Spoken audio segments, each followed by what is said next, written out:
high-toned voice to be more supported compared to the first parts of the song. In the flashing lights, he finds his song, a melody of hope and despair. For, in the end, he belongs to the life he chose to bear. However, as Tong Man joined in with the bass, his voice echoing through the venue with a chilling power, it was clear who held the upper hand. Despite Pearl Boy's impressive high notes, Tongman's low notes were deemed more splendid. It was almost ridiculous to think that his low notes would reign above Pearl Boy's high note, since it was a known fact that sopranos took the limelight while altos were stuck in the shadows. This revelation definitely spoke highly of Jun's vocal skills. And as the final notes echoed into silence, the crowd erupted into applause, their admiration for the two challengers, especially Tong Man, evident in their thunderous cheers. "Wow, what an impressive stage to start us off for the night," Kim San exclaimed, making his way back to the stage. "I think we finally have challengers who are worthy of battling with Guitar Man," he said, genuinely feeling impressed with the rock spectacle they had presented. "How do the two of you feel about this performance?" Pearl Boy spoke into the microphone before Jun could even think of an answer. "It was an honor singing Thorn's song," Pearl Boy said, his voice distorted in the same tone as Guitar Man, only a bit higher. "I was nervous singing such a legendary song, but I believe I did. We did a good job." He corrected himself. Jun rolled his eyes under the mask. The cocky boy suddenly sounded very respectful now that he was in front of an audience. "And you, Tong Man?" Kim Sen asked. "I still find it hard to believe that you're a literal Tong. Honestly, that's the question I want to ask. Why did you pick to be Tong Man?" Jun internally complained since he already had an answer in mind for the last question. Jay told him to answer the questions with poise this time, so he even rehearsed it in his head. However, being faced with another question, Jun had no choice but to answer spontaneously. "Because I can pick up a lot of things," he simply said, his voice sounding like a chipmunk. He sighed in frustration as he brought the microphone away from his lips. Why did they make him sound so cute? Tongman's simple answer triggered the audience's laughter. Kim San, too, burst into chuckles. He even slapped Jun on the shoulder. "Ah, you're a funny one, aren't you? It just really makes me more curious about your identity. You're a comedian, aren't you?" he teased, nudging Jun's shoulder. Jun stayed still and didn't respond, earning another chuckle from the host. "Well, before we get to the votes, let's hear from the panel," Kim San said. "That was very refreshing," a woman said. Jun, with his blurry vision, narrowed his eyes when he heard the woman's familiar voice. Then, it clicked to him that it was none other than Ji Hyun, his vocal mentor during Rising Stars. "I like how their voices are very contrasting," she continued. "Pearl Boy's voice is as fresh as his costume, while Tong Man is just amazing. Honestly, I wasn't expecting a lot because of his costume, which I shouldn't be doing from now on. I should have learned my mistake from the past shows I've attended. I also judged a trainee for his ridiculous costume once," she muttered, her mind straying to the young man who made her heart flutter in those few months. Then, she shook her head, trying to shake the thought away. She was finally getting over Jun and was satisfied with watching his content from afar. She couldn't relapse now. The next person to speak was Mimi, who appeared the most excited in the bunch. "Well, you look very excited, Mimi," Kim Sen pointed out. "This is one of my favorite songs," she smiled. "I'm just glad to hear it today. I don't have much to say about their vocals since I think they both did well. There were some shaky parts with Pearl Boy, especially in the beginning, but he redeemed himself in the end." Pearl Boy looked down to the ground in disappointment. "What I'm honestly more curious about is their identities. I think that Pearl Boy is an idol while Tong Man is an actor," she asked, her tone unsure. Jun chuckled. Well, she wasn't wrong. Jun had his fair share in acting. "I agree with Pearl Boy being an idol," another panel member said. "However, I think Tong Man is a comedian, a very talented comedian." "No," Ji-hyun chimed. "He must be a rock singer. He devoured the genre, so he must be used to it. Honestly, he could be any of those," a veteran singer remarked. "However, I strongly believe that he's one of my friends. His foundation in singing is similar to a fellow veteran singer." Jun could testify that he was definitely not friends with the old man. "Well, let's not dwell much on their identities. We're going to reveal one of them after this round of voting ends anyway," Kim Sen said, cutting the panel's conversation short. "Now," he said, his voice ringing in the venue. Bring out your clickers and vote for the singer whom you think sang better. Press 1 for Pearl Boy, and press 2 for Tong Man. Number 552. Chapter 552. Figure it out. The votes are now in, Kim San said after a couple of minutes, finally closing the voting period for the first duet of the first round. The audience started discussing their votes as soon as it was closed. Who did you vote for? Cindy asked her daughter. Tong Man, Jia answered without any hesitation. She could watch with her eyes closed and her ears covered, and she would still vote for Tong Man without any doubt. How about you? Jia asked, expecting her mom to have voted for Tong Man, too. Pearl Boy, she answered, causing Jia to turn to her with furrowed eyebrows. What are you talking about? Is your hearing impaired? How can you vote for Pearl Boy when Tong Man did so well? That's exactly the reason, Cindy cryptically said, making Jia frown in confusion. You're speaking in riddles, Cindy sighed. Look around the venue, she instructed. Jia silently followed. Her eyes met with a myriad of Guitar Man banners. What exactly am I looking for? Jia asked. You're looking at a bunch of Guitar Man enthusiasts, Cindy pointed out. Tong Man, undoubtedly, did better out of the two of them. However, in the 10 weeks that Guitar Man had reigned as the disguised, he had garnered quite a number of fans. In that sense, they would vote for the least threatening challenger, which in this case is Pearl Boy, Cindy explained. Jia pursed her lips as she listened to her mom's explanation. She thought the show was as simple as the alphabet. However, it also involved a lot of favoritism. In the beginning, she was confident that Tong Man would win. However, now, she feared that Guitar Man's fans would lead to his unfaithful and undeserved loss. Two numbers appeared on the LED screen, just right above the two challengers. Tong Man and Pearl Boy gazed at the back, waiting for the numbers to stop moving. Then, one of them finally did, stopping at the number of votes that the challenger had garnered. A small smirk emerged from one of the challenger's lips. Then, the victor's score finally appeared, showing the gap between their scores. 42-73. Tong Man wins the first round and moves to the second round. Kim San exclaimed, causing the crowd to burst into cheers. There were some worried fans in the audience.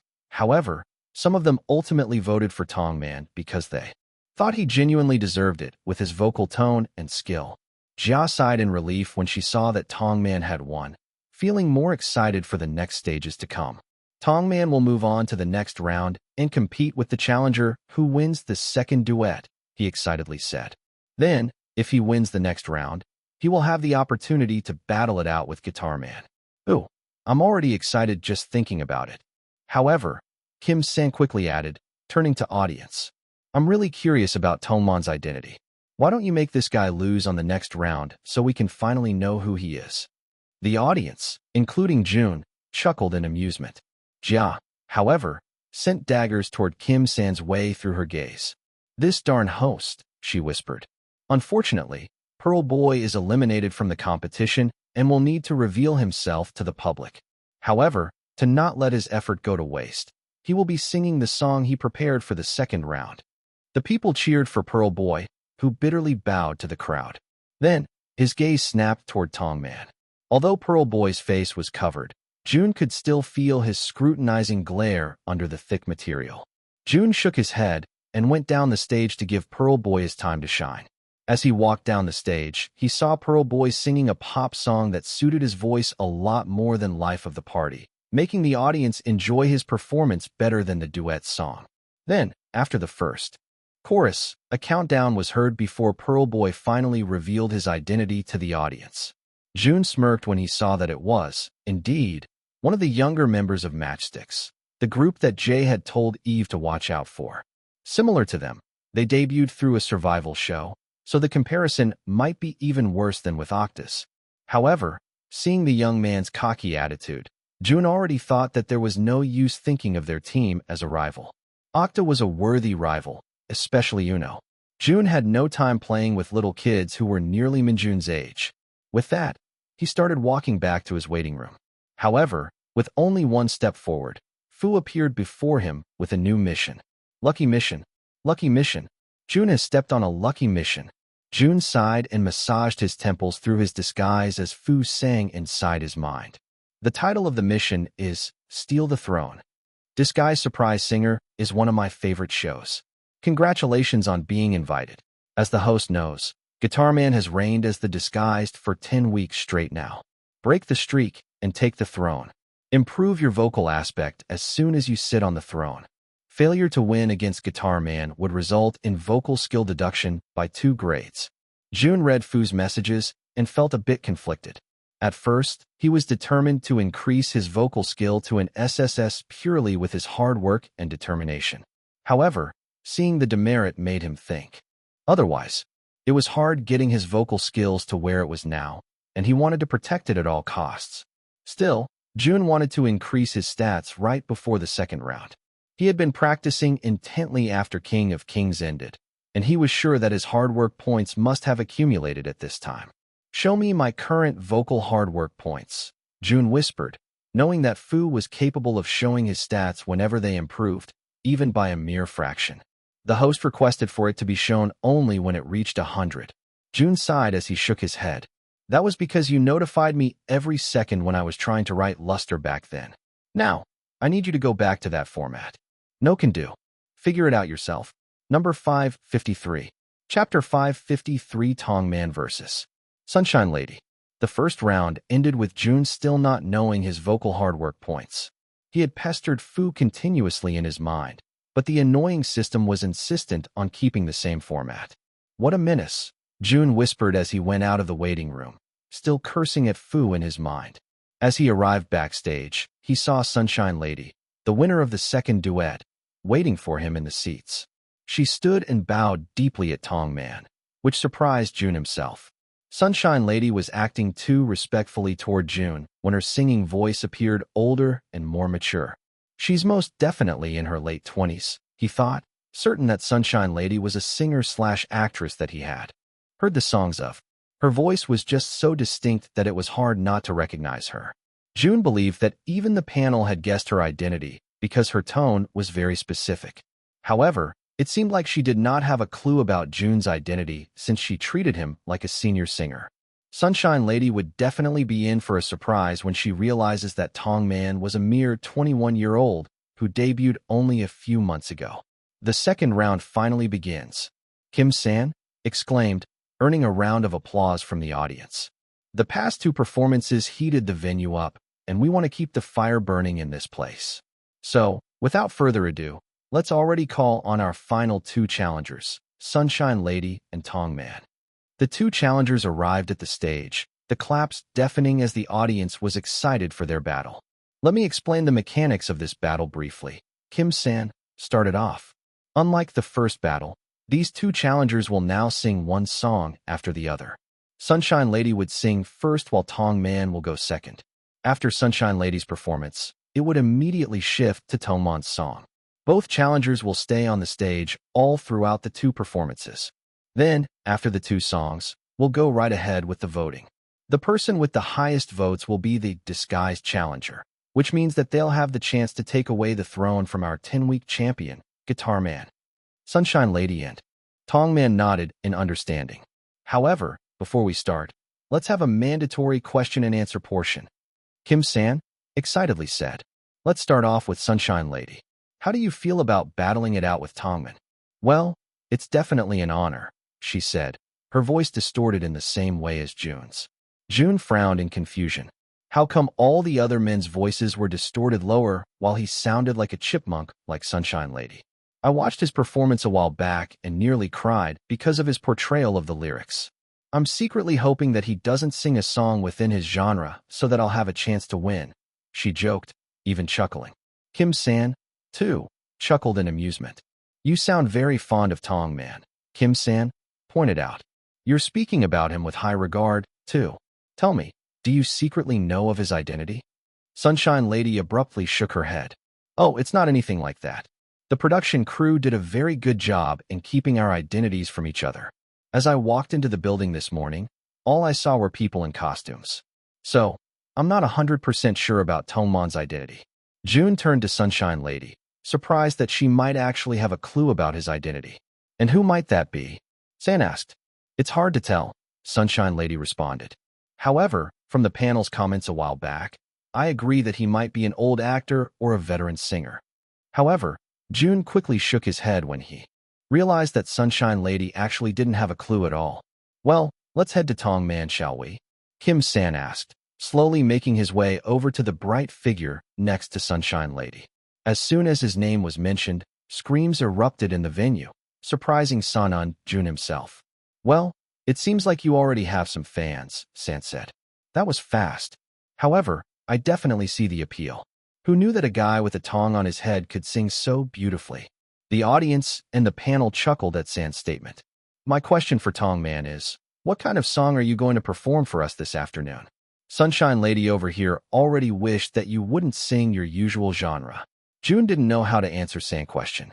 He, too, wasn't sure of his song choice until the very last minute. He was thinking of doing another ballad, since he was great at those. However, when Akira told him to go out of his comfort zone and blow the audience away, he quickly changed his song before going up the stage. It's fun, Tong Man said in an unsure tone, earning chuckles from the listeners. Ah, you must really be a comedian. Or maybe a trot artist, Kim-san guessed, making some of the panel and audience members exclaim in agreement. I got you now, Kim-san smiled. You must be singing a trot song, huh? Jun didn't respond this time. Well, we can't wait for your performances. So, without further ado, let's start with Sunshine Lady. The audience clapped curtly as the lights dimmed, with the spotlight only illuminating Sunshine Lady. As expected, she sang a ballad, one which required a lot of emotion and stability. It was pleasant to the ears and had an endearing message about love. Jun found himself swaying to the sound of her voice, finding it soothing yet controlled at the same time. The song ended quicker than expected, and it was now Jun's turn to show off his vocal skills. The people waited in anticipation as the spotlight shifted to Tong Man. Then, they held their breaths as they waited for his long-awaited song choice. Most of them guessed it was going to be a ballad, similar to Sunshine Lady, since it was the obvious choice during these types of shows. Meanwhile, others were influenced by Kim-san's input and expected a joyous trot instrumental to play. However, as the first notes of the acoustic guitar accompanied by an electric keyboard and soft percussion resounded in the venue, the audience was stunned to silence.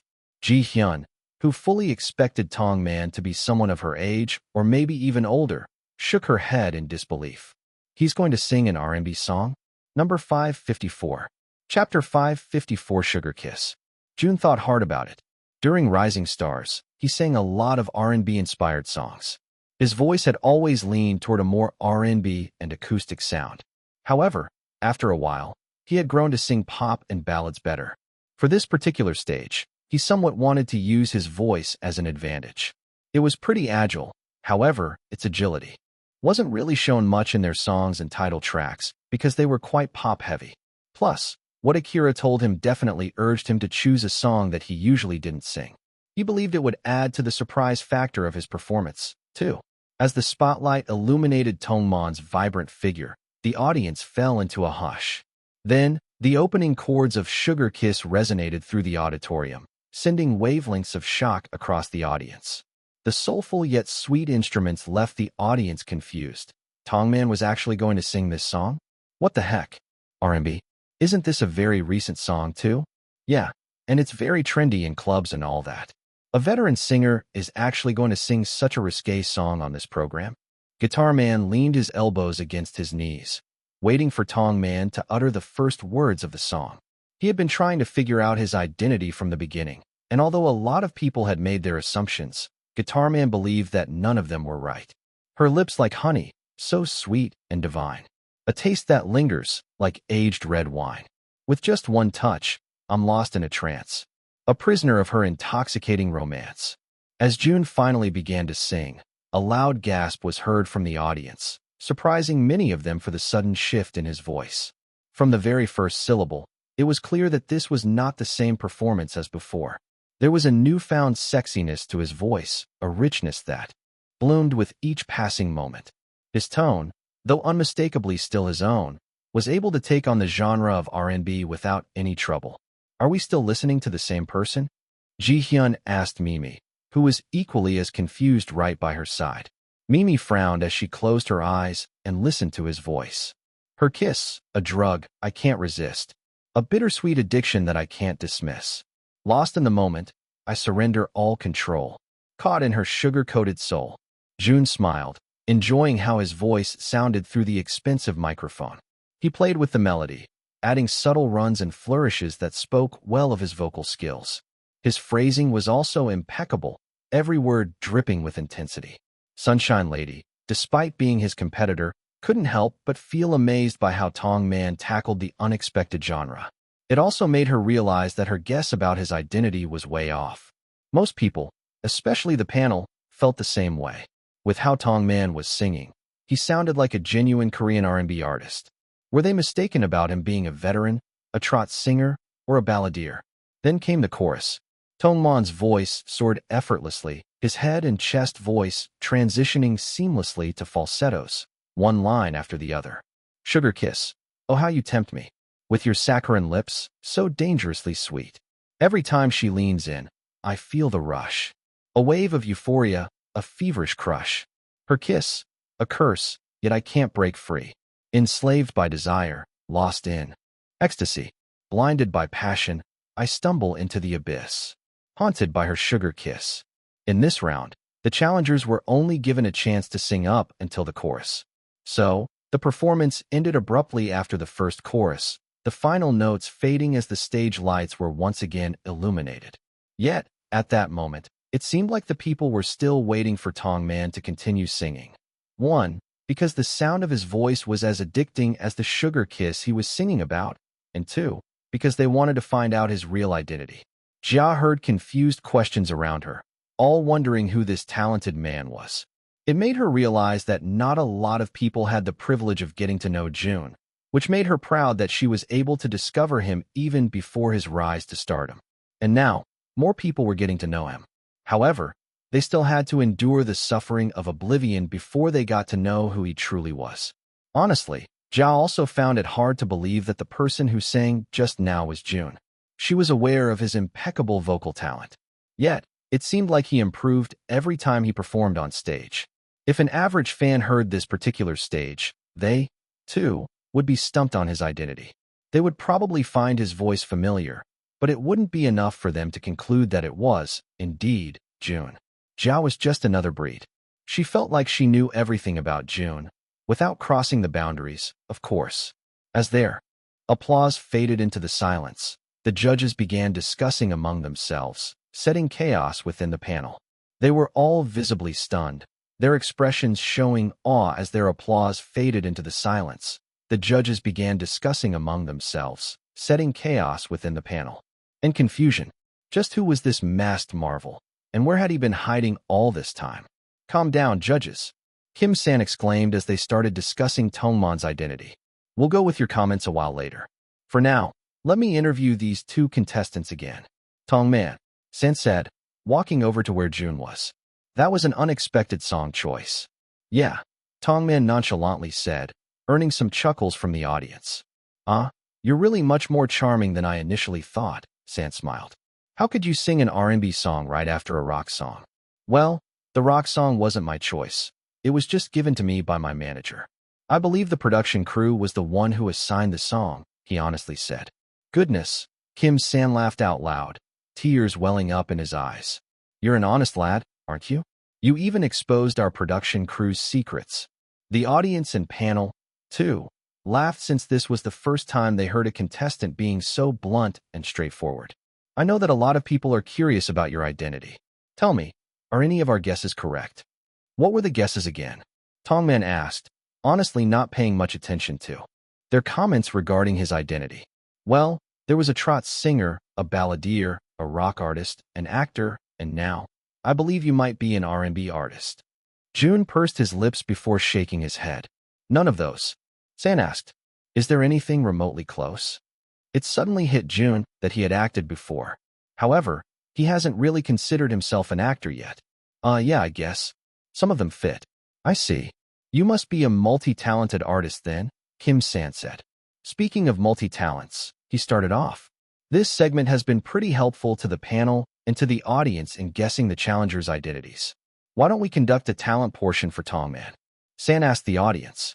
The audience cheered enthusiastically, even raising their fists in the air as an enthusiastic agreement. Well, the people have spoken, San said. turning to Jun, who was currently in a dilemma since he didn't know he had to perform again. Do I just have to sing again? Jun asked. Oh no, Kim-san said. That's one thing you cannot do in Disguise Surprise Singer's talent show. For this segment, you are only allowed to show a talent that isn't related to singing. For example, Guitar Man over there prepared a short guitar performance during his first week. Jun pursed his lips and thought of a talent he could do at the moment. So, Tongman, what are you going to show us today? I guess a dance. Number 556. Chapter 556 Last Minute. The stage was set, the atmosphere crackling with excitement as Guitar Man, the most awaited artist of the night, stepped into the spotlight. The audience held their breaths as they waited for the intro of his song to play, wondering what masterpiece he was going to create this week. Jun was situated backstage, sipping some warm water through his mask. Beside him was Jay, who was still very much in character as Thongman. You know, if you wanted to wear panties on your head, you should have just gone with that, Jun said, not even able to look at him. What do you mean? Jay asked, not finding anything weird about his costume. I mean, don't wear thongs on your schlong next time, Jun said, glancing down at the thong just right over his jumpsuit. It's trendy. Jay shrugged, not fazed by Jun's comment. Jun shook his head and focused his gaze on the screen instead.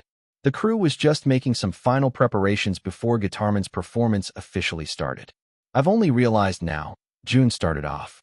I haven't actually seen any of Guitarman's performances. Jay nearly dropped the donut that he was eating through the multiple thongs covering his face. You haven't? Jay asked.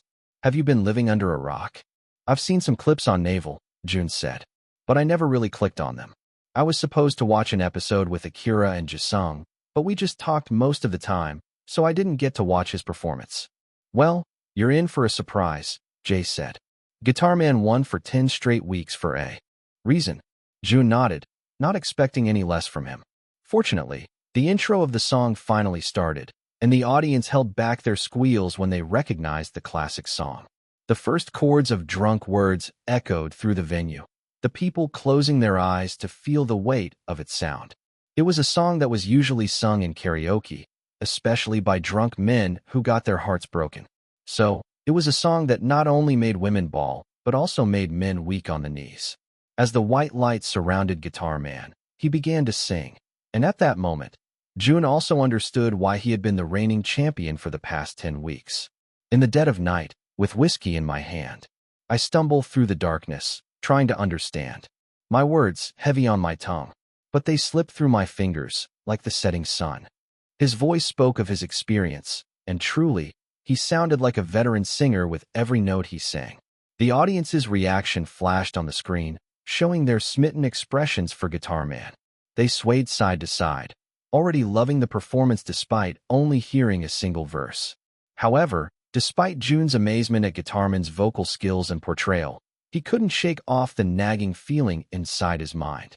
Jun knew this person. In my haze, I find the courage to speak. Because of my words, you chose not to believe.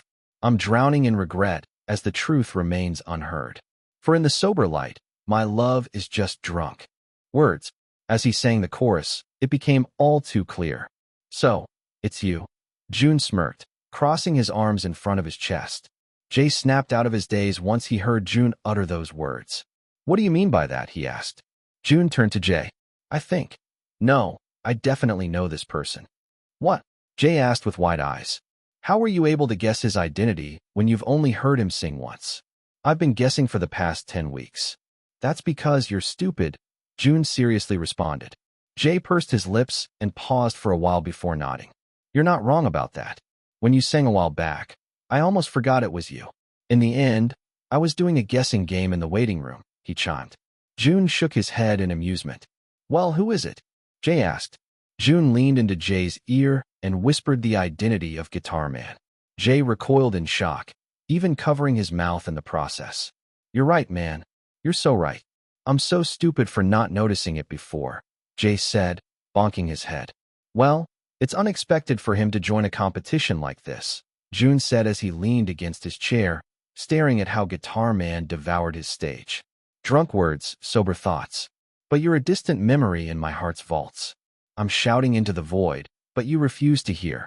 My love laid bare, crystal clear. This is going to be tough, Jun muttered, thinking of a strategy to secure his victory. If he loses, his vocal skills would automatically be reduced by 2 grades, which meant there was a lot at stake for him. What were you going to sing again? Jay asked. Funky Town, Jun answered hesitantly, suddenly doubting his song choice. Oh, that funky song. That'll be fun. It's a different color from what Guitar Man is singing right now. Different color, right? Jun muttered. Yeah, Jay answered. If you do it right, then the audience will have a harder time picking a winner from 2 varying performances. That's what most of the past challengers had been doing. Since Guitarman's forte is ballads, they believe they can't compete with him in the genre. So, most people try to stray away from ballads during this round. Just then, Jun stood, realizing what he had to do. But, what if somebody can compete with him? Jun asked. Jay frowned in confusion. What are you insinuating? Thanks, Jay, Jun said. You gave me an idea. I did. Jay asked. You're welcome, I guess. Jun nodded and, without any word, left Jay to go to the production crew. If his guess about Guitarman's identity was right, which he knew was most definitely the case, then he believed he'd have more of a chance to win if he sang the same genre he excelled in. Water against water. Fire against fire. Jun arrived at the sound team, tapping the shoulder of the person in charge. Can I make a last-minute change to my song? Number 557. Chapter 557 Sudden Upgrade. Fortunately, the production crew allowed Jun to make a last-minute change to his song. They were a bit hesitant at first since it had already been coordinated with the rest of the team. However, Jun pleaded with them with the googly eyes pasted on his head and was able to convince them in the end. Right now, Guitar Man was being interviewed by Kim San, who was praising him nonstop. The panel also appeared to love his performance, wondering how he was able to keep producing iconic stages for the past 10 weeks. Jun looked at his reflection through a window, nodding to himself. Guitar Man was going to be tough to beat. However, Jun reassured himself that he was able to topple great giants in his past, and he wasn't afraid to do the same thing to Guitar Man.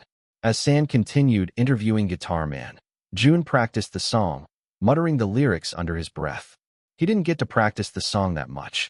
However, he believed this could also be his strength. It's okay. With that short utterance, Fu once again appeared before him. Congratulations. Your vocal hard work points have reached 100. You are now eligible for an upgrade. Vocals, +1. Current grade, SSS. Jun's eyebrows raised in surprise. Finally, after months of practicing by himself, he was able to upgrade his vocal skills to the highest tier. Not only that, but he did it right before the most important performance of the night, too. A small smile appeared on his face. Maybe his luck was improving after all. However, his smile quickly dropped when he realized that he also had an impending upgrade for his vocal skills once he took the throne from Guitar Man. Does that mean that Fu didn't believe he could beat Guitar Man? Or does it mean anything else? Tong Man, you have been called on stage, a crew member said. Jun snapped out of his thoughts and nodded, following after him to go to the stage. He was surprised when he saw that Kim San and Guitar Man were still there. There he is, Sen exclaimed. You have been summoned by Guitar Man. This is the first time he's done this for the past 10 weeks. Tong Man stood beside Guitar Man and bowed deeply in respect. I'm a fan, Jun sincerely said through the distorted microphone. Guitar Man, too, bowed to him. I am too. The last 2 performances have been mind-blowing. The people watched in awe as the 2 talented singers conversed right before their eyes. The aura right now is amazing, Sen said, also feeling it. I'm curious, though. Why did you call Tong Man up the stage? Sen asked. Guitar Man chuckled into the microphone. I guess I just want to wish him good luck. Honestly, I felt like it's been a while since I've faced a worthy opponent, so I called him here. That is such a great compliment for Tong Man, Sen said, patting Tong Man's back. And aside from that, Guitar Man continued. I had been on this show for a long time now, 10 weeks to be specific. Are you saying that you're ready to pass the baton to Tong Man? Kim Sen asked. Guitar Man confidently chuckled. Of course not, he responded. What I'm trying to say is that he might be great, but I'm going to protect this title for a long time. I believe he needs more time and practice before he could beat me. Oh, the audience exclaimed, loving the heated, competitive atmosphere that Guitar Man had created. What do you have to say about that, Tong Man? Sen asked, instigating the competition even more. Tong Man hovered his lips above the microphone. Thank you for patiently holding onto the title for 10 weeks. Jun started off. Now, it's time for it to go to its rightful owner. Oh, the audience once again exclaimed. Oh, Guitar Man said, turning to Tong Man. So, you believe you can beat me with your current skills? I do. Tong Man said, knowing that his vocal stats were now at par with the person behind the guitar-shaped mask. And aside from that, Jun continued, I'll be using what you've taught me, sir. You shouldn't have imparted such knowledge to me. Guitar Man tilted his head to the side. Meanwhile, the panel, audience, and even the host were all confused as well. They started murmuring to themselves, wondering what Tong Man was talking about. Tong Man, Sin started off. Are you saying that you know who Guitar Man is? Tong Man nodded without hesitation.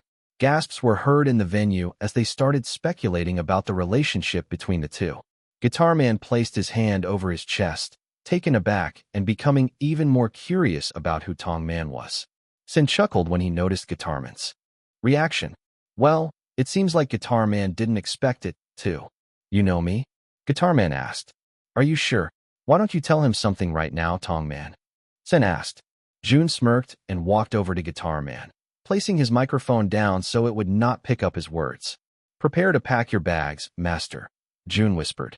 At that moment, Guitar Man froze, finally realizing who the person behind the Tong mask was.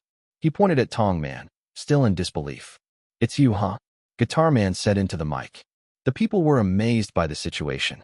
The production crew, too, already imagined their ratings going through the roof. Omo, they actually know each other. What the heck? Why did he put his microphone down? I wanted to hear what he said. I can't believe this is happening right before my eyes. I'm so curious about who Tong Man is. This is crazy, Kim Sen said with wide eyes. Who would have thought that you two knew each other? What can you say about this now, Guitar Man? Guitar Man shook his head, a small smile playing on his lips right underneath the mask. It's been a while, he said. You've gotten more confident since the last time I saw you. You've also improved on singing too. I guess I expected nothing less after what I've shared with you. Tong Man bowed in gratitude. Goodness, Sen said. This just makes me more curious now. Anyway, I know that you can't wait. I know I can't. So, without further ado, let's head to Tong Man's last performance of the night. Number 558. Chapter 558, Be Happy. Jun let out a deep breath as he allowed himself to go into the zone. This song was the one he wanted to sing the most on the show. However, it was a genre he was comfortable with, so he set it aside for a moment. However, he had realized that in order to beat Guitar Man, he needed to do something he was comfortable with to have a higher chance of winning, not only because he needed to do something he was good at if he wanted to beat him, but also because he wanted to make the audience feel touched with the message of the song. Guitar Man singing a love song was actually what Jun had expected. Love songs were great and all, but they were not something that all people can relate to. This song's message, however, was something Jun believed everyone would be able to understand. The lights surrounding the audience dimmed, Tong Man being the only visible person in the room. The opening notes of Be Happy filled the air, eliciting gasps of recognition from the audience, particularly those who remembered its release in the 1980s. Some of them had forgotten the song already, yet when they heard the opening notes, they couldn't help but exclaim in nostalgia. I haven't heard this song in such a long time, Cindy said, her heart already feeling weary. I've heard of this song before, Jia said. However, I'm not fully familiar with it. You'll like it, Cindy smiled. Everybody loved this song when it came out. Others closed their eyes to feel the music, being taken back to the time when they first heard it. It was the type of song that comforted you when you heard it. However, at the same time, it also left a dull ache, making it the perfect song to elicit emotions from the audience. Jun stood poised in the center of the stage and sang for the people who needed to hear such a message. With a deep breath, he began to sing, his voice enveloping the crowd in a comforting embrace. Close your eyes and think about the time when you felt at peace. Truly at peace. Has it been a while? Truly been a while. Jia let out a small gasp as Jun uttered those words. For some reason, it felt like his voice had improved compared to the second stage, which left her wondering what he did to improve in such a short amount of time. However, she couldn't think much of his technical improvement because it was overtaken by the emotions in his voice. He sang just like he was talking, and at that moment, Jia felt comforted. She didn't know about the song's message before, yet it felt like it was heading straight to her heart. When rest feels like rest. When you don't feel that the world is on your feet. Do you miss those times? Do you hate the person you've become? Jun took a deep breath to prepare himself for the chorus. This song had a low register in the beginning but soared in the chorus and soared even higher in the bridge. So, it was a great test of vocal skill. Nonetheless, Jun kept a similar style of singing the talking type, where it felt like he was talking to the audience through his voice, making them feel the emotions even more. Take a moment now, let the world fade away, till your heart beats softly, till you find the way. Mistakes are part of the journey we create. You're doing great. You're doing great. Jun sang the song for the people who felt like they hadn't been themselves for some time, when they felt like they were simply existing and not living. For those who keep doubting themselves, wondering if they will be able to measure up to the standards of the world. For those who feel like they haven't rested in a while, where their eyes are closed, but their minds keep running. For the ones who yearn for a moment of peace, yet find themselves engulfed in the chaos of the thoughts. For those who lost sight of themselves in the hustle and bustle of life. For those who miss their families. For those being doubted by their families. For those who didn't have any family. It was a song that Jun wanted to give to the people who felt alone, because he, too, felt like such at one point in his life. He was in a much better place now, but he also knew that others were still in the dark. Jun sought to touch the hearts of those who needed it most, reminding them that brighter days lie ahead. You've endured the toughest times. You lost what it meant to be happy. As the song progressed, Jun's voice soared to new heights. His vocal support was evident with each phrase he delivered, and the people in the audience found themselves sniffing as his words echoed through their minds. His voice conveyed that he understood, and that things will, indeed, be better in the end. Guitar Man crossed his arms in front of his chest. He knew that Tong Man was a great singer. He proved this when they first met and in the past two performances. However, this particular stage made him shine the brightest. Guitar Man didn't want to admit it, but the time had come when his student might actually surpass him. Because, right at this moment, it seemed like they were on the same level. It's okay to be tired. No one will blame you. It's okay to take a rest. Because everyone needs to. I know these are just words that I've put into a song, but I hope these words touch you and remain with you for long. You deserve to live another day with a smile on your face. It's okay. You're okay. You're doing great. The bridge of the song was the most emotional part, and Jun conveyed it perfectly with his well-rounded and emotion-filled voice. He even added a slight growl during the climax of the high parts, and that sent a shockwave through the audience. As the song began fading, the people found themselves still overwhelmed with emotions. Jun closed his eyes so he could say the last words. In a way, he wasn't just telling this to the audience, but also to himself. As he sang the song, he realized that he also needed to hear those words. He had been working non-stop ever since Rising Stars, and there were times when it really felt like he couldn't rest. However, it's okay. You're okay. You're doing great. Number 559. Chapter 559, Raining Disguised. The stage flickered back to life. The lights now turned back on. Jun couldn't see the audience much when he was performing, but now that the lights brightly shone on their faces, he could see the red eyes and their tear-stricken cheeks. He smiled to himself. Well, it seemed like his message was delivered. Kim San joined him on the stage with pursed lips, his hands folded over the microphone. That was an impeccable performance, Sin said. I didn't know I needed to hear those words until today. I almost forgot about the existence of the song, yet you made me recall it. I'll be sure to listen to it when I get back home. Jia heard someone sniff beside her, so she directed her gaze to her mom, who appeared to have been touched by Tongmon's performance. Jia had tears welling up in her eyes, too.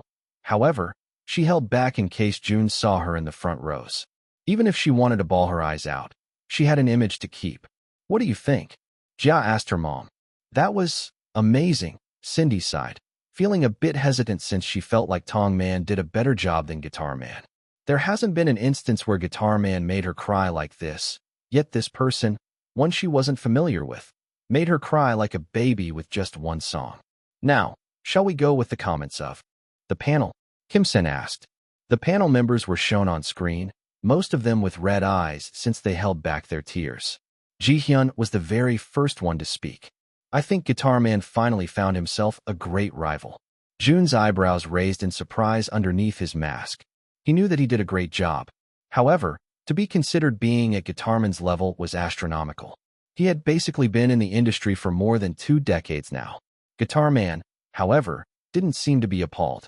Instead, he nodded in agreement at Ji-hyun's words. I felt like I was being comforted by a genuine friend, she continued. I like how you sang as if you were talking. That emphasized the emotions of the song even more. I've fallen in love with your voice, Mimi quickly added, eliciting chuckles from the other panel members. Me too, Ji-hyun chimed.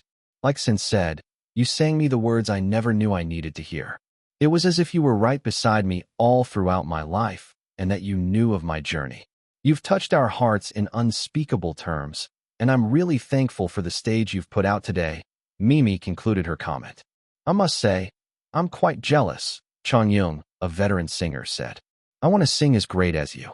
You carry a unique freshness in your voice, but you don't lose the emotions in it, too. Moreover, your vocal skills aren't compromised.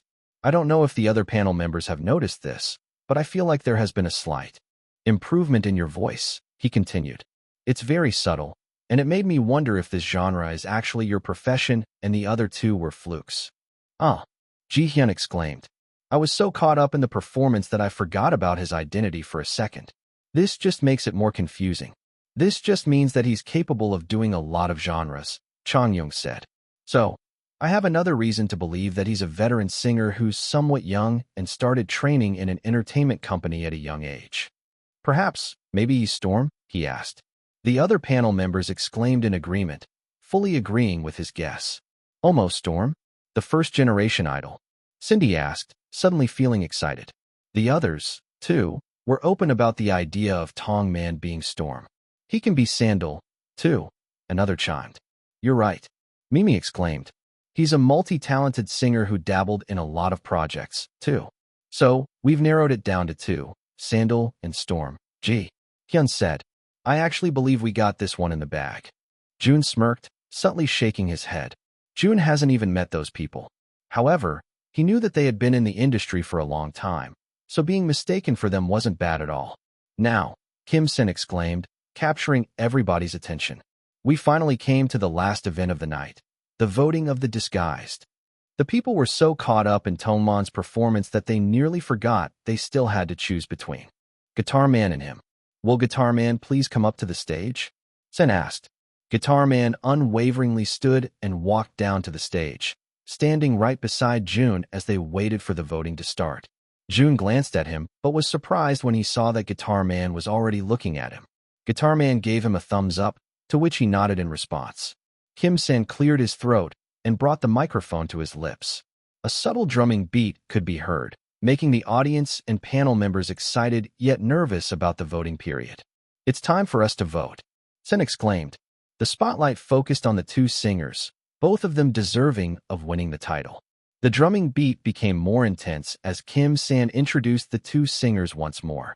Will it be Guitar Man, the reigning 10-week champion with a voice that's captured our hearts week after week, or Tong Man, the star that came from the shadows, whose identity has caused chaos among the panel and intrigue among our viewers? The audience held their breaths, their eyes darting between the masked figures on stage. Jun glanced around and saw plenty of Guitar Man banners in the air. There was no denying that this was his home court, and for Jun, this was a battleground where he had to prove his worth. A 1-minute countdown was shown on the LED screen, giving the audience only a small amount of time to think about who they would vote for. Each passing second was accompanied by the drumming beat, and at that moment, it seemed like the audience's hearts were beating as fast as the sound. In 3, 2, 1, Kim-sen exclaimed. The voting is now over, and the votes are in. It's time for us to reveal who is our disguised. Number 560. Chapter 560. Hey, Master. As the countdown came to an end, Kim-sen took a deep breath, ready to announce the winner of tonight's disguised surprise singer. Tong Man and Guitar Man held each other's hands, prepared to accept whatever the result was. The audience and panel members were quite anxious since it was hard to predict the outcome of the results. Who did you vote for? Mimi asked Ji-hyun. Tong Man, Ji-hyun responded. I'm drawn towards him. Me too, Mimi smiled. Goodness, This is such a small gap, Kim-san exclaimed, looking at the cue card that the production team had given him. Jun pursed his lips while Guitar Man looked down at the ground. Let me now announce the winner, Sin said, the spotlights focusing on the two competitors.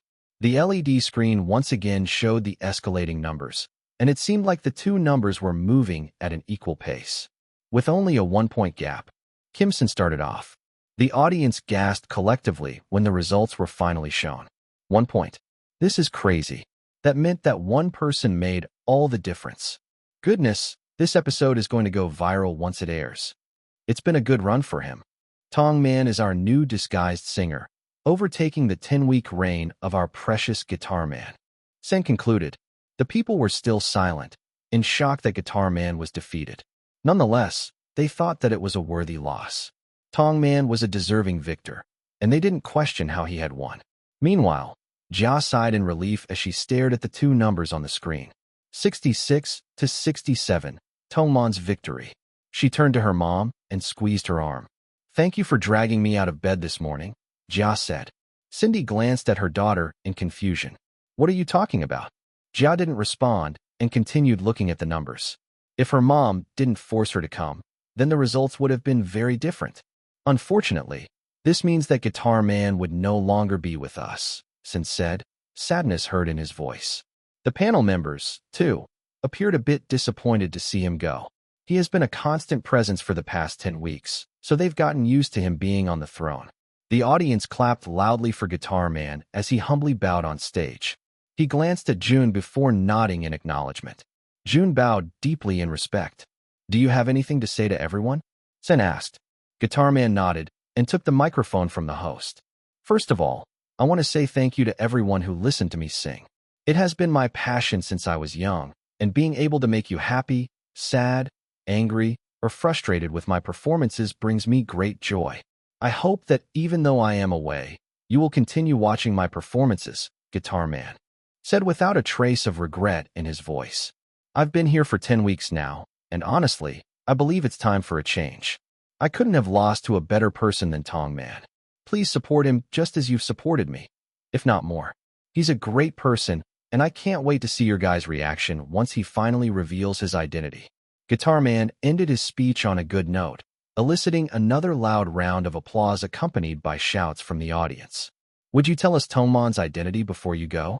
Sen cheekily asked. Guitar Man shook his head. I think it's great to keep you guys guessing. In the meanwhile, I'll be the one to reveal myself first. The crowd cheered excitedly, now realizing that they would be finding out the identity of the Guitar Man they loved so much. That's right, Kim-sen exclaimed. Our beloved Guitar Man will finally reveal himself to the world. However, before all of that, can Tong Man go up to the platform and sit on the throne? Jun nodded as he faced the throne at the other end of the room. The spotlights illuminated the narrow pathway in the middle of the studio, and Jun walked carefully while the audience watched him with bright eyes.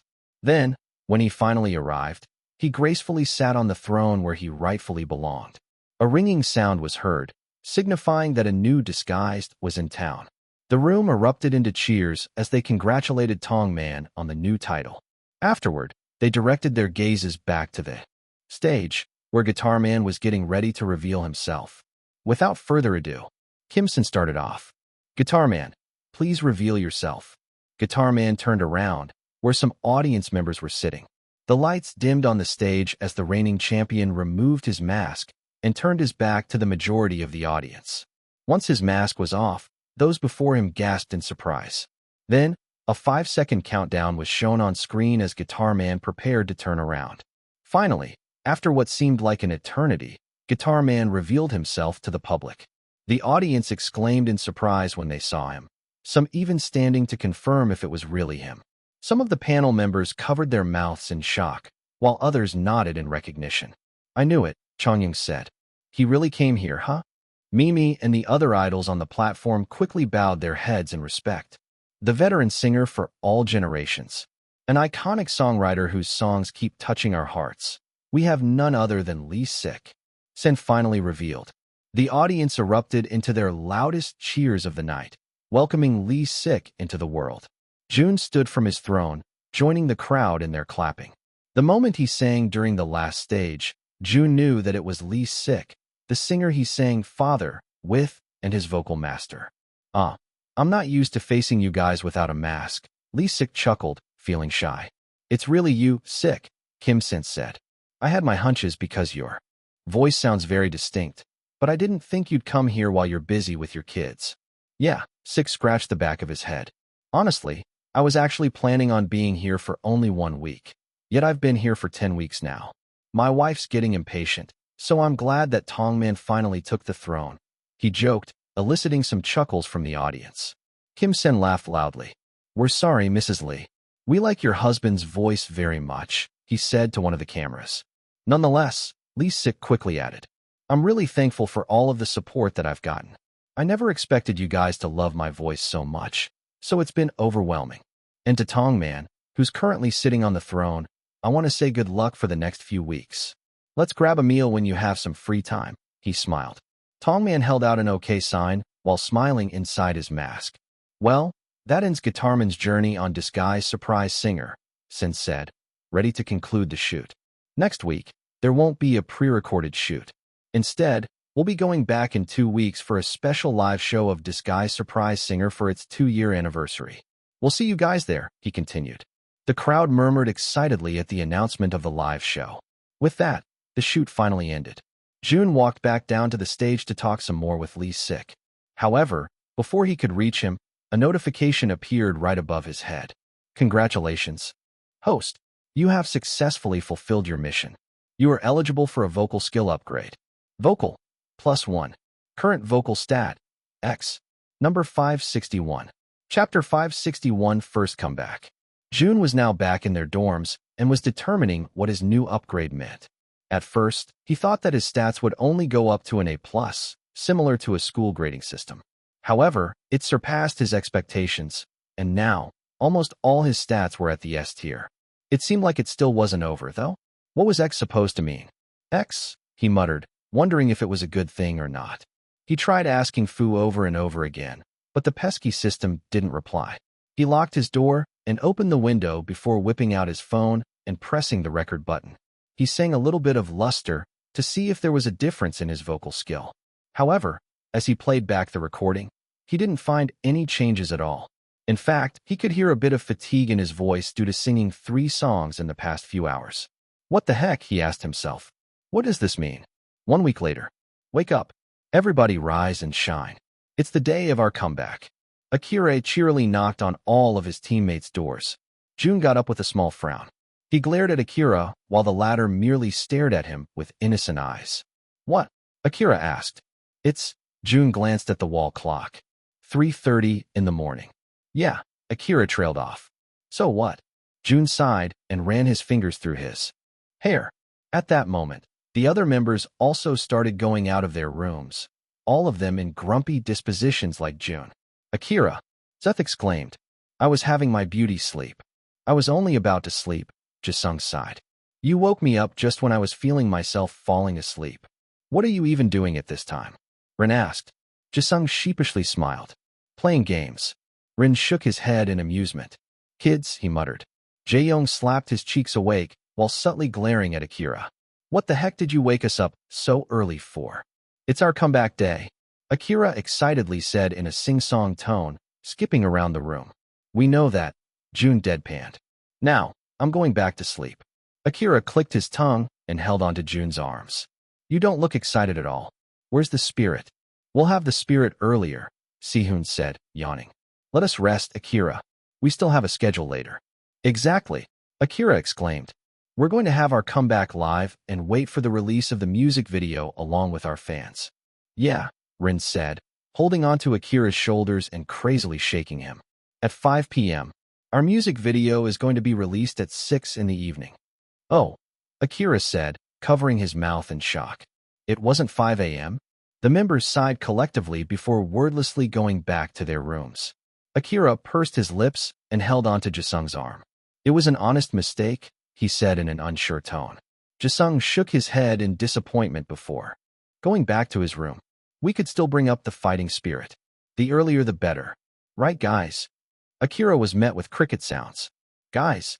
Fortunately, Akira didn't bother them throughout the day, so they were able to get proper sleep before their comeback livestream commenced.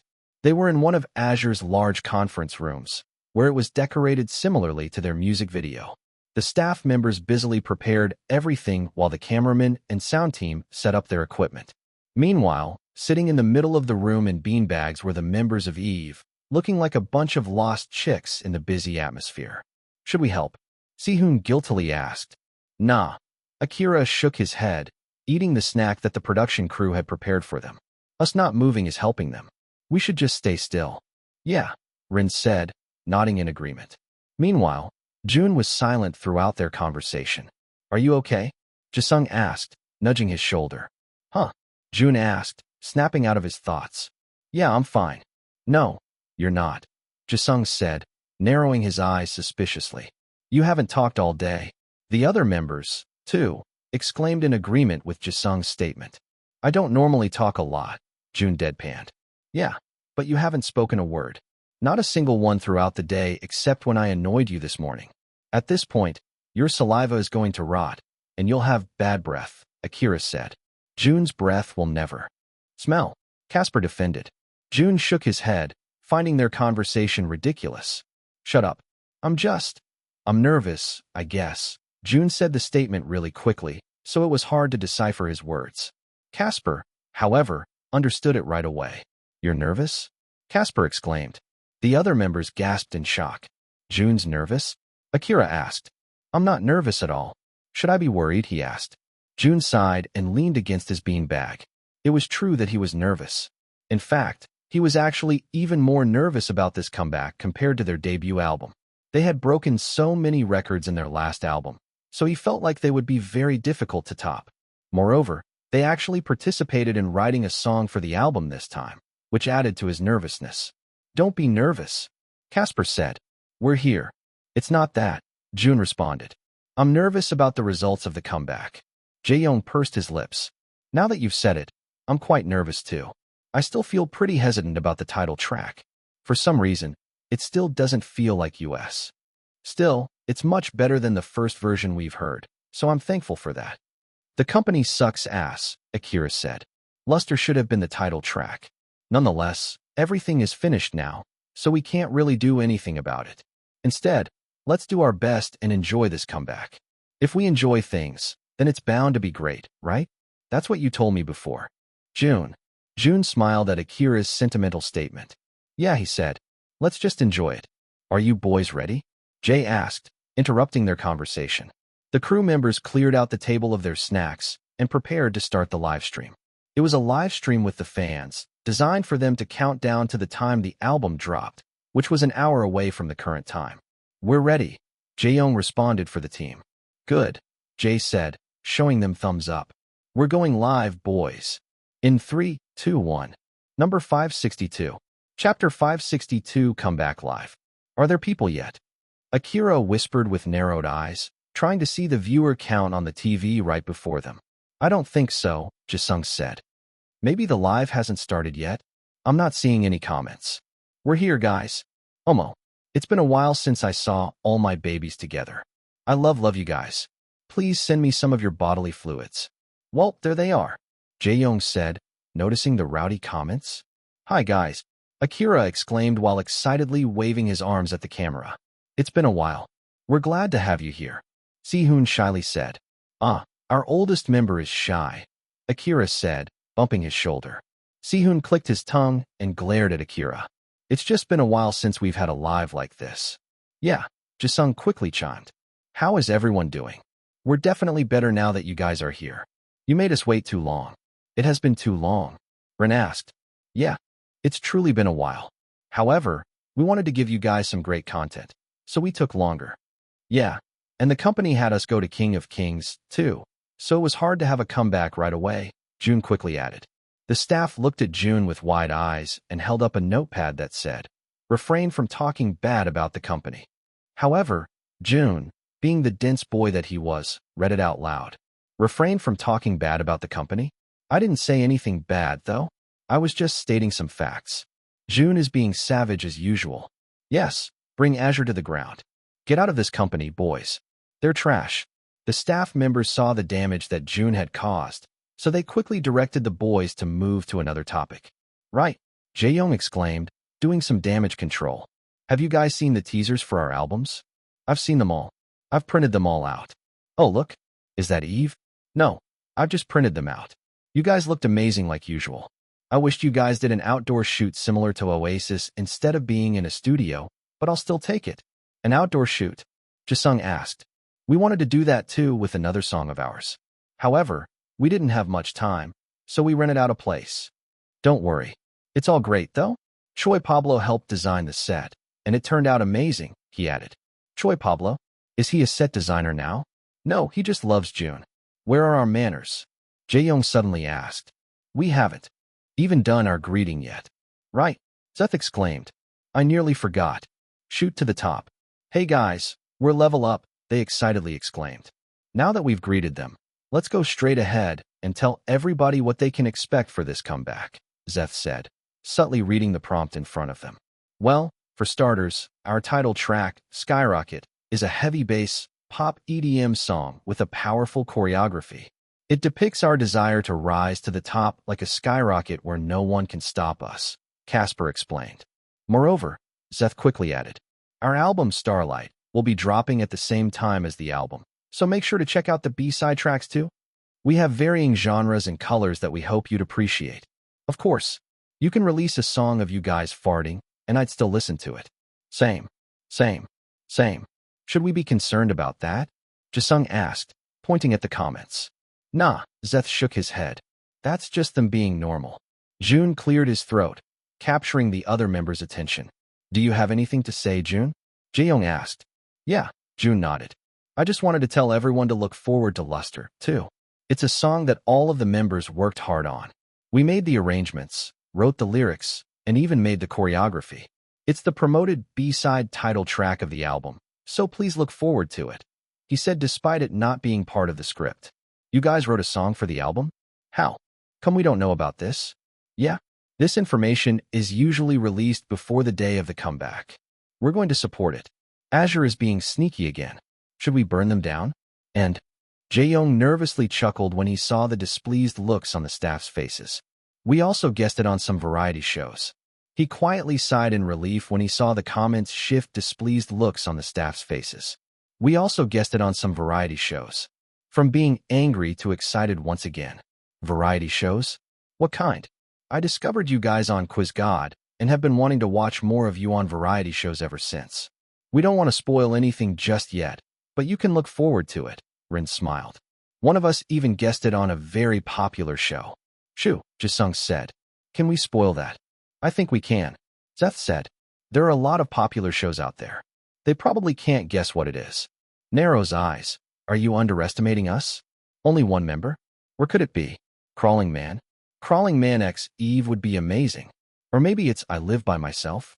Does someone from Eve even live by themselves? See, Zeth said, teasing the Astras in the comments. You guys won't be able to guess it. We, too, didn't expect that we could guess there. However, one of our precious members did. We're very excited about the airing date, just as you guys are. What time is it now? Jae-young asked.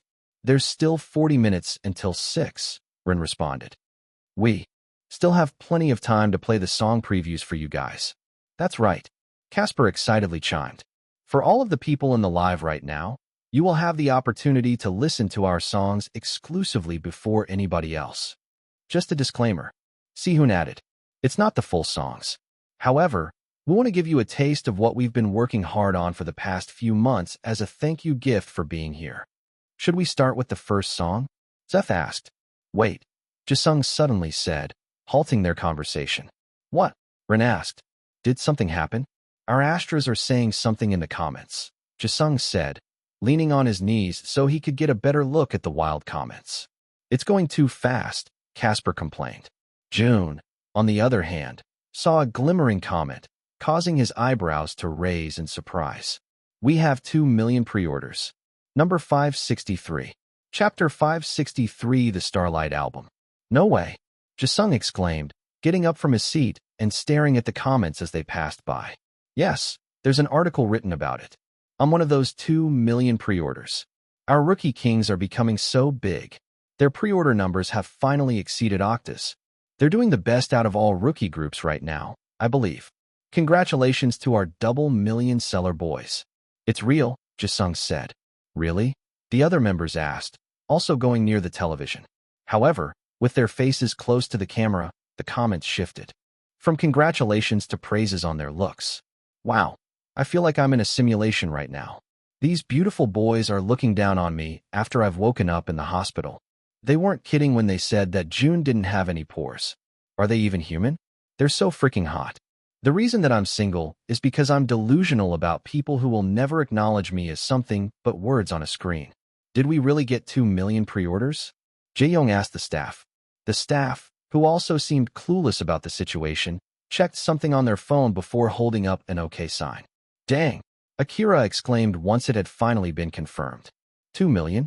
That's twice the number we've gotten on our debut album. How much are we going to earn from that? He asked, amusing the comment section. Jae-young smiled proudly as he looked at his team. We did it, boys, he said, patting them on the backs. We beat our record once again. We've worked hard for it, June said. We did, huh? Casper smiled, feeling like all of their sleepless nights were worth it. Guys, this is sweet and all, but we're still here. When you become the third wheel in your favorite group, it's not enough to be a fan.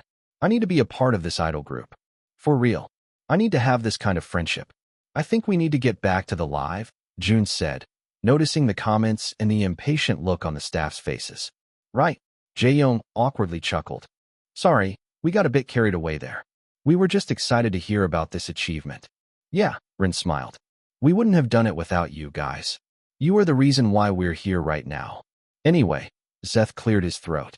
Since our dearest Astras gave us such a wonderful gift tonight, why don't we go ahead with the previews? Sure, Sehun said. Let's start with the opening song, Shuttle. The first song played, and the audience immediately felt like they were off to a good start. Shuttle was a song that was very fitting for opening the album, setting the tone that this was going to be a great journey. Shuttle through the memories, fading in the melodies, in the rush of passing scenes, lost in dreams, lost in schemes. Shuttle was a blend of contemporary pop and electronic dance music.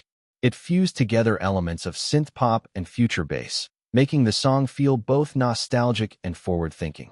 Oh, I'm shaking my ass to this one. This would be a great opening for a concert. Guys, it's just the first song, and it's so good already. And that's it. Sehun exclaimed. That one is Jisung's personal favorite. However, let's go to my personal favorite song and the second track of the album, Sunshine, Stars Shine.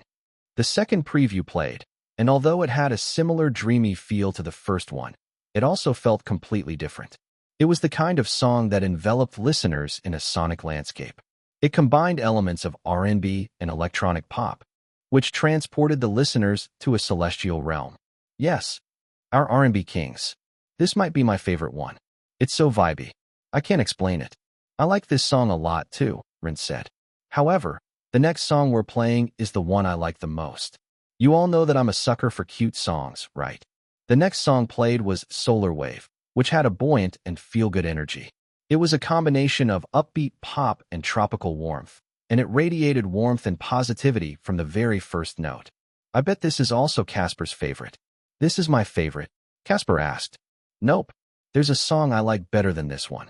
It's not the song I'm about to introduce, though. However, I still like this next song a lot. Our third track of the night is Spaceman, he exclaimed as the music finally played. Spaceman took the listeners on an introspective journey as the song was infused with elements of alternative hip-hop and emotive pop. It was a track that delved into the complexities of longing and self-discovery, yet it wasn't portrayed in a ballad form. Shakes my ass sadly in the club? This one's actually pretty good. It's not my cup of tea, but Eve nailed it nonetheless. I love songs like these. I think it really boils down to preference. The next song we're going to play is none other than the title track, Jae-young said. It's the fifth track on the album, and it's the most intense one out of all the songs. I can't wait. I'm so excited. I literally don't have any idea what the song would sound like based on the previews they've posted. Finally, the preview of the title track was played. The watchers were startled when Ren's vocals exploded through the speakers right away, without any intro music. Skyrocket was a high-octave song with a fierce energy sound. Infused with pop rock and EDM, the track ignited the senses with its bold attitude and electrifying beats. It exuded confidence and empowerment, urging listeners to embrace their inner strengths and soar to new heights. This is an anthem. It's almost like a national anthem. Why does it sound patriotic in a sense? Oh, it's kind of noisy? I don't know about you guys. I really like it. They're killing the vocals. The vocals are good. I'm just not sure of the arrangement. It's so good, though. Everybody just has different tastes. Fortunately, the members of Eve couldn't read the comments because they were going too fast. In the end, they moved on to the favorite song of most of the members. This last track is what Jun told you about a while ago. Jisung started off. Jun nodded. It's the song we all made. It's our first time collaborating on such a huge project, but I believe we did a great job. Yeah, Rin exclaimed. Jun took some inspiration from Casper's cat, and we created a great song from it.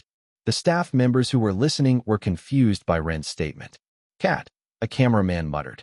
Anyway, here's Luster, a song we're very proud of, Jaeyoung concluded before the song finally played. Jun bit his lip and concentrated his gaze on the comment section as the song continued playing. However, it was moving quite slowly, with people not even talking about the song itself.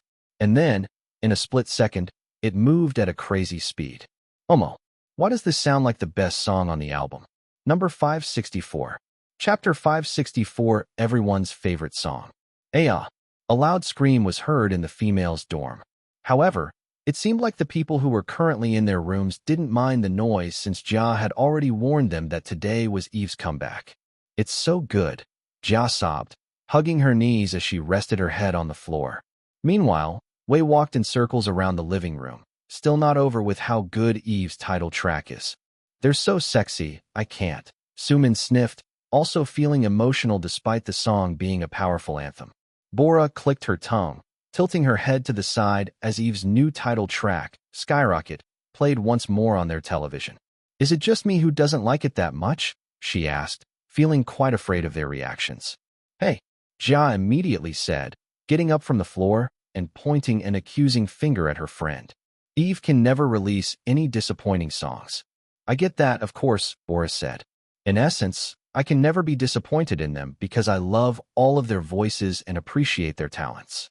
However, I still have my preferences in music. I just can't force myself to like a song that my favorite group releases just because they're my favorite group. Her friends were silenced.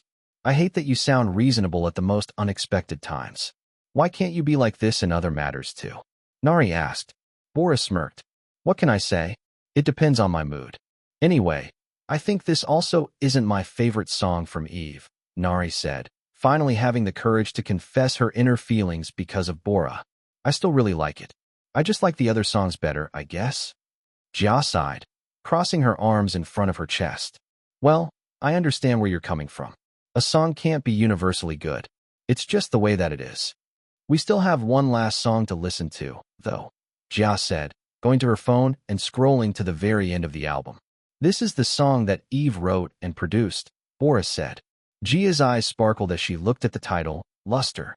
You guys better not say anything bad about it, Jia warned. It's perfect to me, even if I haven't heard it yet. Her friends all raised their hands in surrender. Jia finally played the song, and a refreshing, bubbly intro resounded in their room. In fact, due to the thin walls, their neighbors, too, were listening along with them. Jun's voice started the song, which was already a great start. Jia gasped in surprise since he sounded so sweet, so different from how he usually sounded. She laid back down on the floor as the song continued, not being able to process how good it was. The chorus finally came, and they ambiguously looked at each other. Even their neighbor, who was busy crocheting, stopped what she was doing to listen to the song playing next door. Well, that's catchy, she muttered, nodding her head to the beat as she continued crocheting. Her other neighbor, who was catching a cockroach in her living room, also halted for a moment to appreciate the song playing next door. That doesn't sound like a typical idol's music, she said before letting out a loud scream as the cockroach flew around the room. Meanwhile, the group of friends remained silent until the very end of the song. Even after it was over, they still didn't say anything. At this point, the first track, Shuttle, played once more, but they were still silent. After a while, Bora finally broke the silence, a wide smile on her face. "It's a bop," she said. Meanwhile, June was getting calls left and right after the comeback live.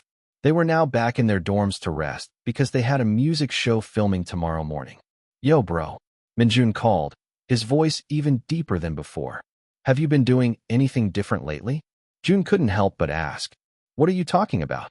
Minjun asked, confusion heard in his voice. "You're growing up really fast," June muttered. "Anyway, it doesn't matter. What's up? I just want to congratulate your team. The album's doing really well. You have more than 2 million pre-orders now, and the music video hit 1 million views in 3 hours, Minjun said. "Thanks, little bro. We worked really hard on it," June smiled. "I have to say, Luster is great. I can already see it being blasted everywhere." "Hopefully, it does," June muttered. "Well, that's it. I know you have a lot of calls, so I'll end it for now." Minjun ended the call before June could even say his goodbyes. He shook his head in amusement, about to text Minjun and reprimand him for having bad manners, when he suddenly received 3 texts all at once. "Mimi, idol friend, your songs are really good. The girls really like it. I personally like Luster the most. Fighting for all of the promotions. Henna, actress friend, the songs are crazy good this time. However, the song you wrote is the best out of all of them. I've been singing it for the past hour. I'll be blaming you if I can't memorize my lines because your song is playing in my mind. Jia, fan friendum, thank you for making such great music for us. I don't know if you'll see this, but I really appreciate you and the group for all of your hard work. I really love the songs and already have them on repeat." June smiled when he saw the 3 texts from the 3 gorgeous ladies. Then, he typed out his responses for all 3 of them before tossing his phone to the bed. "June, thanks. June, thanks. June, thanks." With that, he finally went out of his room to join his teammates for dinner. He was expecting a celebratory atmosphere when he got there. However, the atmosphere was surprisingly dark as he sat on his designated chair. They were all staring at their phones, furiously scrolling as they chewed on their food. "What's going on?" June asked, confused by their behavior. Si-hoon, who was the most reasonable person in the group, sighed before responding to June's question. "They're monitoring the charts," he responded. "Oh," June said, realizing that he hadn't checked the music charts at all after their album had been released. "Well, how is it?" he asked. Si-hoon pursed his lips. "Not good. Number 565. Chapter 565 Floppy Eve." June's heart dropped as soon as Si-hoon said those words. "Because it's great?" June asked, trying to see if Si-hoon was just messing with him. However, their oldest member remained serious. June should have figured it out. Si-hoon rarely made jokes. June leaned closer to Jisung and looked at his phone. The youngest member refreshed the page over and over again, hoping that the results would change. However, it remained the same. June clicked his tongue and got the phone from Jisung's hands since the latter couldn't stay still. Then, he finally caught a glimpse of their rank on the music app. 10th. June muttered, looking up from the phone. "That's not so bad. I thought we didn't chart at all because of your guys' reaction. But Oasis placed 4th back then." Akira pouted, still feeling a bit disappointed. "It took a while before it placed 4th, June said. "Honestly, I'm more disappointed that Luster is only on the 25th spot.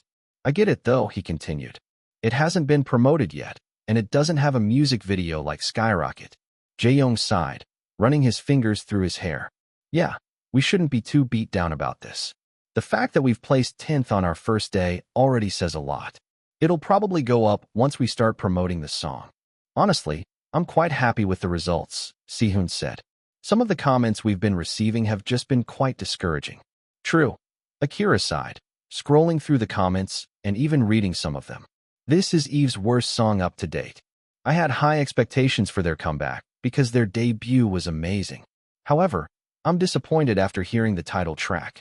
Now, I don't even want to listen to the album. I hate noisy music like this. Akira is so annoying looking." "What?" he muttered in confusion. "That's the only thing I agree with," Rince said. Akira ignored him and turned his phone to his members. "See," Akira whined. "They're not even giving our album a chance.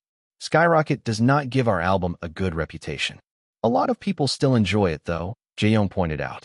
"From what I've read, it's a song that people really love or really hate. No in between.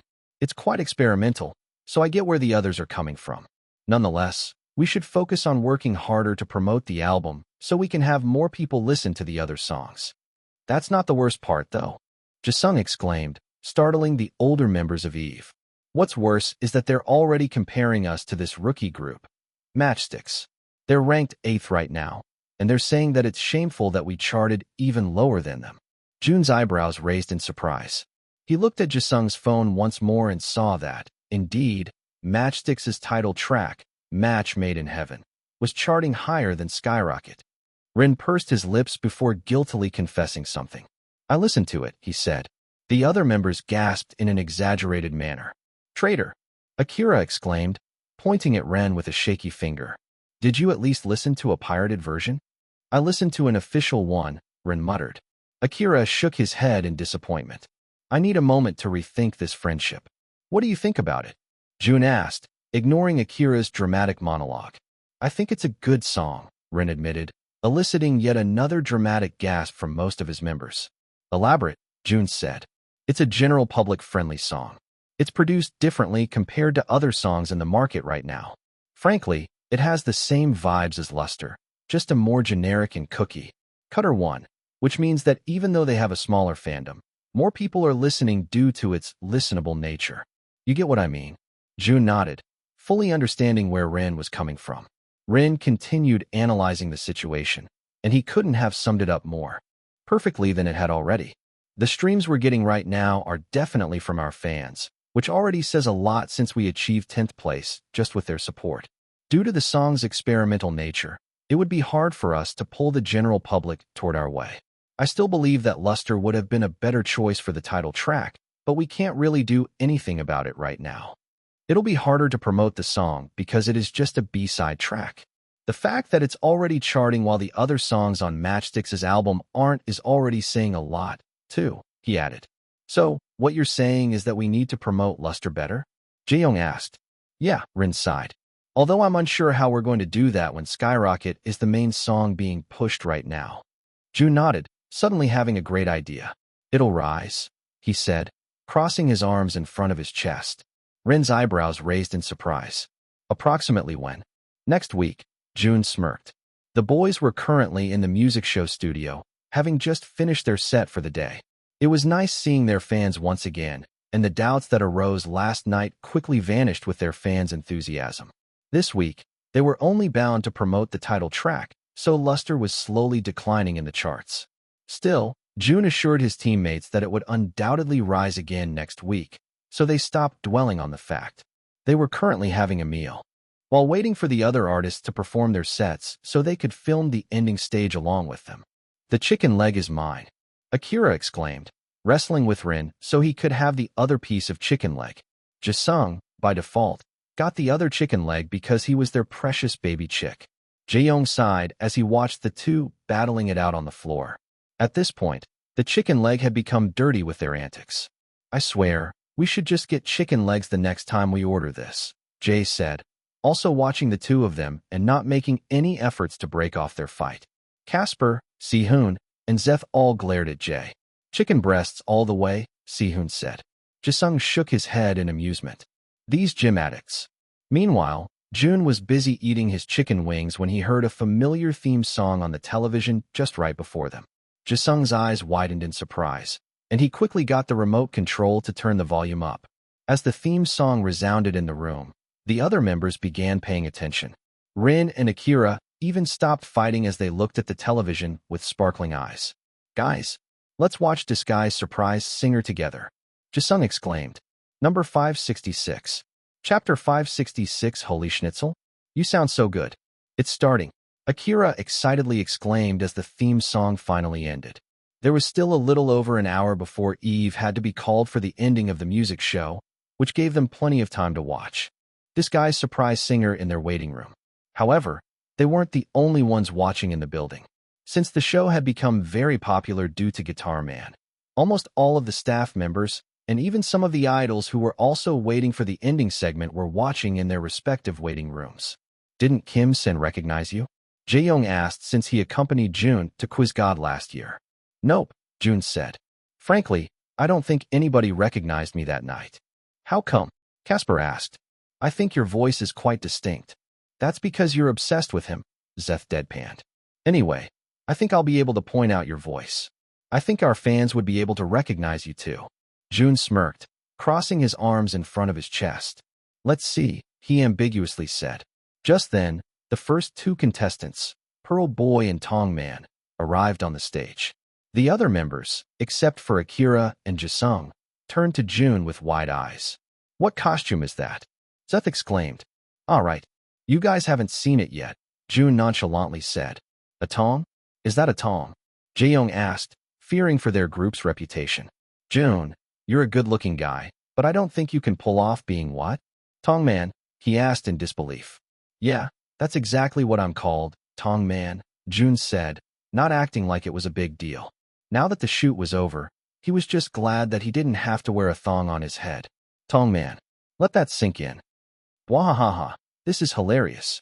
Whoever is behind that mask is a genius. Okay, this didn't have any business being this funny. Man, I'm already rooting for him. Seeing him stand next to the expensive-looking Pearl costume makes him look even more pathetic. Yet, weirdly, I like it. The real-time comments were bursting with discussions about Jun's costume. Akira smiled proudly as he nudged Jun's shoulder. I told you, I did a great job, right? You're already the main topic when you haven't even sung yet. I don't think that's necessarily a good thing, Jaeyoung deadpanned. Who are these shrimps wanting to fight with our guitarman?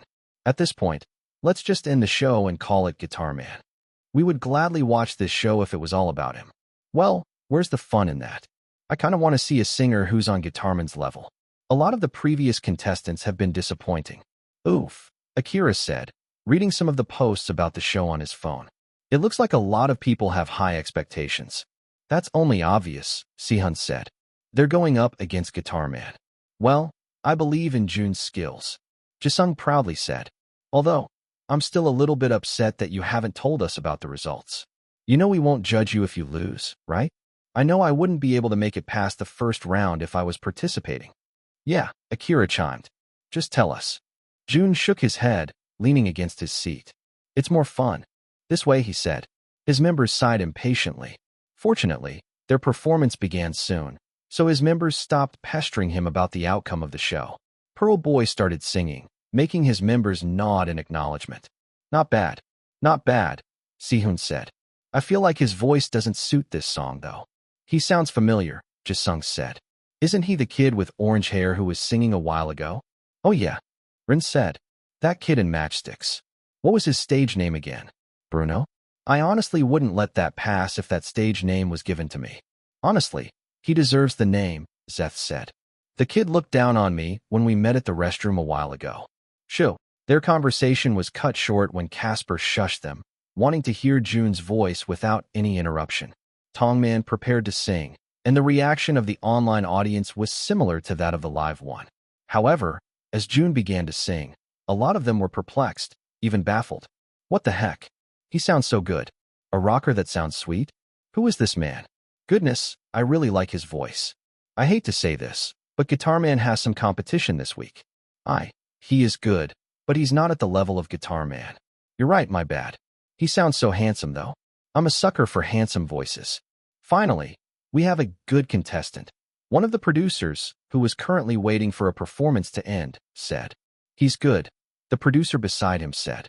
Much better than what we've listened to throughout this day. Sometimes, these idols' voices make my ears hurt. Well, idols' vocals have been getting more stagnant these days. If only the idols of today's generation could sing like this guy, he remarked. Well, this day is definitely not an idol. The two of them chuckled. Meanwhile, the members of Eve couldn't close their mouths as the performance continued. Pearl Boy and Tong Man were battling it out, but it seemed like a one-sided fight. Jun was practically slaughtering Pearl Boy with his voice. You sound like this now? Akira asked, looking at Jun with wide eyes.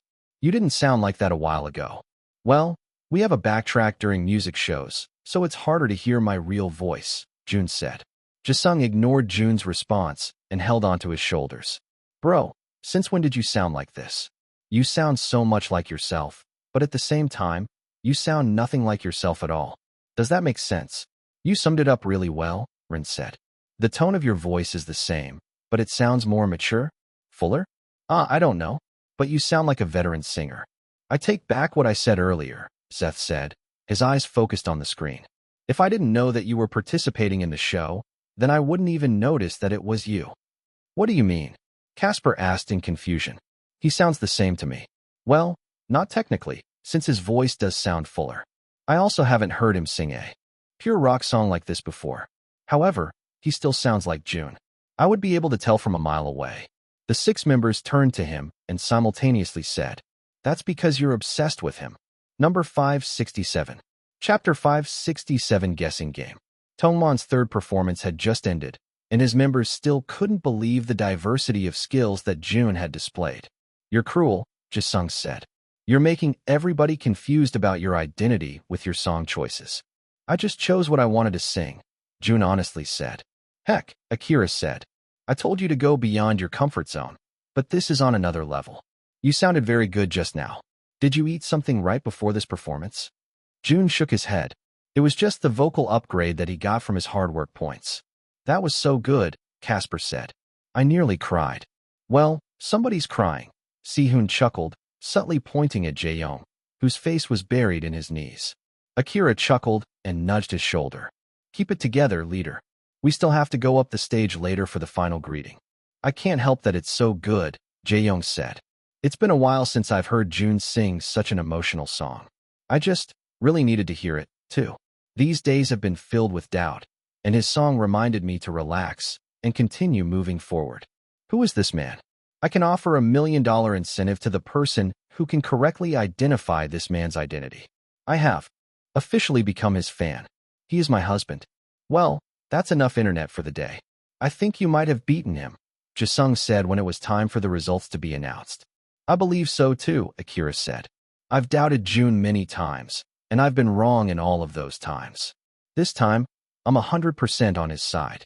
Jun chuckled in amusement. "I'm disappointed, though," Akira continued. "I felt like you would have told us if you had won, especially against Guitar Man." Jisung enthusiastically nodded in agreement. "All of my aunts are obsessed with Guitar Man. They even asked me to get his autograph, but I can't really do that when I don't even know him." "You could have asked me," Jun said. "You know him?" Jisung asked with wide eyes. "Then, does that mean?" "Just keep watching," Jun said. "I knew him before the reveal even happened." "Omo, these two know each other? Then, they must be in the same age bracket? If that is the case, then my husband will be 20 years older than me. That's fine with me. How could this be? Do talented people just belong to the same friend group, or something like that?" After more agonizing moments, the winner was finally revealed, and although the members believed in Jun and knew he would be able to steal the spot away from Guitar Man, they were still surprised by the turn of events. This Tong guy actually managed to topple down a monster. "Who are you? Who is this? Goodness, I'm the most curious about his identity. He sounds familiar. I feel like I'm wrong, though." Surprisingly, there aren't that many mean comments being thrown at Tong Man. "Well, did you hear what Lee Sik said? His wife is getting angry because he's been busy for the past 10 weeks. Let his wife have his man back." "I agree. And, above all of this, I feel like Tong Man deserves it. He definitely does. It's an agony to wait for his identity to be revealed, though. I'm so proud," Akira said, wiping the fake tears in his eyes. "Congrats, bro. That was totally deserved. You never fail to amaze me with your skills," Jisung said. "Right on," Rin agreed. "Your hard work and effort have definitely paid off. You've inspired me to practice even more." Zeth sighed, staring off into the distance. "I remember when Jun struggled to perform on stage. Now, I'm the one aspiring to be like him." "Oh, shut up," Rin said. "You're still a monster. Anyway, I wasn't able to promote our album because I had to keep my identity undisclosed," Jun said. "Who cares?" Jae-young asked. "We're rooting for you all the way." Just then, the door opened, revealing Jae, who had just finished gossiping with the other managers in the hallway. "It's time for the ending stage, boys. Let's go so you can go home and rest for the night. You have another music show tomorrow." The boys nodded and followed after Jae. They arrived at the stage and smiled and waved at their fans. Loud screams were heard when Eve arrived on the stage, making the other idols, who were already there, turn to them with envious stares. Akira smiled proudly as he continued waving at their fans. Even a while back, the studio was filled with Astras. It was almost unbelievable how fast their fandom grew in just a span of a few months. The greeting finished quickly, with the hosts announcing the winners of the week. Afterward, the boys made their way down the stage so they could prepare to go back to their dorms. However, at that moment, Jun felt the call of nature. It must have been the gallon of milk tea that Akira bought him this morning. "Guys, I need to pee," Jun said. Jay turned around and narrowed his eyes in suspicion. "What?" Jun asked in confusion. "Every time you go to the restroom, nothing good ever happens," Jay said, recalling the times when Jun passed out and snuck out when he last went to the restroom. Jun sighed. "I promise. I just need to pee. I'll be back in a few minutes." "You better be," Jay warned. Jun shook his head and went to the restroom to empty his bladder. Fortunately, there wasn't anyone inside. However, just as he was about to zip up his fly, a familiar orange head entered the room. "Pearl boy," he muttered. However, it seemed like the younger boy had superb hearing since he was able to decipher what Jun had said. "Pearl boy?" he asked, causing Jun to halt. "Did you just call me Pearl boy?" Jun didn't respond and went to the sink to wash his hands instead. "I can't be mistaken," the young member of Matchsticks, named Bruno, said. "You call me Pearl boy? That means that you watched the episode one was in." Jun still didn't say anything. He already beat this boy during Disguise Surprise Singer. He'll just wait for the moment that he realizes it was Jun who mercilessly defeated him. "Well, I guess your team is monitoring our team," Bruno smiled. "Did you know? Our song is currently ranked 7th, while yours has already dropped to the 20s. Jun sighed and moved to leave the room. However, the young boy held onto his arm before he could open the door. "Just you wait," Bruno boastfully said. "We'll take your place as the most successful boy group to ever come from a survival show." Jun calmly removed Bruno's grip from his arm. It seemed like Jay was right. Nothing good ever happens every time he goes to the restroom. Number 568. Chapter 568, What the Briefcase Means. "Bo, it's here." Jun smirked as soon as he saw those words. "Jun, send it my way." "Bo, you better keep your promise." "Jun, I will." Bo sent an encrypted file. "You're done eating?" Jisung asked as Jun stood from the dinner table. "Yeah," Jun said. "I'll wash the dishes tomorrow. I have something to do tonight." Akira looked at Jun with raised eyebrows. "I know we have our needs, but don't make too much noise now. These walls aren't soundproofed." Jun clicked his tongue and smacked the back of his head. "Idiot," he muttered before leaving the dining area and locking himself inside the room. For a moment, he merely stared at the file that Bowen had sent. At first, he thought that the Baldy wouldn't cooperate and merely thought he had gone crazy. However, it seemed like he was just as desperate to know the whereabouts of his family. After a while, Jun finally opened the file, expecting the worst. His eyebrows raised in surprise when he saw plenty of evidence hidden within the zip file. There were audio clips, transcriptions, and text messages. How Bowen was able to find such information was a wonder, but Jun thought it wasn't any of his business to meddle with his means of getting information. He played the first audio file. "The briefcase. Did our counterpart manage to get it?" a man with a low voice asked. "Yes," another man said. Jun's eyebrows furrowed as he turned the volume up. He didn't find these people familiar at all. However, they seemed to be talking about the briefcase that he was instructed to seize that night. Up until now, Laohu's objectives were unclear as to why he asked for the briefcase. However, he said it was important and direly needed. In the end, Jun led the raid to seize the briefcase himself. However, thinking that it was important, he decided to keep it as collateral for his delayed pay. Who knew that the incident would have led to his tragic death? However, the second man continued. There had been some trouble with the person who managed to seize it from the dragons. "What do you mean?" "You see, it wasn't Laohu himself who stole the briefcase, but one of his lackeys," he responded. Jun's frown deepened. That pretty much confirmed that the White Tiger gang had something to do with Phoenix. "What a dirty player," the first man scoffed. He knew that the first person who delivers the briefcase would get the promotion. "I thought he was a brave man." In the end, he decided to use his lackeys. "Huh?" Jun's eyebrows raised in surprise. "A promotion?" For all this time, he thought that Laohu held the highest position in their gang. "Well, I guess this is good news for us," the first man sighed. "This means that we'll have an easier time stealing the briefcase from his lackey." As the conversation progressed, Jun felt even more confused. "Did you send those boys to China like I told you to then?" he asked. Jun paid greater attention this part, since it linked his past identity to his current identity. I did, the second man responded. Good. I'm sure they'll be able to get it. Their desperation would lead them to steal the briefcase in no time. Not only that, but we won't even be responsible if they get caught since they're just trainees. Jun scoffed after the first man finished his statement. Trash, he muttered. Weren't they set to go home today? The first man asked. They are. The second man responded, a hint of nervousness heard in his voice. However, there seemed to have been a mishap. They're still looking for the briefcase. Looking? You only look for what is lost. There was a long silence before the second man finally responded. It is lost, he concluded. What? The first man exclaimed. Jun clicked his tongue and shook his head. Took him long enough to figure it out. The man was killed by Laohu out of his own aggression, the second man explained. Now, nobody knows where the briefcase is or where it was hidden. A sigh of frustration was heard. Well, did they manage to locate his significant others? As of now, there are no traces of his significant others. Then, how are we supposed to find the goddamn briefcase? You know that its contents are the key to bringing down the dragons. The first man exploded. I know how important it is. Their conversation painted a vague picture for Jun. Now, he knew that the briefcase held importance as it could have led to the downfall of the dragons. However, the contents of the briefcase were still unclear. Then, find it at all costs. We can't afford anyone else to get a hold of it. With that, the first audio clip ended. Jun went through the other files and found that everything aligned with the first audio clip he listened to.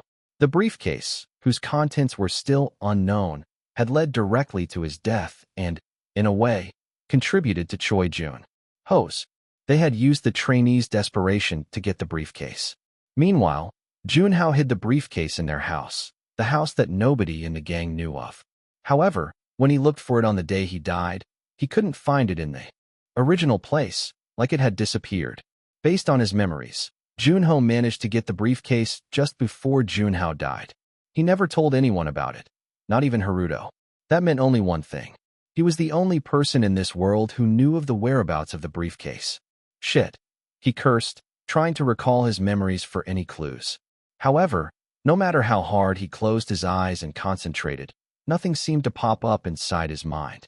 He still didn't know what the briefcase really contained.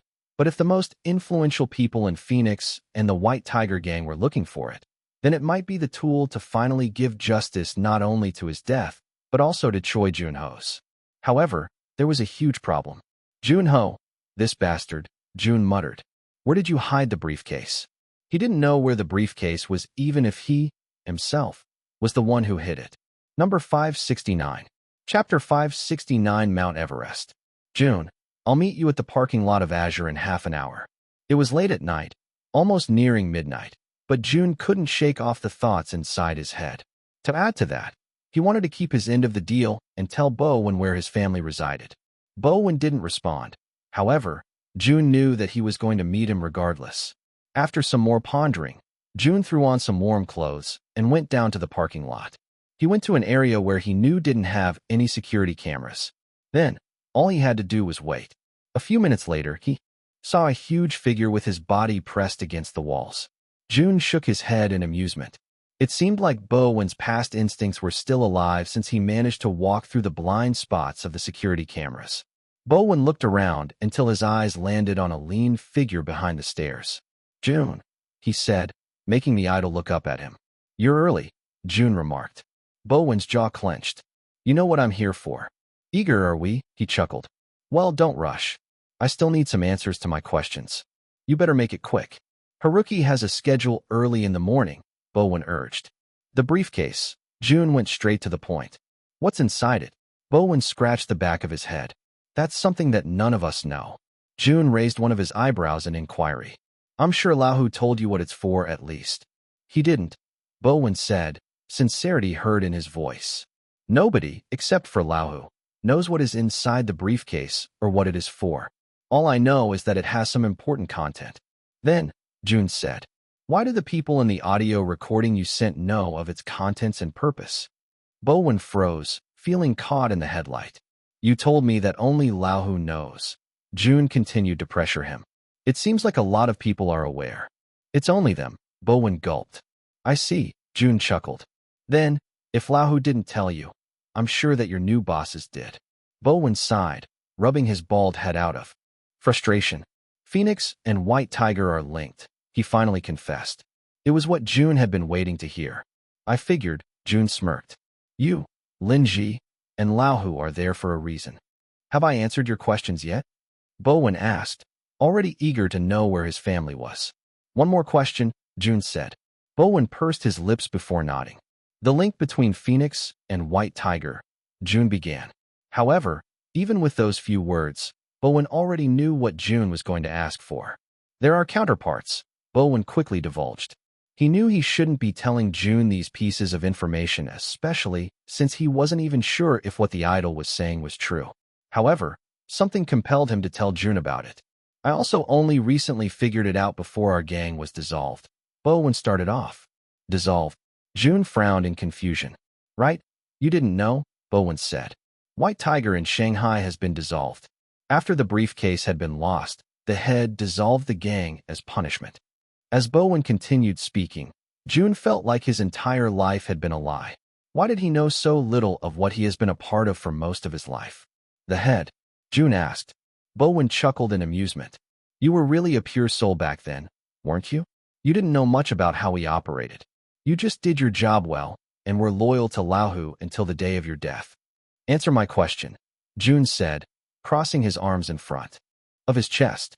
It might seem that White Tiger is the usual gang that raided clubs, stole money, and extracted information.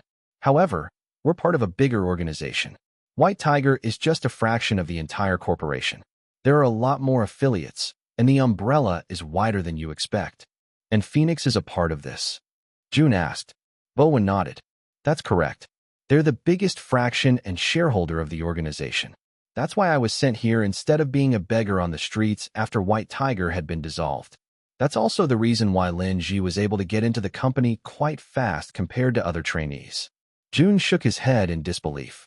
And what about this head that you were talking about? He asked. It's self-explanatory, Bowen said. If Lahu was the boss of White Tiger, then the head is the core of the organization. They are the ones at the very top, the king, in simpler terms. Jun pursed his lips. He thought his biggest enemy was Lahu, but it seemed like this problem ran deeper than he thought. Now, tell me the information I need in exchange for what I've told you, Bowen said. Jun sighed, running his fingers through his hair. Honestly, Bowen revealed more information than he had expected, so he decided to tell him exactly what he needed. Before anything else, you need to promise me something, Jun said. What? Bowen impatiently asked. Do not go after them. They're already living a good life without you. Bowen's face reddened as he shook his head. You don't get to tell me what to do.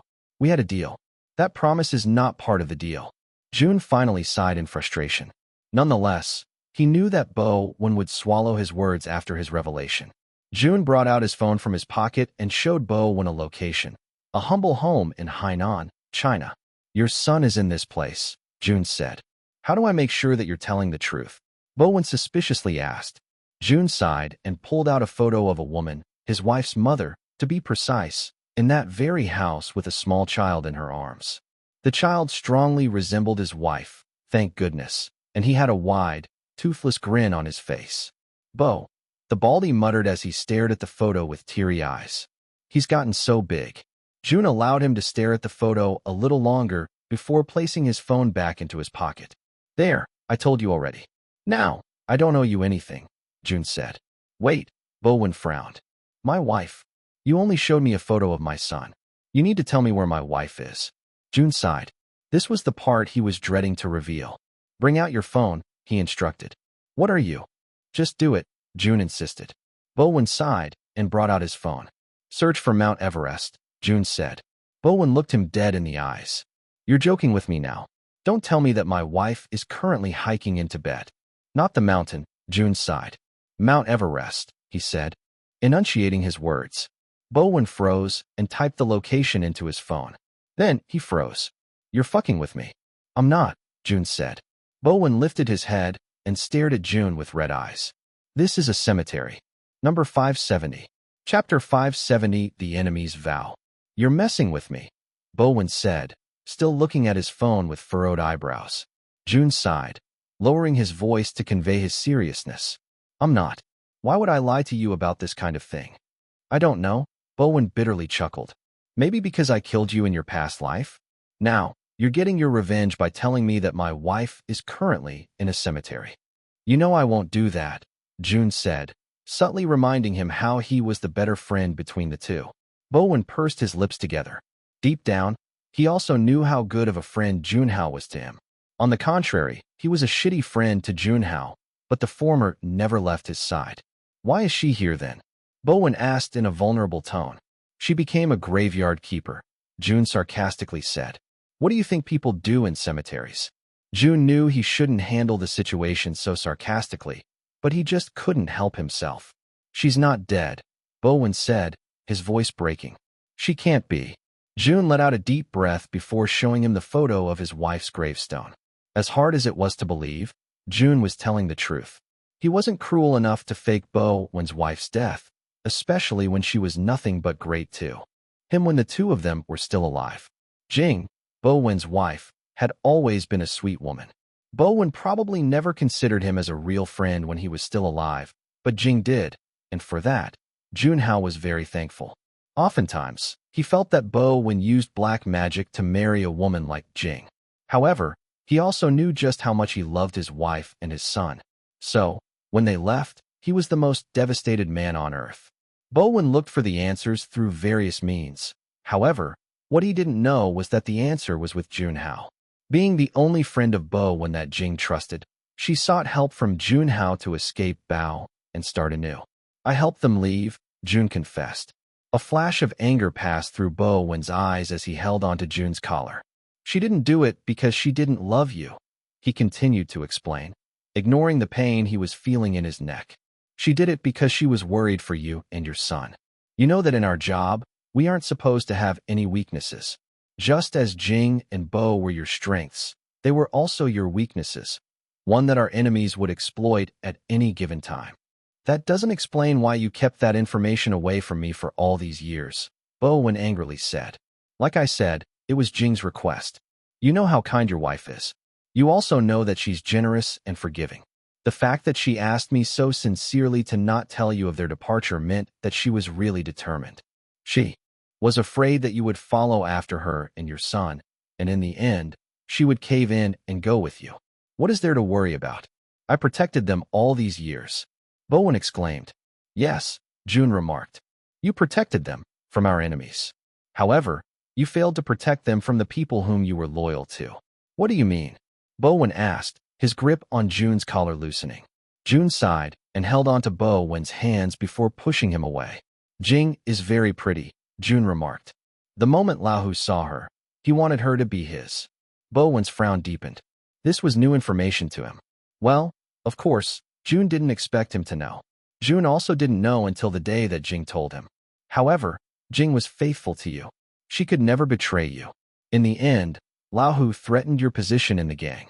However, Lahu also knew that you were a vital member of the gang, so he resulted in threatening Bo's life instead. Bowen's breath got caught in the back of his throat. Lahu, the man he trusted more than anyone else, was actually his greatest enemy in life? So she left, Jun said. She left so she wouldn't cause any trouble. Bowen was still silent, internalizing everything that Jun had just said. He wanted to believe that Jun was just making all of these up. However, with respect to his wife, he knew that Jun was telling the truth. She died of a heart attack, Jun continued. Her mother told me that she never recovered from loneliness after she left, and that led her to abandon herself. In the end, she couldn't take the loneliness and succumbed to her illness. When did she die? Bowen absent-mindedly asked. A few days before my death, Jun said. Jing's mom told me not to tell you. However, I was planning on telling you that day. However, you know, you put a bullet through my head. Jun smirked when Bowen chuckled softly before leaning against the hard, cold wall. Jun saw tears welling up in his eyes, so he looked away. I think Bo's doing well, Jun said, trying to comfort the big man. Last year, he finally entered school. She did just as what she said, Bowen muttered. She really enrolled Bo early in school because she thought he was a genius. Jun was surprised that Bowen took the news better than he thought. Well, if the kid got Jing's genes, then you don't have to worry. He'll have a full head of hair in his 30s, too. Bowen shook his head. I still want to see him, he said. Jun sighed. Deep inside your heart, you know that you can't. This life of ours, we're not meant to live normally. It's a pit that only keeps getting deeper the more we try to climb it. Maybe, just maybe, we'll be able to live normally in our next lives, he said, facing him with the truth. Our next lives? It's unfair. You're already on yours, Bowen chuckled. Jun shook his head. I doubt I'll be able to live normally in this life, too. Why? Bowen asked. Is somebody holding you back? Yup, Azure and my fans. I'll probably be burned alive if ever I have a family of my own, Jun said. It was true. That was the sad reality of being an idol. I guess we're on the same boat, Bowen said. I probably won't ever see my son again, won't I? You technically could, Jun objectively said. How am I supposed to do that? Uproot the problem, Jun said. Have a completely new slate and live a new life with your son. However, that's way too complicated, right? You're still working with Phoenix, so you're still affiliated with White Tiger. Bowen paused for a moment before he turned to Jun with ambitious eyes. That's what you're trying to do, right? You're trying to uproot the problem, he asked. I'm just planning on getting justice for my death, Jun responded. But your death is much more complicated than we thought, Bowen remarked. The only way we can give justice to it is if we uproot the problem. What are you planning? Jun suspiciously asked with narrowed eyes. Nothing. You're the one who's going to do the planning, of course, he smirked. You've always been great at that. Now, I believe the truth has come to light, and the people I've trusted before weren't the people that deserve my trust.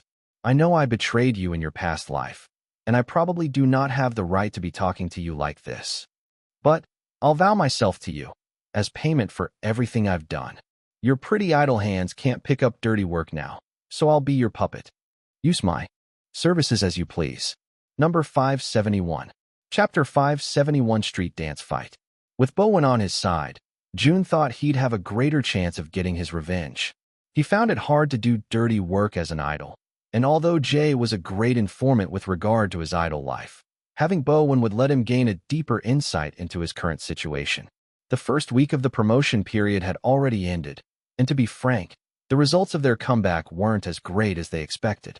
Of course, their group was still doing well. However, for someone with 2 million albums sold, their streams on different music platforms didn't reflect it. It was true that Skyrocket wasn't really a general public-friendly song. Nonetheless, Jun eased his mind a bit since they were going to be promoting Luster by the second week, which he believed was a song that would be better received by their fans and the public.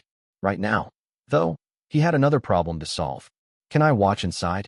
I've always wanted to meet professional dancers. Jay exclaimed. He was clad in baggy jeans, an oversized t-shirt with what seemed to be a gang sign, but was just cute in Chinese letters, and a bandana tied around his head. You're more excited for this than me? Jun sighed. I almost forgot about it. I wouldn't have gone if you didn't remind me. What? Jay exclaimed. And miss out on meeting the dancers from Street Fight Dance. Street Fight Dance? Jun asked in confusion. Jisung, the TV show addict, went out of his room and looked at Jun with narrowed eyes. You don't know Street Fight Dance? He asked. No, Jun said. I don't have much time these days. You should have stayed up with Akira and me so we could watch it together. It airs every Wednesday, he suggested. Jun shook his head. No, thank you. I'd much rather sleep than watch a show. Why? Is it popular? Extremely popular. Jisung responded. They have even more views than some idol dance practices these days. It's basically a show where dance crews battle it out to see who's the best. They make choreographies and do freestyle dances, but the best part is there is a lot of drama.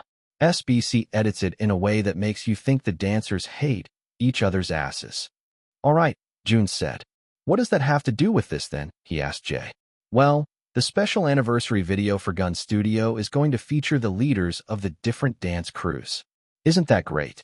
And where did you hear this information from? Jun sighed. Duh, from my informants. Who else?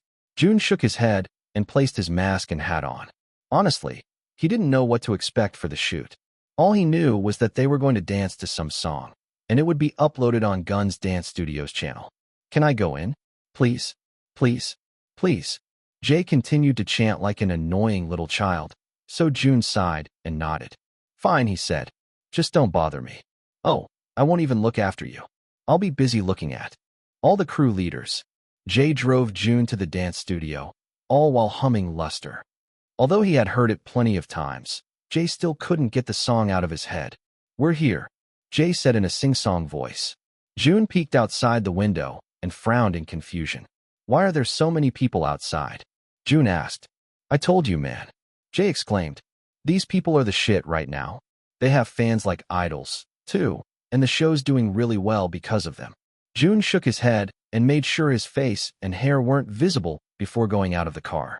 Hey, wait for me, Jay exclaimed, but Jun already made his way inside. The people didn't even bother looking toward Jun's way because his outfit was too low-key. On the other hand, as Jay attempted to chase Jun, he was mobbed by a group of people. Wait, he exclaimed, yet it was drowned by screams as the people thought he was one of the dance crew leaders. Jun shook his head and entered the room without knocking. There, he saw the dance crew leaders that Jay was talking about.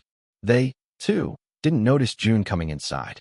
Jun looked around and didn't find Gun or Tank, so he decided to settle at the corner and wait for the filming to finally commence. There were two groups inside the room, one for the men and one for the women. Judging from their looks, they really did appear like dance crew leaders. All of them wore hip clothing, and most of them had piercings that weren't placed in conventional areas. He definitely felt out of place with his all-black outfit and worn-out shoes. Jun was situated near the men, and Jun happened to overhear their conversation. He wasn't eavesdropping. Their voices were just too loud for him not to notice. Do you already have a special guest for the next mission? One of them asked.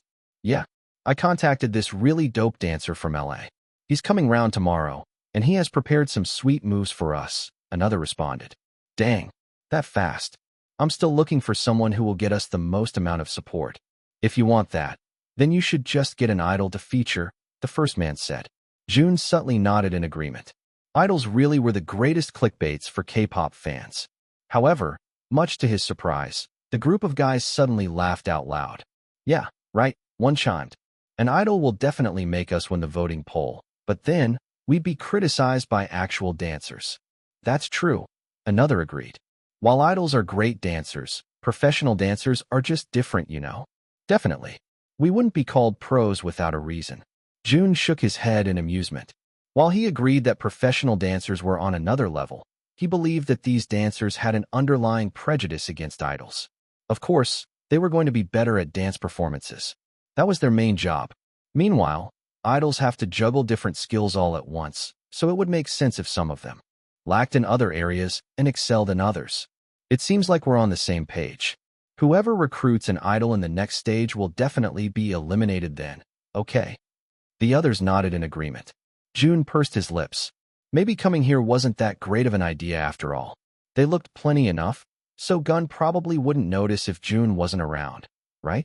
Jun planned on going out of the room when Jay, all sweaty and messy looking, suddenly barged into the room. Jun, there you are. Number 572. Chapter 572 Fast Learner. At that moment, the dancers turned to Jun, finding his name familiar. However, what caught their eye more was Jay, who was dressed even more obnoxiously than them. Jun pursed his lips and leaned against the wall. Well, there goes his chance to escape. Just then, Gun entered the room with a wide smile on his face. He searched the room with his eyes and smiled even wider when he saw Jun. Jun shook his head. He thought Gun wouldn't notice if he left, but it seemed like he was really looking forward to having Jun in their anniversary video. CJ, you're also here? Gun asked, scrutinizing the former trainee's outfit. Can I watch you guys? He asked with bright eyes. Gun scratched the back of his head.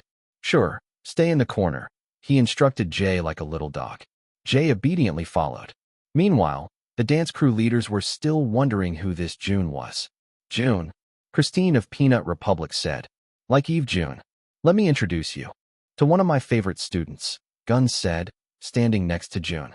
Jun hesitantly removed his cap and mask before bowing his head. Omo, it's really Jun from Eve. Wow, you're really handsome. Is it possible to have such a face? Dang, you just made the other guys in here look like little shrimps. Jun scratched the back of his head and muttered statements of gratitude as compliments continued being thrown his way. What is he doing here, though? Dookie of XYG asked. Well, I already told you about this concept, right? Gun asked. Yeah, the dancer replied. It's an evolution of dance. We'll have beginners, intermediates, and then us experts at the end of the video. Well, Jun was in the beginner class, Gun explained, and he was supposed to represent beginner dancers. I thought the beginner choreography has already been filmed, Dookie remarked. Yeah, Gun said. Jun's currently having a comeback, though, and this is the only free schedule I got from his manager. Jun pursed his lips as he listened to their conversation. Then, he turned to Jay with a subtle glare. Why was he never informed of any of this? Jay sheepishly smiled. In truth, Jun was actually free during the beginner and intermediate filming days. However, since he heard that the expert part of the video was going to feature some of his favorite dancers, he couldn't really pass on the chance. So he's going to be filming with us? Bad Lee, leader of Didi, asked.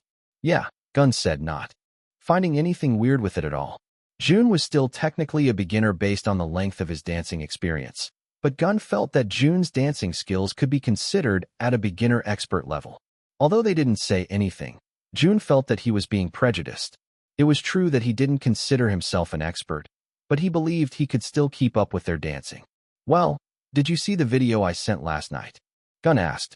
Once again, Jun turned to Gun, who wasn't even looking at him since he was busy ogling the dance crew leaders. That's the choreography we're going to do? It's pretty tough, Bada of Weatherman said. Yeah, it's going to be a partner choreo, so grab your partners, and we'll go over some of the dance moves. I'm sure you went over it already, though, so this will be quick. Jun, in fact, did not go over the video. He didn't even receive it from Jay. What was he going to do now? His thoughts were cut off when he suddenly felt burning stares on the side of his face. He realized that all of the dancers were already partnered up, but there was no one by his side. Wait, you don't have a partner? Gun asked. Jun silently nodded. Gun pursed his lips and wondered if he should take one for the team and act as Jun's partner. He would actually like that, but in the end, he decided to just let it be. We'll have you in the middle then, Gun said, which seemed to have been a bad idea since the dancers grew even more hostile toward Jun. Can I just stay at the back? Jun asked, raising his hand. 6,000, leader of MBLEM, silently scoffed. He must not be confident with his skills. Nonetheless, Jun heard him but decided to ignore his bitterness. No, Gun said. You're precious. I mean, it wouldn't look balanced if you were in the back. This is only a short clip anyway, and the original dance was supposed to be a solo dance. I'll teach you a little later while the others are practicing. Jun sighed and nodded in defeat. After that, Gun went over the dance with the professional dancers. They were truly on another level since they were able to channel the feeling of the dance with just one teaching session. It was a pretty sensual dance, so Jun was actually grateful that he didn't have a partner. 1. It would feel awkward since the dance had some grinding movements. And 2. His fans would not like it if they saw him doing such dances. As the session continued, Jun marked some dance moves that he thought could be a part of the solo dance. Then, after around half an hour, they decided to call a break before they finally filmed the video. Jun took this time to learn the dance from Gun. So, how are we going to do this? Jun asked. I saw you marking some movements already, and I think it's also pretty good. Did you watch the video beforehand? Jun shook his head. Really? Gun asked in surprise. But it appears like you're already familiar with the dance. Jun shrugged since he really didn't watch the dance video. As his dancing skills improved, he just found himself learning dances at a much quicker pace. They played the music, and Gun started demonstrating the entirety of the section so Jun would have a better feel for it. Jun watched silently from the side, taking note of the movements and memorizing them. Meanwhile, the dancers, who were supposedly having their rest, paid attention to Jun, still finding it weird how he got the center position when he was supposed to be in the beginner's video. All right, Jun said, nodding to himself. Do you want me to demonstrate again? Gun asked. Jun shook his head. Nah, I got it. Just tell me which parts one got wrong. Gun and the other dancers were confused. Gun just showed him the dance once, and he was already prepared for a demonstration. Are you sure? Gun asked. Jun nodded. Yeah, I think I got it. Play the music, please. Number 573.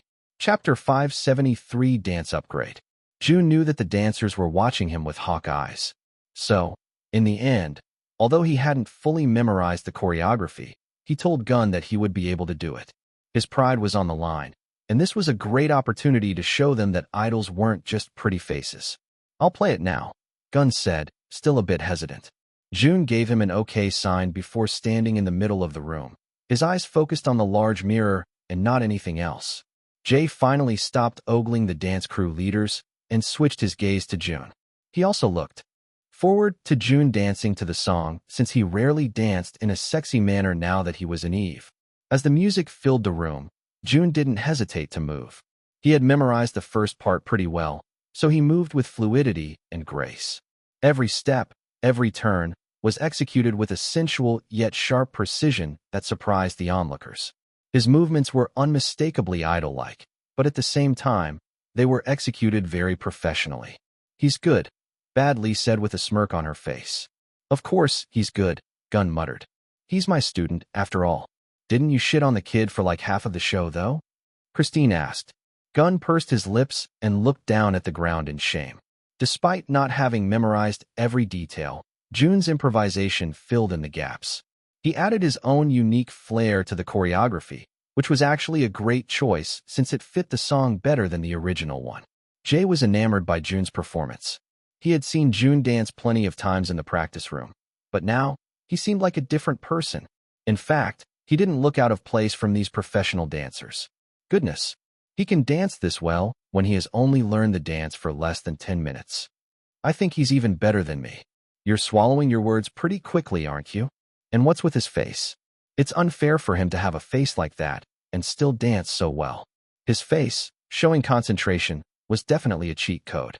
It amplified the impact of each movement and made the dance appear even more attractive. As the music ended, Jun's face contorted back to his blank stare, almost like he didn't just dance so sexily mere seconds ago. "Was that good?" he asked, breaking the silence in the practice room. Gun snapped out of his thoughts and enthusiastically nodded. "Fantastic. That was perfect.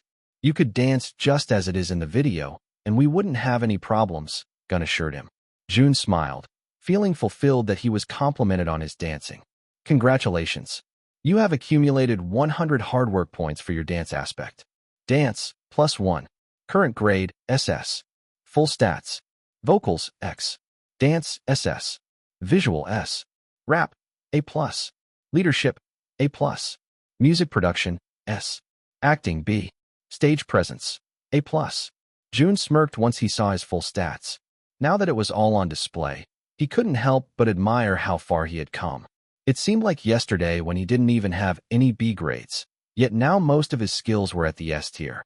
He still didn't know what X truly meant, but as long as his vocal skills didn't regress, then he decided not to think too hard about it. "Are you guys ready to film?" Gun asked after a couple of minutes. The dancers nodded and went to their positions, readying themselves for the video. "Let's try and finish this within one take, okay?" Gun said. The dancers all hummed in agreement. Jun, feeling a bit awkward standing in the center with the professional dancers, whipped out his mask from inside his pocket to put it on. However, Gun quickly stopped him. "No, don't do that," Gun said. "We need your face on the screen." "Why?" Jun asked. "It won't affect my dancing in any way." "I know," Gun smiled. "I was just thinking of making you the thumbnail. We'll gain more views that way."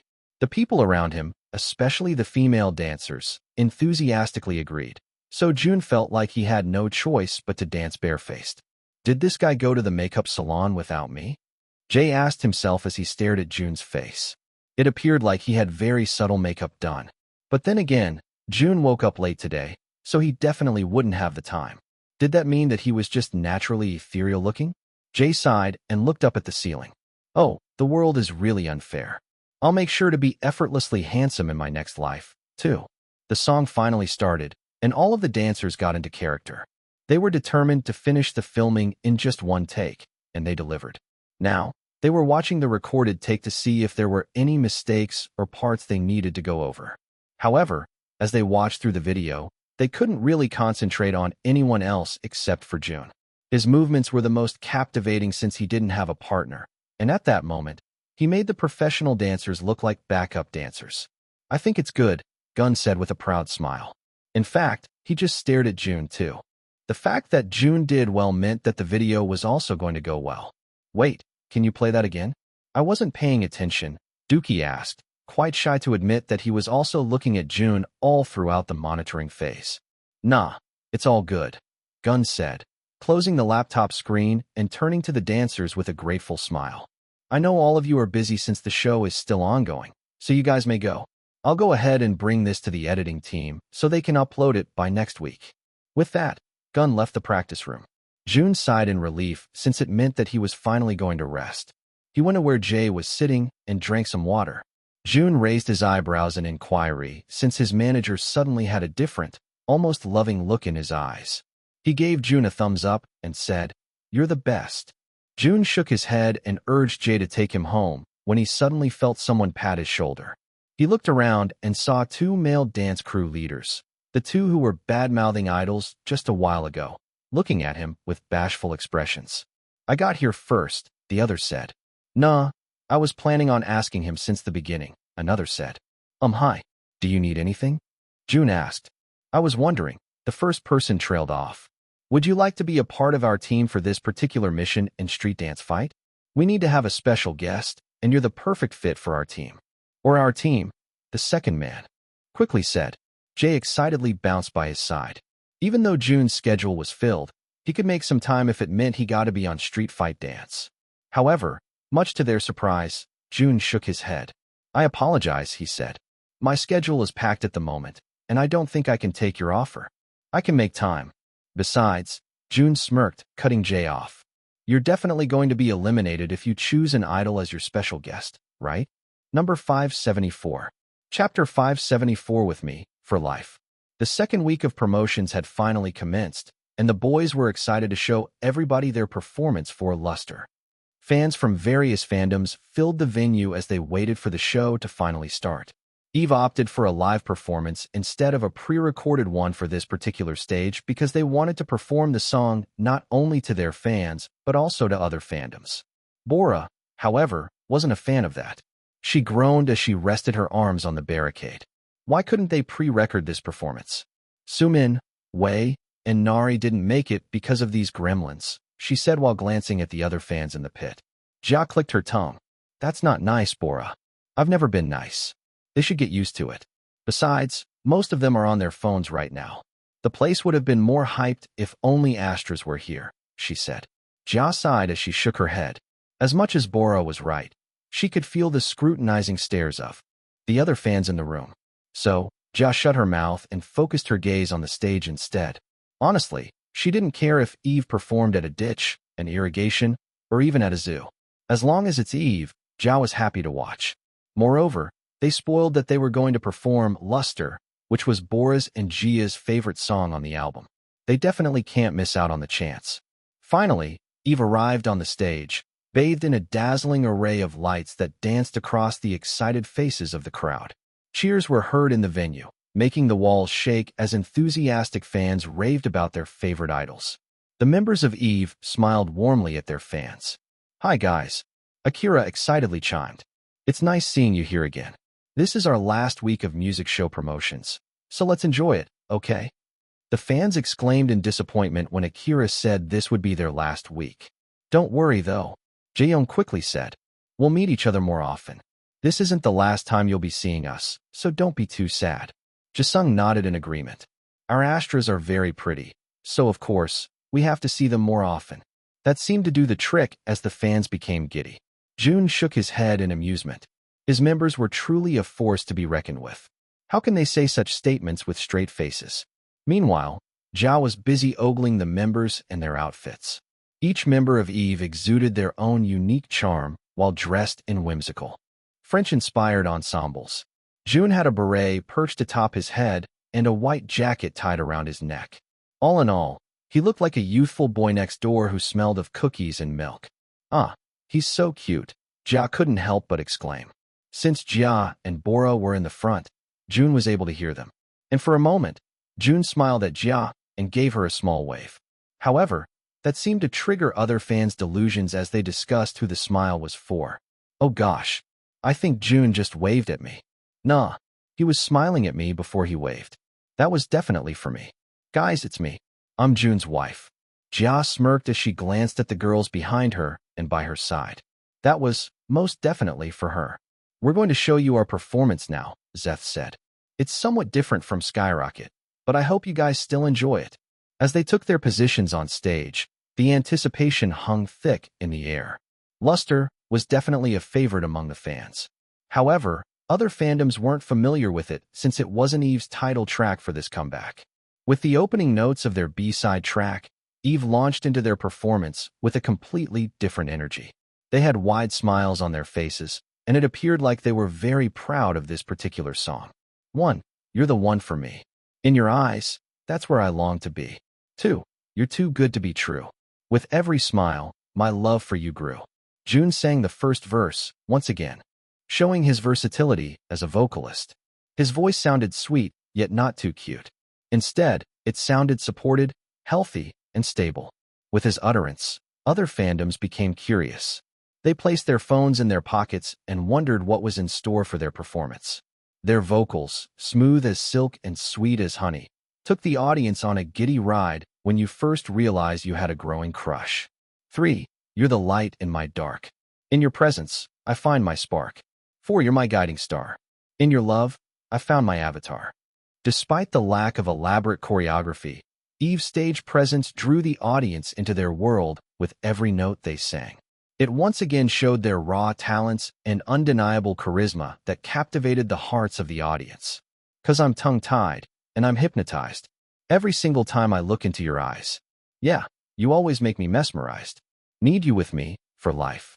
As the chorus erupted, the magic of Eve's performance reached its peak. Simple yet addictive, the choreography comprised upper body movements that flowed effortlessly. With how simple it was, the audience could see themselves dancing to the song too.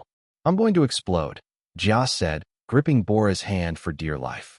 I can't believe they're doing this. It's so cute. Bora nodded in agreement, jiving to the beat as Eve proceeded to the second verse. She already liked this performance better than Skyrocket, and she also saw most of the crowd jamming too. The song, you're the coffee to my mornings, the chocolate to my treat. With you, life is always sweet. You're the sunshine to my day, the moonlight to my night. With you, everything just feels so right. I feel like this song is going to be viral, Bora said, already claiming it. After the bridge, they sang the chorus one more time.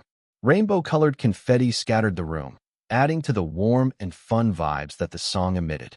'Cause I'm tongue-tied, and I'm hypnotized. Yeah, you always make me mesmerized. Need you with me for life. Then, Jun made his way to the middle, a small smile on his face. He looked like an angel that had just descended on earth, making the audience turn silent so they could focus on his face. Then, as the last line approached, his smile widened, his eyes turning into crescent moons. Need you with me for life. Number 575. Chapter 575 dragged and beaten to the ground. 'Cause I'm tongue-tied, and I'm hypnotized. Need you with me for life. 1. You're the one for me. Every single time you look into my eyes. You're the coffee to my mornings. Jia sighed in disappointment as they left the studio. I can't believe they still didn't win in a music show yet, she said, feeling sad that the boys hadn't gotten an award for this comeback. I know, Bora sighed. But last week, Matchstick's digitals were definitely better. I won't worry too much, though. Why? Jia asked. Just close your eyes for a second and listen intently, Bora instructed. Jia clicked her tongue and closed her eyes, just as Bora had said. Then her eyebrows raised in surprise when she heard the familiar tune being sung by a number of people. Jia opened her eyes and found Bora smirking with her arms crossed in front of her chest. They're all singing the song, Jia muttered. They are, Bora said. Which means only one thing. It's going to be a hit. Our song is 15th on the charts right now. Jisung exclaimed with wide eyes, startling everyone who was in the car. What? Zeth asked in confusion. I thought Skyrocket dropped already. Did it rise to the 15th spot again? Not Skyrocket. I'm talking about Luster. Look, he said, showing his phone to his members. They turned to Jisung and looked at his phone with narrowed eyes. Indeed, Luster was on the 15th spot in the music chart, just right below Matchstick's title track. Not only that, but we're trending on Naval, too. Rin exclaimed. They must be searching for our song. Smiles adorned their faces as they scrolled through their respective phones, reading comments that people had left under Luster. I came here because my daughter was humming the song. I really like it. This feels like something I would listen to while in high school. I came to watch a music show a while ago and heard this song for the first time. I couldn't get it out of my head, so here I am. Honestly, this song's really good. Probably even better than Skyrocket. More songs like this. Please. I knew they were going to like this song better, Akira said. We should have pushed for it to become the title track. Jay smirked. I think this is better, though. Now, we can prove to that shitty titty bear that he made the wrong choice. Meanwhile, Ted, who was brushing his teeth, sneezed loudly, causing the foam inside his mouth to splatter across his mirror. Aish, he cursed. Is somebody talking about me? Just then, his work phone rang, and he was ready to yell at whoever was interrupting his beauty regimen since he was already in a bad mood. Yeah? I'm off work right now. Oh, sorry, Mari apologetically said. There was a moment of silence as Ted let the situation sink in. Was that Mari just now? I guess I'll just tell you at work tomorrow. No. Ted quickly said, his tone suddenly shifting to a sweet one. What do you need? He asked, nervously chuckling. Are you sure? We can end this call. No need. Ted quickly intercepted. I'm all ears. He closed his eyes and let out a deep breath, wanting to punish himself for making Mari uncomfortable. Well, I just wanted to tell you that Eve's song is rising on the charts. They're currently in the 8th spot right now. What? Ted asked with wide eyes. In the top 10? But I thought they were out of the top 50 now. Yeah, it didn't chart well in the beginning, but it's getting some traction after their live performance on a music show was uploaded. So, at this point, the song might even beat Oasis in terms of numbers, he excitedly asked. If it goes like this, then yes, Mari said. Aren't you happy for the boys? A small smirk emerged from Ted's lips. Of course, I'm happy for the boys, he said. But most importantly, he was happy for himself. His song was finally back on the charts, and he was ready to see it rise even higher and higher. We should congratulate ourselves, too, Ted continued. For what? Mari asked in confusion.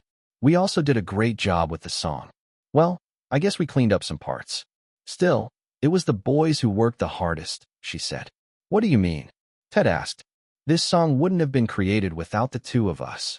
It was though, Mari said. Ted was getting more confused by the minute. So, he grabbed his other phone and went straight to the charts. Once he saw the song sitting on the 8th spot, he felt his eye twitch. Mari, the song that you were talking about, is Luster, of course. Ted's jaw clenched as he gripped his phone tightly. He held himself back so he wouldn't throw it to the mirror. Then, why did you call me about it? He asked, trying to calm himself down. Why not? Mari chuckled. These boys worked hard for the comeback, and we also are the main producers of the album. I just thought you deserved to know. Ted's breathing became ragged as he scrolled down the chart to see where Skyrocket was. Currently, it is in the 75th spot. It wasn't too bad since it was still in the top 100 songs. However, the fact that his song was beaten by a B-side track created by the members made him feel like trash. Oh, it just went up to 7th, Mari giddily said. Goodness, these boys are going to break their records. Maybe we should have really listened to them and made this the title track. Nonetheless, I think this is also good. Mari, Ted said, not able to take it anymore. Yeah. Mari asked. Don't talk about this anymore, he said before turning off the call. Then, he slammed his work phone on the table before resting his palms on the sink. He tried calming his breathing, but it was still pretty labored. Then, as he glanced at his phone, he saw that Luster was, indeed, already at the 7th spot in the music chart. Fuck, he exclaimed, grabbing his phone and throwing it to the bathroom wall. The gadget exploded into pieces while Ted merely looked at it. I was beaten, he muttered. Number 576. Chapter 576 Tong in my purse. 576 Tong in my purse. I can't believe we're in the 5th spot right now, Jisung giddily said while Jun was preparing to film for Disguise Surprise Singer. Their promotion period had finally ended, and Luster was now steadily rising in the charts. I'm seeing a lot of people dance to the song on Licklock, too, Jaeyoung smiled. The atmosphere in the dorm was bright and harmonious, as all of the members were excited about the achievements that the song they produced was getting. I'm also very excited for Jun's performance later, Seth said. I heard that a lot of people are tuning in for the live show. Well, it is a very loved show, Rin pointed out. We'll also be watching. Why won't you tell us which song you're going to perform, though? Akira said, squeezing Jun's biceps. Oh, Akira said when he copped a feel, raising his eyebrows in surprise. Are you working out lately? You've become more firm. Jun clicked his tongue and retreated his bicep away from Akira. It's a surprise, Jun said. How can you keep such secrets to the person who birthed you as Tong Man? Akira snapped, narrowing his eyes at Jun. Whatever. Jun brushed him off. I'm going. Good luck, Jun. His members collectively wished him luck as he left the dorm. Then, he went to the parking lot where Jay was waiting for him. He sighed in disappointment when he saw that there was still a tong right over his head. I'm starting to think you're enjoying this, Jun said. Jay merely shrugged, letting Jun believe that what he said was right. They drove to an open stadium, where music festivals were usually held, for the very first Disguise Surprise Singer live show. The show was bound to start later in the evening, but the stadium was nearly filled to the brim. People of all ages came to watch the show, and the atmosphere felt like a carnival. While Jun prepared backstage, a group of young adults arrived at the stadium. I thought you hated this show, Bora said as she looked around the field. Yeah, Sumin said. You said it was for middle-aged people. With mediocre married lives, single old people, and kids who can't clean their own asses. I still stand by what I said, Jia smiled. I just wanted to come here today. Hypocrite, Bora chimed. Oh, shut up and eat your corn dog. Bora shook her head and stuffed her mouth with the food items that Jia had bought for her. I was only able to bag second-row tickets, though, Jia said. But I guess that's better than nothing, right? I don't know what kind of deity you have in your life, but the fact that you got us front-row tickets every time we go to these shows makes me wonder if you saved the world in your past life, Nari said. The five of them went to their seats. However, Jia quickly halted when she saw two familiar people in the seats just right before them. Mom, she exclaimed. Cindy and her husband turned around, looking surprised as well. Boo Bear? What are you doing here? Boo Bear, Bora chuckled to herself, causing Jia to pinch her side. Is this the date that you and Dad were supposed to have? Jia asked. And is this the studying session that you told me you were going to? Cindy retorted. Jia's eyes narrowed at her mother. I thought you only watched this show for Guitar Man. I thought you didn't watch this show at all, Cindy clapped back. Jia sighed and looked at the banner her mother was holding. Tong Man. You're a fan of Tong Man now. Cindy sighed. What?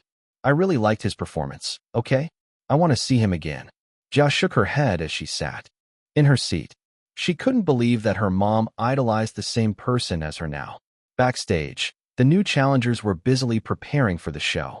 Meanwhile, Jun was asked to go to the side of the stage, where his throne was currently situated. Jun didn't think much about it. However, as he went to the stage, the stadium erupted into loud cheers, startling him. What the heck? Jun muttered as he looked around. Last month, Guitar Man dominated the venue with his fans. Now, it seemed like all of his fans transferred to Tong Man. Tong Man, I love you. I became addicted to his performance after it came out. I kind of want him to be eliminated so I can finally see who he is. I fell in love with a man whom I don't even know. Jun glanced to the side and saw the panel members looking at him with intrigue. At the very first seat was Lee Sik, who waved at him before giving him a thumbs up. Jun reciprocated his greeting with the same action as he settled in his seat. Just then, Kim Sin finally arrived at the stage, the people once again bursting into cheers. Good evening, beautiful people, he exclaimed loudly. Thank you so much for coming to this live show, the very first one for Disguise Surprise Singer. It's honestly a surprise to see so many of you support the show despite the darkening skies. However, I'm sure we're going to light up your world with the performances of our challengers. However, before all of that, let us first greet our very own disguised Tong Man. Kaya. So handsome. I can't believe I'm attracted to Tongs nowadays. You're not the only one. I saw a Tong in the grocery store and suddenly felt my heart beating. Y'all are crazy. I want a Tong inside my PU.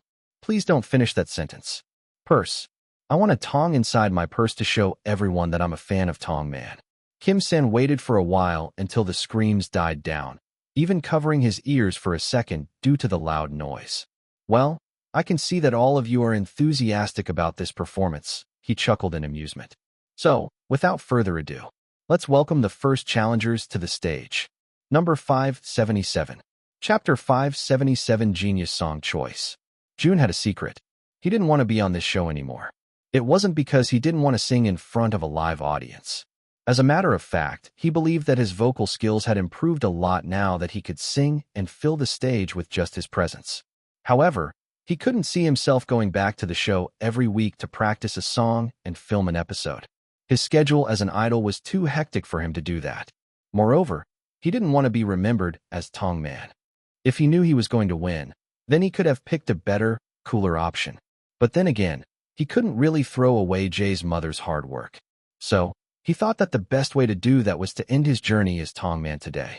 When the first two challengers sang, he realized that he might have to stay for another week. However, he sighed in relief when he heard one of the challengers on the second stage. Her voice, more powerful than the Hulk himself, blew away the audience with her vocal skills.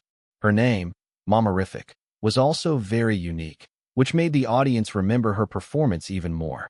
Then, as expected, she was the one who won the privilege to be able to battle Tong Man.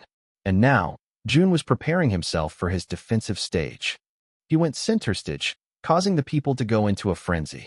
Some of them even raised tongs in the air, acting like it was a light stick.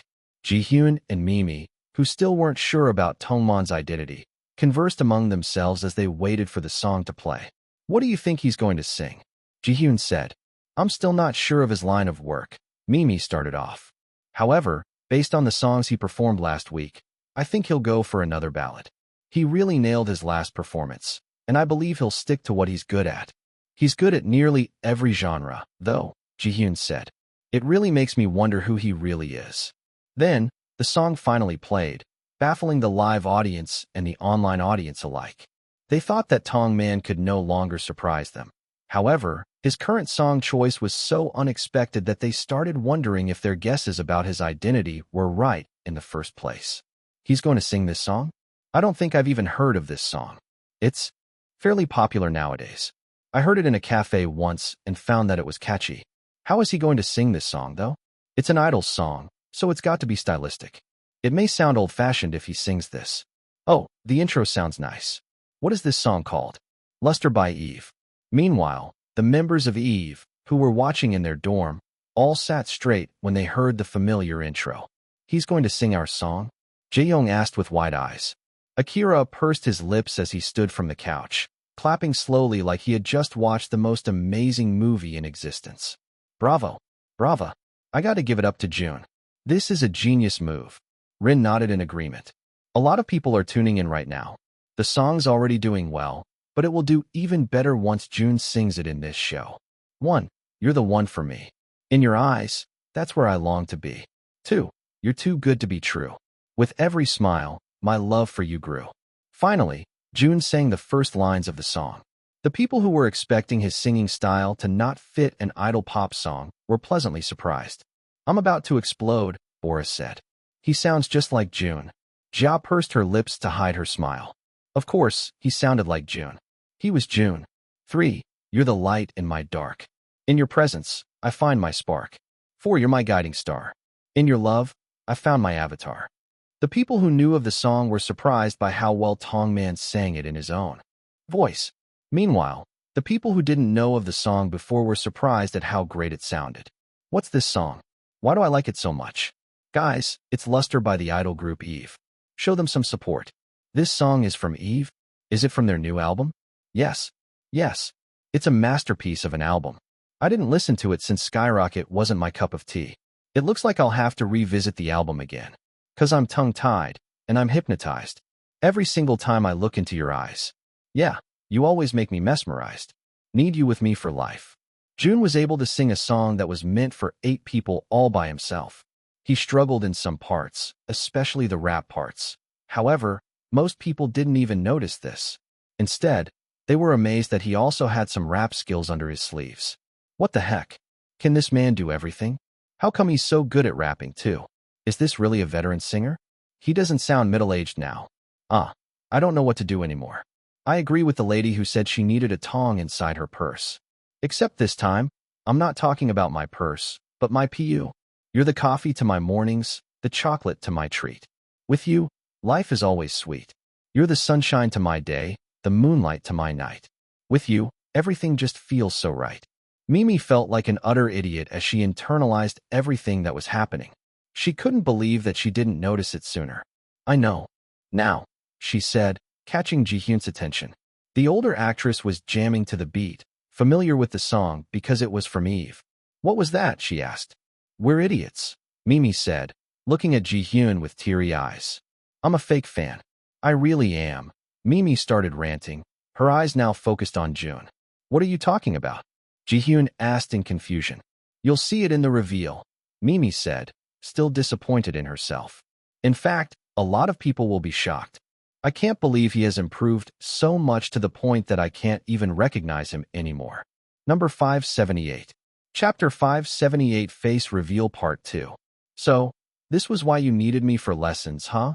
A familiar woman asked from behind Jun, causing him to turn around and chuckle once he saw her. And this was why you couldn't see me for 2 weeks. Jun retorted, probably for more weeks now. I think I'll be able to beat you today. I hope you do, Jun sighed. And I will, she confidently said.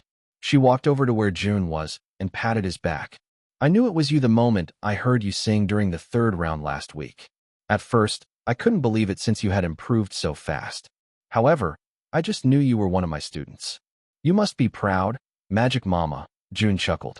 Magic Mama also chuckled in amusement. Well, of course, I'm happy. That just means that I've been an effective teacher. However, I feel that you're taking vocal lessons with somebody else. How can you improve so fast? It's just you and me, Jun said. And me? Do you think you'll be able to beat me? She asked. Jun didn't hesitate to shake his head. He had already beaten one of his mentors last week.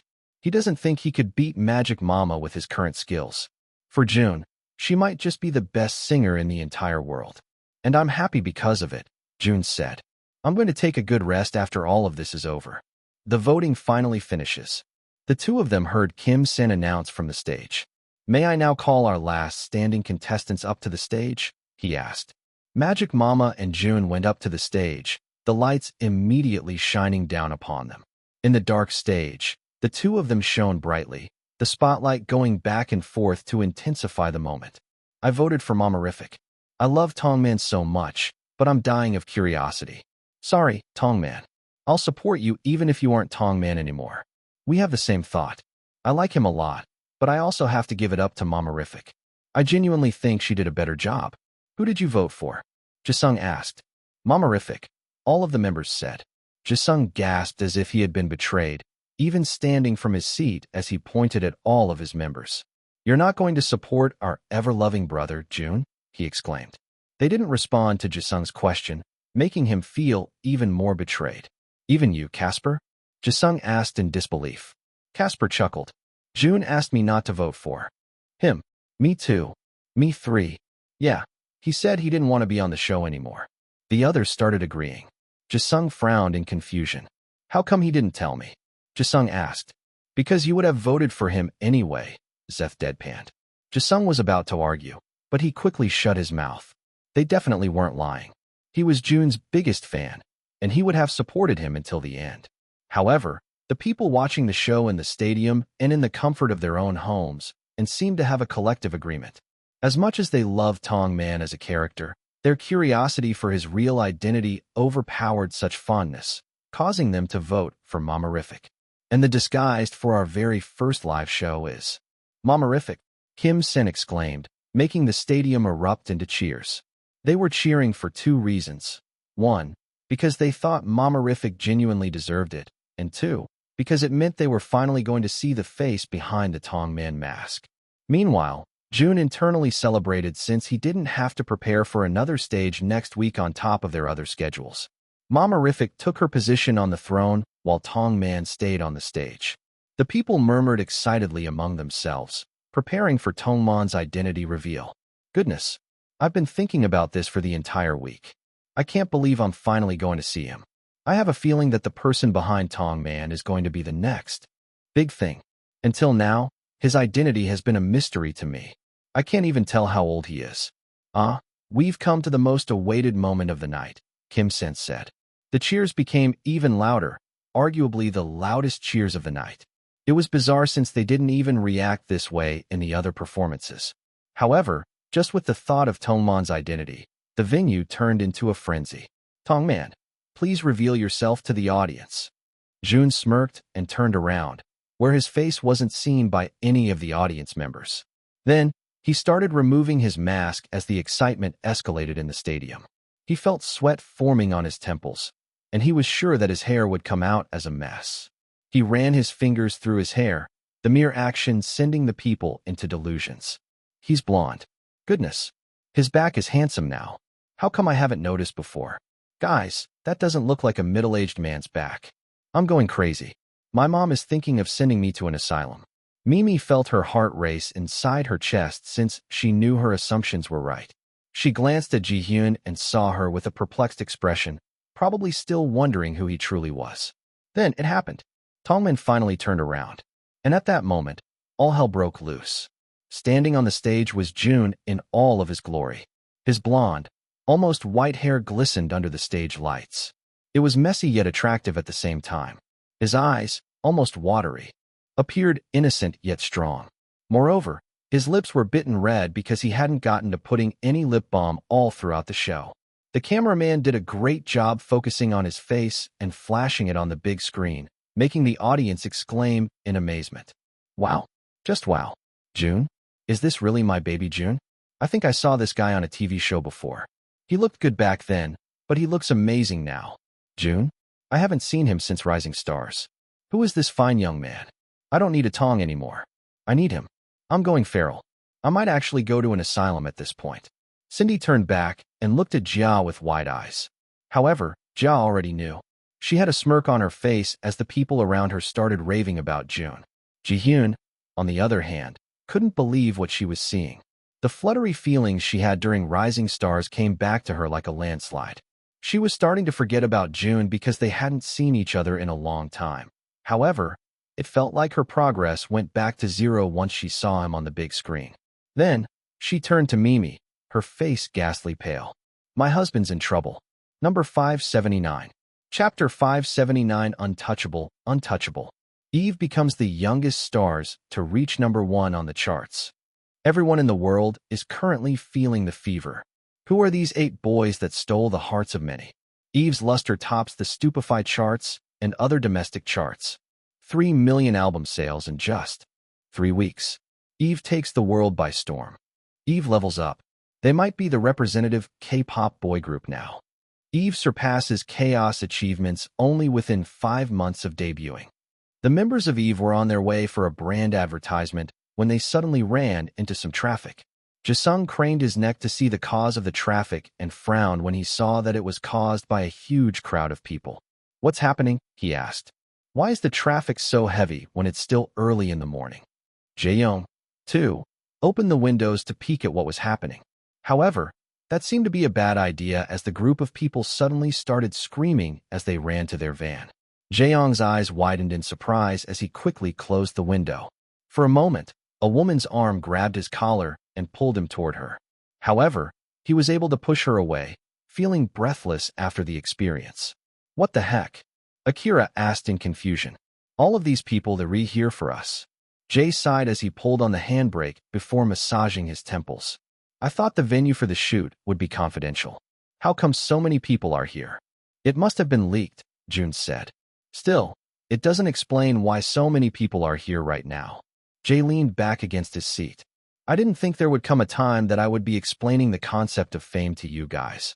You might not be aware of it, but you guys are blowing up right now to the point that I can't even comprehend it.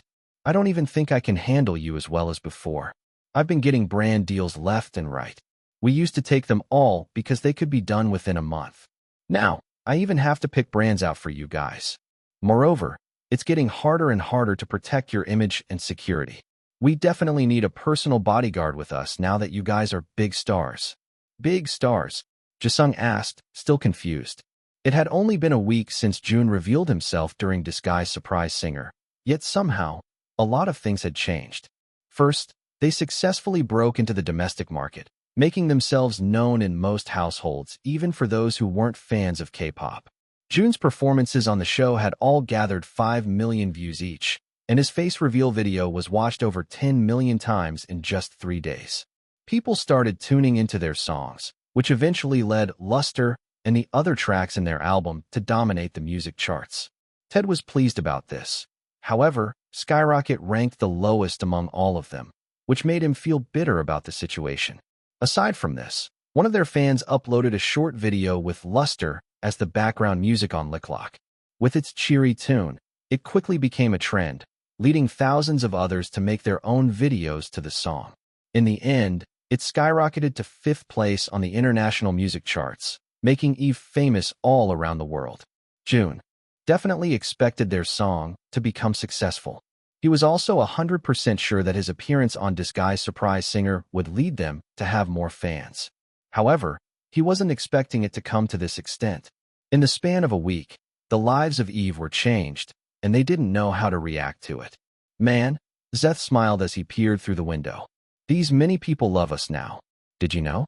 I gained 500,000 followers in the past week. Only a week.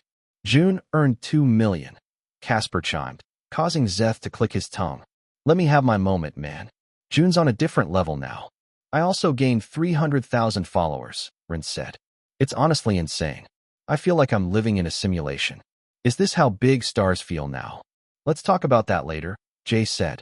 For now, we have to think of a way to get through this crowd and enter the building. We're going to be late for our shoot at this point. Didn't they send bodyguards to help us? Jisung asked. They did, Jay said. But there's only 2 of them. Let's wait until they get here so we can leave safely. After a while, the 2 bodyguards finally arrived, one of them appearing familiar. Bucktooth Guard, Jun muttered. What was he doing here of all places? Come to think of it, Jun had seen him plenty of times before in other venues. This Bucktooth Guard must be making a great amount of money. However, that wasn't really the issue.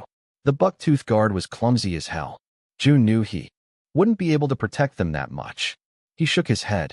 I'll stay in the back, he said. No, you're precious, Casper said. I'll stay in the back since I'm the biggest among us. I'll stay at the front since I love attention, Zeth smiled. I'll stay at the side, Sehun smiled. I'll stay at the other side then, Jun said. Jay turned around and looked at Jun with a concerned expression. Are you sure? He asked, fearing for Jun's safety since he was the most famous member of Eve at this point in time. Jun nodded. The bodyguards were able to clear a small path, so the members exited the car and walked to the building. However, the path quickly became narrowed as the fangirls and fanboys flocked to where they were, placing their phones near their faces to the point that the boys felt suffocated.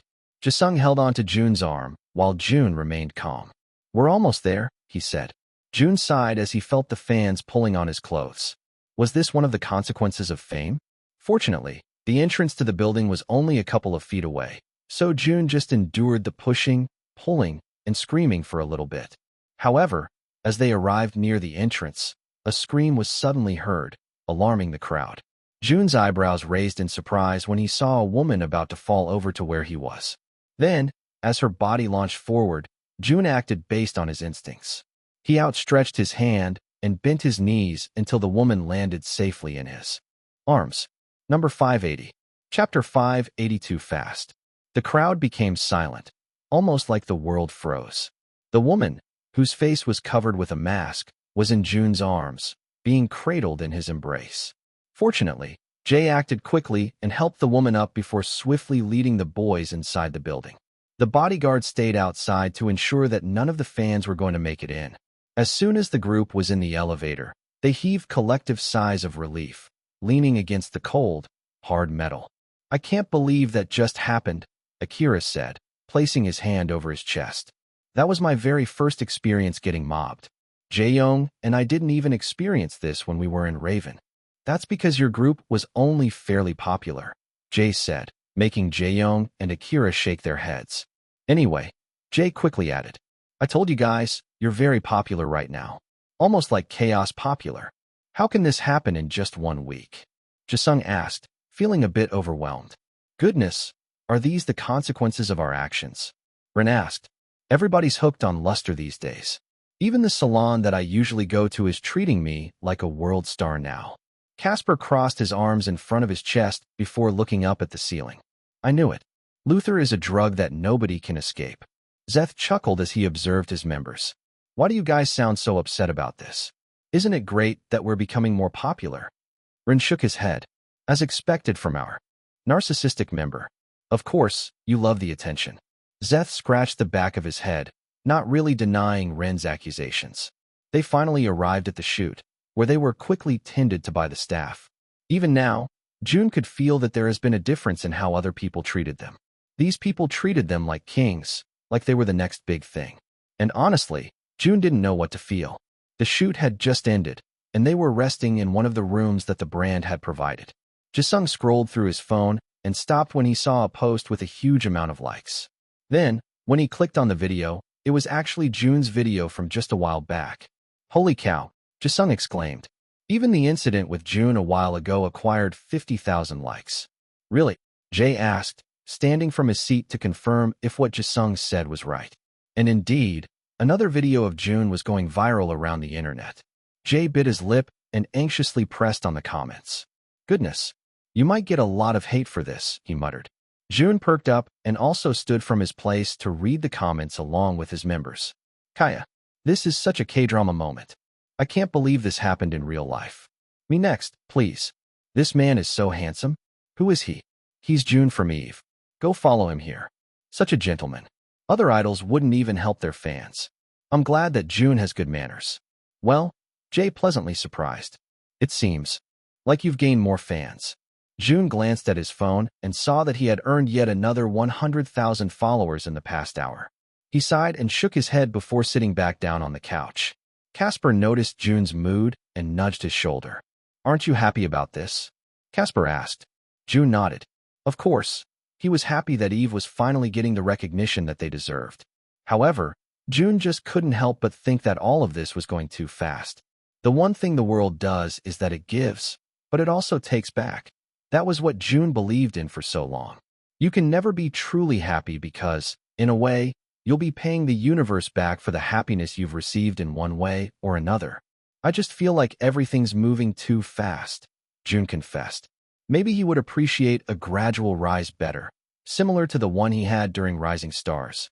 I feel that way too, Rin sighed, already feeling a bit pessimistic. However, he was definitely still grateful for the opportunities being handed to them. I think we should just enjoy it, Zeth said as he patted Jun's back. I know that all of this is hard to believe, but we should make the most of what we have right now. Yeah, Jaeyoung nodded. It won't always be like this, so let's live in the moment. Jun nodded, except there was still a lingering voice inside his mind. Somehow, he just remembered the idols that made it big in the industry, the ones who became household names even in the West. Jun didn't think much about them before, but now that he thought about it, he could gradually see the loss of sparks in their eyes. As their songs started charting higher, their morale slowly depleted. Truly, the higher you are, the bigger your responsibility is. So, Jun was just being cautious to not let this fame get the best of him since he didn't want to lose his true essence. Just then, his phone rang, so he flipped it over to look at the caller ID. There, he saw Minjun's contact name, causing a small smile to appear on his lips. He missed the little, not so little, kid even more now that he was busier, and he couldn't wait until they met once again. Minjun called Jun whenever their group achieved new heights, so Jun smiled at the thought of his little brother congratulating him for Eve's rise in fame. He quickly answered the phone and placed it over his ear. Little bro, he started off. Jun, Minjun said in an urgent tone, causing Jun to frown. He had never heard Minjun speak to him in such a tone before, so he instantly knew that something was wrong. What happened? Jun quickly asked. Grandma, Minjun started off. Jun froze after Minjun said those words. This was what Jun was afraid of. As expected, the world never fails to give you a break. Was it taking away the happiness that it had given so soon? Please, bro. I don't know what to do. She's in the hospital. Number 581. Chapter 581, What the World Took. Jun didn't think twice before leaving the venue of their shoot. Fortunately, Jay and his members understood, so with the help of Boy Mystic's manager, Jun was able to leave the venue without any problem. As he arrived at the hospital, he said a quick thanks to the other manager before making his way inside. Fortunately, it seemed like none of the people recognized him, so he was able to speak to the nurses without any trouble.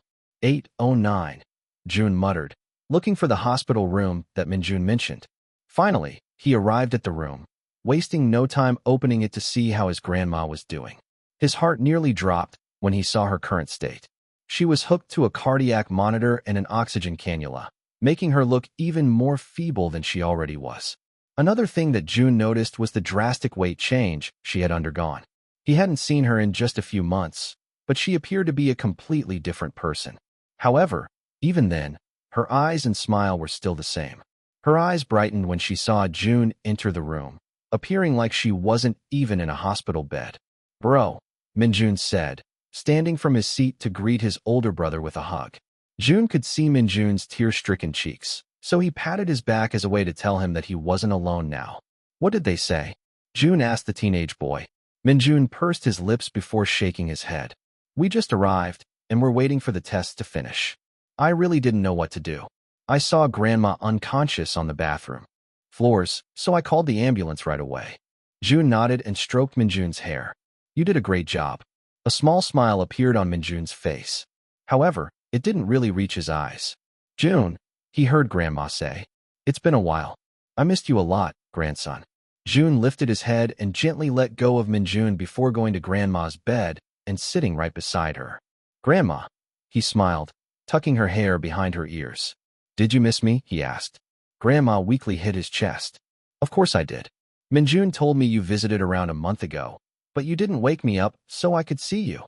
"You were resting," Jun said. "I didn't want to interrupt your rest." "Who's interrupting who?" Grandma clicked her tongue. "I would have regained my strength the moment I saw you. By the way, I see that your song is charting well these days. My new friends are once again asking for me to introduce you to them. At first, they couldn't believe that you're my grandson, so I told them that I'll most definitely show you to them one day." Jun chuckled endearingly at the old woman. "Of course," he smiled. "We'll do just that. So, make sure to get all better, okay?"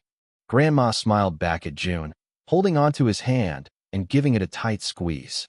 "I'm very, very proud of what you've become," she said. "Who knew that the kid I fed back then would turn out to be a world star?" "I'm not a world star," Jun softly said. "You will be, soon, very, very soon.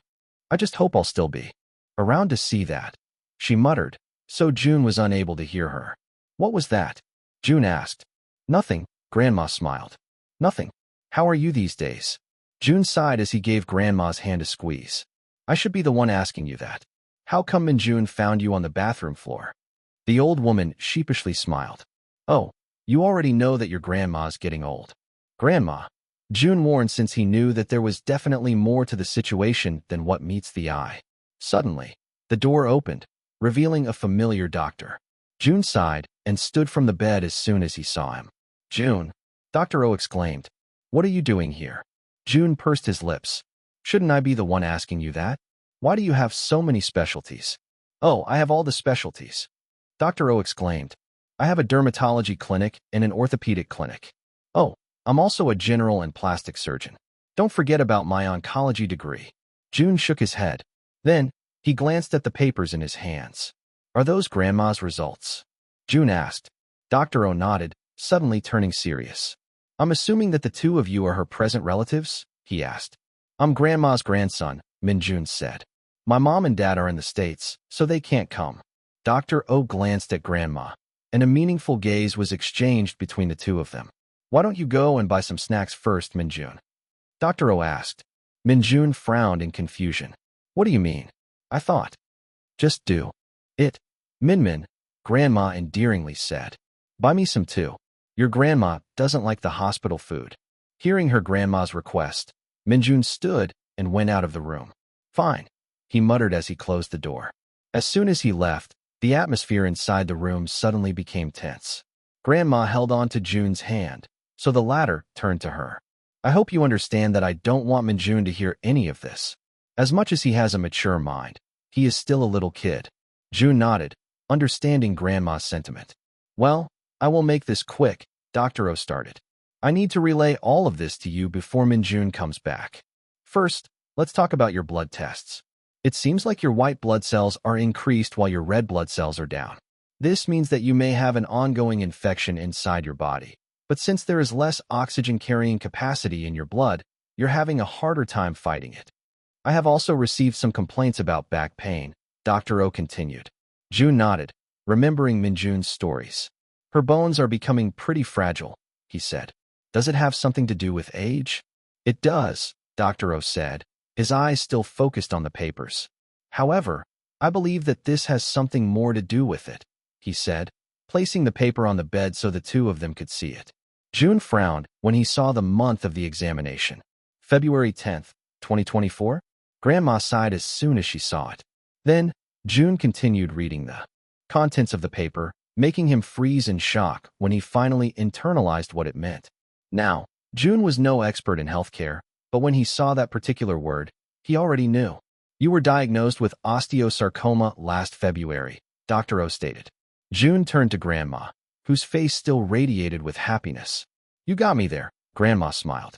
I've got cancer. Number 582. Chapter 582 Ignorance is Bliss. The room was silent, just as Grandma said those words. Grandma, Jun quietly said, feeling like his heart dropped to his feet. This isn't something to joke about. Grandma continued to smile as she squeezed Jun's hand. The world is already so serious. Let me put some humor in the things that are supposed to make us feel miserable, she said. Jun sighed and ran his fingers through his hair. You've known since February, Grandma, Jun said, gesturing to the piece of paper on the bed. How come you didn't tell anybody? Because I know that it was already too late when I found out, she responded. Grandma then glanced at Dr. O. Isn't that right, Doctor? Well, usually, we can never really say if it's too late, he responded. However, the cancer is already on stage 3, which means that the mass has spread to nearby tissue and lymph nodes. At this point, it still hasn't migrated to other organs, so that's something we should look out for. You should get treated, Grandma, Jun said. If you're thinking about the expenses, then I'll shoulder it. Oh, Grandma slapped his hand. Silly child, she said. My daughter has more than enough money to get me treated. I just know that the prognosis of the disease isn't good at all. So, I don't want to prolong this suffering any longer. You're not going to prolong your suffering if you get the right treatment, Jun insisted. You're going to prolong your life, where you'll see your friends, your daughter, Minjun. And me, Jun vulnerably said. Jun knew he hadn't lived this life long enough to be considered as Grandma's real grandson. However, her and Minjun were the people he considered his family in this life. His heart also broke with the thought of Minjun not being able to be with his grandma. She was the one who raised him all these years, so he could only imagine the pain Minjun would be in once he found out that she was critically ill. Grandma's gaze softened as she looked down at her hands. Do I really have a chance? She asked, looking at Dr. O. The doctor pursed his lips. Again, there isn't a thing such as 100% in the medical field. So, in that sense, yes. However, it still depends on how your body responds to the treatments and such. What I can say is that this hospital has one of the best oncology practices in Korea, thanks to me, of course. Jun shook his head since Dr. O even managed to boast about himself in such a serious situation. Then, is it okay if I try? Grandma asked, causing Jun to perk up. He sat back down on her bed and stroked her hair. Yes, Grandma. We'll be with you every step of the way. Dr. O nodded. I'll be speaking with the other doctors about your treatment plan. In the meantime, you still have to stay in the hospital since your condition isn't stable. You might stay here until your first round of treatment, he said. That's all right, Doctor, Jun said. I'll have someone pick up her things. I'm also going to call Lena. Grandma nodded once she heard her daughter's name. Please don't tell this to Minjun, she quickly said, causing Jun's eyebrows to furrow. He also deserves to find out, Grandma, Jun softly said. I know, Grandma responded. But the kid just got the light back into his eyes. I don't want to take that away from him. Just have him know that I'll be staying in the hospital for a little longer so I can recover fully. Grandma. Jun was about to argue once more when the door opened, revealing Minjun, who looked much better than before. Grandma, I got your favorite snack, he excitedly said as he made his way to her bed. Then, he opened the packet and started feeding Grandma himself. You should eat more if you want to be strong again. You used to be able to carry me, but now you're so thin. Minjun scolded the old woman. Grandma endearingly smiled as she ate what Minjun fed her. Grandma will, Minjun, she said. I just have to stay in the hospital for a while so I can come back stronger than ever. Jun watched the two of them interact and didn't have the heart to tell Minjun about her diagnosis. Sometimes, ignorance was truly bliss. Just then, Jun's phone rang, causing the two of them to turn toward his way. Do you have to go now? Minjun asked. Jun sighed as he nodded. We have another shoot this evening with Chaos. Booked and busy, I see, Minjun said. Well, it can't be helped. I'll stay with Grandma in the meantime. Jun nodded. I'll have Jay bring you some stuff. Then, I'll try to visit as frequently as possible. You don't have to do that, Jun, Grandma assured. I'll be fine as long as I'm here. Minjun did put me in the highest, most expensive room for no reason. Minjun showed a thumbs up. Of course, I only want what's best for you. Besides, Mom will pay for it in the end. Or maybe even Big Bro. You've got a lot of money now, don't you? Jun smirked as he ruffled Minjun's hair. Let's just say that I can treat you to that ice cream with gold flakes now, he smiled. Oh, you're really on another level now, Minjun said. Well, go ahead and make more money, the teenage boy said, pushing Jun out of the room. I'll call a little later, he called out. Jun shook his head in amusement as he walked away from the hospital room. Grandma's diagnosis still weighed heavily on him, but if Dr. O was right, then she might really have a chance to survive and live to her fullest capacity. Jun entered the elevator and pressed on the underground parking lot, where Jay mentioned he was already waiting. The elevator stopped on nearly all of the floors, causing Jun to sigh impatiently. It also opened on the third floor, where the words psychiatric ward were seen. At first, Jun didn't think much about it. However, just as the elevators closed, he saw someone familiar, one he thought he would never see again. The world seemed to slow down as Jun's gaze followed the person's figure. The world became blurred, and his ears started ringing. At that moment, he could only see him. Lin Ji. Number 583. Chapter 583, Guess Who's Back? Jun didn't even realize that he said those words out loud. The people in the elevator all turned to him in surprise. Meanwhile, Lin Ji, whom Jun hadn't seen since the end of Rising Stars, also turned to the elevator when he heard his name. However, before he could fully see who was inside, the doors were already closed. Jun ignored the weird stares of the people, his mind still preoccupied with who he saw just now. That was most definitely Lin Ji. He appeared older and more tired than he was, but there was no mistaking that it was the man who contributed to his death and tried to sabotage his debut. As the doors opened to the underground parking lot, Jun still couldn't shake away what he had just seen. Young man, aren't you going to come out? An old man asked, causing Jun to snap out of his thoughts. He nodded in acknowledgement before going out of the elevator. He mindlessly walked around, letting his feet take him to wherever place. However, he felt someone hold onto his shoulders before dragging him inside a car. Jun, Jay said, I've been calling for you since a while ago. Some people found out that you're in this hospital, and some fans are already near the entrance. Jun sighed and massaged the bridge of his nose. There were too many things going on at once. Jay noticed his mood and turned down the radio, which was currently playing their hit song, Luster. Are you all right? The manager hesitantly asked. Jun didn't respond for a while. Yeah, he sighed. Grandma's just sick. Critically sick, and she wanted Jun to keep the diagnosis to himself. Moreover, he just saw the person who killed him before. Jun didn't know how to react at this point. Jay's eyes showed concern as he started the car engine. Tell me when you need any help. Jay offered. I can do such things when you're on schedule. Jun nodded. Here's the key to Grandma's and Minjun's place. Can you bring them some of their clothes and utilities? It'll be a great help. Of course, Jay said, taking the key and placing it in his pocket. I'll be sure to do that while you're filming for The King's Joker, Jay said.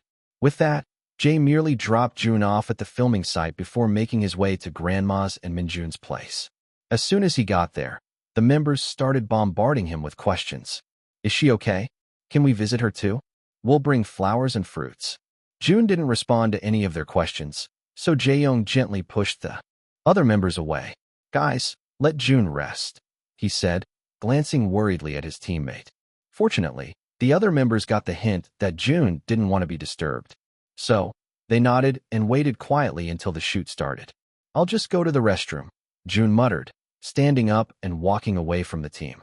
On his way there, he saw the members of Chaos, along with Bo-won, walking inside the venue. Haruki's shoulders straightened once he saw Jun.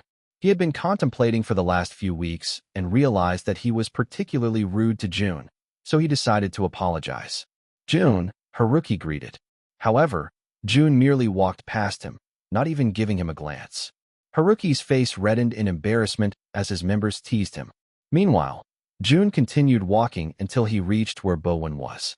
"Meet me in the restroom," Jun whispered, to which Bowen nodded. Haruki glanced at the two of them and shook his head. He couldn't believe he was beaten by his bodyguard. Jun arrived at the restroom and waited for Bowen to arrive. Fortunately, it didn't take long before he did, even bowing at Jun like he was a king. "Yes, sir?" Bowen asked. Jun chuckled as Bowen greeted him. "You're acting so formally now, huh?" he said. "Drop the honorifics and treat me like how you did back then." "Wait, no, scratch that. Continue treating me like you are now." Jun nearly forgot that Bowen treated him like shit before. Bowen nodded in agreement. "Yes, sir," he repeated. "Why? Did you call for me?" "I need some information," Jun said. Bowen listened intently, ready to give Jun whatever information he needed. "I was in the hospital a while ago," Jun started off. Bowen's eyes widened, and he started inspecting Jun's body as if his own life were on the line. Jun clicked his tongue as he pushed him away. Maybe getting Bowen on his side was a bad idea. Now he acted more like his dad than a friend. "It wasn't because of me," Jun sighed. "Anyway, you don't need to know why I went to the hospital. However, I saw someone there," he trailed off. "Lin Ji," Bowen said, making Jun snap his gaze at him. "How did you know?" Jun asked with narrowed eyes. "Well, I did some digging already," Bowen confessed, scratching the back of his head. "After you revealed where my wife and son are, I realized that I needed to be on the lookout for our enemies, too. Lin Ji is still with the company, so I didn't have a hard time getting such information."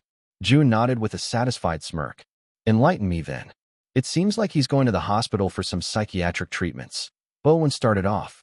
Jun chuckled bitterly. "Well, it was about time that Lin Ji got some professional help. However, he isn't going there because he has a problem," he said. "What do you mean by that?" Jun asked. "I saw him the other day, and he seemed to be in tip-top shape. It almost seems like everything is just a cover-up. Fortunately, I happened to overhear what he and his new manager were talking about." Bowen shook his head as he tried to recall the conversation. And in the end, it actually was. Lin Ji's been getting consultations to cover up the fact that he has a rotten personality. Instead, they want to blame it on mental instability.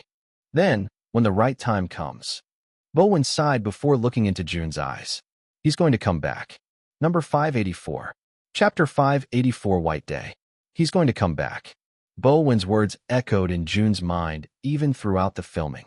It had just finished, and the members were now preparing to go back to their dorms after a long day. Jun stood from his seat and was about to head to the car when Haruki suddenly approached him. Jun stopped and looked at the more experienced idol with raised eyebrows. "What?" Jun asked. Haruki shook his head at Jun's passiveness.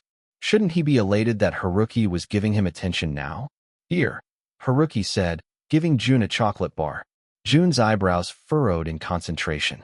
"What's this?" "A chocolate bar," Haruki deadpanned. "Do you not have eyes or something?" Jun clicked his tongue as he placed the chocolate bar in his pocket. He wasn't going to pass up on the chance, of course. He loved sweet things. "You should have brought me gummy bears instead," Jun muttered so Haruki wasn't able to hear him. "What did you say?" Haruki asked. "Nothing." Jun brushed him off. "Why are you giving this to me, though?" Haruki pursed his lips and didn't respond for a while. In reality, he bought the expensive chocolate bar as a way to apologize to Jun for his undeserved hostility. "It's from Haruto," Haruki responded, not wanting to divulge his real intentions. "You know, he just got back from the States. We had way too many at home." "Oh," Jun said, a small smile finally appearing on his face. "You should have brought more then." Haruki shook his head in disbelief. "Be grateful." "I am," Jun said. "Say thanks to Haruto for me." With that, Jun finally walked away from Haruki, who yet again felt regretful that he didn't take the time to apologize for his past actions. As Jun arrived at where his members were, they looked at him with inquiring eyes. "Did he just give you chocolates?" Jisung asked. "Yup," Jun said, already opening the chocolate and offering it to his members as they walked to the car. "Don't mind if I do," Akira shamelessly said, chuckling to himself since he knew that the brand of chocolate was quite expensive. As they arrived at the car, Jisung still couldn't shake off the weird feeling in his chest. "You do know that it's White Day, right?" he finally asked as Jay started driving back to their dorms. "White Day," Jun muttered. "Never heard of it." "You don't know what White Day is?" Zeth asked in disbelief. Didn't you get a lot of chocolates when you were in high school? Nope, Jun shook his head. I got one from Casper today, though, Jun said. And Haruki, apparently. You gave him one. The members all turned to Casper. I was craving chocolate, and Jun wanted one, Casper said. What even is White Day? Jun asked. It's similar to Valentine's Day. However, it's also a famous day for confessions. Usually, men prepare chocolates and give them to their loved ones. Oh, Jun said. Jisung chuckled in amusement. Yo. The boys finally arrived at their dorms, and they quickly went to the living room so they could watch the pilot episode of The King's Joker. The airing date had been delayed a bit due to chaos and Eve's hectic schedule, but it was finally here. Jun was about to head to his room to think about what Bowen had said when Jisung dragged him back to the couch. I'm going to shower, Jun groaned. Do that later, Jisung exclaimed. Akira's preparing some snacks. Let's all gather and watch the show. A long time had passed, so the boys honestly couldn't remember all that happened during the episode. So, they were once again surprised when the first mission was shown. The vibe of the show didn't feel cheap at all. SBC had done a great job editing the clips to the point that it looked like the boys were in real trouble. I'm a new fan of Eve. I came here when I saw the announcement of their show. Goodness, I feel like an old Astra now. Why are there so many new fans these days? Isn't that a great thing, though? The boys are growing up too fast. I feel like I have to do even better during ticketing now. Honestly, I thought this show would focus on idols being pretty. I'm glad they took this escape room route for the first episode. The part when Jun was solving the first puzzle was now shown, and the editors edited him very favorably, with flashbacks, echoing voices, and numbers flashing on the screen. You look like that one meme where the guy has equations floating all over his head, Jisung chuckled. How did we solve this one again? Jaeyoung asked. I barely remember, Akira responded. However, all I know is that Jun looks very cool right now. Holy crap. As I said, I'm a new fan of Eve, so I haven't watched most of their content. Is Jun actually smart? He is. Oh, the good old times.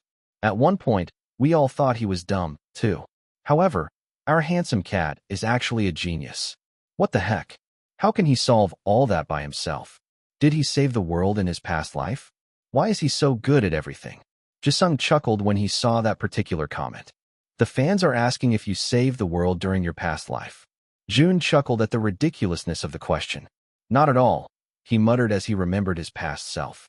The missions continued, and the viewers grew to appreciate the level of Jun's intellect. However, when it came to the final mission, where Haruki and Jun were placed in the same room, the vibe became even darker.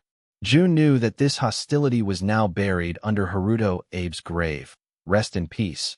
After they'd talked about their situation. However, at that point in time, Jun could definitely see the tension rising between the two of them. It didn't feel like a variety show anymore, but instead, a drama of two friends who had a falling out. The last time fans saw Jun act like this was during King of Kings. However, it seemed like he had not only improved on his singing skills since then, but also in his acting. I'm not gonna lie, this is pretty good. The plot and everything. Are we sure this isn't scripted? Are these two enemies or something? I don't think they are on good terms. They haven't been on good terms since King of Kings. You all noticed that too? Yeah, Haruki probably hates Jun's guts. These two talented dudes need to link up. I know we're focusing on Jun's and Haruki's relationship, but can we talk about their acting skills instead? Yeah, holy crap. Jun's acting is the best. Number 585. Chapter 585 Actor Jun returns. Congratulations, Hannah. Assistant Director Jin just called to inform me that you've gotten the lead role. Hannah's manager exclaimed through the phone. Hannah, who was clad in comfortable pajamas and eating sliced cucumbers, stood from her couch and couldn't help but squeal in excitement. She had worked so hard for this role, preparing for it even though one of her projects was still ongoing. So hearing that she had made it when so many famous actresses auditioned for the role was insane. Did they tell you about the reason why they chose me? Hannah asked. Jen told me that you fit the character the most. The young maiden is innocent yet fierce, and at the same time, she is the only person who stays by the male lead's side throughout his cultivation. Choosing to audition with an empathetic piece definitely contributed a lot to their decision. Hannah smiled to herself and plopped down on her couch, enjoying the moment. She had heard of this project since last year and was able to get a hold of the script thanks to her manager. She was instantly hooked as soon as she read the plot, even going as far as doing her own research about the different concepts within the script. It was yet another historical movie. However, this time, it incorporated mages, powers, and royal struggle. It was the type of movie that could become popular both in Korea and overseas, and for Hannah, who had only broken into the A-list market of the domestic market, this was quite a big deal. Honestly, this might be your biggest break yet. The male leads auditions have just finished, and they are screening for your partner. However, the roster of males for the lead role is definitely something to look out for. Anyone could be chosen, and it would still be a big hit. I'm so excited, Hannah said, feeling over the moon. Are there any confirmations about the supporting roles?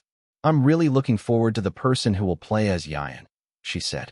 Her manager hummed, appearing to be thinking. I've heard that Julie will be playing one of the supporting roles, the pretty princess. Julie? The idol? Hannah asked. Yeah, her manager responded. For Yayan, I don't have any idea. However, there's a rumor that they're also closing the auditions for the role soon since a lot of people want to audition for the role of the handsome villain. Apparently, they're also doing a closed audition for this one. Only people who are invited are able to get into the auditions. I see, Hannah said. I think they should do a great job at casting this particular role. I believe his character is essential for all the other characters, even though he doesn't have the largest role. I agree, her manager said. I'll make sure to get back to you if there's any progress. With that, their call ended, and Hannah squealed around her room in happiness. Ah, she said, placing her hand over her heart.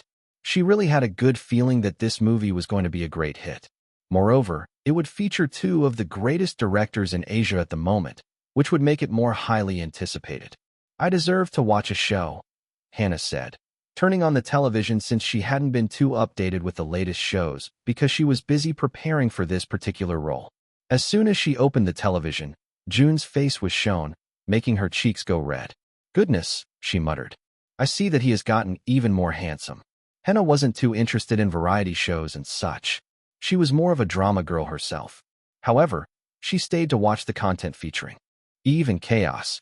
Surprisingly, she found the show to be well made. It was edited like a drama, but it also didn't lose its variety show essence.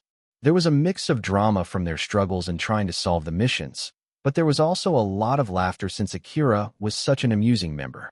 I honestly aspire to be like Akira. He's bothered yet unbothered at the same time. It would suck to have a brother like Akira. However, he really brings the mood up for everyone. I discovered Eve through June, but I'm falling in love with the entire group. Hannah hadn't laughed as hard as he did for the past month, and it was all thanks to the humorous members. However, when he got to the part where only Haruki and Jun were the only people in the room, Hannah suddenly turned serious. You know what you did? Haruki said. You're the reason why we're in this situation in the first place. Hannah's eyebrows raised in surprise since Haruki's words seemed to come from the heart. It appeared like he was taking the don't break character rule very seriously. I don't recall ever having a past with you, Jun coldly said, sending shivers down Hannah's spine. He was looking at Haruki with such distant eyes, making Hannah wonder if the two of them had a past or if they just hated each other. Hannah looked at the comments and saw that the fans were insinuating that Haruki and Jun weren't too fond of each other. Even then, Hannah muttered, they're acting too good. The light in the dark room made it more fitting for their conversation, and Jun, with the light shining down from above him, appeared like a sinister character, almost like a villain. Hannah smiled as she pressed the record button on the remote. That's what you're good at, huh? Forgetting, Haruki chuckled bitterly. Jun smiled, his handsome face twisting into something more creepy. I'm good at a lot of things, not just forgetting. In fact, I'm probably even better than you, he taunted. You've hurt many people in the process, Haruki said. Even you? Jun asked. Oh my gosh. So good. I can't believe I'm seeing this in a variety show. And Jun is really a genius. Goodness. He earned more fans now. I'm a chaotic. Is it bad if I become an Astra too? Yes, Astras are dog butts. No. You're welcome to our fandom. Hannah's smile widened as Jun realized the true mechanics and started solving it. However, she was definitely happier because of something else. Hannah saved the video to her television before bringing out her phone to call her manager once again. Hannah, her manager asked, confused. Did you forget something? How come you're calling back? The auditions for Yayan, Hannah started off. It isn't fully closed, right? Number 586. Chapter 586 Vivi Productions. Where are you going to stay? Jun asked Minjun as he massaged Grandma's legs. It had been 3 days since Grandma was admitted to the hospital, and they were currently stabilizing her current infection before they started the chemotherapeutic therapy. Lena was already aware of the situation, but she couldn't come home due to her busy schedule. Meanwhile, Jun had visited every night after all of their schedules. Grandma told him that he didn't have to visit all the time, but Jun wanted to make sure that she was in good hands. Fortunately, Dr. O treated Grandma really well, so she already appeared to be in a much better condition than when she was admitted to the hospital. The main problem was Minjun. Not only was he unaware of Grandma's diagnosis, but he had been living all alone in their apartment for the last couple of days. "Can't I come with you?" Minjun asked. "Or maybe I can stay at home by myself. I've already done that for 2 days." Grandma clicked her tongue. "You can't be on your own. And you can't live at the dorms, too. You're most likely going to be on your own anyway since we're very busy these days," Jun said. "I don't want to live with my mom's friend, though," Minjun sulked. "We've already talked about this, Minjun," Grandma said. "You're only going to stay there temporarily until Grandma recovers fully. How severe is your sickness anyway? You're already very healthy, so I don't see a problem with you going home." Grandma clicked her tongue. "You already know that Grandma is doing her best to recover. In order to do that, I have to stay at the hospital for a long time. I also want to go home, but your mom insisted that I stay here so the doctors can monitor me better. Aside from that, your mom hired me a personal nurse who will take care of me while you guys aren't around," she continued. "I'm having a hard time because I can't see my precious grandsons all the time, but I'm enduring it well. I hope you also endure it well, Minjun. We'll see each other again soon." Minjun turned silent after Grandma said those words. Then, he nodded in understanding. "It's all right. They don't have a son, and they've been wanting to take care of one, so I'm sure they'll treat you well," Grandma said. Jun nodded in agreement. "Send me the address, and I'll visit you from time to time." Just then, Jun's phone rang, making Minjun chuckle when he saw Jun's tired face. "You're really working nonstop these days," he said. "This must be the price of fame." "I don't even know," Jun said. "We're doing brand deals left and right, and we can't even refuse them." "The company doesn't screen them out for you?" Minjun asked. "They do," Jun responded. "But you already know, they will suck you dry if it means they're going to have money." "Sucks," Minjun said. "Well, at least you're getting paid well." "The company's the most well-paid, though," Jun said. "Answer the call," Minjun said. So Jun pressed the answer button and brought the phone next to his ear. "Jay," Jun greeted. "Jun, I know you told me to come pick you up later, but I have something important to say." "Well, it's already been decided, but I still feel like you should know about it." "Got it," Jun said, standing from the bed. "I'm on my way down." With that, he ended the call and faced Grandma and Minjun with a regretful smile. "I need to head out now," he said. "Of course, honey," Grandma said. "You've already done enough. Do yourself a favor and don't come here tomorrow. You should rest in your free time. I'm sure you're very busy with all that's happening." "Yeah," Minjun said. "You're going to lose your handsomeness if you continue like this." Jun chuckled. That definitely wasn't going to happen. Unless his visual stats would go down, then he'd be eternally handsome. "I'll see you guys when I have more free time then," Jun said. "Good," Grandma said. "I'll be watching you from the television anyway." Jun chuckled in amusement. "I'll see you when I see you, Grandma." With that, Jun went down to the parking lot and entered their van. "Jun!" Jay exclaimed in a half-concerned and a half-excited voice. Because of this, Jun didn't know whether Jay was going to tell him something good or bad. Jun brought down the car mirror and looked at himself, while Jay continued beating around the bush. He observed his face to see if his visuals had degraded due to all the stress he'd been in. However, he smirked when he saw that he was still handsome and glowing as usual. Jay observed him for a moment and sighed while shaking his head. "Oh, to have a face like that," Jay muttered. After observing his face for a couple more seconds, Jun finally turned to Jay. "So, what did you want to tell me?" he asked. "Are you done ogling your face now?" Jay teased. "Just tell me." Jun deadpanned. "Right," Jay said. "Well, first of all, I know that you're very busy with everything going on, but you've been given another opportunity by the company. They've already agreed to it, haven't they?" Jun asked. Jay nodded. "Yeah. Normally, These things go though me, too, and I sometimes have a say whether I believe you fit well with the concept. Fortunately, I think you fit well into this project. The higher-ups also agreed to it because it's a great opportunity for your talents to get even more well-known. And since your promotions have ended, you can spare some time for it. Well, it's not yet a done deal since you still need to undergo some processes before it becomes official.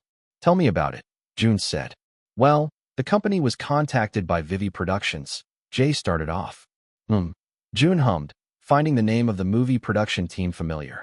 They have put out famous movies like Protozoa, Bus to Busan, The Man from Somewhere, and many more. They were a movie production team that produced movies that became hits not only in the domestic market, but also in the West. Still, they had some flops here and there, but they were definitely doing better than most movie production teams at the moment. They currently have an ongoing, unnamed project. However, the script is finished. I believe they already have their male lead and female lead actors, too. However, they're looking for an actor for one of the side characters. I heard that it was very hard to get in since it was a closed audition, but the team contacted the company themselves. Let me guess, Jun said. I have to audition for it. Jay nodded, still looking a bit nervous. And let me take another guess, Jun sighed. Is it going to be tomorrow? Jay turned to him in pleasant surprise. How did you know? At this point, Jun wasn't surprised anymore.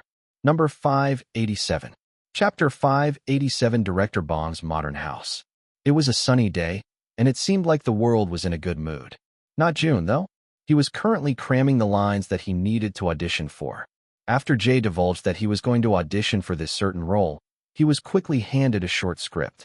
It only consisted of 2 pages, an overview of the entire story and the character he was auditioning for, Yun, as well as a short dialogue that they supposedly were going to audition with. At first, Jun was hesitant to take the role. He knew that the film was from VVI Productions, but he was afraid that it was going to have a ridiculous plot. However, as he read the general overview, he realized that it was not the case at all. In fact, it was similar to the dramas and movies that he watched when he was younger. Moreover, Jun also wanted to challenge himself in a field he wasn't familiar with. Are you ready? Jay asked as he opened the car door for Jun. Jun weirdly looked at him. You don't normally do stuff like this. You're a big star now? Jay exclaimed. I need to start treating you like one. Jun clicked his tongue and shook his head. You better treat me like how you've always been treating me. Otherwise, I might just get a new manager. Jay chuckled in amusement. Well, I've always praised the ground you walked on, so there's nothing new about that. The two of them made their way up the prestigious-looking house. It was weird since it wasn't a studio or anything like that. Instead, they were in a 2-story, modern-looking house. This is Director Bong's house, Jay said when he saw the curiosity in Jun's eyes. As I said, this is a closed audition, so he doesn't want any other people interrupting. So, he decided to hold it in his house instead. I heard there were 2 directors for this production, Jun said. Who's the other one? I'm ashamed to say this, but I also don't know. This project seems to be top secret since a lot of actors and actresses are aiming for a spot. Got it, Jun said. So, it was safe to say that he was going to have lots of competitors today. Nonetheless, Jun just wanted to challenge himself for this particular role. He wasn't necessarily passionate or dead set about getting the role, especially since he was still a new actor.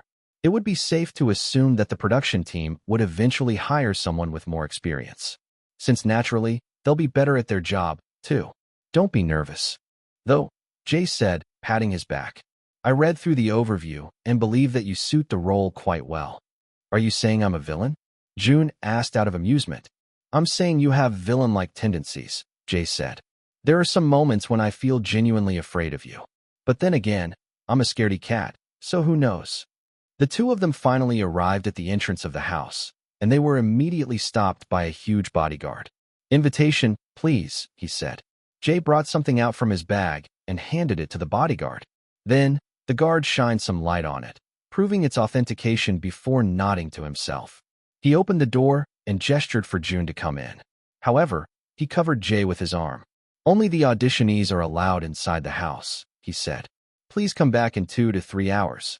Jay was a bit disappointed that he wouldn't get to see the house and Jun's acting. However, when he saw the other managers waiting on the side of the house, he smiled to himself. Time to gossip. I'll stay there, Jun. Jay said, pointing at the group of people who were having coffee by the garden. "All right," Jun said before finally making his way inside. He looked around the interior of the house as he followed the arrows leading to the room designated for the audition. He couldn't help but feel amazed by its interior and the way it was designed. It was almost certain that the person who owned the house was an artist in his own right. Finally, he arrived in front of the room.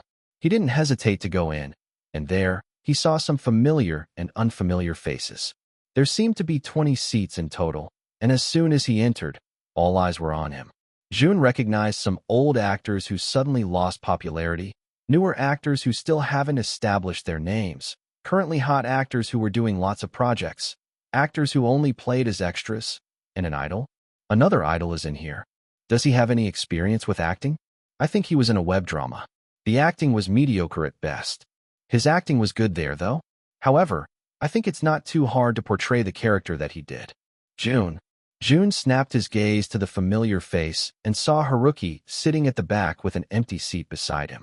"Haruki," Jun greeted in a similarly confused tone. The others had already gone back to memorizing their lines and thinking about how to portray them, while Jun made his way to the very back seat, where Haruki was currently seated. "What are you doing here?" The two of them simultaneously asked in hushed tones. "I was invited," Jun said. "Vivi Productions contacted the company." "Same with me," Haruki said. "It's so confusing since I don't have any background in acting at all. However, Bowen showed me the email that the CEO received, and it seemed like they were fond of our confrontation scene in The King's Joker, so they decided to contact our companies." Jun shook his head. Azure didn't even bother showing him that email. If it weren't for Haruki, then he might not have known the reason at all. However, Haruki said, "I wasn't even acting at that time. I genuinely hated you." Jun chuckled in amusement. "Well, you better thank me then. Your hatred toward me gave you this rare opportunity." "Shut up," Haruki said. "I'm already cringing at the thought of acting. My members helped me with my lines, and they called me stiffer than a man who hasn't had any physical attention for 20 years. That's darn specific," Jun said. "They're just telling the truth.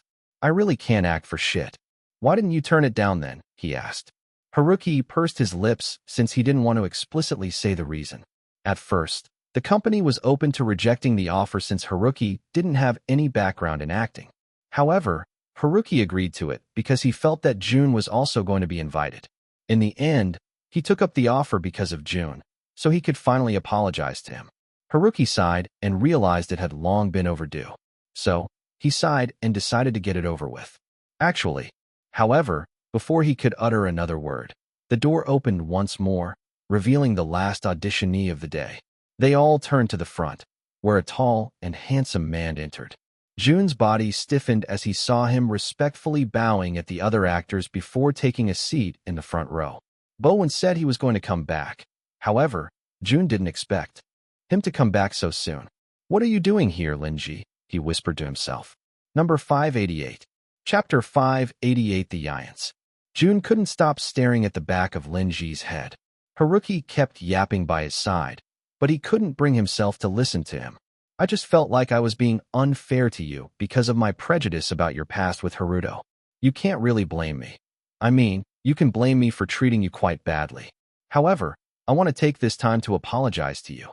After hearing more stories from Haruto, I realized you're a pretty decent guy. The chocolates I gave were actually from my own pocket. I hope that speaks of my sincerity. Anyway," Haruki cleared his throat. "Do you want to be friends?" Jun only snapped out of his daze just as Haruki tapped his shoulder. "Jun?" Haruki softly asked, surprising Jun with his tone. "Why are you speaking like that?"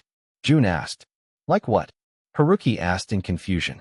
"Like a friend," Jun said, causing Haruki's shoulders to slump. "You didn't hear a word I said just now, right?" "Nope," Jun said, shaking his head. Haruki sighed in disappointment, feeling like his chance yet again went down the drain. "I really hate you," Haruki couldn't help but say. However, he regretted it right after he said it. "I know," Jun said, not really surprised about it. Haruki pursed his lips and followed the trajectory of Jun's gaze. There, he saw Linji speaking with the actors in the front row. Haruki's eyebrows furrowed when he realized who it was. "Isn't that the guy who went to Rising Stars and cheated during the creation mission? Linji, right?" Haruki asked. He's done much more than that, Jun muttered. Well, I didn't expect him to make a comeback in such a big project after his announcement. Announcement? Jun asked, his back straightening in surprise. He trended yesterday because he announced his comeback. Apparently, the guy was mentally unwell throughout the show. It seemed like he was particularly overworked by Azure. He even posted some of his diagnoses, so the people perceived it in a much more positive light. Still, I expected him to audition in a smaller project after his announcement. Jun wanted to laugh out loud after Haruki's statements. While it was true that Azure was a shitty company who overworked their trainees and their idols, Linji definitely did not get the short end of the stick. He was even able to manipulate the votes, which had never been exposed, and cheat his ranking until the very last moment of the finale. Where did he post it? Jun asked. On Naval, Linji responded. Jun quickly went to his phone and to Linji's profile. He raised his eyebrows in surprise when he saw that he already had 1 million followers. He clicked his tongue and looked through his followers, only to see plenty of users with weird usernames. He bought followers, too, he muttered. Then, Jun scrolled down until he saw the post that Haruki was talking about. Such a long apology. Jun chuckled to himself. Hi, this is Linji. I hope this message finds you well. I write to you today with a heavy heart regarding a matter from the past year. It is with humility and sincerity that I address the accusations leveled against me regarding cheating in the show and seeking undue assistance from producers during our creation mission. First and foremost, I want to express my deepest apologies for any disappointment my actions may have caused. I take full responsibility for my behavior and the repercussions it has had on the integrity of the show and the trust of its audience. There are no excuses for such conduct, and I understand the gravity of my actions. It is important for me to acknowledge that my behavior was not a reflection of my true character, but rather a manifestation of my struggles with mental instability during that period. I have since sought professional help and received diagnoses that shed light on the challenges I was facing. Furthermore, I must address the role of overwork and the pressure exerted by the company representing the show. I want to assure you that I am taking this opportunity for serious growth. While I may not return as an idol, I am determined to continue my journey as an all-round entertainer. My hope is that, through genuine effort and dedication, I can earn back the trust and respect of those who have supported me. Jun shook his head in disbelief. He was sure that Lin Ji wasn't the one who issued the apology because he could never write as eloquently as his post. Pretty good, right? Haruki asked. Whoever is on his PR team must be great. They issued a great apology. Although the response isn't 100% positive, it is better received than I had expected. I don't know much about this guy, but he seems pretty sincere. With attached medical evidence, too? Oh, Azure. You will burn in hell. I liked him a lot during Rising Stars. I was disappointed that he cheated on the creation mission. However, after seeing all of this, I now understand. Linji didn't deserve the hate he was getting. Hashtag Azure Apologizito Linji. He's just an overworked baby. Hashtag Azure Apologizito Linji. No matter what happens, I'll support you. Hashtag Azure Apologizito Linji. Y'all really believe anything you see on the internet these days. Jun sighed as he turned off his phone and placed it inside his pocket. Reading such positive comments put him in a bad mood. The fact that a person like Lin Ji was getting this kind of treatment was downright outrageous. Meanwhile, actual hardworking trainees were cast to the side just because they didn't have anyone backing them up. Truly, connections ran the world. It seemed like Lin Ji still hadn't noticed his presence because if he did, Jun was sure he'd have a cocky look on his face. Are you guys on good terms? Haruki asked, tall man in a suit, and Director Bong, all of them exuding powerful auras. The actors all stood in the presence of the influential figures. Director Bong was particularly intimidating. He didn't even bother greeting the applicants and went straight to his seat. Meanwhile, the woman, who looked like Edna from The Incredibles, went to the front and scanned the room with her eyes. Good morning. Today, one of you will be our future Yayan, the main villain in this unnamed movie. Number 589. Chapter 589 Acting Audition. Consider yourself as special people since you were the chosen ones, she continued. Some of you were chosen, some were recommended, or some used their connections, she joked, causing the group of men to burst into laughter. Jun, on the other hand, didn't find anything amusing about it. Linji definitely got in because of his connections. There was no other plausible explanation. Aside from rising stars, he doesn't have any projects at all. Nonetheless, she continued, you would only be able to get the role with your skills. Today, we have 3 people who will be judging you. First is Han Lim Kong, she said. The tall guy stood and bowed at the aspiring Yayans. He is the main editor of the film, she said. He worked on a lot of hit films from Vivi Productions and was partly responsible for the creative production of the film. Therefore, he is here with us to find the most favorable aspirant. You also have me, Risa Kong, the writer of the production, she smiled. Oh, they're married, Haruki giddily said, causing Jun to shake his head in amusement. The more he got to know about Haruki, the more he was convinced that he was just a more serious version of Haruto. Anyway, this is my very first project. This was originally a novel that I'd been plotting for a year. However, it turned out to be a scripted play instead. I showed it to my husband, and it just so happened that the other director of this film read it on his desk. In the end, he really liked the plot and the writing, so he decided to adapt it into a movie. Now here we are, she smiled. Last but not least, we have director Bong, one of the directors of the film. He was interested in the production after the main director brought it up, and he volunteered to start the recruitment process. Director Bong, a relatively old director in the country, was known for his action films. He had a lot of films under his name. However, only a handful of them became great hits. Nonetheless, those hits definitely made a name for his brand since he could even afford such a beautiful house like this. He stood from his seat and silently waved at the actors. The aspiring Yayans straightened their backs, determined to impress the old director. So, this is how the audition will go, Risa said. You will all go based on your seat. Therefore, this gentleman will go first, and it will continue to the person next to him. Then, we will end with the gentleman at the very back, she said. Glancing at Jun, Jun shook his head. His main character's energy was definitely strong on this one. He was going to go last once again. You were all given one scenario, the part when Yayan explodes and brings up his heavy past with the main leads, she continued. And to facilitate this audition better, we have called the lead actress over to run through the lines with you.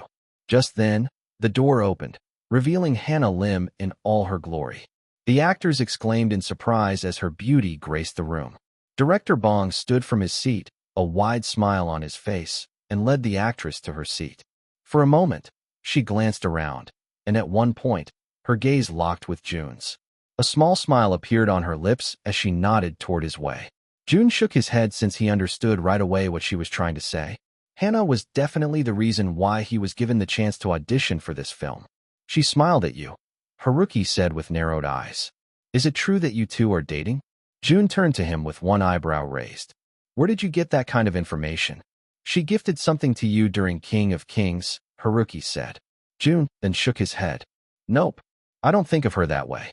Well, Risa clapped, capturing everybody's attention. Let's not delay this any further. Why don't we call the very first gentleman to the front? The man, whom Jun recognized as Lee Ha-jun, an up-and-coming actor who went viral because of his shirtless scene in a sci-fi movie, took the stage. It seemed like the actors in the room were mostly newbies, with the directors probably wanting to give newer actors a chance to portray the supporting characters. Lee Ha-jun took his position on the stage, sitting on the chair that they had prepared. He sat amidst the remnants of his once mighty empire, his gaze filled with anger.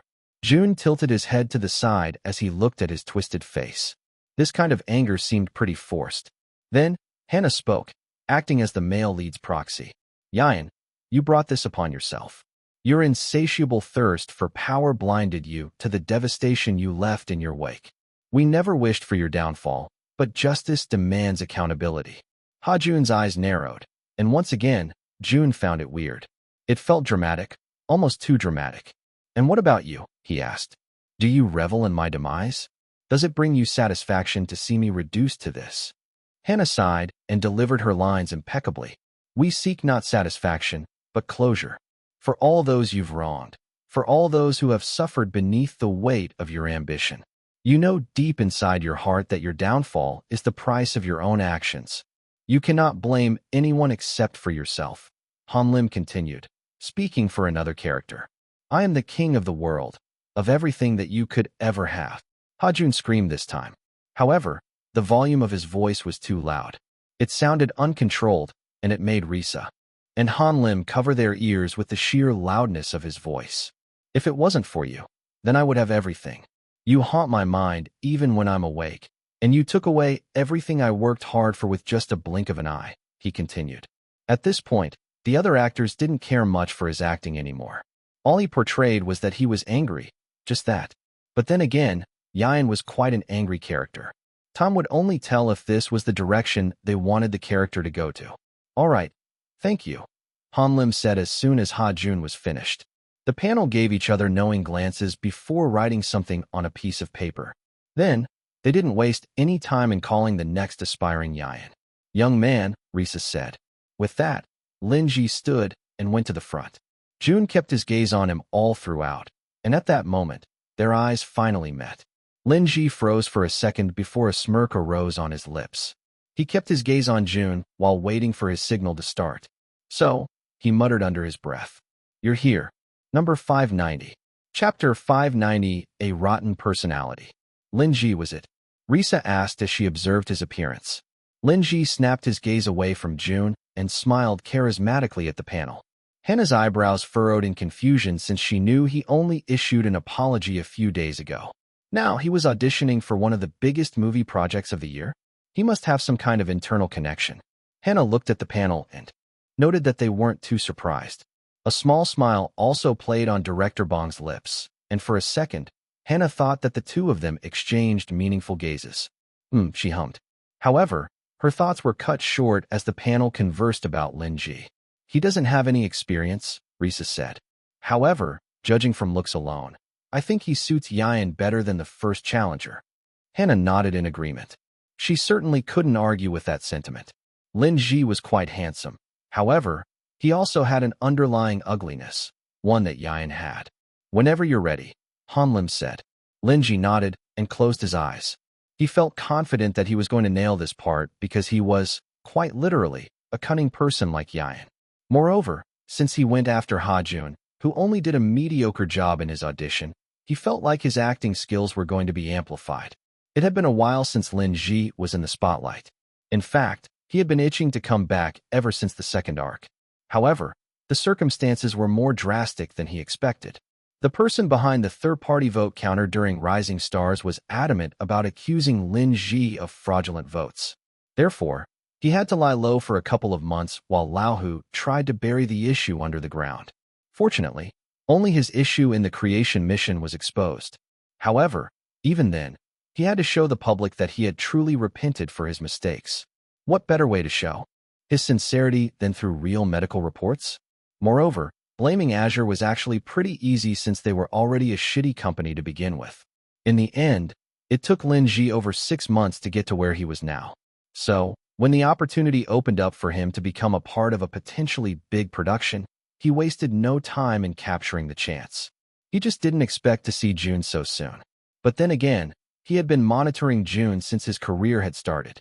It seemed like the guy was living his life to the fullest, making Lin Ji feel even more bitter than usual. That should have been him. If it weren't for Jun, then he might have been able to debut with Eve.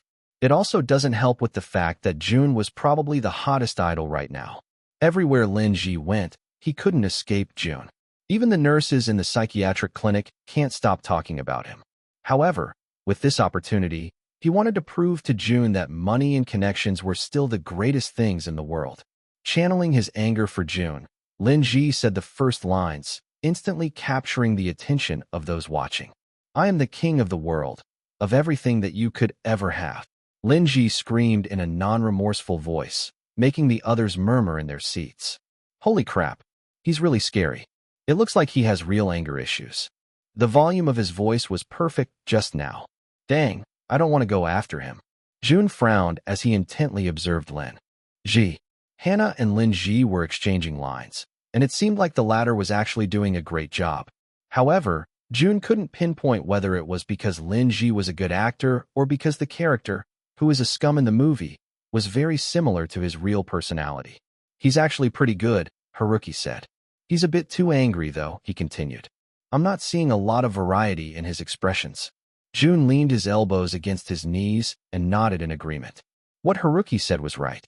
Since this was a scene that required a lot of anger, Lin Ji managed to portray the emotion without any trouble. However, he lacked the vulnerability that Yan, as a character, contained. It seemed like he merely read through his lines and not the background of his character. Nonetheless, the panel seemed to like his acting. Jun actually thought Lin Ji had become a decent actor. Actually, he had always been a great pretender. He even pretended to be Jun Hao's friend back then. However, based on Jun's interpretation of Yan, Lin Ji was still lacking. "Thank you for that," Risa said as soon as he was finished. It seemed like Jun was the only one who thought he was lacking since the other applicants clapped loudly for him. Lin Ji bowed on the stage, and as he lifted his head, his eyes shifted back to Jun. "Please return to your seat," Risa said. Lin Ji respectfully smiled before going back to his seat, enjoying the praises he received from the actors who were sitting beside him. The audition continued on, and it seemed like most of them had the same interpretation of Yan, an angry man who was stuck being a child. All of them were able to show the resentment he had for the main characters, some doing a better job than others. Hannah sighed as the 19th participant finally arrived on the stage. It was none other than Haruki, whose palms were already as wet as the Niagara Falls. "And begin," Hanlim exclaimed. Haruki wasted no time in saying Yan's lines. However, after his first statement, the room quickly realized that Haruki wasn't a good actor at all. Hannah even held her lips to suppress the laughter that threatened to come out of it. As much as Haruki was expressive and explosive on stage, he appeared like a robot when it came to acting. So, when he was done, the panel didn't even bother writing anything on his paper. Haruki went back to his seat with an embarrassed expression. "You're right. You are pretty bad at this," Jun deadpanned. "Whatever, man," Haruki said, scratching the back of his head. "Let's see you do better, shall we?" "Gladly," Jun said, standing from his seat as his name was called. Jun?" Risa asked. "Another idol, huh? I think idols don't act that well in films like this," Hanlim said. "That guy Haruki just proved it a while ago." "Let's see," Hannah said, interrupting their conversation. "He might be better than you expect." Number 591. Chapter 591. The True Villain is Here. Choi Joon-ho. Risa interviewed Jun as she looked at his credentials. "You've acted before?" she asked. "Yes, ma'am," Jun responded. "It's a 4-episode webtoon adaptation that was uploaded on YouWatch." Hanlim leaned closer to his wife. "I think I saw that clip before, the bulge." Risa's eyes widened in recognition. He was the guy who was in the infamous bulge video.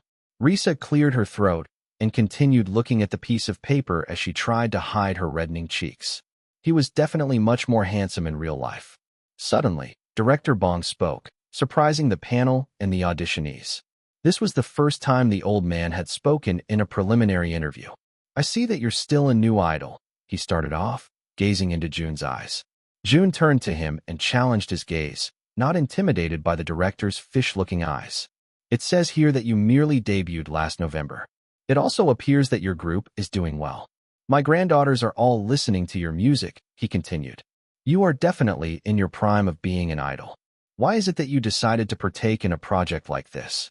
Jun thought for a second. Well, after having a little bit of acting experience, he realized that acting was actually quite fun. He didn't think he could land a closed audition in a large production like this, and honestly, he was initially intrigued because he was auditioning for the role of a villain. However, seeing Lin Ji vying for the same role ignited his passion. Even more. "Why did you join this project, sir?" Jun asked, not answering the director's question. Director Bong's eyebrows raised in surprise. He wasn't expecting to be questioned back today. The room turned silent for a while before Jun once again spoke. "The answer that's in your mind. It's probably the same as my reason," he concluded. Hannah shook her head in amusement as soon as Jun said those words. "This guy is really something else," she muttered. "Dang it," Lin Ji whispered. That was such a cool answer. Risa and Han Lim were also pleasantly surprised by his answer. "He's quite a clever one, isn't he?" Risa asked. "His height and stature are also perfect for the role." Han Lim nodded in agreement. "I'm just worried about his face." Hannah looked at the editor with wide eyes. "His face?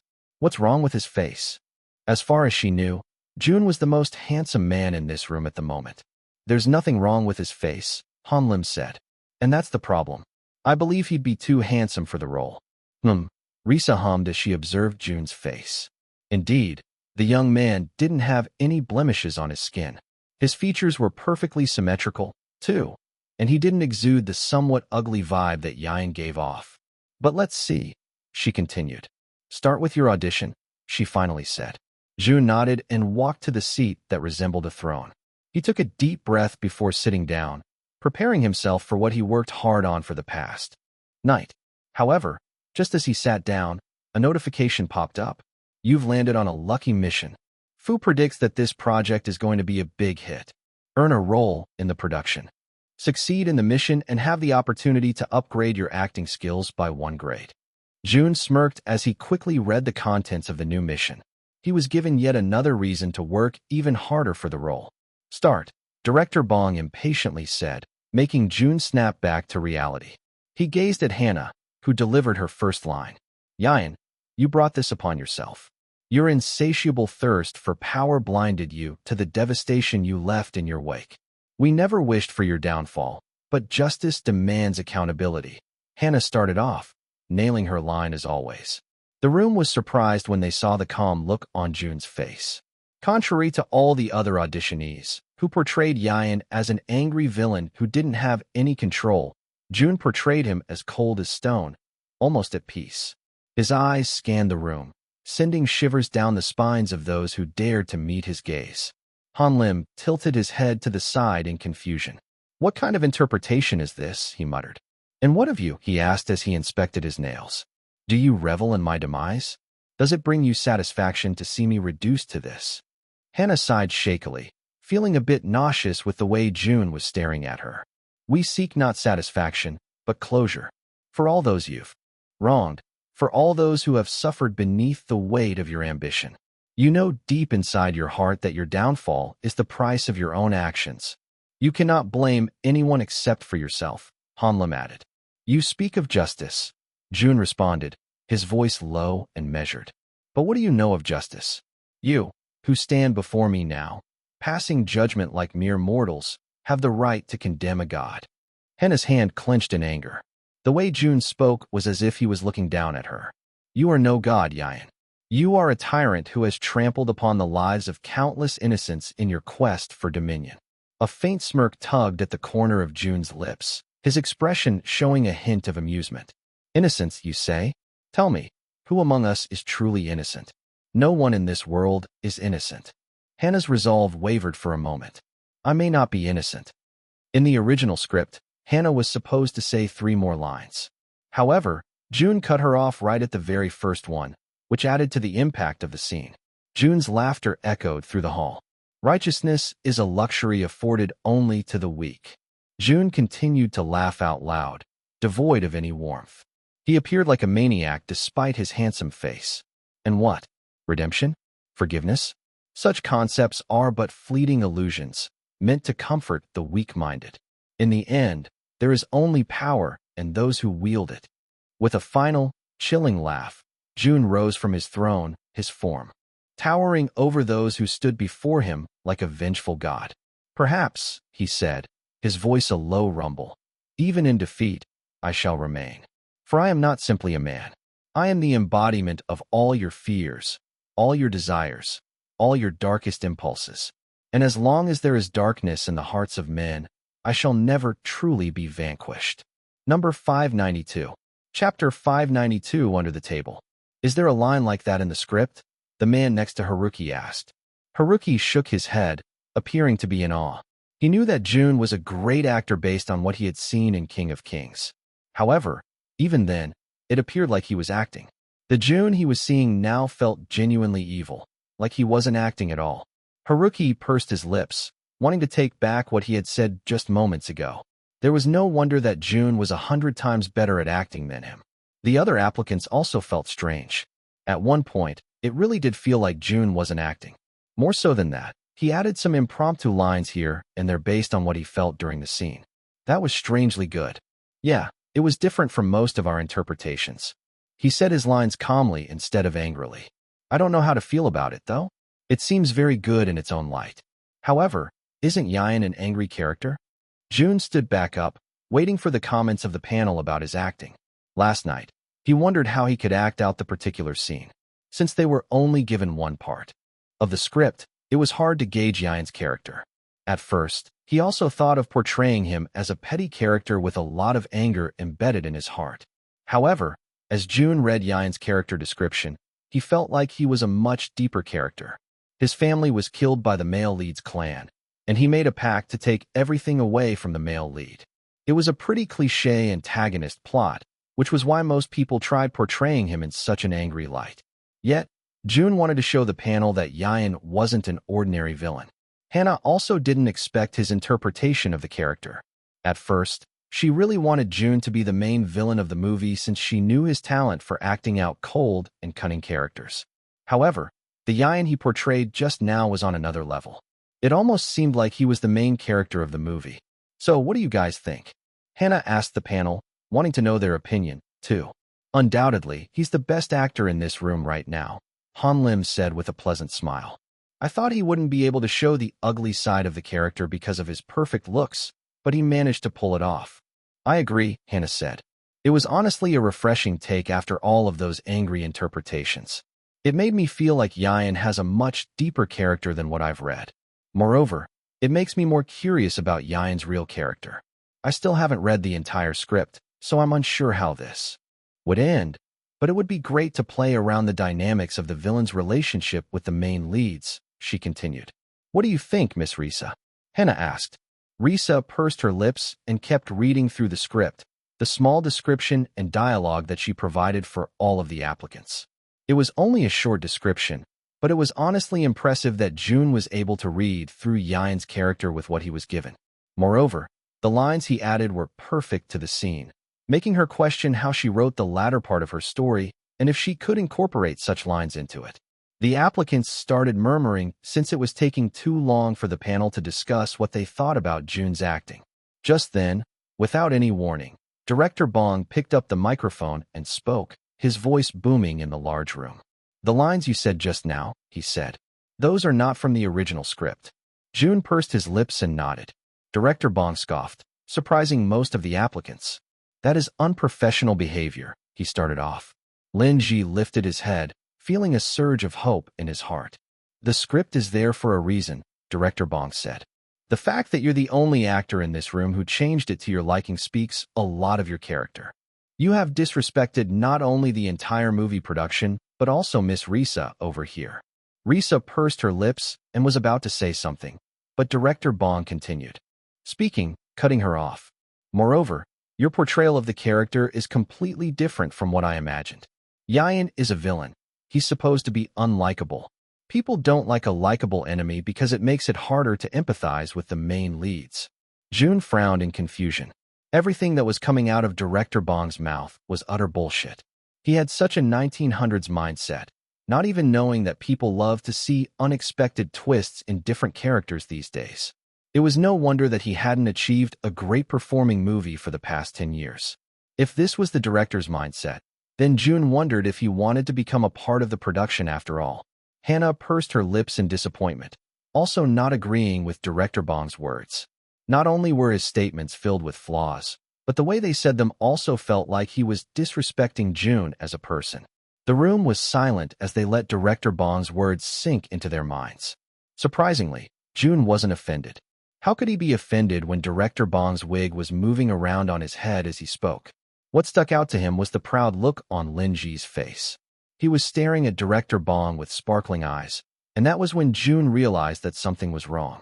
Jun had been observing the two of them since the start of the auditions, and they had been exchanging weird glances here and there, almost like they knew each other beforehand.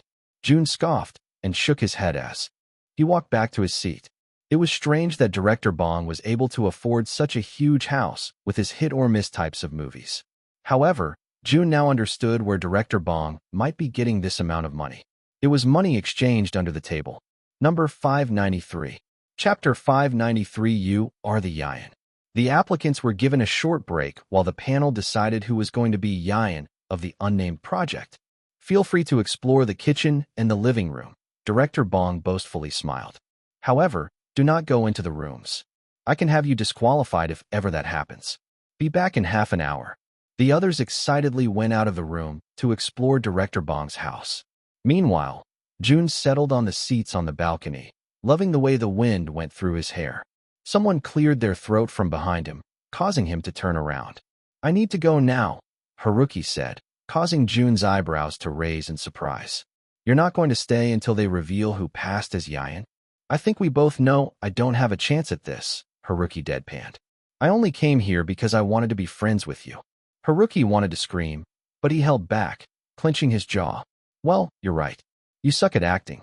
It's great that you're a talented idol," Jun said, focusing his gaze right back to the scenery. "Shut up," Haruki sighed. "It's not like you're going to get the part too." Director Bong's comments were a dead giveaway that he didn't like your acting. Haruki pursed his lips after saying those words.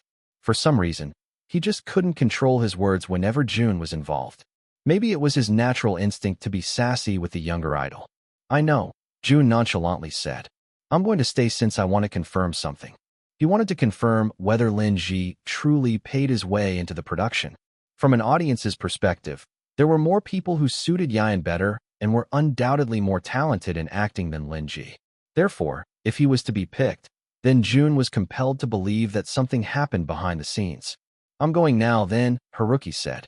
"Bowen's waiting for me." Jun nodded. "Tell the Baldy that I said hi." Haruki hummed. "Before I go, I have something to ask." "Go ahead," Jun said. "Are you and Bowen friends?" he asked. Haruki would feel bitter if Jun became friends with his bodyguard before he even mended their relationship. "Hell no," Jun said, causing Haruki to quietly sigh in relief. The past was still too fresh for Jun to consider Bowen as his friend. "Why does he call you master then?" Haruki asked as a follow-up question. Jun smirked and turned around. "I don't know.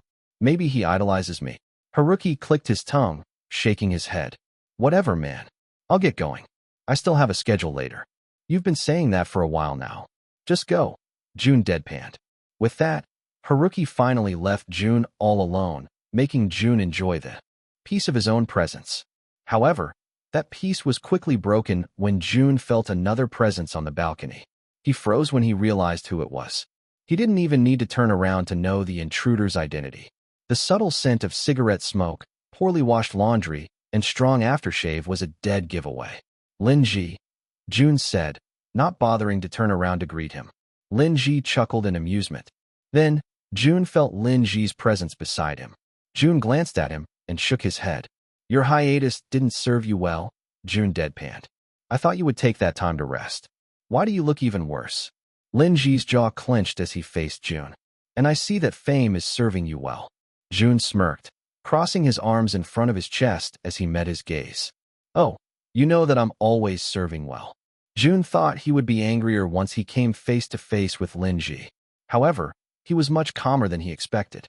"Well, if it weren't for a certain someone who wanted to expose my doings in Rising Stars, I would definitely look better," Lin Ji said. "And that's my fault because?" Jun nonchalantly asked. Lin Ji pursed his lips before shaking his head.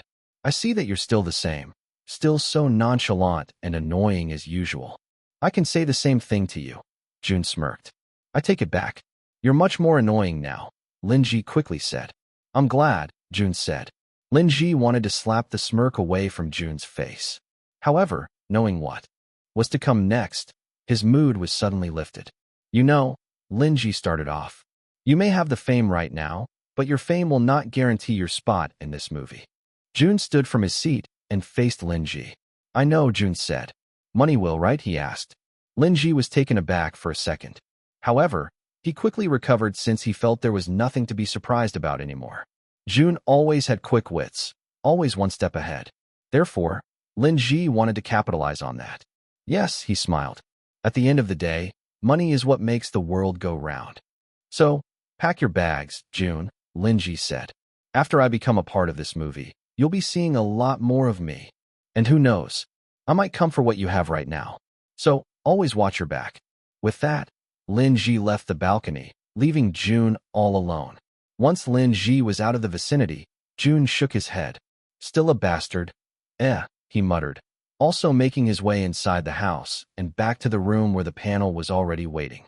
For a second, he locked eyes with Hannah, and there was a regretful look in her eyes. At that moment, Jun already knew. Money does make the world go round. Director Bong was on the stage, staring at the nervous applicants in their seats. He appeared like he regretted informing them who had passed and who had not. However, Jun knew deep inside his mind that Director Bong had already made up his mind even before the audition started. "I'll cut to the chase," Director Bong said. "We decided that this applicant did the best interpretation of Yan, the main villain of this movie. All of you did a great job, but he was a standout performance," he continued. Then, he looked around the room once more, his gaze hardening when his eyes passed by Jun. A small smile appeared on his lips as his gaze settled on Lin Ji. "Lin Ji, congratulations. You will be our Yan for this movie." Number 594. Chapter 594, a much deeper character. To some extent, Jun already expected the results. That doesn't mean he can't be upset about it, though. Lin Ji stood from his seat and bowed at the judges before bowing to everybody else. He had a fake look of surprise, and Kai thought that maybe, just maybe, he did deserve the part. He was darn good at pretending to be innocent. With that, the applicants started leaving the extravagant house with heavy hearts. Jun felt bad for those who did better than Lin Ji but didn't pass, and it sucked to think that he couldn't do anything about it at the moment. Meanwhile, Lin Ji was called by Director Bong, the two of them appearing to be chummy buddies as they entered a private room together. Jun shook his head and stood from his seat, preparing to leave. However, before he could arrive at the door, Hannah called his name. She had a look of disappointment in her eyes, causing Jun to chuckle. "You look even more upset than I am," Jun said. Hannah pursed her lips. "I still think you should have gotten the part. I was genuinely afraid when we did the dialogue a while back. You gave Yan a completely different flavor that I think the audience would have liked. But you already got your villain," Jun said. "Good luck with the movie, I guess. I would wish for it to fail since I didn't get in, but seeing that you're in it, I'll be wishing the movie prosperous results." Hannah shook her head in amusement. "It's really a shame. I was the one who recommended that you become part of the list of applicants. You definitely didn't disappoint. The director just has a different creative judgment compared to what I expected. It makes me wonder if the other director should have gone here too," she muttered.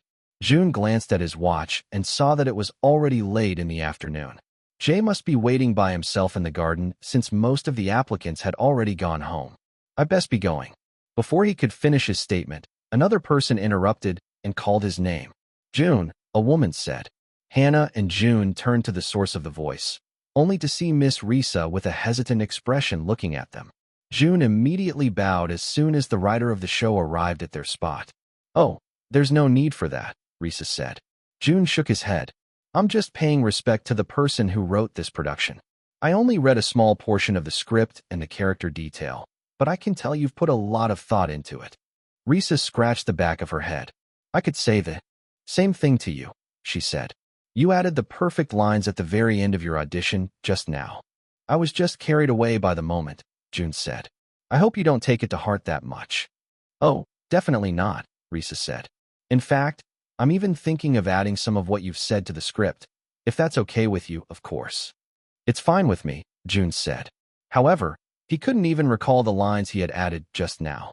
It was truly a spur-of-the-moment kind of thing. "Well, thank you for this opportunity. I guess I'll be seeing you around," Jun said as a final greeting, but it seemed like Risa had other plans. She bit her lip before speaking once more. "Actually, I came here for another reason," Risa said, making Jun halt once more and pay full attention to what she was saying. "Your interpretation a while back was not the direction we were looking for," she started off. "The Yan I wrote is truly just a shallow character, an epitome of an enemy that unreasonably took revenge on a person who does not deserve it. Your interpretation, I believe, is almost that of a main character. It wasn't the Yan we were looking for." Jun nodded in understanding. He was still upset that Lin Ji got the role, but after hearing Risa's explanation, he felt more at ease.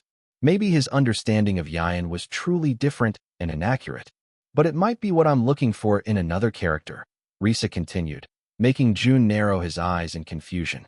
Hannah, too, looked at Risa with wide eyes, hope swelling inside her heart. For some reason, she wanted Jun to participate in this particular project. Maybe it was because she wanted to show the world his acting skills. Or maybe she just wanted to be in the midst of his presence more often. "I still haven't released the full script," Risa said. Up until now, the script that had been sent to the confirmed actors has been unrevised. However, I've been thinking to myself, and I felt like the movie needed something more. So, I took it upon myself to revise the script as I had wanted. And thankfully, the directors gave me the opportunity to do so until the end of the month. Some changes are already final, while some are ongoing. However, there's one thing certain. There's another interesting character that I want to be portrayed by a good actor. At first, I wanted to find some raw talent on the streets. After all, this is just a minor character. However, even if the role is small, I feel that it is very essential. His name is Jin, Risa continued, and he's the brother and closest friend of Yayan. With this in mind, I want to offer the role to you, Jun, she said, looking into his eyes. Jun froze after the offer was made.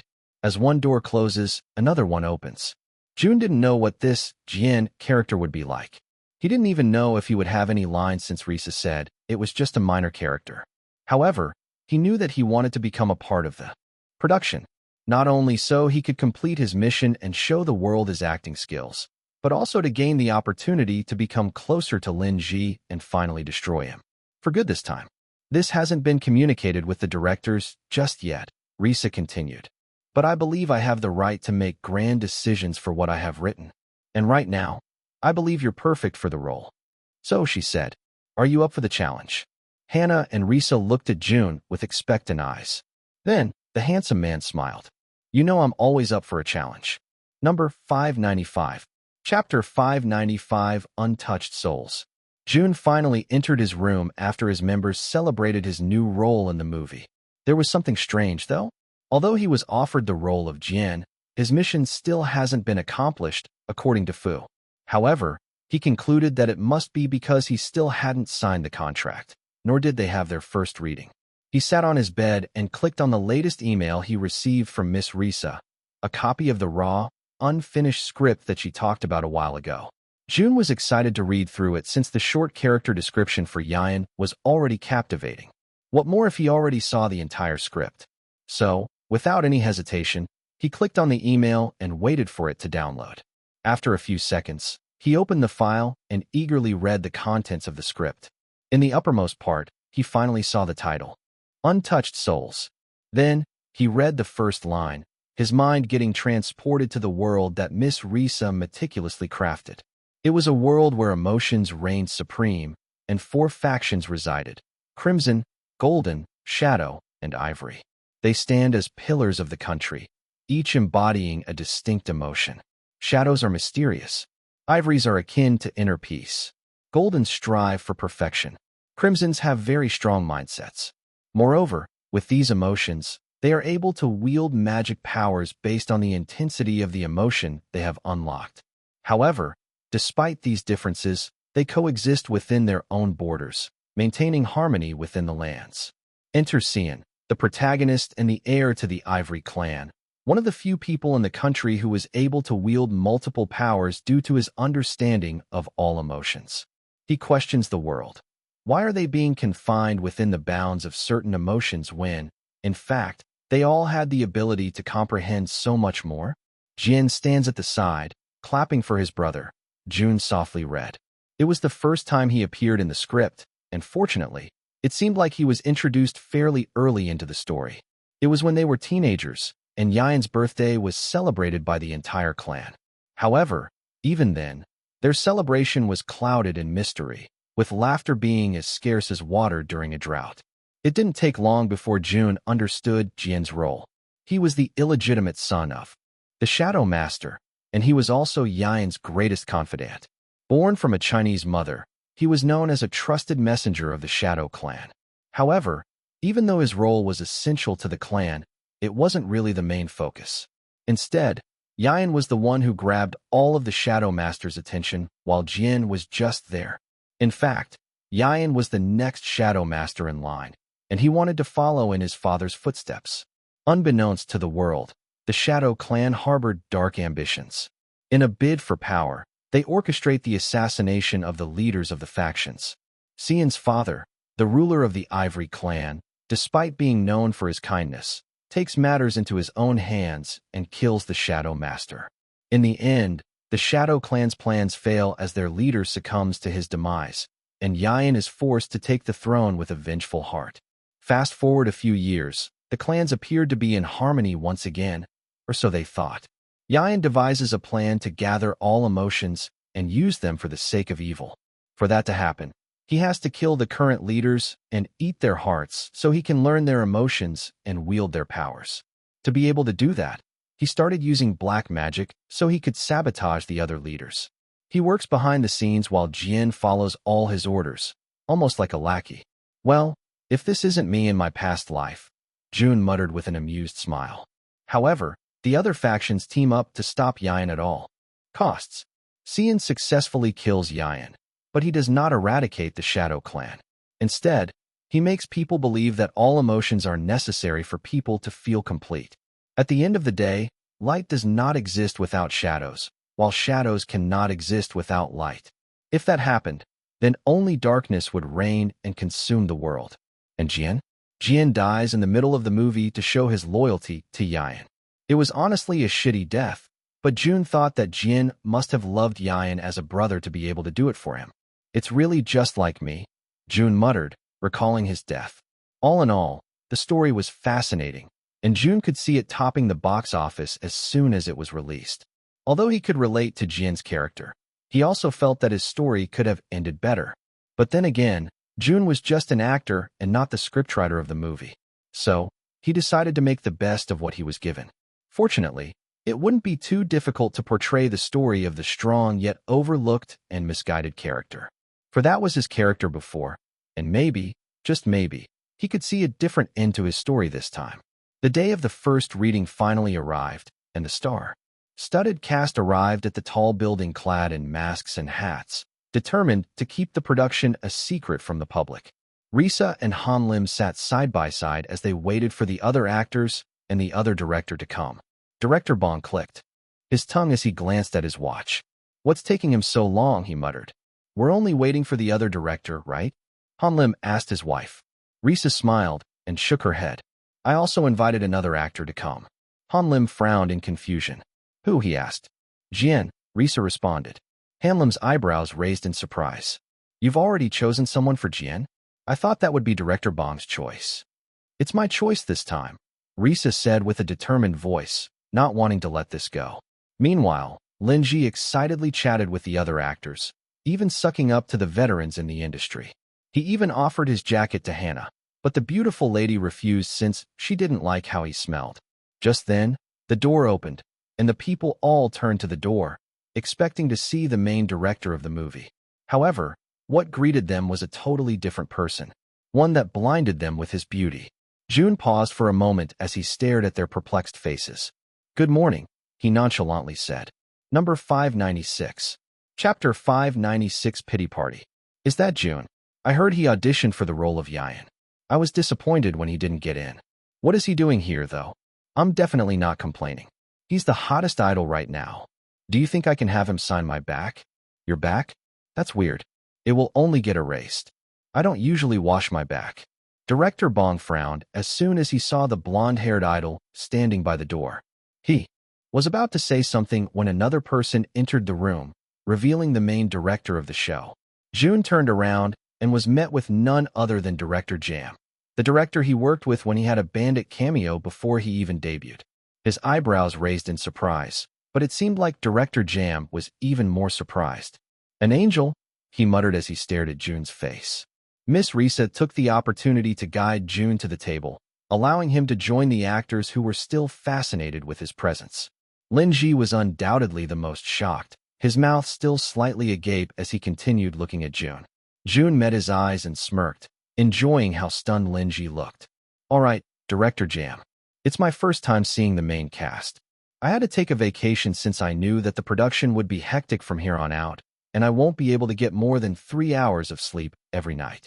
So, I thank Director Bong for taking over the recruitment process while I was gone. I see some familiar faces." He stared off, glancing at Hannah and some of the older actors in the group. "But I also see some unfamiliar faces," he said, glancing at the younger actors. His gaze settled longer on Jun since he was purely fascinated by his face. But then again, Director Jam didn't want to give him any preferential treatment just because he looked good. What mattered the most in this room was one's acting skills.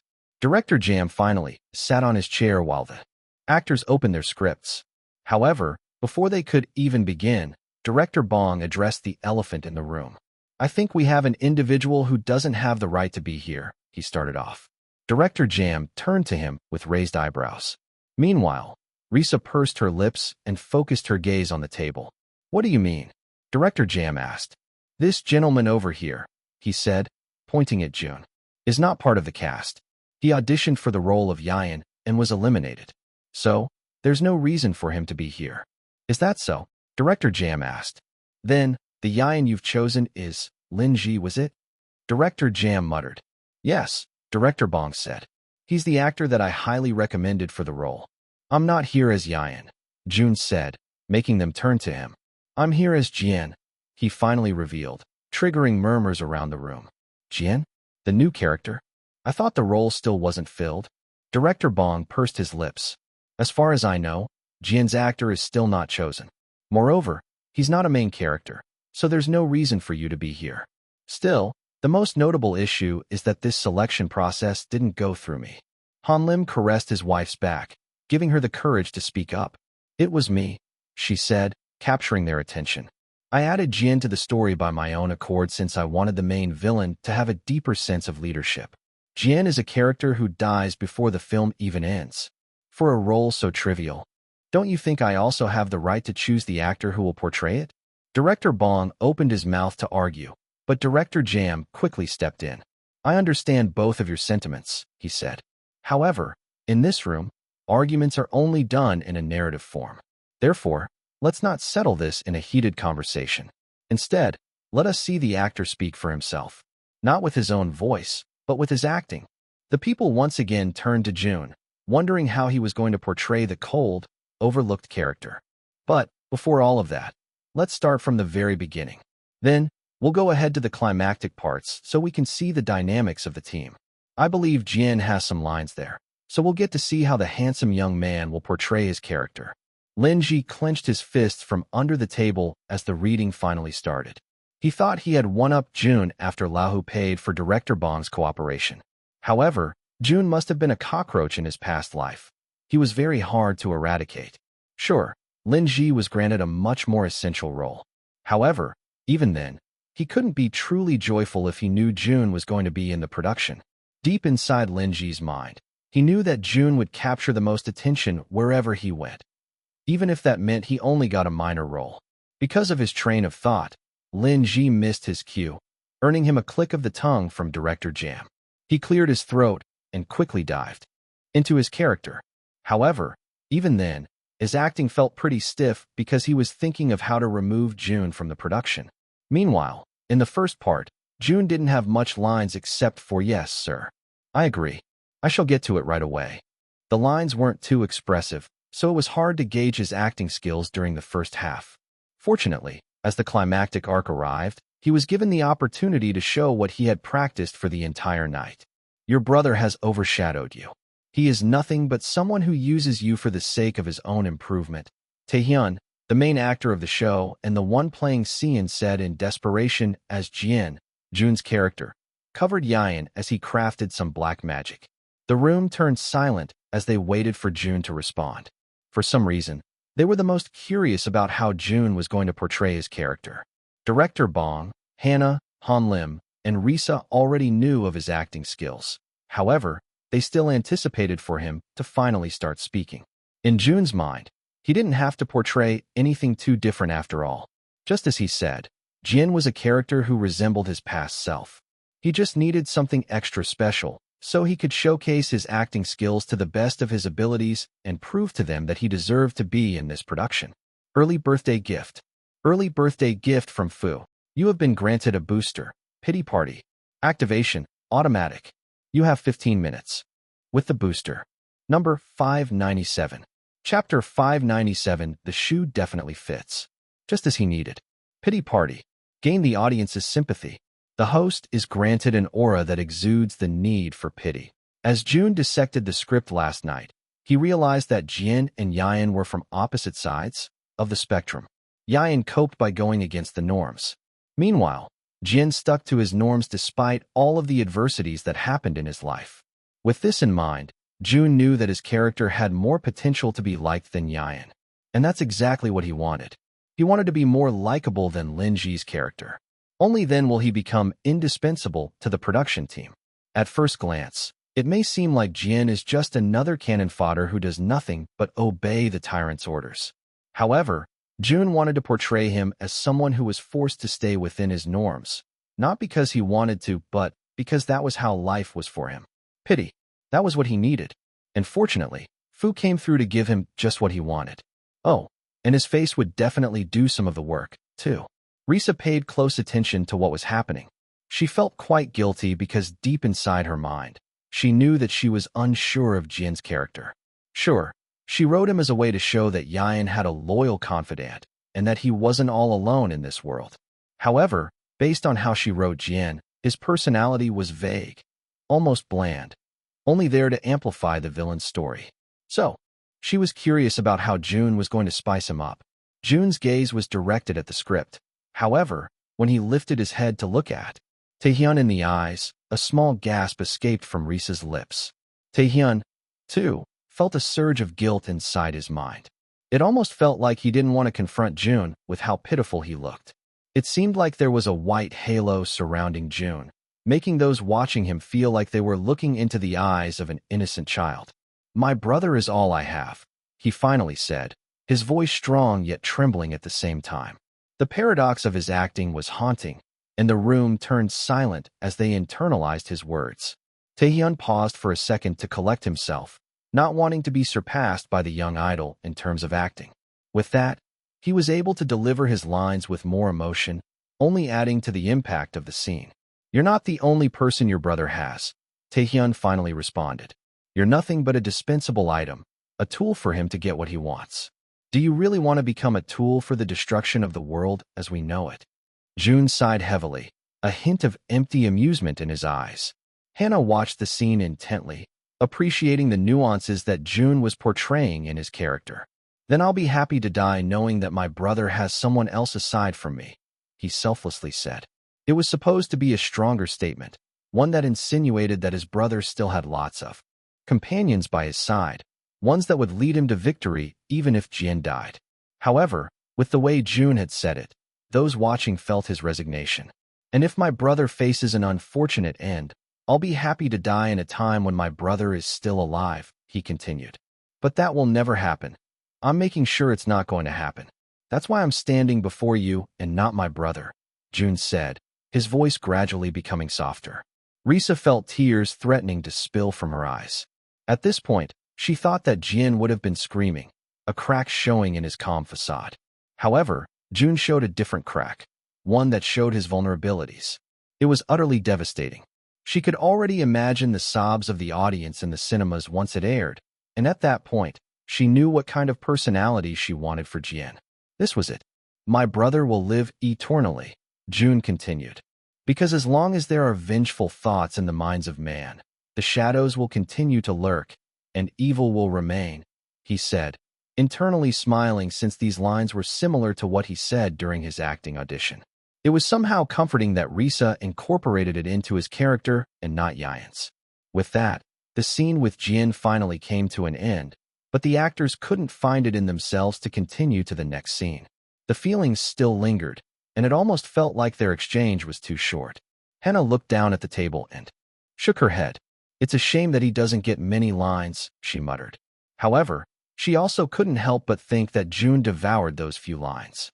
"So, when are we going to start the next scene?" Jun asked, finally breaking the silence in the room. Director Bong, who was fascinated for a moment, pursed his lips when he realized that Jun was indeed a great actor. However, even then, his pride shone through. "Don't interrupt the reading," he scolded, causing Jun to raise his arms in surrender. The reading continued up until the ending, yet the scene with Jun still left the most impact. Taehyun, too, found himself enjoying that particular scene the most. "That's a wrap for now," Director Jam said once Taehyun said his last words. Risa's and Jun's eyes met for a second, So the writer quickly showed him a thumbs up before directing her gaze to the directors once again. First of all, I want to thank Director Bong for choosing such talented actors for this movie, Director Jam said. There are still some awkward moments here and there, especially during the villainous parts, he continued, glancing at Lin-ji.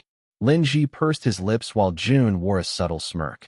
But, with more time and proper practice, we'll be able to work with it, I guess.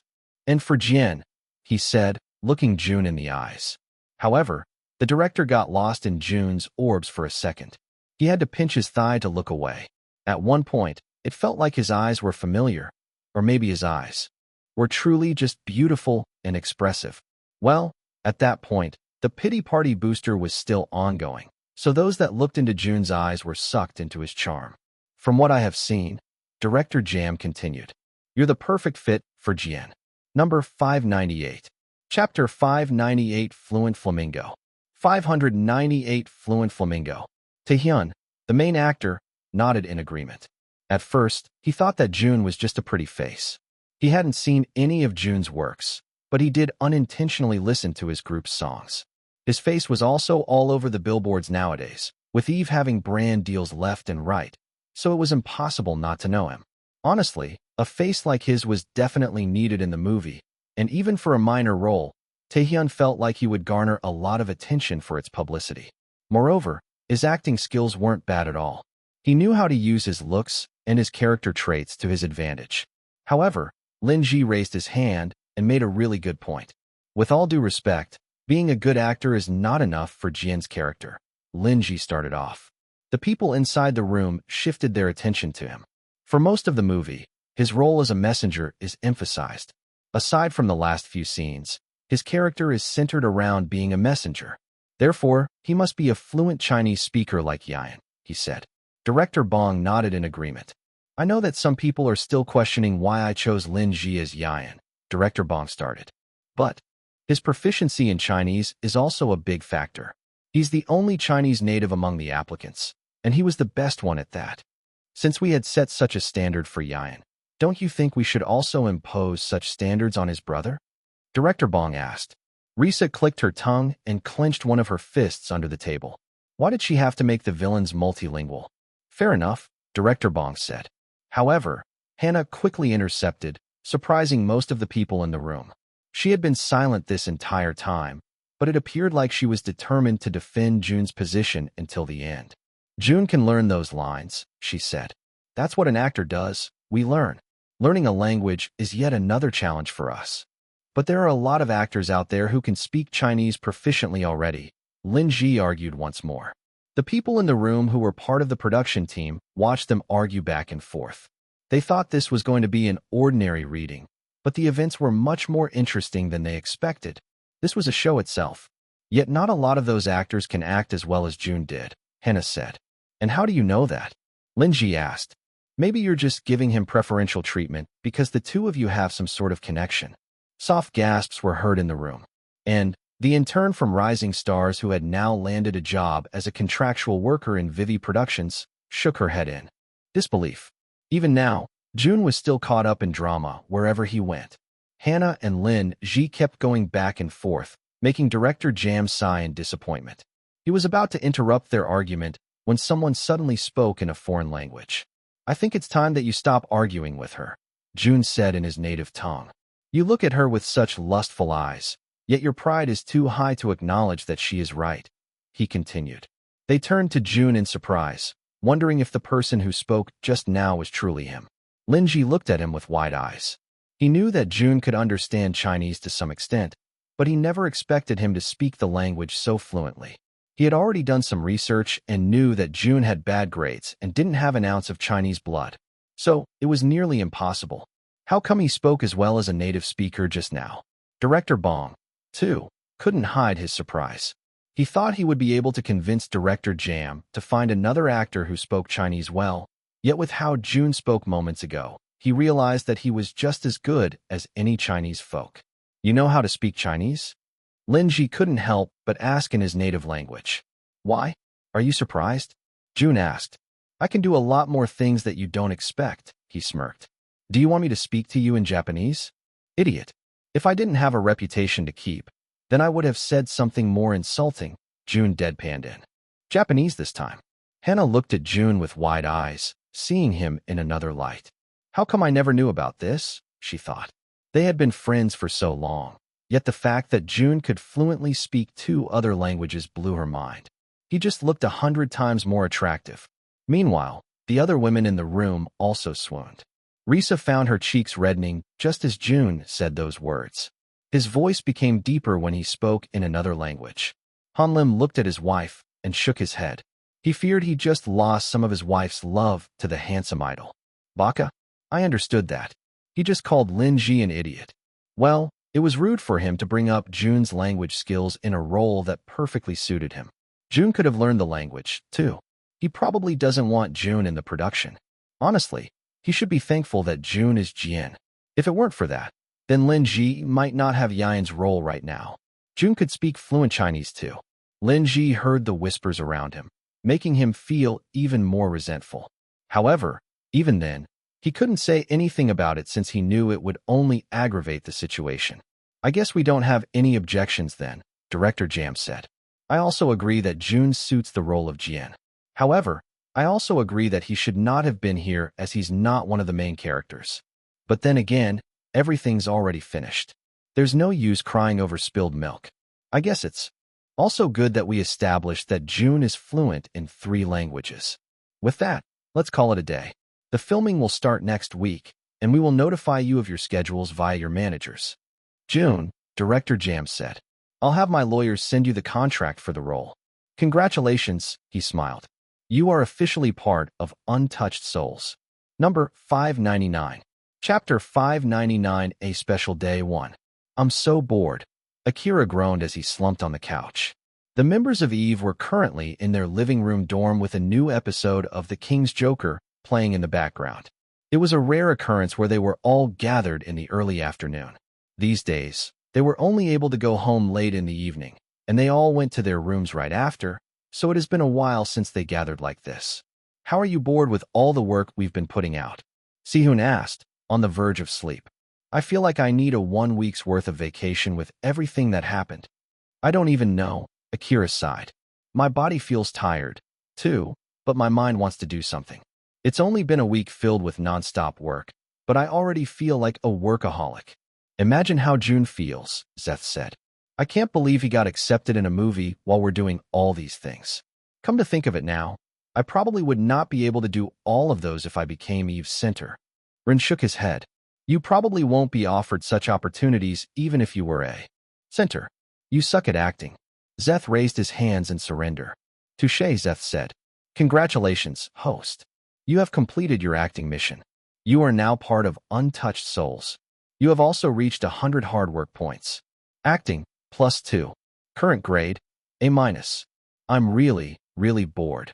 Akira continued ranting, causing Jun to click his tongue. What do you want to do then? Jun asked. Akira wore a successful smirk as he glanced at his teammates. However, he quickly focused back on Jun. Why don't we eat hot pot again? I've been craving some for the past week. But we can't eat outside now because our fans will go batshit crazy. Me too, Jisung chimed. I want those pre-packed hot pot starter kits from that popular hot pot spot. It's so far though, Jaeyoung groaned. I'm too lazy to go. Me too, Jisung said once more.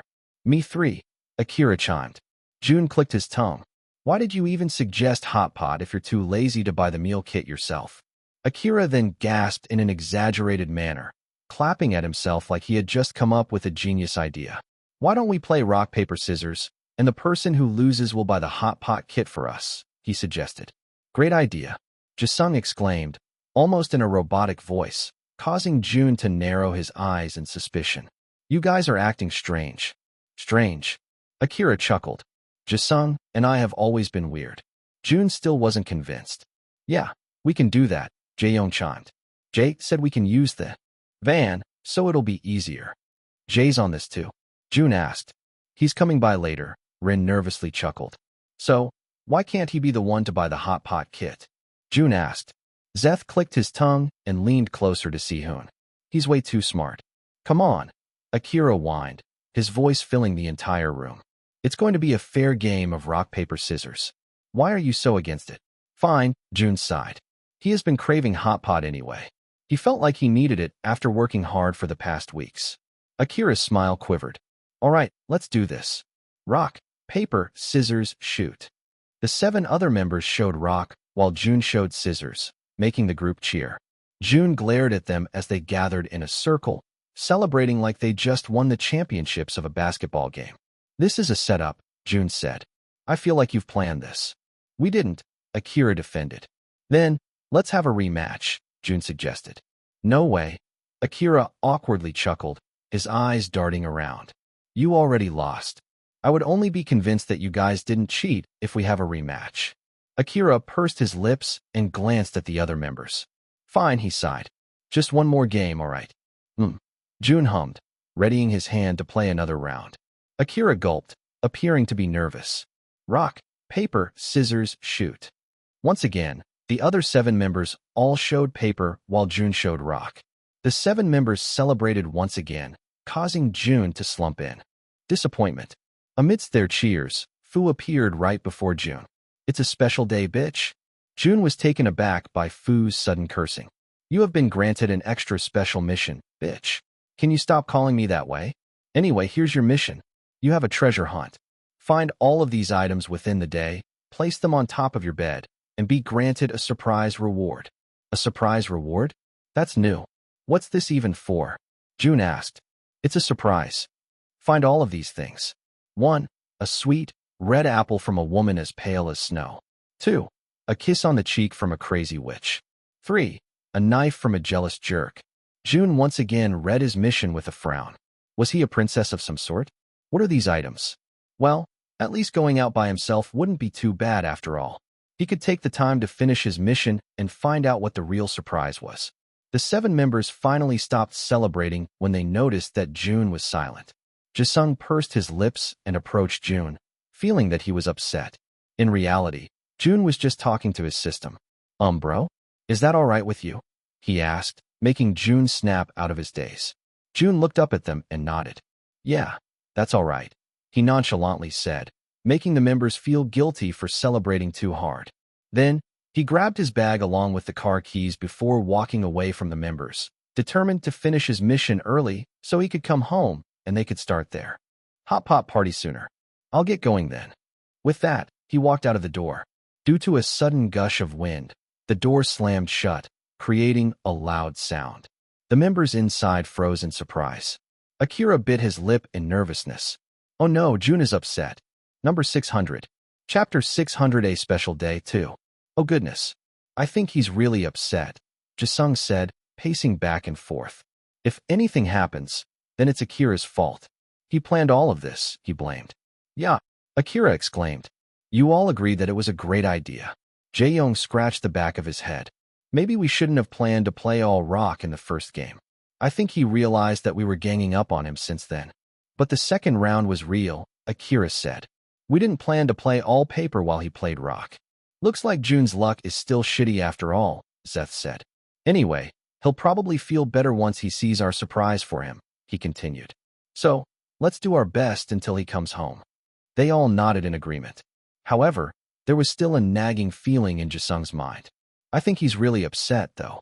Meanwhile, Jun was on his way to retrieve the first item on his list. When the mission was first revealed, Jun instantly knew where he would get it. He arrived at the hospital and entered Grandma's room. She was all alone while watching a black-and-white TV show. As Jun made his presence known, Grandma's eyes instantly widened. She turned down the volume of the TV and excitedly coaxed him over. You're here? She asked. Hi, Grandma, Jun smiled. I'm sorry that I only came by just now. What are you talking about? Grandma asked. I'm surprised you even visited today. You should be celebrating. Celebrating? All right. We won in a music show yesterday, Jun muttered. Anyway, I apologize, but I won't be able to stay here for long. I'll actually just drop this off, he said, referring to the fruit basket in his hand. Of course, I understand. With that, Jun stood from her bed and placed the basket of fruits on the table. However, he didn't fail to get the single red apple left on top of it. He placed it in his bag and smirked. One item down, he muttered. I'm going now, Grandma.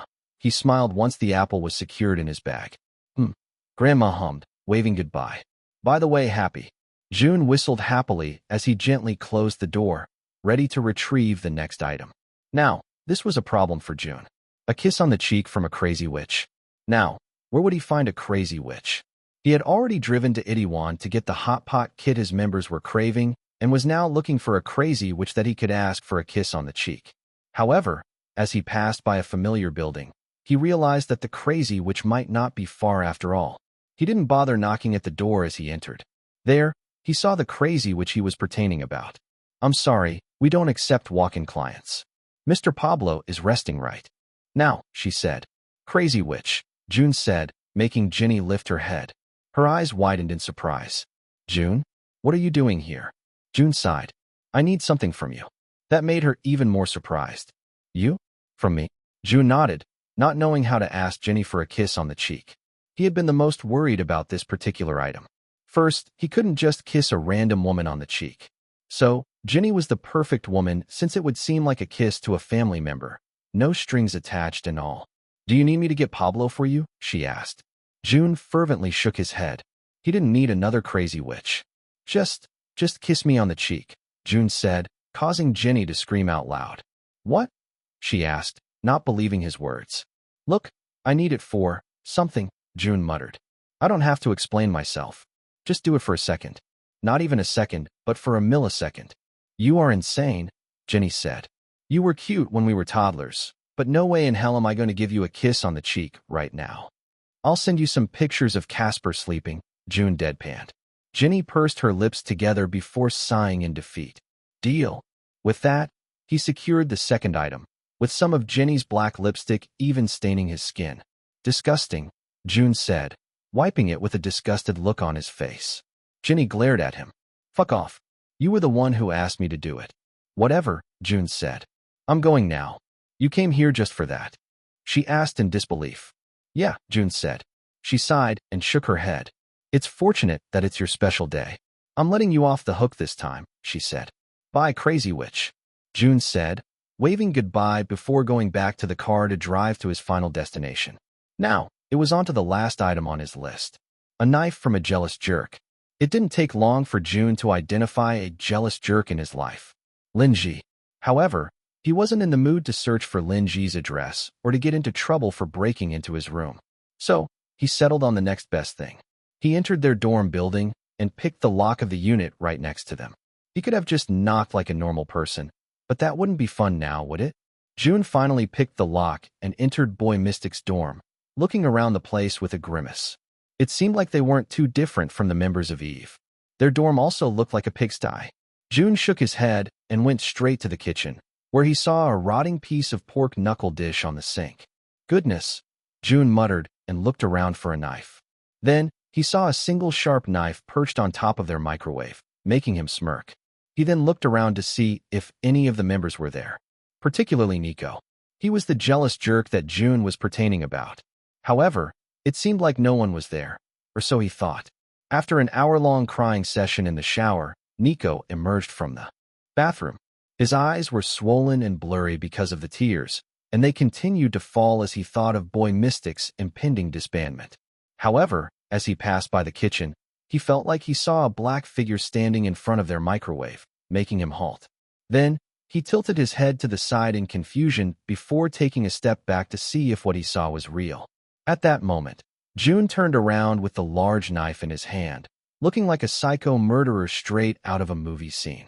Nico's face paled with the thought of getting stabbed, and before he knew it, he passed out on the cold, hard ground, the towel around his hips unraveling and revealing his schlong.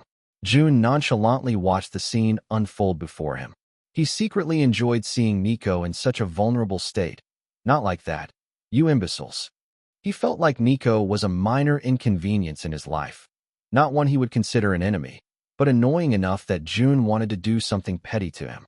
Thanks for the knife, dude, he said before stepping over his body, leaving him in the same state. Volume 7, Number 601. Chapter 601. A Special Day 3. A loud shrill scream was heard next door as the members of Eve worriedly paced in their dorms. The remaining members of Boy Mystic had just come home, and they saw their member with his schlong out in the kitchen, so they were having a hard time processing it. Meanwhile, the The members of Eve were worried because the skies were already dark and Jun still hadn't returned. I think he's really upset, Jisung said, already on the verge of tears. Jun wouldn't get upset because of such a trivial matter, though, Jae-young sighed. We don't know that, Jisung exclaimed. What do you think, Casper? He asked the member who was practically an expert when it came to Jun. Casper placed his hand on his chin, analyzing the situation. It's true that Jun gets upset with a lot of things, but I don't think he'll be upset about this, he said, making the members sigh in relief. However, he quickly added, making them tense once again. He has been pretty tired for the past few weeks. I'm not sure if you've noticed, but it also looks like he's going through some personal stuff that he doesn't want to talk about. So, while his mind is the strongest out of everyone on the team, what we did earlier might have pushed him over the edge. That, or he had been mugged by fans and is now seeking shelter in a remote place. The members were stunned, not knowing how to react. Then, Jay dropped to his knees in an exaggerated manner, even placing his hand over his heart. I'm a failure, he whispered. I shouldn't have let this happen. Akira, too, felt guilty for orchestrating the entire thing. I take full responsibility, he said with his eyes directed to the ground. I only wanted to surprise him on his special day. Jisung's tears now freely fell from his eyes, some of the salty water dripping on the cake right beneath him. Just then, the door opened, revealing Jun with a knife, an apple, and the hot pot kit that they requested. The members looked at him with wide eyes, but Jun didn't bother sparing them a glance. Instead, he went straight to his room and slammed the door shut, making Jay and the members feel even guiltier. Jisung's tears were uncontrollable at this point, and the once celebratory atmosphere had severely dampened. What are we going to do now? He asked while sniffing. Meanwhile, Jun was just excited to see what Fu prepared for his surprise. He placed the knife and the apple on the bed and waited for something to happen. Just then, celebratory music started playing in his mind. You've earned your surprise, bitch. Jun sighed and shook his head. He was still confused by Fu's sudden shift in personality. Where's my surprise? He asked. As Fu is a kind system and the host has given me what I need, I shall grant you 3 different potions. This will be helpful for your upcoming projects. 1. Sympathy potion. Earn people's sympathy for 1 whole day with this potent potion. 2. Hint potion. A hint will be given when the host needs it. Only 1 hint will be given. 3. Gift potion. Locked. Locked? Jun asked. Why are you giving me a locked potion? The gift potion will be unlocked by a certain trigger. And that is... Fu didn't respond to his question and moved on to another topic. And, since Fu loves the host very much, I will be giving him 1 upgrade for each of his skills.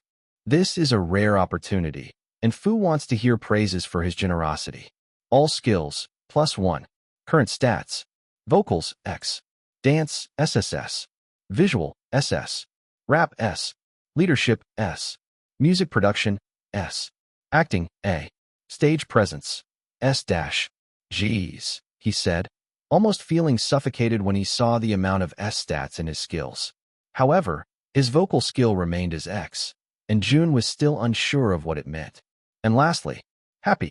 Just then, he heard someone knock on the door, cutting his conversation with Fu short. He sighed and opened the door, only to see a dejected Casper standing outside. Sorry, Casper said, and without a word, he walked away from Jun's room. He frowned in confusion before concluding that the team must be hungry and were slowly losing their minds. With that, he grabbed the hot pot kit on the table and proceeded to go to the living room, where he saw the members with disappointed expressions. Jisung was even crying his eyes out. Jun frowned in confusion as he looked at all of them. Guys? He asked, making them snap out of their daze. Then, without any warning, they flocked to Jun like seagulls to a single breadcrumb. We're sorry. We shouldn't have forced you. Please forgive us. I am a bad manager. Jun's frown deepened as he pushed away his members. What are you guys talking about? Jun asked. Akira stepped forward with a guilty look. Aren't you mad? He asked. About what? Jun deadpanned. About how we made you go out by yourself when it's your birthday. Jisung sniffed. We just wanted you out of the dorms because we wanted to prepare a surprise for you, he said, gesturing to the cake on the table. There was a happy birthday to our eternal cat, Jun. Love, Eve messily written on the cake, softening Jun's heart. Then, he finally noticed the gifts under the table. making him feel more touched than he had expected. "It's my birthday," he muttered, appearing to be in disbelief. "Don't tell me that you forgot about it," Zeth said. Jun pursed his lips, his silence confirming that he indeed forgot about his birthday. "Shut up," Rin said. "You forgot your own birthday?" Jun shrugged like it was no big deal. "It's been a long time since I celebrated my birthday," he truthfully said. "Honestly, it feels just like a regular day to me. I think this might be the first time someone had prepared this much for my birthday." "That can't be," Jisung said, feeling sadness swell in his heart. "So, you haven't had cake for so long." Jun shook his head, making Jisung feel even sadder than before. "Then, it's all the more reason why we should celebrate it," Jae-young said, standing next to Jun. "I know it may sound cheesy, but we really appreciate your presence on the team. I know how hard you've been working behind the scenes to get Eve to where it is today, and for that, I am eternally grateful." Rin nodded in agreement. "Not a lot of people can do what you've done. We're proud of you, Jun. And don't worry," Casper said. "From now on, we'll be sure to celebrate your birthday every year." Jun cast his eyes to the ground to suppress the wide smile that threatened to arise from his face. How could it be possible to feel this warm, when all they've done was prepare him a simple cake and some gifts that didn't break the bank? However, deep inside, Jun knew the answer to his question. He felt warm because these were his friends. And at the end of the day, it is the small things in life that make you realize that life is truly worth living. Number 602. Chapter 602. This is the life. "We're trending again," Jisung said as Jun went out of his room. A week had passed since his birthday, and it was now a brand new month. Eve had gone through a lot for the past month, and their career was currently at its peak. Jun turned to television, where the news was currently playing. Rookie group Eve takes the world by storm with their song Luster. It has reached #1 in all of the domestic charts, and it shows no signs of stopping. Earlier this morning, they've also broken into the international market, with their song ranking 197th on the top 200 worldwide songs. Akira emerged from his room with wide eyes, immediately going next to Jisung to watch the news with him. "We've made it to the Billboard charts." Akira muttered in disbelief at what he just heard. Jun scratched the back of his head. "Is it that big of a deal?" Jisung and Akira quickly turned around. "Is it that big of a deal?" Akira repeated in disbelief. "Of course it is," Akira said. "There are groups who are more popular internationally, and they don't even chart in the top 200 worldwide songs. Do you know what this means?" Jun pursed his lips. "No. It means that we're claiming the title of the biggest boy group in Korea." Like perfect timing, the news anchor said those exact same words. They are the very first boy group to have a perfect all-kill on all of the domestic charts while charting internationally. Despite the group not having their first-year anniversary yet, they might just snatch the title of the biggest boy group in Korea. Jisung gulped as the news segment ended. "Well, that's a lot of pressure," Jisung chuckled. "I wonder how the company will react to this." Meanwhile, in Azure's headquarters, Mr. Ong was bathing in the small jacuzzi in his office. Eve's song was playing in the background while he played a gambling game on his large laptop.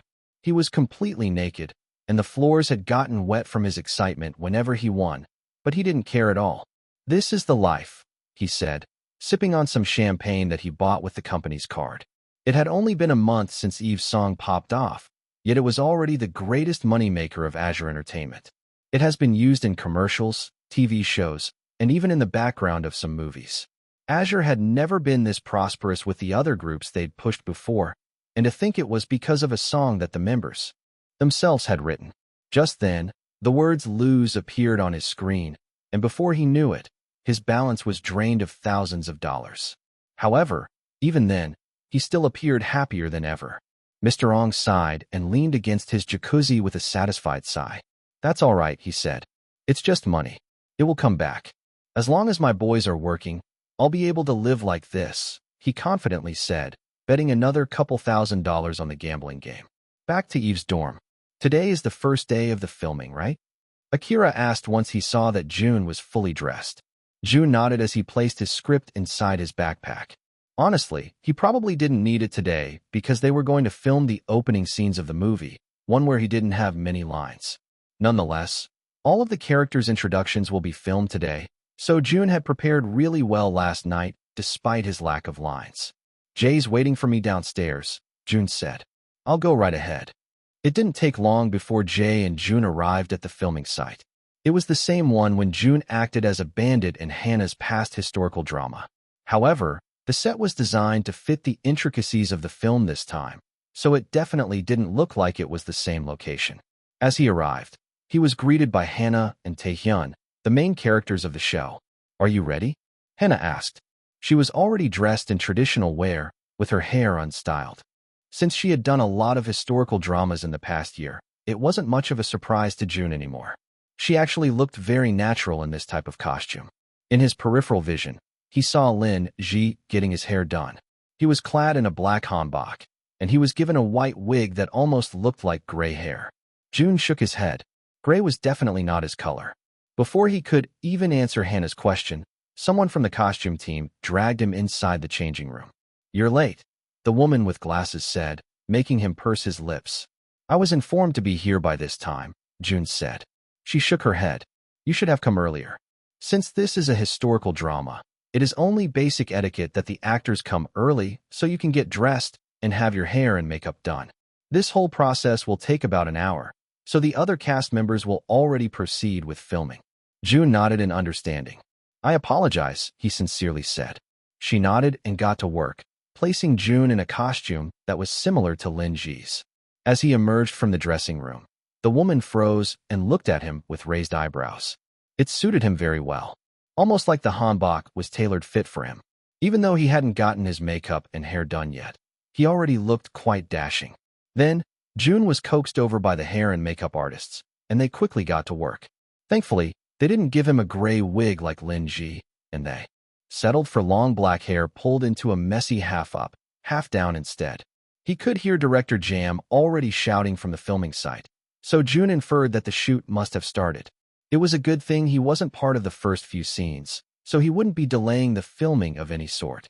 In the middle of it all, Jun felt sleepy as the makeup artist lightly brushed her tools on his face. Then, the makeup artist stopped and stepped back as she looked at her final creation, only to be bombarded with a visual attack. She placed her hand over her heart as she felt a strange ache go through her body. How could a villain look this handsome? Number 603. Chapter 603. Don't fret, little shrimp. Alright, we'll be panning the cameras to the characters one by one. This is where Taehyun's narrations will be played, and although your characters aren't going to be explicitly introduced, you need to portray your traits without saying anything, Director Jam instructed. The actors all nodded in agreement, taking their positions in the chaos-filled set. They were set in the ruins of the village, showing the aftermath of everything they went through. Then, Taehyun's narration started playing to get the different actors in the mood. In a world where emotions are not mere manifestations of our existence, but tangible entities, we find ourselves in a realm like any other. Here, emotions take on a life of their own, divided into 4 distinct factions: Crimson, Golden, Shadow, and Ivory. Each faction embodies a fundamental aspect of human emotion, from love to ambition, fear to purity. At this point, the camera hadn't started with their shots just yet. Jun had just gotten his hair and makeup done, emerging from the tent. He was a bit delayed since the makeup artist stared at him a little too long and couldn't find the heart to wake him up. So, he bit his lip when he saw that the filming had already started, and, seeing the beautiful creature behind the cameras, quickly went up to Jun. "They've already started," she said. "I know," Jun said. "Where's the camera's blind spot, so I can sneak into my spot?" And smiled and gestured for him to follow after her. She quickly pointed where Jun was supposed to be, so he briskly walked to his position right behind Lin Ji. Fortunately, the cameras were focused on Hannah during that time, so he wasn't caught by the lens, and made her way back to her original position with the other cinematography experts. They watched the actors portray the emotions of their characters, nodding in satisfaction after Hannah finished her part. "Really pretty," one of them said. However, I could still see the pain and desperation behind her eyes. "She's really suited for this character." Director Jam, who was also monitoring the take, nodded in agreement. He wasn't expecting any less from Hannah. This was his second time working with her, so he already knew of her capabilities. The narration continued on, with the camera focusing on one character to another. Yet, despite the inherent harmony that should prevail in a world where emotions intertwine, peace remains as a dream. How should one react when the very essence of their being dictates their actions? The camera focused on the leaders of the other factions, getting closer and closer to where Jun and Lin Ji were standing. Actually, Jun wasn't going to be shown in the full shot of this scene. Instead, he would just be in the background of Lin Ji's character. Lin Ji was the second to the last one to be shown, with Taehyun being the focal point of this certain scene. The camera moved slowly as Taehyun's voice echoed in the set.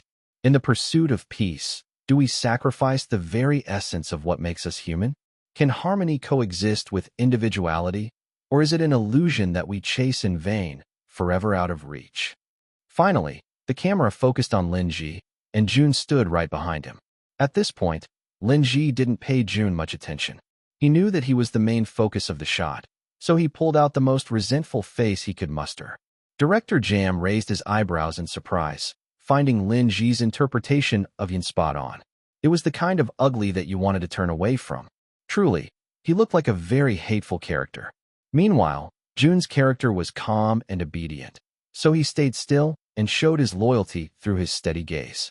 For a moment, the camera focused on the two of them, making him gasp. In surprise once Jun's face was shown clearly on the monitoring screen. Jun was already attractive in real life, yet it was getting captured by the camera so well. Director Jam was also surprised. At first, he found Lin Ji's portrayal of a hateful character impressive. However, for some reason, his gaze strayed to Jun seconds later. It just felt like he had a captivating aura that immediately caught your attention. Are we sure he's part of the villain team? He's eating Lin Ji up with his face card. Honestly, this just makes Yayan more unlikable, which is the goal of the film, right? I agree. The contrast in their furious and calm looks emphasizes that Yayan is the true villain of the movie. Director Jam nodded in agreement, a small smile emerging from his face. It seemed like he didn't have to get angry for this specific scene. And cut, Director Jam exclaimed. The actors finally dropped their expressions, with Lin Ji looking the most smug. He didn't want to say it out loud, but he believed he nailed the specific take. Then, he turned around to look at Jun, only to freeze when he saw how dazzling he was. What the heck? Lin Ji muttered. He's shining. Jun didn't bother glancing at him as he walked over to the large screen, where the actors were now monitoring their performances. He stayed at the very back while Lin Ji subtly pushed him aside so he could get a better look. Jun shook his head and settled at the side instead. They played the video, with Director Jam feeling satisfied despite the lack of editing in the clip. Now, I'm satisfied with this take, he said. So, I don't think there's a need for us to retake it. I believe it couldn't get any more genuine than this. So after watching the clip, let's go ahead and film the first few scenes of the movie. The clip continued, and the actors were also satisfied with the take. It seemed like they were all determined to finish this particular scene in just one take since they gave it their all. Once it got to Lin Ji, the others nodded in acknowledgement. He truly did look like a villain. Lin Ji smiled to himself, feeling proud of their reactions. He felt a bit regretful since he believed he could have looked more handsome in the shot, but if the director said it had gone well, then Lin Ji had no reason to mistrust him. However, as the camera unfocused a bit, now showing Jun in a clearer view, a greater reaction was heard from the other actors. Hannah looked around until her eyes landed on Jun, only for it to widen even more when she saw how well he fit the costume they had prepared. You look good on camera, Taehyun complimented. Jun smirked. Does that mean I don't look good in real life? Taehyung shook his head in amusement. You do, he said. That's why it's slightly annoying. Jun chuckled and joked along with the other actors. Meanwhile, Lin Ji couldn't tear his eyes away from the screen, his eyes twitching from annoyance as he observed the contrast in their looks. I look like a shrimp next to him. Number 604. Chapter 604 Idols should be perfect. Good job a while back, Hannah said, patting Jun's back as she sat next to him. The first day of the filming was finally over, and the actors were resting for a moment. They were able to film a decent amount of scenes, and it seemed like Director Jam was in a good mood because of it. Jun chuckled as he placed his water bottle on the table. I had like 3 lines just now, Jun said, wondering how he could have done such a great job in those 3 lines. Hannah chuckled. Well, you nailed those 3 lines. It's like you've been a servant in your past life with how well you obeyed Yayan during those scenes. Jun shook his head in amusement. Then, He heard another person agree to Hannah's statement. She's right. The two of them turned around, only to see Taehyun, one of the top actors of the generation, approaching them. You caught my attention even when you don't have many lines. It makes me more curious about your acting, he said. Well, you'll be able to watch about 4 more lines in the entire movie, Jun said, causing the two actors to chuckle. Things can change, Taehyun said. The script isn't always final until the movie has premiered. Jun raised his eyebrows in inquiry. Really? Yes, Hannah responded. It's happened plenty of times before. It's based on what the director feels and how other producers see your character, too. So, your character might be boosted too. Almost main character if you manage to keep doing well like this. Jun shrugged. I'm just going to do my best for what is given now. That's the mindset, Taehyun said. Why don't you give me your number so I can contact you and give you some tips from time to time? He asked, giving Jun his phone. Jun looked at him with skepticism. Why is a big shot like you asking for my number? Taehyung nodded in amusement. For all I know, you're the big shot right here, Mr. Bilbong. I may have an ulterior motive of asking for your autograph for my little cousins and aunts. Some actors nearby heard what Taehyun had said. Oh, me too. My wife's obsessed with Jun right now. She's even watching Rising Stars. Even my daughter is infatuated with him. Now I can see why. You're quite the talented man, aren't you? Give me your autograph for my members too. Can you also sign this one for me? Meanwhile, a figure loomed over the shadows, his hair disheveled and his appearance envious. What's this? He muttered, a manic yet soft chuckle escaping from his lips. I'm the main character. He continued ranting to himself. Why are they acting like that bastard is the big deal here? Lin Ji's eyes were wide and devoid of any emotion. His pupils were constricted as if he were holding himself back from doing anything harmful. For a moment, and glanced at him, but she quickly looked away when he saw his cold gaze. Jeez, she muttered, feeling goosebumps arise from her skin. He's way into his character. Lin Ji couldn't accept the fact that Jun was getting all the praise when, in reality, he was also doing his best for the movie production. Jun only had to utter 3 lines within the entire day, while he had a whole-ass introduction scene. How could this be? He shook his head and turned away from the scene before leaving the set with clenched fists. He didn't even bother bidding farewell to the directors, or to anyone, for that matter. He trudged to the exit and saw a familiar black car waiting for him. Lin Ji wasted no time in getting inside the car, slamming it shut as he settled in the front seat. This is expensive, Lahu said. Don't go slamming my car door when you don't even have any money to pay for it. That was Lin Ji's tipping point. He turned to Lahu with murderous eyes. I would have made a lot of money if it weren't for that bastard, he exclaimed. I should have debuted in Eve. I should be the center of Eve. I should be swimming in money. I should be the sole focus of the Shadow Clan. But here he is again, taking away every opportunity of mine to shine. He screamed while Lahu drove calmly. Lahu didn't respond for a while as Lin Ji caught his breath. Are you done? Lahu asked. Lin Ji sighed and closed his eyes to calm himself down. I'm done, Lin Ji said. But I'm not done with that bastard. I need to do something so I can finally shine without him taking the spotlight. You should learn how to level yourself more. Lin Ji, Lahu said in a cold tone. Your temper will lead to your downfall one of these days. Real villains are calm, ones who are not shaken by little emotions such as envy. Instead, we use those emotions as our weapon when it comes to destroying our enemies. Lin Ji frowned in confusion. Aren't you going to help me with this? I am, Lahu said. After all, Jun is the one who exposed you to be a fraud, which led to your downfall in the company. If it weren't for him, we might have gotten a hold of the information of who stole the briefcase and where it is. Lin Ji nodded in agreement. So what are we going to do? Lahu smirked as he leaned against the car seat, tapping his phone, which was inside his pocket. You know what's easier than ruining an idol's career? He asked. Breathing? Lin Ji asked. Nothing, Lahu said. Nothing is easier. An idol could just be breathing, and people are already ruining their careers as we speak. Because they're placed on such a high pedestal, everything they do, even normal everyday things that most people do, can become the cause of their downfall. Eating, gaining weight, losing weight, laughing, greeting, studying, dating, Lahu smirked. All of these are the things that an idol cannot do right, no matter how hard they try. They're perfect, he continued. They should be perfect. It's the life that they chose. And what's better with Jun is that he's currently at the top, Lao Hu said, finally stopping the car as they arrived at their apartment complex. And once you've reached the top, you can only go to one place, rock bottom. Number 605. Chapter 605, A Breakup. Nico, one of the members of Boy Mystic, is currently dating girls Evolution Mimi. Akira burst out of his room with his phone in hand, his hair still messy and his cheeks stained with dried saliva. He walked to the dining table, where his members were already eating breakfast. They all lifted their heads when they heard Akira approaching. So, that's the reason why you weren't leaving your room a while back? Jaeyoung asked. That doesn't matter, Akira exclaimed. Did you hear what I just said? Nico's dating Mimi? Jisung asked in disbelief. Didn't she like Jun or something? They all turned to Jun, who was happily eating the pancakes that Casper had prepared. What? Jun asked when he felt their stare. I could care less about who's dating who. Although, I'm quite surprised that Nico managed to pull Mimi. He's been pining for so long. He has, some of his members asked. He has, Zeth confirmed. How do you know about this? Jisung asked in confusion. All right, you have that thing going on with Kira.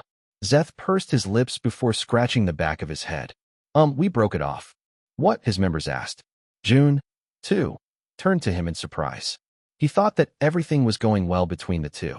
They have also never been caught, even after seeing each other for more than 4 months already. Yeah, Zeth said. It was getting harder and harder to hide the relationship with how our career is going, so she broke up with me. Rin pursed his lips and patted his friend on the back. Welcome to the single club, my friend, he said. It's quite enjoyable here. Yeah, Jisung chimed. Let's all enjoy being single together. That's right. Akira nodded in agreement. Cheers to the single community. Cheers, the members said. Can we talk about this dating scandal, though? Akira asked, pertaining to the news of Nico and Mimi dating each other. How is it even a scandal? Jun asked. It's just news. Akira scratched his nape. I guess you're right. I'm just used to idols revealed to be dating being called a scandal. It's honestly disheartening, Sehun said. Nico and Mimi have been working in the industry for so long, so I hope people can just wish them happiness. Yeah, Jun said. Especially Mimi. I hope she finds happiness in Nico. Zeth shook his head in amusement. Well, that's one way to look at it. Fortunately, the reaction isn't as bad as I had thought, Akira said. Nico and Mimi? Our rising stars couple. I knew it. Nico has been looking at Mimi with such love-struck eyes, even when they were rookies. That's disgusting, then. Why would a rookie lust over his senior? Lust? Nobody's talking about lust here. You're so weird. Idols are damn good looking. Do you guys really think that they don't date each other? Honestly, idols shouldn't date. It will. Feel like they're cheating on their fans. Cheating? You're not in a relationship with them. No, Nico. I can't support you anymore. I'll support you, Nico. Be sure to be a great man to Mimi.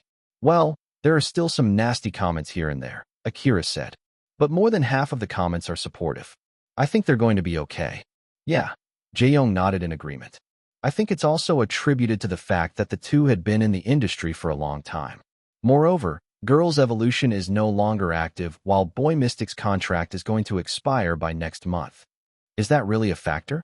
Being in the industry for a long time? Jun asked. Of course, Rin exclaimed.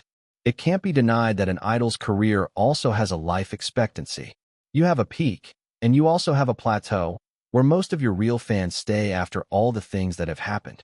Their careers are already at a plateau, which means that it's already stable, Rin continued.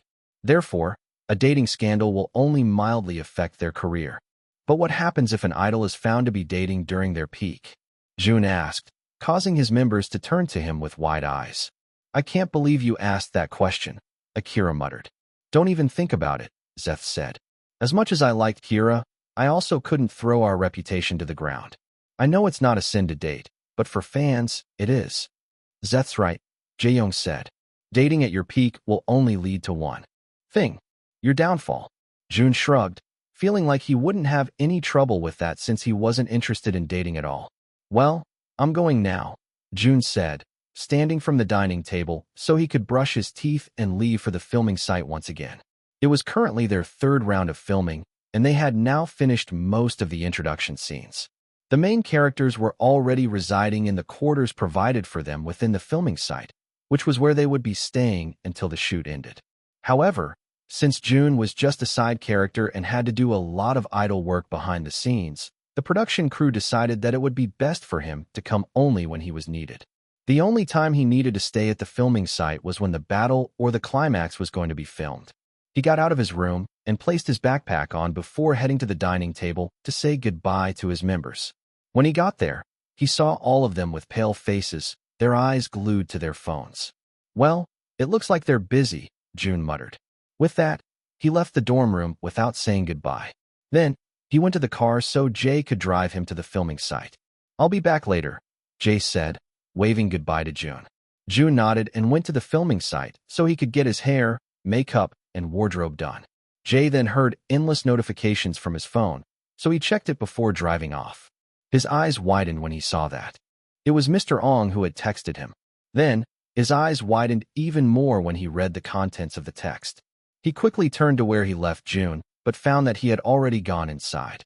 Meanwhile, as Jun walked into the filming set, he couldn't shake off the feeling that he was being stared at and whispered about. He tilted his head to the side in confusion. Did he forget anything? Was there something stuck to his face and his clothes? Just then, he heard his phone ring, so he retrieved it from his pocket and looked at the caller ID.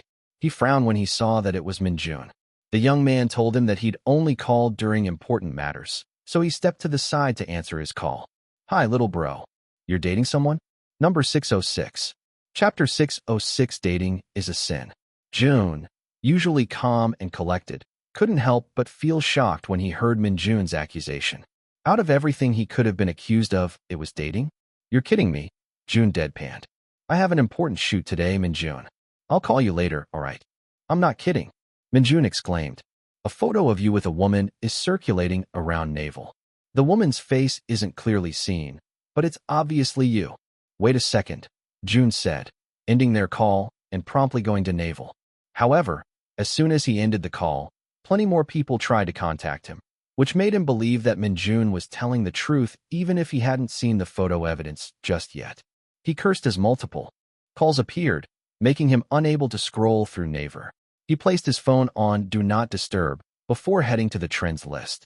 Indeed, his name was at the very top of the South Korean trends, with over 500,000 posts already. "What the heck?" Jun muttered as he clicked on the trend. The very first thing he saw was a photo from a pop culture news channel. It was a photo taken outside of a familiar establishment. Jun's eyebrows furrowed in concentration as he scrutinized the photos. "These are," he muttered, finally realizing where it had been taken. This was during his birthday when he asked Jenny to kiss him on the cheek. As Min Jun said, Jenny's face was blurred. Jun's face in the photo where Jenny kissed him on the cheek was unclear, too. However, his photograph as he walked out of the studio was crystal clear. It was really him. Dating at your peak will only lead to one thing: your downfall. Jaeyoung's words echoed in the back of his mind, making him sigh in frustration. Their group had just started rising to fame, yet he was already being hit by dating news. What was more ridiculous about this was that it involved Jenny, his cousin. Jun sighed and scrolled through the other posts, hoping to see some supportive ones. However, it was drowned out by hate and doubt, making him believe that dating was truly a sin for idols. What the heck? Is this where my money is going? I'm going to burn my albums now. With attached pictures of burned albums. I f***ing hate this. Do you know how much money and time I've spent on you? This is so disappointing. I'm boycotting. A rookie idol getting into a dating scandal after his song popped off? Wow. Very ungrateful. Hashtag boycott Eve. Hashtag cancel Jun. I agree. Let's make Luster fall off the charts. It's working, guys. Luster is already out of the top 5 songs. It's in the 7th. I'm unfollowing Jun. Why are people so dramatic? Jun asked himself. The dating news wasn't even confirmed yet, but they were already destroying his career. He scrolled through more posts and coincidentally found Jenny's account. He frowned and quickly clicked on her profile, only to see that she merely had 10 followers. However, her latest post garnered more than 100,000 interactions. Guys, I'm the woman in the photo. Please don't misunderstand. We're cousins, and this was his birthday. Sure, and my dad's the president of Mars. Then, I'm also the girl that Jun kissed on the cheek. Me too. His breath smells really fresh and minty.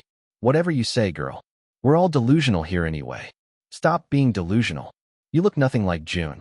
Yeah, And Jun would never kiss someone as ugly as you. Jun shook his head. Even his cousin was catching strays left and right. She must be fuming right now, not because she was stuck in this rumor. She actually loves attention, but because she was being called ugly on social media. Goodness, Jun said. How am I going to clarify this? As far as he knew, he didn't have any photos of Jenny because they all got lost in the fire in his original home. Moreover, he doubted that Jenny had photos of them together when they were younger. The only one she had was when Jun was bathing, and that didn't seem wise to post. Jay, answer me. You have a girlfriend now? The boys are freaking out. They're getting death threats too. Jun sighed as the situation accelerated more than he imagined. He turned off the Do Not Disturb button and answered Jay's call. Jun, Jay immediately exclaimed, causing Jun to cover his ears. What is this? How can you do this behind our backs? What? Jun asked, already feeling tired of the situation. Are you going to cancel me too? No, Jay quickly answered. I would have appreciated it if you told us, though. Maybe then, we could have hidden it better. Is this Jia, perhaps? Or Aaron? Or Mimi? Or Jihyun? Or Amira? Jun frowned in confusion. Since when has he been associated with so many women? Aaron and I are not talking anymore. Mimi's dating Nico. Hyun's married, and who's Amira again? He asked. Look, Jun quickly clarified. I'm not dating anyone. I want you to clarify that with the company. So it's Jia? Jay asked since Jun hadn't said anything about her. It's Jenny, Jun sighed. My cousin. The boys had already met her. Whoever took that picture made it seem like she was kissing me sweetly on the cheek. In reality, I pushed her away after. Jenny, Jay muttered. Your cousin? Yes. Jun confirmed. Goodness, Jay sighed. You had me worried for a second there. I wouldn't resent you for dating someone, but it would entail a lot of consequences. So, I'm quite relieved that it's just your cousin. It's still going to be a pain in the ass to clarify, though, Jay muttered. People just want to believe what they want to believe these days. Yeah, Jun muttered. I'll help clarify it, too. How? Jay asked. I'll figure it out, Jun said. Then, he ended the call, leaning against the wall after the exhausting conversations. He closed his eyes for a moment and breathed deeply. However, he quickly opened them again when he felt another presence passing through the hallway. As he opened his eyes, his gaze met with Lin Ji's, who had a smirk and a victorious look in his eyes. Lin Ji didn't even need to say anything, but Jun already understood. Then, Jun shook his head as Lin Ji walked away. Of course, Jun muttered. You had something to do with this. Number 607. Chapter 607 Bestest Friend and His Tsundere Brother. Jun knew that Lin Ji wanted him out of the production. Scratch that. He wanted Jun's career to be engulfed in flames, and he was willing to do anything to achieve that goal. Unluckily for him, Jun was the same. However, it seemed like Lin Ji had the upper hand this time around. While Jun was in the hallway talking to Minjun and Jae, the directors, Risa and Han Lim, and even the main actors came to discuss how they were going to proceed with the production. I don't mind, Han Lim said. He's handsome and young. I think it's normal that he's dating someone. Wouldn't it be more surprising if he isn't dating anyone with that kind of face? Right, honey? He asked, nudging Risa's shoulder. Risa, feeling like a proud mom who was coming to terms with his precious son's relationship, nodded in agreement. I feel like it wouldn't affect the production process, too. Jun's a great actor regardless of this, she said. Hannah, despite having a weird feeling inside her chest, nodded in agreement. It would be a shame to kick him out of the production, Taehyun added. He's perfect for his role. Director Bong sighed in frustration. You guys are not seeing the big picture of this. A movie production does not merely revolve around an actor's acting skills. If that was the case, then all movies by great actors would have been major hits. However, there's more to it than that, Director Bong said. You guys might not know it because you only focus on your own jobs, but being a director means that you take everyone's role in the production, even the marketing team. Based on what I've seen a while ago, plenty of people are threatening to boycott everything that Jun does. In that sense, more than 1 million teenage girls, who are one of our biggest markets, are going to boycott this movie, too, he continued. And it's not only that. Do you know what's scarier than resentful teenage girls? He asked. Nothing, the director quickly answered his own question. Nothing is scarier than teenage girls. Once they've set their mind on something, they will be able to do it. So, not only will they boycott the movie, but they will convince other people who were initially interested in watching it to boycott it too. The others pursed their lips in silence, knowing that Director Bong made a good point. It was true that marketing played a big role in how successful a movie would be. But the dating news hasn't even been confirmed, Hannah said. Besides, it's not like he committed a crime. Oh, Director Bong chuckled. Don't act innocent now, Hannah. The both of us know that dating is a crime in the idol world. Hannah once again pursed her lips, unable to argue any further. I say we replace Jun and refilm the scenes we've taken. It's good that he doesn't have a lot of parts, so we might only take a day to finish all of it. Taehyun sighed in frustration. With all due respect, that's too much work. And as you said, Jun only has a minor role. The focus of the movie is us, he said. We don't have to kick him out because of a stupid dating scandal. Director Bong shook his head. At the end of the day, the decision will be made by us. The other four looked at each other with disappointed gazes. Meanwhile, Director Jam hadn't spoken all throughout their conversation, appearing to be deep in thought. What do you say about this, Director Jam? Director Bong asked. We have a clause in the contract that states we can terminate it whenever an actor gets involved in something that may harm the movie production. Director Jam pursed his lips, still not talking about it. Just then, the door busted open, revealing Jun, who appeared eager to explain his situation. Jun, Hannah said, looking into his weary eyes. Jun walked over to where the directors were and bowed. Good morning, directors. Apologies for the sudden intrusion. I just have some things to. Director Jam has something to say to you. Director Bong said before Jun could even finish his sentence. Jun pursed his lips and faced Director Jam, who now had an ambiguous look on his face. Hannah held her breath as she waited for Director Jam's final verdict. She knew that the director was harsh and only settled for perfection. However, she also knew that he was quite objective and didn't mind trivial matters such as this. However, it was a matter of whether he believed this issue was trivial or not. Jun looked into his eyes, and for a second, Director Jam's gaze wavered. Then, he let out a sigh. Jun, he started off. Jun waited intently. I think it's best if you go home and take a rest right now. Meanwhile, in a huge apartment in the heart of Seoul, two brothers were bickering about their matching outfits. What the heck? Why are you wearing the same thing as me? Haruki asked. Haruto twirled around in his wheelchair and smiled at his twin brother. I match with you, he said. I went to your room and saw the clothes laid out on the bed and decided to wear similar clothes. Nope, Haruki said. Definitely not. Why? Haruto asked. You don't love your brother anymore? Shut up, Haruki said. I'm getting changed. No, Haruto stubbornly said. Matching clothes are great for twins. Yeah, when you're below 12, Haruki exclaimed. Now we look stupid.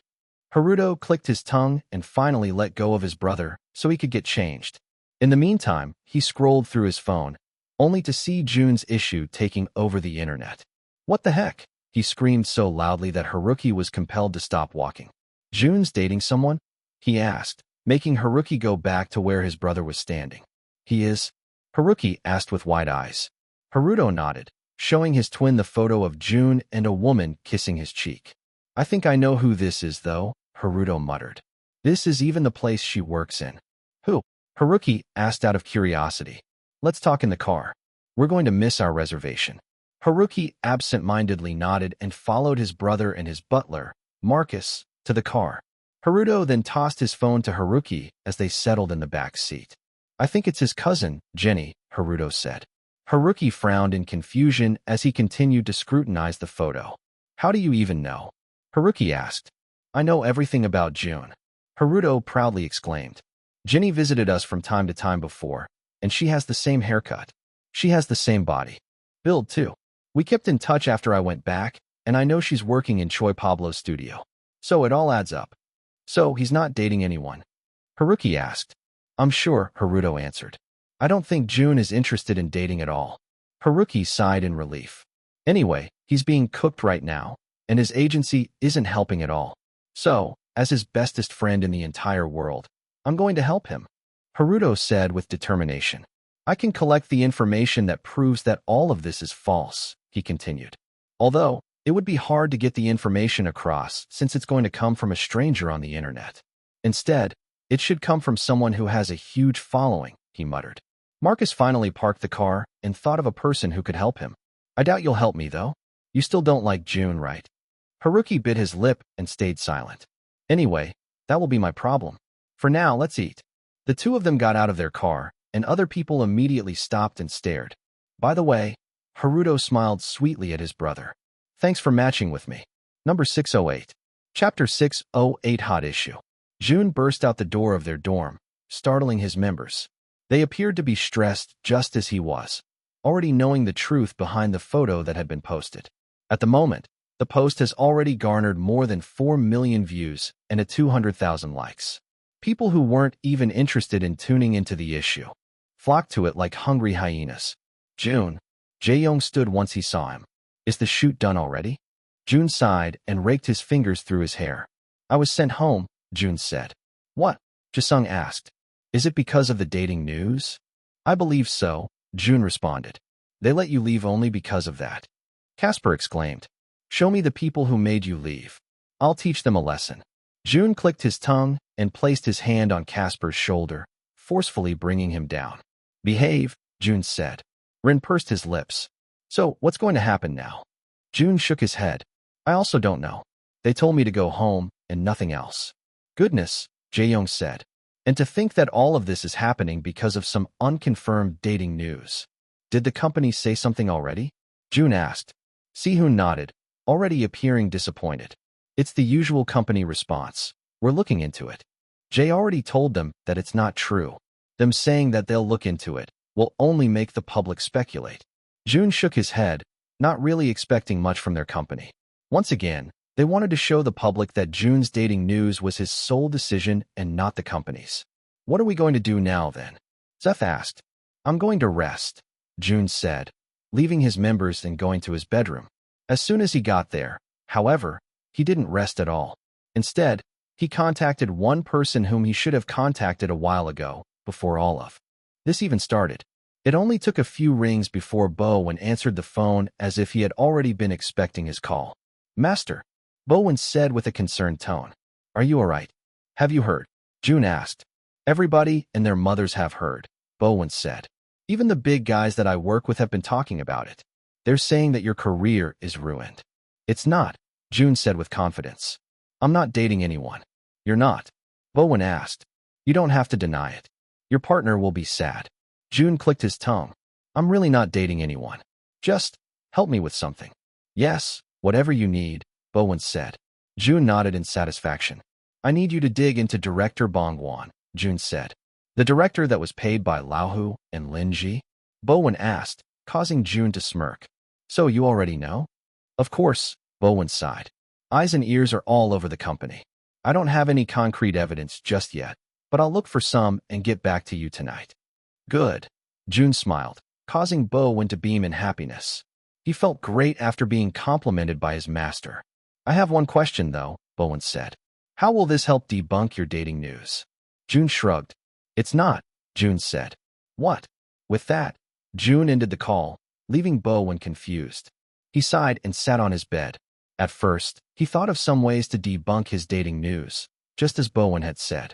However, putting out a statement while the fire was at its peak will only add to its intensity. June was sure that nobody would believe him. He also couldn't ask Jenny for help since his cousin was already going through a lot. As much as Jenny was annoying, she was also his cousin, one who got dragged into the issue without any reason. Then, after a string of continuous thoughts, June realized that he, himself, wouldn't be able to do anything. Denying the dating rumors would be the company's job. Now, what he needed to do was find a greater issue that would top his current one. And what better person to expose than Director Bong, one of the most beloved Korean directors of all time.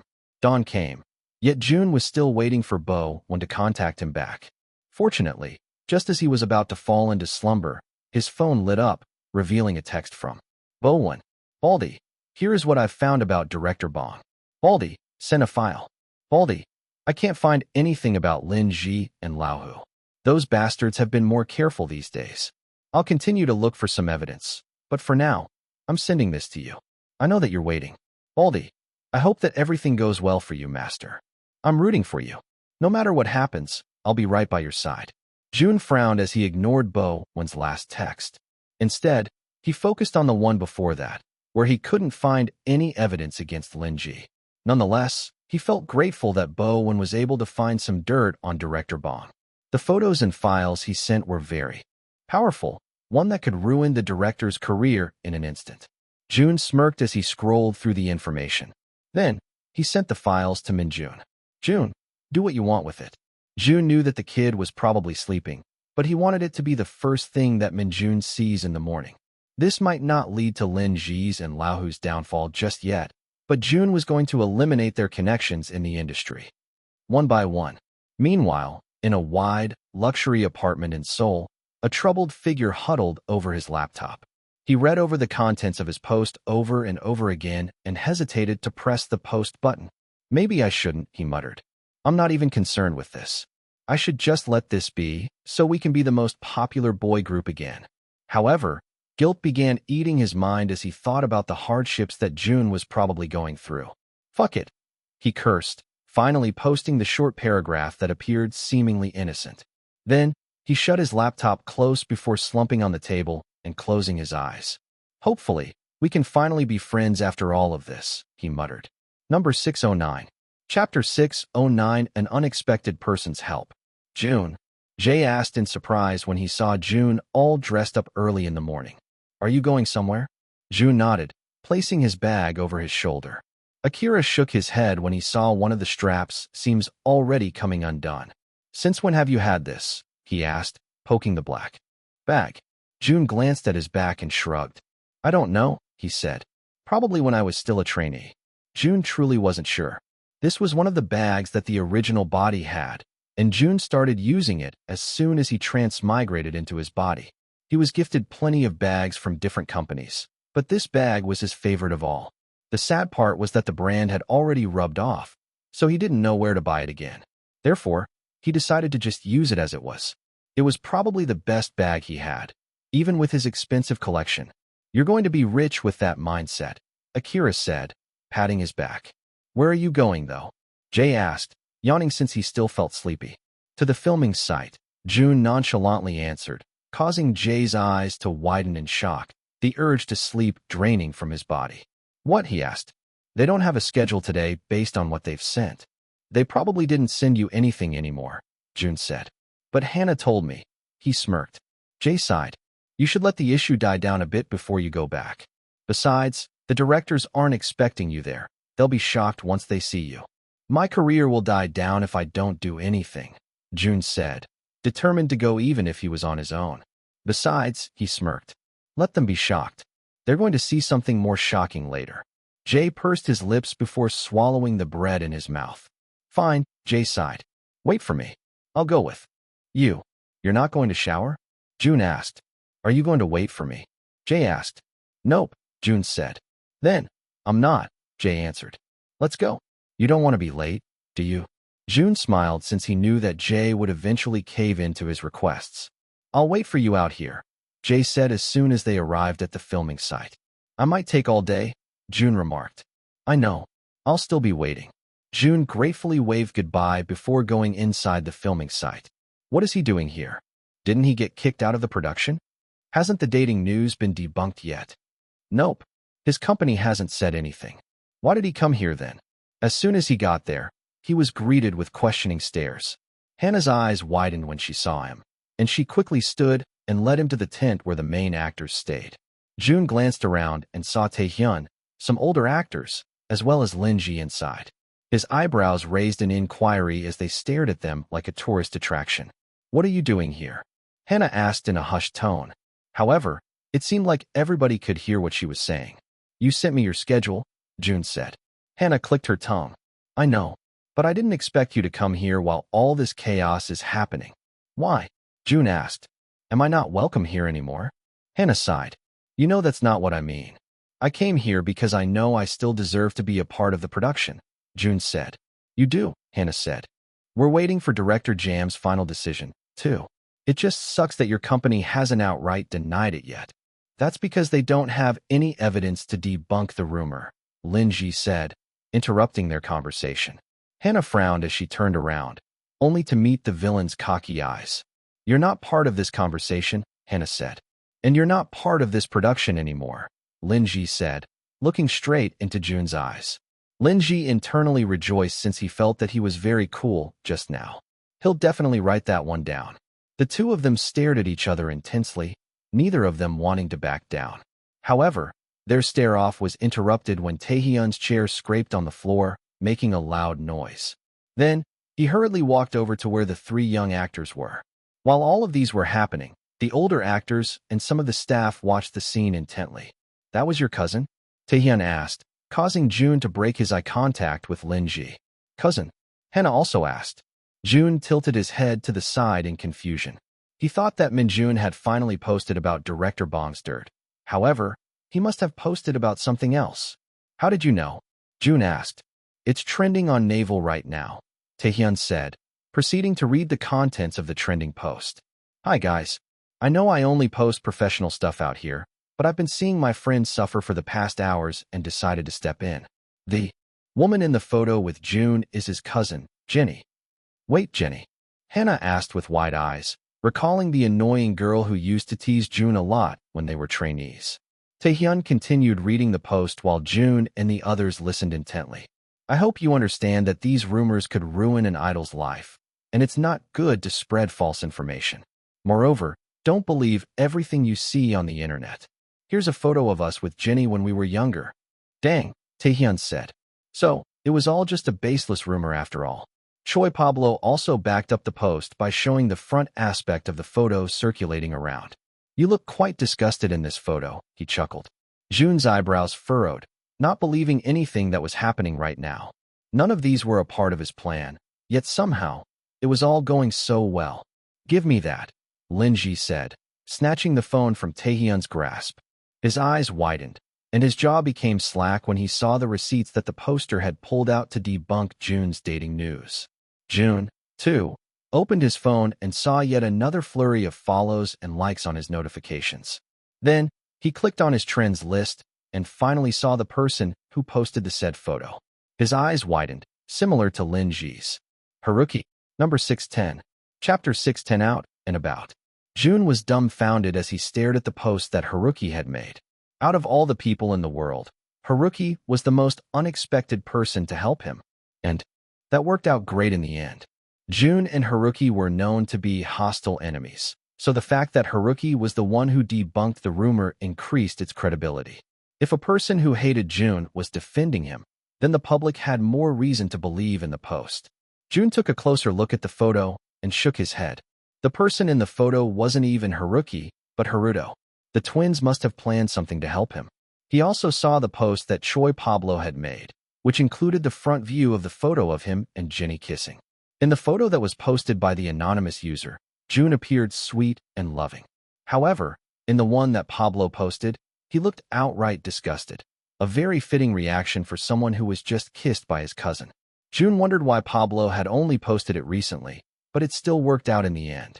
In reality, Pablo was jealous when he saw the post saying that Jun was dating someone, and to think they even kissed inside his studio building.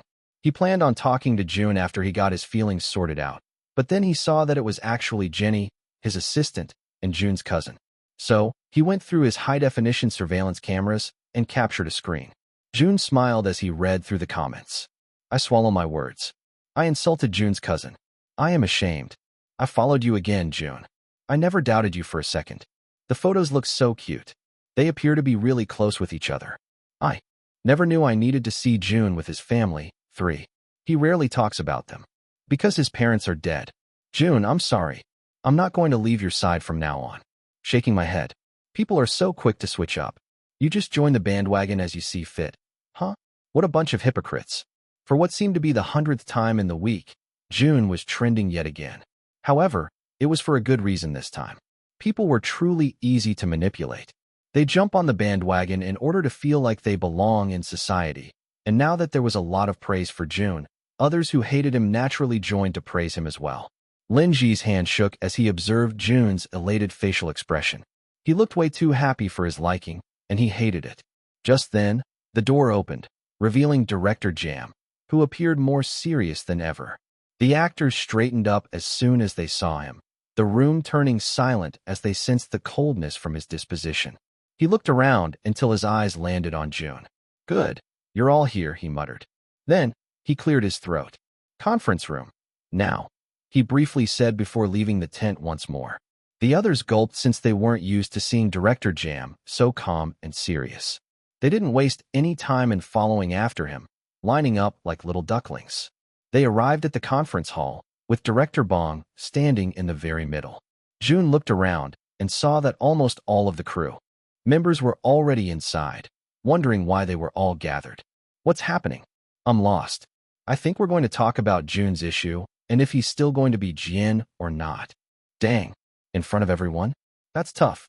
It's been debunked, though.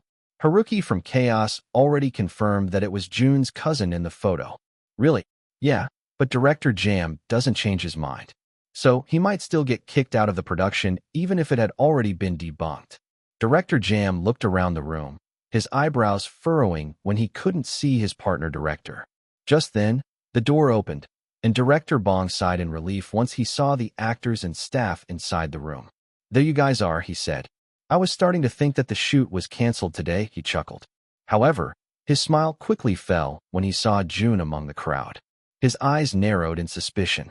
What are you doing here, he asked. Jun merely crossed his arms in front of his chest, not wanting to reply to such a shitty person.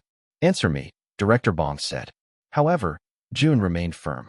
Director Jam sighed. Let's start the meeting, he said, dampening Director Bong's anger. Director Bong clicked his tongue and went beside Director Jam.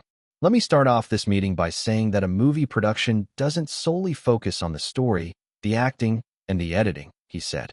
However, it also branches out to reputation. Everyone in this room can affect how the public views this movie, he continued. Director Bong nodded by his side, agreeing with everything that Jam had said. Therefore, I hope you understand that your contract for the movie can be terminated for reasons that could harm the reputation of the film. I agree, Director Bong said. Jun's eyebrows furrowed, glancing at his phone, which showed Minjun's page, and refreshed it over and over again. He clicked his tongue when he saw that Minjun hadn't posted what he had sent him just yet. That is why, before the production progresses any further, I want to take this time to remove such people who only cause harm to this movie, he said, looking around the room until his eyes landed on Jun. Jun pursed his lips since he couldn't read the director's mind. Director Bong chuckled as he looked at Jun. Since we don't want to shame the person who has done such a thing, I would like to ask that certain person to simply stand and leave the room, Director Jam said, making almost all of the people turn towards Jun. Lin Ji now had a smirk on his face, certain that Director Jam was pertaining to Jun. However, Jun stood his ground and kept sitting. For him, he didn't do anything wrong. His dating news was already considered debunked. And if he was indeed dating somebody, he still believed it wouldn't be too big of a deal. Director Bong scoffed and shook his head as Jun continued sitting. Hannah nudged Jun's shoulder, but still, Jun was firm. Director Bong cleared his throat and leaned his elbows against the table. Jun, he said, you need to leave. Jun lifted his head and met eyes with Director Bong. Then, at that moment, he felt his phone vibrate, and the post he was waiting for finally appeared. His eyes brightened as he stood, determined to show the proof to everybody else. However, before he could utter a single word, Director Jam spoke once again. You need to leave, he coldly said, making Director Bong smirk in satisfaction. Leave now, Director Jam repeated, his eyes straying away from Jun and landing on the man right next to him. Bong Guan. Number 611. Chapter 611. You're next. And gasped loudly, standing from her seat and pointing at Director Bong with wide eyes. The people turned to her in surprise. Meanwhile, Jun stayed still, his smirk widening. Great timing, and, Jun muttered, having already informed her of what to do when the time came for Minjun to post the issue on Director Bong. It was a perfect plan.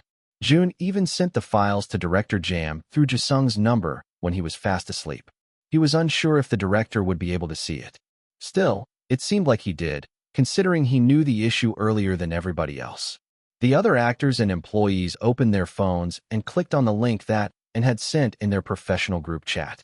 Hannah frowned as she clicked on the link and read through its contents. It was once again posted by Minmin, one of the most trusted news sources in the Korean media at the moment.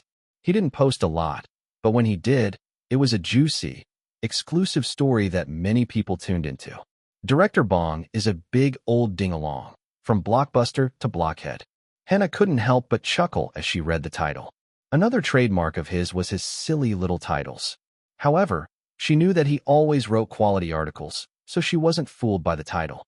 In a plot twist worthy of his own movies, acclaimed director Bong Guan finds himself starring in a real-life drama of tax evasion and bribery. Known for cinematic wastes like My Wife is My Daughter, My Brother, My Lover, and the eyebrow-raising Assman, Bong's latest role is the leading man in a scandalous tale of financial misdeeds. According to a tax report, Bong has been moonlighting as a master of evasion, dodging taxes for a staggering 8 years. With a tab exceeding $8 million, it seems Bong's creativity extends beyond the screen and into his accounting practices. This must be where his big house came from. But wait, there's more. Bong's director's cut of corruption includes a subplot involving bribes from eager companies vying to cast their preferred actors in his productions. With names like Phoenix, Pear, and Fireball popping up in his statement account faster than a high-speed chase scene, it seems Bong was casting roles based on money more than talent. Lin Ji froze as soon as he saw Phoenix being mentioned in the article. Then, he bit his lips in nervousness. He wasn't mentioned in the article, was he? One small actor, left out in the cold thanks to Bong's shady dealings, came forward with a testimony. Denied a role because of a competitor backed by big bucks, it seems Bong's casting couch was more about cold hard cash than casting calls. Amidst whispers of his involvement in the highly anticipated Untouched Souls, a historical magic fusion film that's been the talk of the town, one can't help but wonder, did some of the cast pay their way in? Director Bong also read the article on his phone, the color draining from his face as all of his past and current wrongdoings came to bite him in the ass. From outside of the filming site, Jay greeted the police officers that June told him to call. Is Director Bong inside already? The handsome police officer asked. Jay enthusiastically nodded. Yeah, he just made his way in. The police officers nodded in gratitude before going inside the site. Jay's heart beat faster in excitement as he snapped pictures of the scene before sending them to his group chat of managers whose passion was gossip just like him. This can't be, Director Bong said. He had been hiding under the money he had received for all these years, but with one anonymous post, his career was going down the drain. The door opened, revealing the police officers. The others gasped at how fast the situation was escalating. The police officers showed a warrant of arrest and stated the Miranda rights before apprehending Director Bong and escorting him out of the room. Lin Ji's face was pale and nervous as he watched the powerful director being dragged away by the authorities. Jun, on the other hand, knew better. With the money that he has, he could probably pay his way out of jail. However, Jun knew that the public was sometimes fairer than the law. So, although the law might let him go, the public will never forget what he had done. He wouldn't be able to produce any films anymore, and he was practically shunned from the job that he once loved.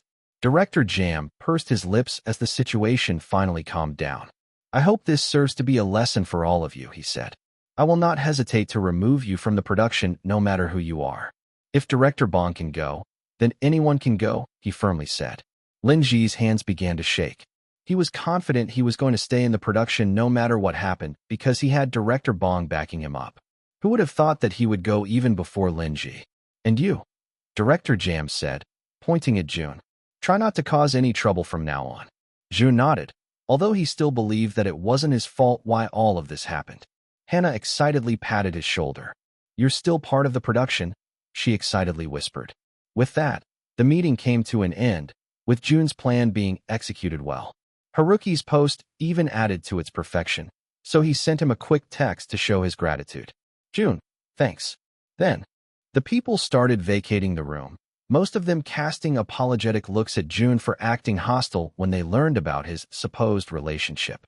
Meanwhile, Lin Ji was still stuck in his seat, causing Jun to smirk. Jun stayed back and continued observing him. Hannah turned around when she didn't feel Jun's presence beside her. You coming? She asked. I'll follow, Jun said. With that, only Lin Ji and him were left in the room. However, the former still seemed unaware of his presence. Jun smirked and decided to tease the cocky man even further. He walked over to where he was and wrapped an arm around his shoulder, causing Lin Ji to freeze. "You're next," Jun said in a deep voice before standing and leaving the room. Number 612. Chapter 612, Only for a Bandit. Lin Ji sighed in frustration as he arrived at Lao Hu's large apartment. Then, he screamed like a little child throwing a tantrum, holding himself back from throwing his boss' expensive items to the wall. "You should really learn how to control your temper," Lao Hu said, crossing his arms in front of his chest. Lin Ji closed his eyes and let out a deep breath. "Did you see the news?" he asked after a while. "Of course I did," Lao Hu said. "Jun's back on his feet, isn't he? And Director Bong is being investigated for money laundering and tax evasion," Lin Ji added. Lao Hu pursed his lips and nodded. "It's strange," Lao Hu muttered, tapping his fingernails on the marble countertop. "Jun is strange," he continued. Lin Ji's eyes narrowed. "I believe there's more to him than what meets the eye. No matter how hard we try, it seems like we can never bring him down. He was a nobody in Rising Stars. One who didn't even have a company backing him up," Lin Ji said. "He has been powerful since then," Lao Hu said, making Lin Ji's eyebrows furrow. "Why else did you think he got a first place?" he asked. Lin Ji's eyebrows raised in surprise. "Are you saying that he was the one who rigged himself into the upper rankings?" he asked in a hopeful tone. "No," Lao Hu answered. "His ranking was genuine." Lin Ji clicked his tongue, feeling bitter that Jun was able to gain those votes without unfair plays. "What do you mean by that, then?" Lin Ji asked. "Jun didn't rig his votes. However, there are factors as to how he was able to make it to the top. Don't you find it strange how he had a connection with Choi Pablo right away? Or how did he know the owner of the third-party voting team responsible during Rising Stars? And now, he was able to expose Director Bong for his past wrongdoings," he chuckled. "There must be something going on," Lao Hu muttered. "Jun knows more than what an average idol does. Almost like he has somebody helping him," he added. "So, what are we going to do now?" Lin Ji asked. Lao Hu sighed before standing straight. "I'll look into it," he said. "For now, find some dirt on Jun, the kind he can never rise from again." Following the exposure of Director Bong's wrongdoings, his $1 million house was seized, and he fled to a foreign country to escape his charges. After that, Director Jam came out with a statement that Untouched Souls would be directed solely by him, receiving warm praises from the public. Not long after, the cast and general plot of the movie were revealed, and people were instantly hooked. Hannah Lim in another historical drama? And this one has magic too? It's going to be a hit. This is a star-studded cast. I can't wait for it to come out at the end of the year. The plot is so good already. This is the writer's first work, but Director Jam is already working with her. Dare I say, this must have a really good storyline. Jun? Jun is here? I've been seeing that blonde guy everywhere. He's also here, too? I wonder how his character is. He's been reunited with Lin Ji for this project. I can't wait. Girl, those two definitely hate each other. But they're so cute together. Stop your delusional ass. Lin Ji is a dozen, 'cause he doesn't know how to do anything. He's mediocre at best. Dang, all I'm hearing is facts. FCK y'all. It's not like Jun is an exceptional actor, either. He nailed it in his mini-drama. That was such an easy portrayal. Just wait and see. Jun will prove you wrong.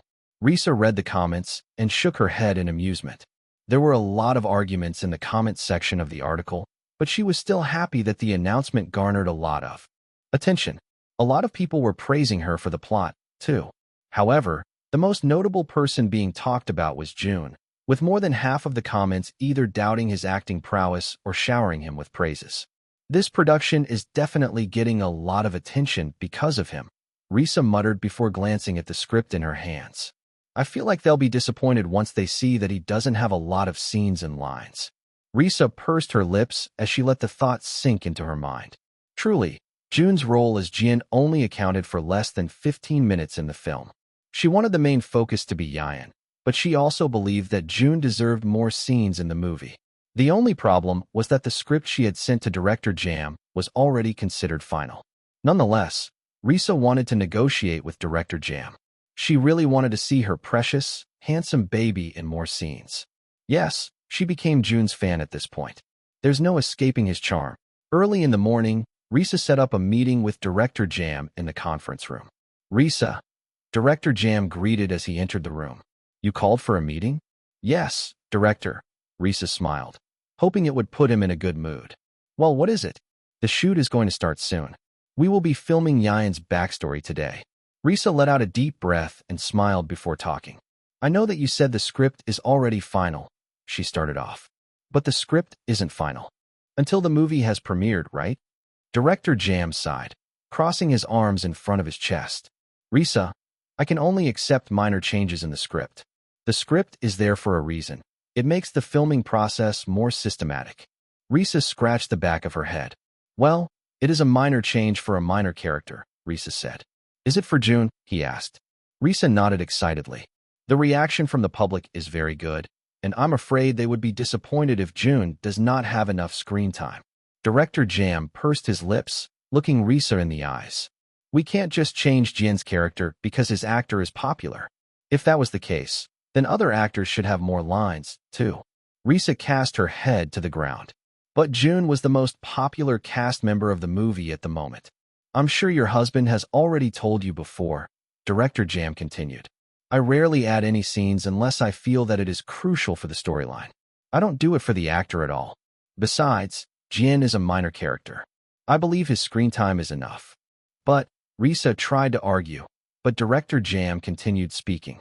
I don't even do these things for big actors like Taehyun and Hannah, so I'm not going to do it just for Jun. Risa pursed her lips and sighed in disappointment. So, you aren't willing to add any scenes for the sake of the actors? No, Director Jam started off. However, he realized that he had a soft spot for one particular actor, one he didn't even know the name of. If he were to meet him again, then he would definitely be the first actor who could change his mind. A bandit, he muttered. I can do it for a bandit. Number 613. Chapter 613, His Manic Dream Came True. This bag is dirty, Jay said, lifting Jun's old, black backpack. He opened it and saw that most of the contents were jumbled inside. As much as Jun was a clean and organized person, his bag was always messy, as he never took anything out of it. Let's see, Jay said, rummaging through the bags that luxurious brands had sent Jun. There were some from Prada, Louis Vuitton, Chanel, and Dior. Why isn't he using any of these? He asked, grabbing the large Chanel bag and placing it on his bed. Then, he started transferring Jun's items from the old bag to the Chanel bag. There was some old unopened gum, some faded receipts, and an old brick phone in his bag. Then, Jay pulled something out, a black cloth of some sort, making him frown. What is this? He muttered, stretching the fabric and finding that it appeared like something Catwoman would wear. Well, Jay smirked. Jun is much more freakier than I expected. Well played, my friend. Well played. I don't kink shame in this household, so I'll put this in your bag. With that, Jay closed the Chanel bag and hoisted it over his shoulder. Then, he tossed the old backpack into the laundry. Afterward, he went down the car and waited for Jun to finish getting ready. He sang some of Eve's songs in the car, even breaking out into choreography with some of them. When Jun got inside the car, Jay smiled widely. Seeing the artist he managed was truly the light of his day. He could see himself being a manager for more than 100 years. Did you get my bag? Jun asked just as Jay drove. Yeah, Jay responded. It's in the back. Jun nodded and reached for his familiar backpack. However, his eyebrows furrowed when he felt smooth leather instead. He peeked at the back seat and saw a luxurious bag instead of his favorite backpack, causing his frown to deepen. That's not my bag, Jun deadpanned. That is one of your bags, Jay answered. Your bag looks like it hasn't been washed since 1989, so I placed it in the laundry. Jun sighed in frustration as he rummaged through his bag. But that bag has everything I need, Jun complained. I placed all of your items in this bag, too, Jay said. Even the Catwoman costume. He smirked at Jun and suggestively wiggled his brows. Jun frowned in confusion. What the heck are you talking about? Jun asked. Nothing. Nothing to be ashamed of in this household, Jay said, pulling up to the filming site. Anyway, don't worry. I really place everything inside that bag, Jay said. I'll have your bag cleaned and ready for tomorrow. Jun sighed in defeat before placing the bag on his shoulder. Fine, Jun said. Just as long as I can get it back again tomorrow. Jay chuckled and nodded. I'm sure. Sometimes, you really are just a small child. Jun shook his head and left the car to go to the filming site. Meanwhile, at the filming site, Director Jam had just arrived. He had a new, expensive bag from the brand channel, and he was bombarded with compliments as soon as he placed it down. OMG, that's the bag that I want. How much is this? His assistant asked. Around 14K, Director Jam proudly said. Welp, the others sighed in disappointment. Looks like I'm not going to be able to buy that in this life. That bag can feed my entire family for 10 years. Well, no stalling this time. Is Lin Ji ready? Director Jam asked. I'm here, Director, Lin Ji said, dressed more simply this time since they were going to film his backstory as a teenager. Good, Director Jam said. Let's get started right away. Meanwhile, on his way there, Jun dropped the $14,000 bag like it was just a piece of candy. He stared at it for a couple of seconds before picking it up. So bulky for no reason, Jun muttered before going inside. As soon as he got there, he saw that they were already filming, so he quickly placed his bag on a random surface before going to the makeup room. He wore a plain black robe, while the makeup artist did his hair and makeup. They used lighter makeup this time, since he was going to portray his younger selves. You don't look a day older than 18, the makeup artist said as soon as she was done. Jun smiled at himself in the mirror. He really looked young in this makeup style. Then he went out of the makeup tent and waited for Lin Ji's scene to finish. He was currently eating with his siblings and parents, so Jun knew that his part was coming next. Therefore, he prepared himself to go into the frame once he was given the cue. The scene was set in a grand hall of a luxurious hammock. It was adorned with gold vases and flickering torches. The main family, comprised of Lord Manseok, Lady Eli, and their 3 children, one of them being Yayan, all sat on a wooden table as they ate supper. Yayan, my dear, your father and I couldn't be prouder of your progress in mastering arcane arts, Lady Eli said with a proud smile. Yayan nodded confidently. Indeed, mother. I've dedicated myself tirelessly to honing my skills. Why, just yesterday, I summoned a storm that shook the foundations of the forest. Well done, son, Lord Manseok chuckled. I see that you're living up to being my heir. Of course, father, Yayan said. I shall follow your footsteps in suppressing the other emotions. This world is becoming too light, and the shadows are getting cast to the side. We're already one step toward our goal, Lord Manseok said. I have planned on eliminating the leader of the Crimson Clan. Things shall take effect by tomorrow. Jun mentally said the lines along with Lord Manseok. Then, as he said the last words, he quickly entered the hall, carrying a tray of goblets filled with water. He moved gracefully, his movements almost ethereal. Jian bowed respectfully. My lords, my lady, might I offer you some refreshments? On the table filled with shadow-like visuals, Jun lit up the room. His soft features and piercing eyes stood out, making him the most handsome person in the room. Goodness, Hannah said as she stared at the screen. Could a servant look this handsome? Just seeing him from this screen is refreshing me already. I could stare at his face all day. His lips are so plump. Hannah turned around when she heard that particular comment, causing the part-time worker to look away with pink cheeks. Ah, Jian, Yayan said through clenched teeth. Did you deliver the message like I told you to? Yes, young lord, Jian bowed. Good, Yayan coldly said before clearing his throat. Now where were we? Ah yes, I was about to tell you about the time I single-handedly quelled a dragon's fury with my mastery of fire magic. Even as the scene continued, Director Jam couldn't take his eyes away from Jun. He had a solo shot just now, and he appeared very dashing, almost familiar. Director Jam fanned himself with his hands as he felt himself getting hot. Then, he stood for a moment to get his bag since his fan was inside. He grabbed the expensive channel bag and opened it to retrieve his fan. However, he was met with a piece of black clothing instead, one that looked very familiar. Then, Director Jam froze when he saw the logo on the inner backside of the clothing. This is the one I'm looking for, he whispered. Number 614. Chapter 614A New. Season starts. Director Jam went back to his seat, his heart beating fast in his chest. He still didn't know who owned the bag that was the exact same as his, but he was sure that the person who owned it was the one who portrayed his favorite character, the bandit. He had been looking for him everywhere. He just couldn't get the look of resentment from his eyes. It wasn't pure resentment, but held a hint of pity, which made you want to root for him. The scene ended, yet Director Jam still didn't shout cut. His assistant went by his side and tapped his shoulder. Director, she said, the scene is finished. Director Jam snapped out of his thoughts and turned his attention to the scene, where the actors were already looking at him with expectant eyes. Director Jam cleared his throat. "Cut," he said in a weaker voice compared to his usual one. "Let's take 5. He quickly said, confusing the actors since they were just getting started. His assistant was also confused but followed his instructions nonetheless. His assistant was even more confused when Director Jam didn't leave his seat despite calling for a break. "Do you want me to get you a slice of cake?" she asked. Yeah, sure," Director Jam said, waving her off so he could be left all alone. As his assistant left, Director Jam focused his gaze on the channel bag that was identical to his. "I need gum," Jun muttered as he went to his bag, frowning in confusion when he saw a similar one next to it. He quickly opened his bag, retrieved the pack of gum that he had never removed from it, and popped one into his mouth. At that moment, a loud gasp was heard on the set, causing the actors and crew to turn to their precious director. He seemed to be in a state of shock, looking at Jun with wide eyes and a pale face. Jun frowned in confusion as he stared back into his eyes. His assistant came back and ran to where he was, wondering if he had choked on something.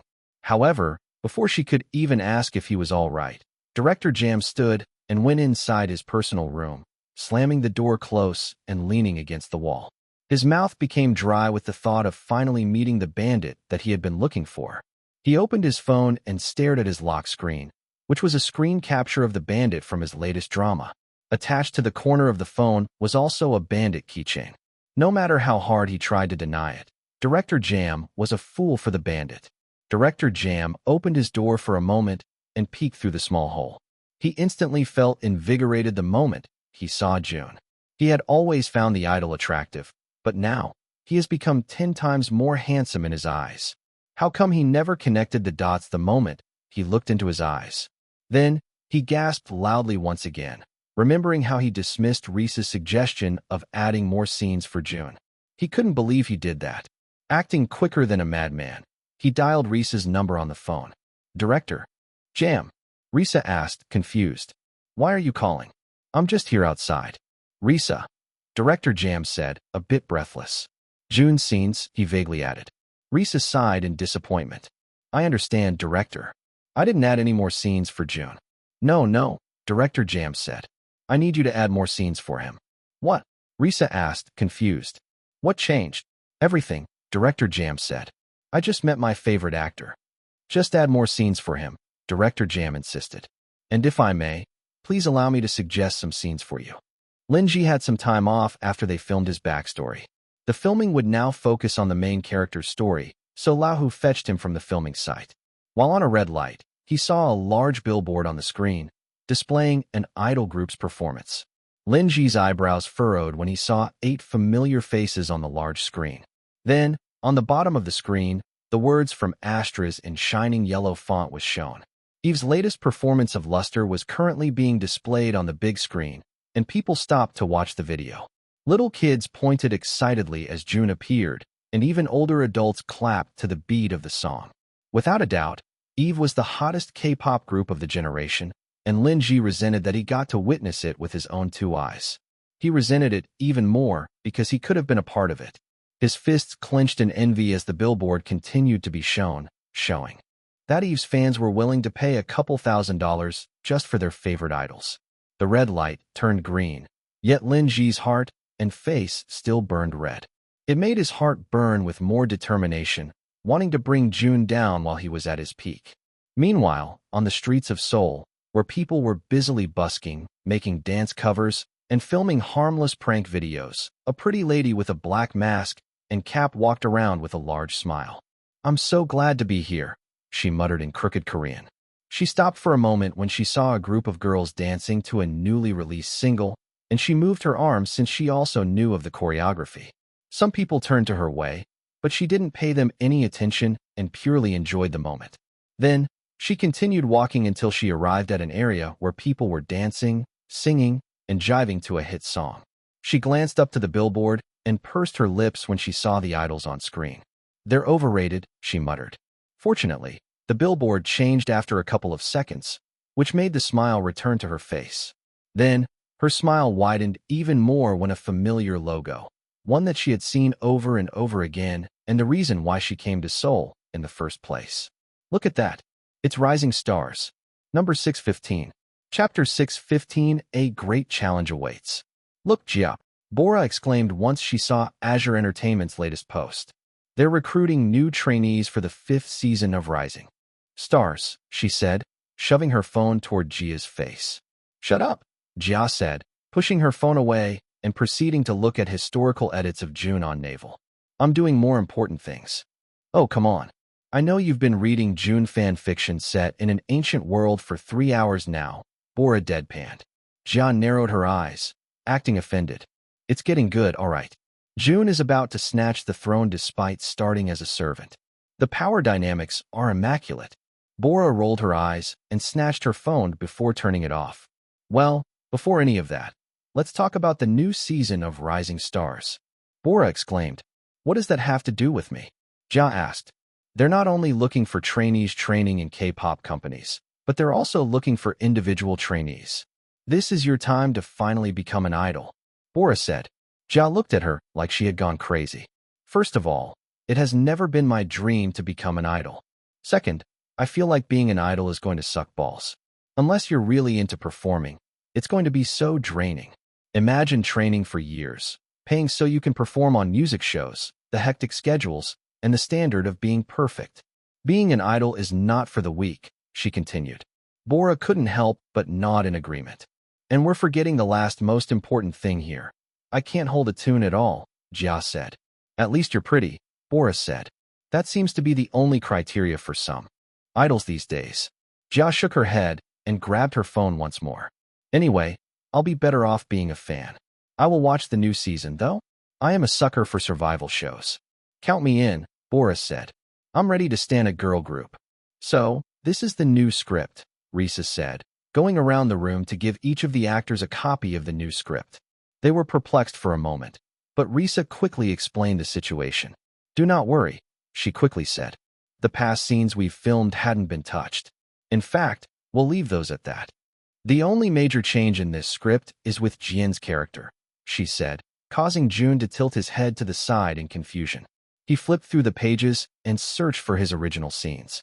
However, much to his surprise, the scenes seemed to be much longer this time. Not only that, but other pages that originally didn't involve him now included his name. What was the most notable, however, was the part in the climax, where a plot twist involving his character was incorporated. His eyebrows raised in surprise, finding the shift to be tasteful. Hannah also liked the changes that Risa had made. However, she wondered if Director Jam agreed to such changes since she knew that the director was inflexible when it came to script changes. Are you all right with this, Director? She asked. Director Jam, whose gaze was focused on June, nodded in agreement. Of course. I was even the one who suggested it, he proudly said. June bowed his head in gratitude. Thank you for granting me this opportunity. Oh no, Director Jam exclaimed, holding onto his shoulders to stop him from bowing. I should be the one thanking you, he sweetly said. June took a small step back, finding Director Jam's sweet actions a bit strange. Then, the director appeared to be showing off his phone, one that contained a black keychain hanging around its corner. June narrowed his eyes at the keychain and shook his head. June didn't know the director was into phallic shapes. Meanwhile, Lin Ji remained silent as he stared at the script. The climax was supposed to be his limelight, his time to shine. It was the part where he was going to be defeated, but it was also going to showcase his skills in acting out a resentful character. However, now that June's character, Jian, was given a lot more depth, he seemed like a measly pest. With the plot twist that had been newly written, it would seem like June was the main character of the Shadow Clan. Anyway, we'll still be filming the scenes including Taehyun, Hannah, and the other clan leaders. I just called all of you here for the formal announcement. Oh, and you can also take this time to practice if you would want, Risa said. Director Jam nodded, his gaze still focused on June. June smirked as he read through his script. He didn't even have to do anything, and he was already taking away Lin Ji's limelight. He glanced at the bitter actor, his smirk widening when he saw his reddening face. Just then, June was called by Director Jam, making him even more confused. Yes, Director, he asked. Do you need help practicing your lines? Director Jam asked in a hopeful tone. Jun stalled. I think I need to read through them first. But if you need help, you can come and approach me, all right? We'll make your character the greatest side character to ever exist. Jun scratched the back of his head and merely nodded awkwardly. Meanwhile, Linji was still staring at the script, his hands clenched around the paper. However, his thoughts were cut short when he heard Eve's song coming from one of the phones on the table. He clicked his tongue and shook his head. That just put him in a much worse mood. He glanced at the phone and saw a plain, white background with a single red gummy bear in the very middle as the lock screen. It didn't take a genius for Linji to know that it was Jun. Then, it clicked on him. He was compelled to walk to his phone and look at his incoming call. Linji was expecting something, anything. He hoped to find some dirt so he could finally bring Jun to the ground. However, he was quickly disappointed when he saw a vague contact name displayed on the screen. Baldy, he muttered, shaking his head in disappointment. Baldy, he repeated, louder this time, causing his eyes to go wide. No way, Linji said, a small smirk arising from his face. So, that's where you've been getting your information, huh? Number 616. Chapter 616. The Baldy gets tricked. Bowen. Oh, Bowen, Linji muttered as he entered their company. The big old Baldy he used to work with. One who swore he would focus on being a guard and remove all aspects of his past life, was the one he suspected to be helping Jun in his quest. You're still a chronic liar up to this day, Linji said as he waited for Bowen to arrive at the coffee machine like he always did late in the afternoon. After the White Tiger gang had been dissolved due to internal issues, the members all dispersed into different career paths. Some completely left their lives behind without any strings attached, while those who weren't good at anything else stayed, and they were given new jobs by the head. Bowen was one of those people. Bowen finally arrived at the coffee machine, causing Linji to smirk.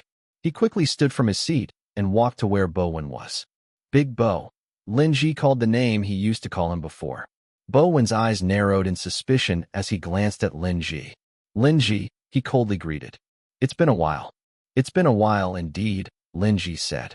How are you doing these days? Better, Bowen said. He had made a resolution to serve Jun and clean his past so he could finally see his son and visit his wife's grave, and he had never been better. Well, at least one of us is doing better, Linji sighed. Bowen pursed his lips. I'm sure you're doing better, too. You're even in Director Jam's new movie, although, I would argue, that you got in because of your hard work. Linji raised his eyebrows in amusement. Now, how do you know about that? Oh, wait. I nearly forgot. You know a lot of things, don't you, Mr. Information Expert? Bowen sighed and shook his head, lifting his hot coffee mug and holding on to both sides with his bare hands. Why are you speaking with me, Linji? I thought I made it clear that I don't want to do anything gang-related anymore. I also don't want to associate myself with you or Laohu, he sighed. Linji smirked. Yet, somehow, he was still helping Jun. I know, Linji said. I just wanted to say that Haruki's having a hard time leaving from his shoot. What? Bowen asked, his eyebrows furrowing. I thought he still had an hour left until the schedule finished. It ended early, Linji said. I saw him on my way here. Poor dude looks terrified. Bowen cursed under his breath and placed the coffee mug down before walking away from Linji. Linji smirked as he waited for Bowen to leave the vicinity. Oh, Baldy, Linji chuckled. You must like your current job, don't you? He craned his neck to confirm that Bowen was out of sight, nodding to himself when he didn't see him anymore. Then, he went over to the guard's quarters, where Bowen usually stayed when he was in the company. He smirked when he saw that no one else was around. Linji went over to Bowen's designated seat and opened his computer. As expected, it had a password. However, that wasn't really a challenge for Linji. As someone who had known Bowen from the start, he knew that his family was the most important to him. So he quickly typed in Bowen's wife's birthday and smiled when the home screen was shown. Let's see, Linji muttered, digging for something that could help him with his objectives. He opened a folder that said, Airport, and found plenty of chaos photos in the airport inside. At first, Linji thought that Bowen must treasure the Chaos Boys a lot. However, as he continued scrolling through the photos, he realized that he was included in every photo he saved. May it be the corner of his eye, his shining head, or even just a fingertip, Bowen had saved them all. Linji shook his head in amusement. Another folder showed a collection of Eve's photos, making Lin Ji frown. It seemed like Bo Wen wasn't in these pictures, yet somehow, they were saved on his computer? The trend found in these photos was that they all contained Jun. Lin Ji even found a poor edit of a photo that had rings, burning tires, and spikes surrounding Jun, making him shake his head. It seemed like Bo Wen was really fond of Jun, which only strengthened his assumption that Bo Wen was Jun's informant. He still didn't know how the two came into such a relationship, but nothing was really impossible in this world, right? Lin Ji continued searching the computer, nearly giving up when he couldn't see anything useful. Then, after a lot more searching, he came across a folder that had the title My Nudes, making Lin Ji grimace. I definitely do not want to see that, Lin Ji muttered with a grimace. However, not even seconds later, he found himself clicking on the folder to see what was inside. Well, I am pretty curious, he whispered. Just a small peek. He was disappointed, however, when he merely saw 2 files inside the folder. It's not.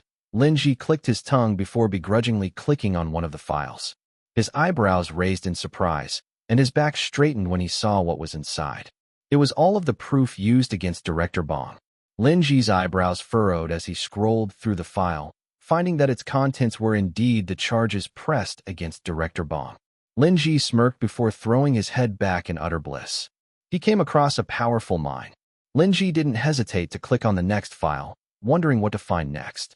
This must be the next bullet that Jun is preparing, he thought. He believed that if he knew of their next bullet, then he would have an easier time dodging it. However, much to his surprise, it seemed like he came across his bullet instead. Lin Ji frowned as he scrolled through the file, seeing transcribed conversations and screenshots of conversations. I can't believe this, he whispered, his eyes wide and his mouth twisted into a malicious smirk. Choi Joon-ho, he muttered, leaning against his chair and crossing his arms in front of his chest. It seems like we're more connected than I thought. Number 617. Chapter 617, Dig Deeper and Deeper. Lin Ji was acting strange, too strange for Jun's liking. For someone whose lines had just decreased, he seemed awfully happy. He had also been staring at Jun with a wide smile for a good few minutes now, making Jun feel uncomfortable. They were filming another scene today, an added scene by Risa where Yan and Jian were going to converse about their evil plans against the other clans. They were waiting for Director Jam to arrive so they could finally start the shoot, so Jun waited patiently in the tent for the main actors. Hannah and the others were going to come by in the afternoon, so currently, only Lin Ji and him were in the tent. He scrolled through Naval and found an unusually large amount of fanfiction and edits of him set in an ancient world. After it was announced that he was going to participate in Untouched Souls, it had been an ongoing trend in their fandom. Do you know what's strange? Lin Ji suddenly said, causing Jun to lift his head and look at him with raised eyebrows. Everything is connected to everything else. That is the first law of ecology, he started off. Honestly, I didn't believe in it when I was younger. How could everything be connected to everything else? Then, that would mean that we would know every person in this world. Jun frowned, not really knowing where Lin Ji was going with the conversation. Then, I realized that the scientists were right. Who was I, a person with a normal IQ? Dare argue with it? In this world, we're truly connected to everything else. First, the sun. We live under the same sun. However, one might argue that the sun rises and sets differently for each of us. However, even then, it's still the same sun, and don't you think we're already connected in that sense? Jun pursed his lips. Lin Ji was actually speaking quite philosophically, so unexpected for someone who has a pea-sized brain. Moreover, I also believe that we indirectly know all people in the world. Of course, it would be impossible to know every name, every birthday, every backstory. However, in a way, we know the person. We've come across them in ways we don't even realize. May it be a friend of a friend, a cousin of a friend whose friend went out with your friend's boyfriend, a teacher's vet, or in a crime. He smirked, turning to Jun. Look, if you're practicing a monologue, then count me out, Jun sighed. We might have been in the same crime scene. Lin Ji continued, ignoring Jun's words. However, we might not have felt each other's presence. No, correction. One of us must have known the presence of the other, while the other remained oblivious. Crazy, right? Lin Ji chuckled. We're truly connected like everything else. Jun lifted his chin despite already having a hint of what Lin Ji was talking about. So, that night, Lin Ji said, standing from his seat and walking to where Jun was. He placed his hand on the table and leaned closer to Jun, his eyes filled with determination. "You saw me, didn't you?" he asked. Jun looked into his eyes, not backing down. "What night?" Jun asked, feigning innocence. Lin Ji chuckled bitterly. "The night I killed someone," he said. "So, you're admitting to your sins?" Jun asked. Lin Ji proudly smirked. "I might have regretted a lot of things, but this is one thing I don't regret. I would have never made it to Korea if it weren't for killing that guy." Jun's jaw clenched when he didn't see even the tiniest amount of remorse in his eyes. "You, on the other hand, are much worse," Lin Ji said. "As much as you try to deny it, you also contributed to his death that day." "You could have stopped it," Lin Ji said. "And what? Risk getting killed too?" Jun asked. Lin Ji shrugged. "Or maybe you didn't want to intervene anymore," he smirked, leaning closer to Jun. Jun clicked his tongue and pushed his chair back to stand and meet Lin Ji's eyes. "You didn't want to intervene anymore since you already got what you needed," Lin Ji continued. Jun shook his head. As much as Lin Ji was a dumb piece of shit, he was also very deductive and cunning.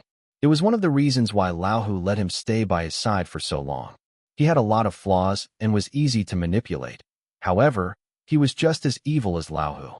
"You have the briefcase, don't you?" Lin Ji asked. Jun turned to him with furrowed eyebrows, making Lin Ji burst into loud laughter. "Goodness," he said, wiping the tears of happiness from his eyes. "I thought I would only be able to fulfill my dreams of becoming an actor once I trample on your career, but it seems like I'm getting another benefit, too." "You're making assumptions," Jun said. "The truth is not an assumption. It is, in fact, the truth. You came to China that day with your friend, Haruto, and you were given the mission of getting the briefcase. I saw it all. Haruto was the one who was supposed to do it, but you stepped in, like you always do, and that's the reason why he jumped off of a building after getting kicked out by the company. You didn't give Phoenix the briefcase. You made Phoenix believe that you didn't have the briefcase," he continued to assume. "So, you were also kicked out." To be fair, all of his assumptions were correct. However, even then, Jun still didn't know where he placed the briefcase. In fact, he was the only person in this world who knew and didn't at the same time. "And so?" Jun asked, wanting to look unfazed. However, deep inside, he was also worried. The proof that Bowen provided was fortunately not enough to show that Jun was truly involved in Jun Hao's death. However, if Lin Ji dug deeper, then he feared he would find something that would ruin his career. For good this time. Number 618. Chapter 618. What would you do? "We can release this to the public," Lao Hu said, causing Lin Ji to smirk. "Do you think this will be enough?" Lin Ji asked. "I believe so," Lao Hu said. "There is already proof that Choi Joon-ho was with Haruto the day he jumped off of the building. I also happened to find the footage from security cameras that day." "Did Choi Joon-ho push him off?" Lin Ji continued to inquire. "No," Lao Hu responded. "He tried to stop him." Lin Ji frowned in confusion. "Isn't that a bad thing for us?" "It can be," Lao Hu said. "However, we can always manipulate how other people think. People believe everything they see on the internet, if it's even a little bit believable. That's how stupid the human brain is." Lin Ji smirked, crossing his arms in front of his chest. Lao Hu swirled the whiskey glass in his hand and looked out of the tall, sky-rise buildings in front of them. There are way too many stories in the world, one where people can't be bothered to know the real truth. So, they believe the most convenient piece of information. "I'll help you," Lin Ji said. Lao Hu chuckled in amusement. "Of course you would. You are the stepping stone of our plan. You will make the accusations, and I shall back it up with proof." Lin Ji nodded, determined to follow everything that Lao Hu would say. "First, you have to claim that Choi Joon-ho isn't as innocent as he seems. He has been dodging the bullet since Rising Stars, but we have to show that he's no better than Alex and Hyunwoo, the two trainees from Phoenix who got kicked out of the show. In fact, we'll paint him to be much worse. You will release a statement that you are being bullied by June in the set of Untouched Souls. During bullying scandals, people usually believe the victim. Once the statement is out, this video clip will circulate online." Lin Ji listened intently. "Then, we'll give him a final blow," Lao Hu smirked. "One that he wouldn't be able to bounce back from." Lau placed some photos on the table of someone who appeared very familiar and influential. CEO? Lin Ji asked, recognizing the current CEO of Phoenix Entertainment. It was photos of him in various places with the different women, causing Lin Ji's smirk to widen. I've gathered these pieces of evidence so we can use it as leverage. Once the CEO claims that Jun is the same as the character we've painted him out to be, then his career is good as done. Then, Lau smirked, downing the rest of his whiskey and leaning against his chair. Once that happens, we'll have Jun at the very bottom of the food chain, where he would have no choice but to tell us where the briefcase is. And when that happens, Lau smiled, we'll finally take over the Korean entertainment company as we know it. Lau chuckled loudly, and Lin Ji followed not long after. The sound of laughter coming from two deranged men sent chills to the spines of those even absent in the room. However, Lau quickly said, cutting his laughter short. He pointed at Lin Ji and looked him dead in the eyes. You must stay calm, he prefaced. No matter what happens, you have to act as if we're not planning a thing. Lin Ji's jaw clenched in determination as he nodded. Got it. Jun paced back and forth in his room, sneezing as he felt an itchy sensation in his nose. Goodness, he muttered. Is somebody talking about me? Then, he sat on his bed, bouncing his leg up and down since he was at a loss for what to do. Even his acting performance was affected by Lin Ji's words a while ago. As a result, their filming schedule was postponed, and they moved it to a weekend. Just then, the door opened, revealing Casper with a bowl of pasta in his hands. Pasta? He asked, looking at Jun with bright eyes as he showed him the colorless pasta. Jun clicked his tongue. What are you doing here? Well, you didn't join us for dinner, so I decided to bring you some to your room, Casper innocently said. Jun sighed and raked his fingers through his hair. Meanwhile, Casper watched him with a hesitant gaze. I know that you're working hard for the team, Casper said. In fact, the team has been working nonstop since our debut, and it truly gets exhausting. However, I can't imagine how tired you truly are. For someone who has twice the amount of work we have, you're doing extremely well. So, I hope you won't be too hard on yourself, and also rest from time to time. Jun pursed his lips before standing from his bed, taking the colorless pasta from Casper's hand and shoving a forkful into his mouth. Rest? Rest was a luxury for people like him. Being an idol was already a very physically demanding job. However, he was also battling his past demons, which made him believe that he didn't have the luxury of rest. Then, Jun patted his bed, signaling for Casper to sit next to him. Sit, Jun said. Casper was surprised. However, he quickly complied, seeing it as an opportunity to speak with Jun for longer. I need your advice, Jun started off, making Casper even more surprised.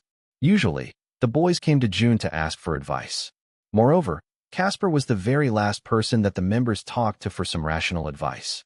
His ideas were even more unhinged than Akira's. Jun was well aware of this fact, of course, which is why he decided to ask Casper for help in the first place. He had been thinking rationally about how to get back at Lin Ji.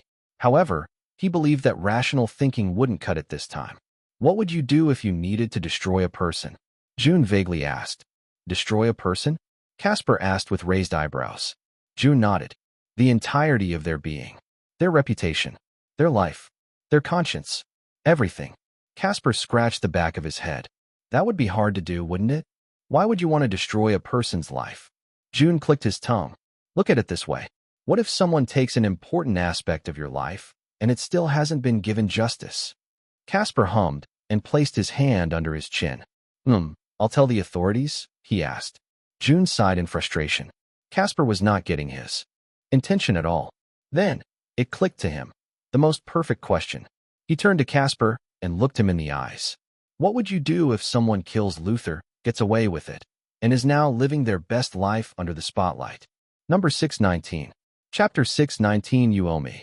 Casper's face became pale, and Jun saw his fists shaking in anger. He leaned back, wondering if he asked an excessive question. However, Casper's response was something Jun needed to hear. Then, I'll take revenge, Casper said, his voice deeper than his usual tone. I'll do everything in my power to show the world what that particular person had done. What are you going to do if that person has more money and influence than you? Jun asked. Then, I'll exhaust all resources, and once they've been exhausted, I'll go for the next best thing, which is to find a person who has more resources than I do. We already know that money is the most important thing in the world, Casper continued. Jun listened intently, finding this to be a very rare moment. It seemed like the thought of Luther dying unjustly rewired something in Casper's brain to make him speak smarter. Money creates influence. Influence creates power, and the powerful always takes a position. So, I'll look for someone who has all of that, Casper said. Money, influence, and power. Jun muttered, searching his mind for a person who has all three. Then it hit him. He actually knew a person. And the best part was, that person owed him. Jun smirked and placed the now empty bowl in Casper's hand. Then, he pushed him away from his room before locking the door. Casper stared at the door, confused and lost. Then, he felt himself shaking again. Luther will never die, he muttered before going back to the kitchen to wash Jun's dishes. Meanwhile, Jun scrolled through his contacts to look for a particular name. He was hesitant to save it at first since he didn't know when he would be able to use it. However, he was thankful for his past self for saving it nonetheless. There it is, Jun smirked, quickly clicking on the contact. However, before he could click on the call button, the word Baldy suddenly appeared on the screen, making Jun sigh. Bowen, I'm busy, he deadpanned as he answered the call.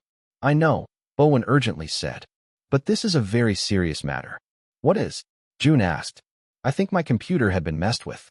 I was suspicious in the past few days, but I checked my webcam, which I forgot was turned on due to personal reasons, and found that Lin Ji was pestering with my computer the other day. He must have gotten some important files in my computer. Jun sighed and shook his head. I know. I think they're going to reveal it soon, my real past with Phoenix. Bowen clicked his tongue. What are we going to do? I saw Lin Ji going inside the CEO's office this morning, and it seemed like they had a serious conversation. So, I went in to see what Lin Ji presented him and discovered that he was blackmailing him with a cheating incident. Stay calm, Jun said, finding Lin Ji's plan to be more thoroughly prepared than he had anticipated. I'm going to do something about it, Jun said. Can you even crack through the CEO, though? Bowen asked. Who knows, Jun muttered. We just have to try. For now, the only thing you need to do is change your computer password. Stop setting it as your wife's birthday. Moreover, encrypt the files on your computer. Only you should know how to open it. Bowen sighed. All right, I'll keep you in check. With that, Jun ended the call and unhesitatingly clicked on the contact name he had been intending to call in the first place. Meanwhile, on the other side of the world, in one of the most expensive penthouse suites in the city, a woman who had just fallen into slumber was interrupted by the sound of her loud ringtone. She jolted awake in her bed, startled, and quickly looked for her phone. Then, when she saw the time, she cursed under her breath. Who was calling her at this hour? She didn't even bother to look at the contact name and merely answered the call, ready to give the person a scolding for interrupting her precious sleep. She had been restless for the last few days for no reason, and now, an unexpected person was calling her? She answered the phone and prepared to give him an earful, but he spoke before she was able to. Lena Park, Jun said, causing Lena to bite her lip in anger. Jun, she said through gritted teeth. I never expected you to call at such an hour. Right, Jun nonchalantly said. It must be dawn where you're at, right? Lena closed her eyes and let out a deep breath to calm herself down. If you don't have any reason for calling me, then I'm going to hang up.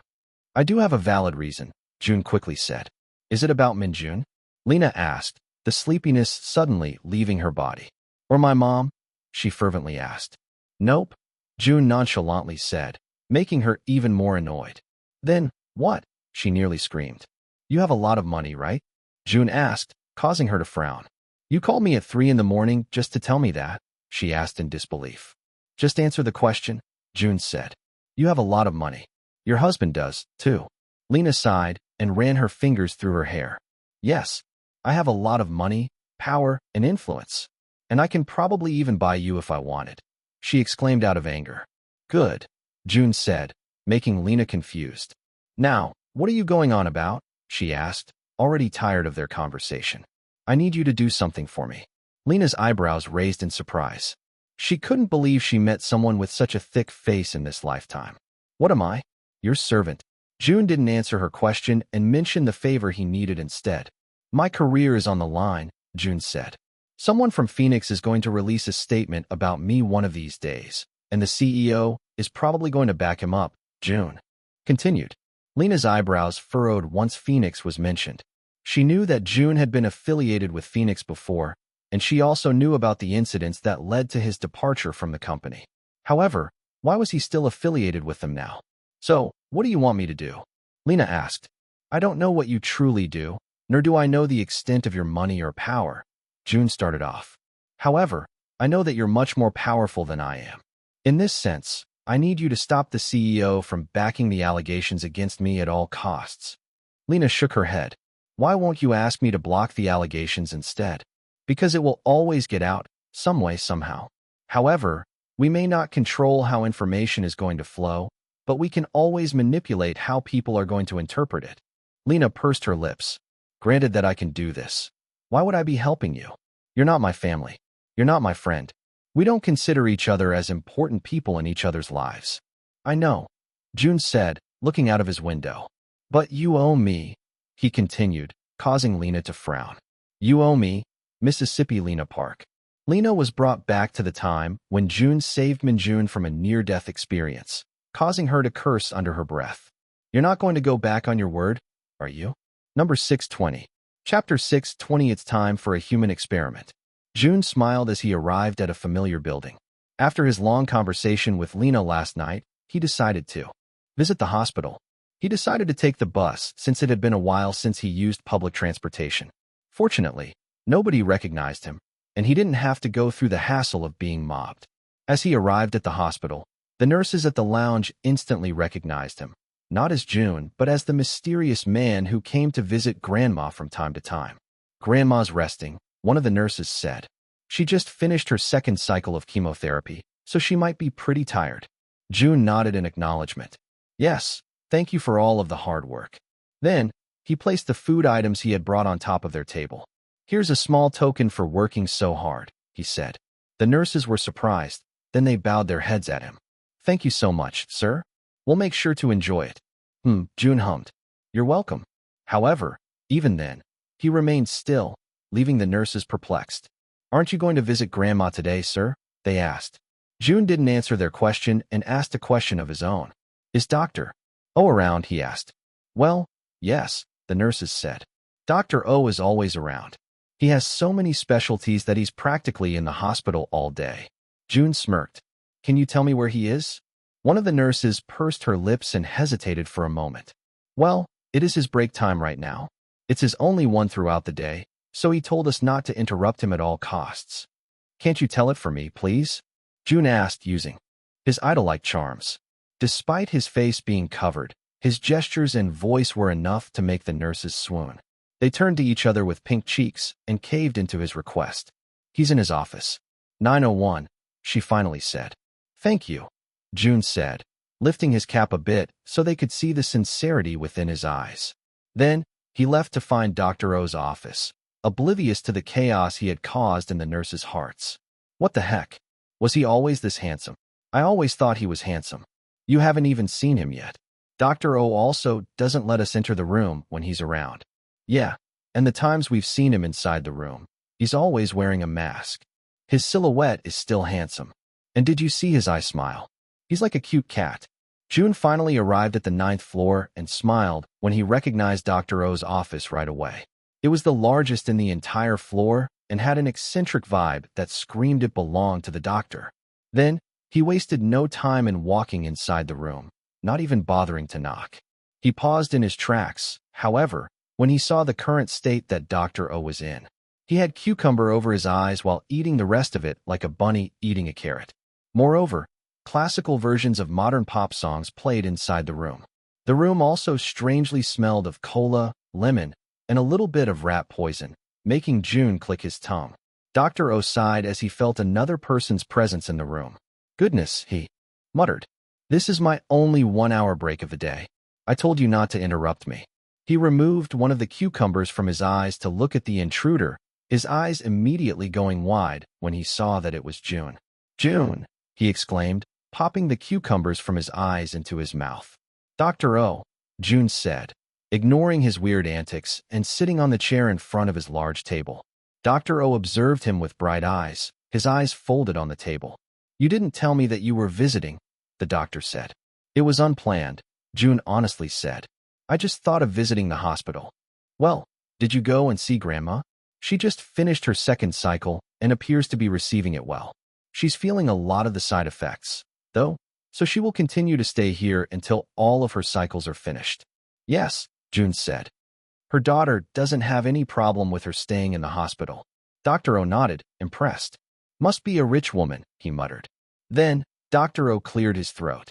Are you here to ask me anything about Grandma? Dr. O really hated being interrupted during his break.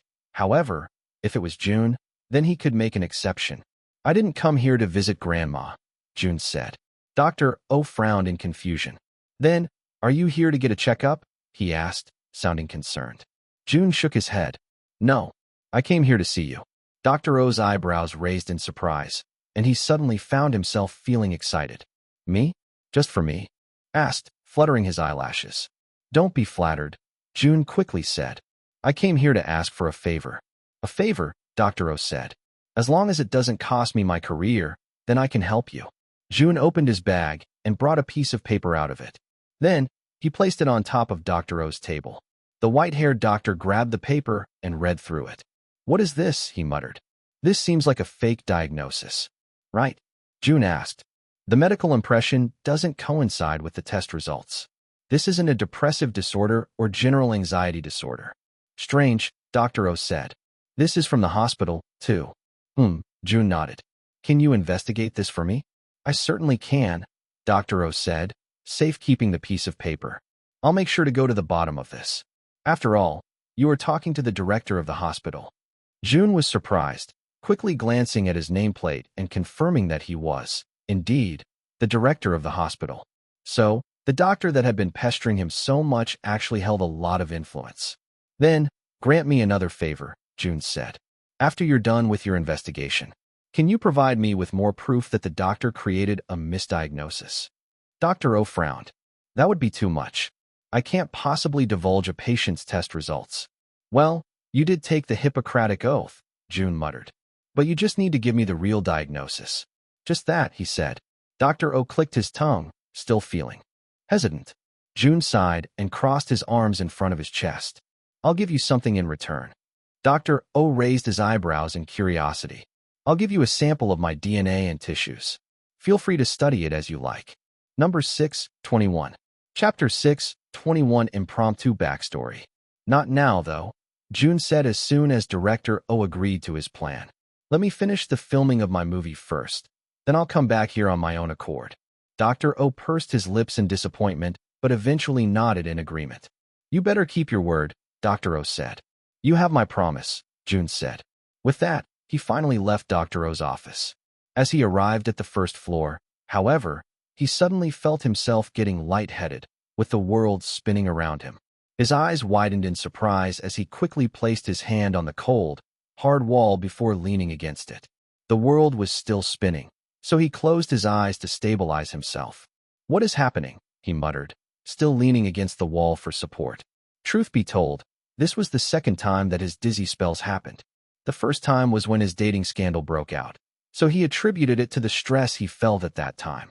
It seemed like he was getting stressed and fatigued because of everything that was going on, which was why the dizzy spell came back. Goodness, Jun muttered.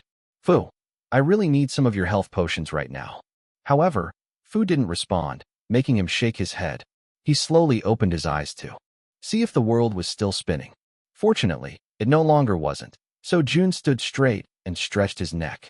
Then, from his peripheral vision, he saw a pharmacy. He clicked his tongue and started walking in its direction. Well, it looks like I'll stick with the real potions this time. He bought some medicine for his stress and fatigue and was about to leave the hospital when he suddenly received a phone call. He stopped for a moment to answer Hannah's call. Hannah, what's up? He asked. Jun, she exclaimed happily as soon as he answered.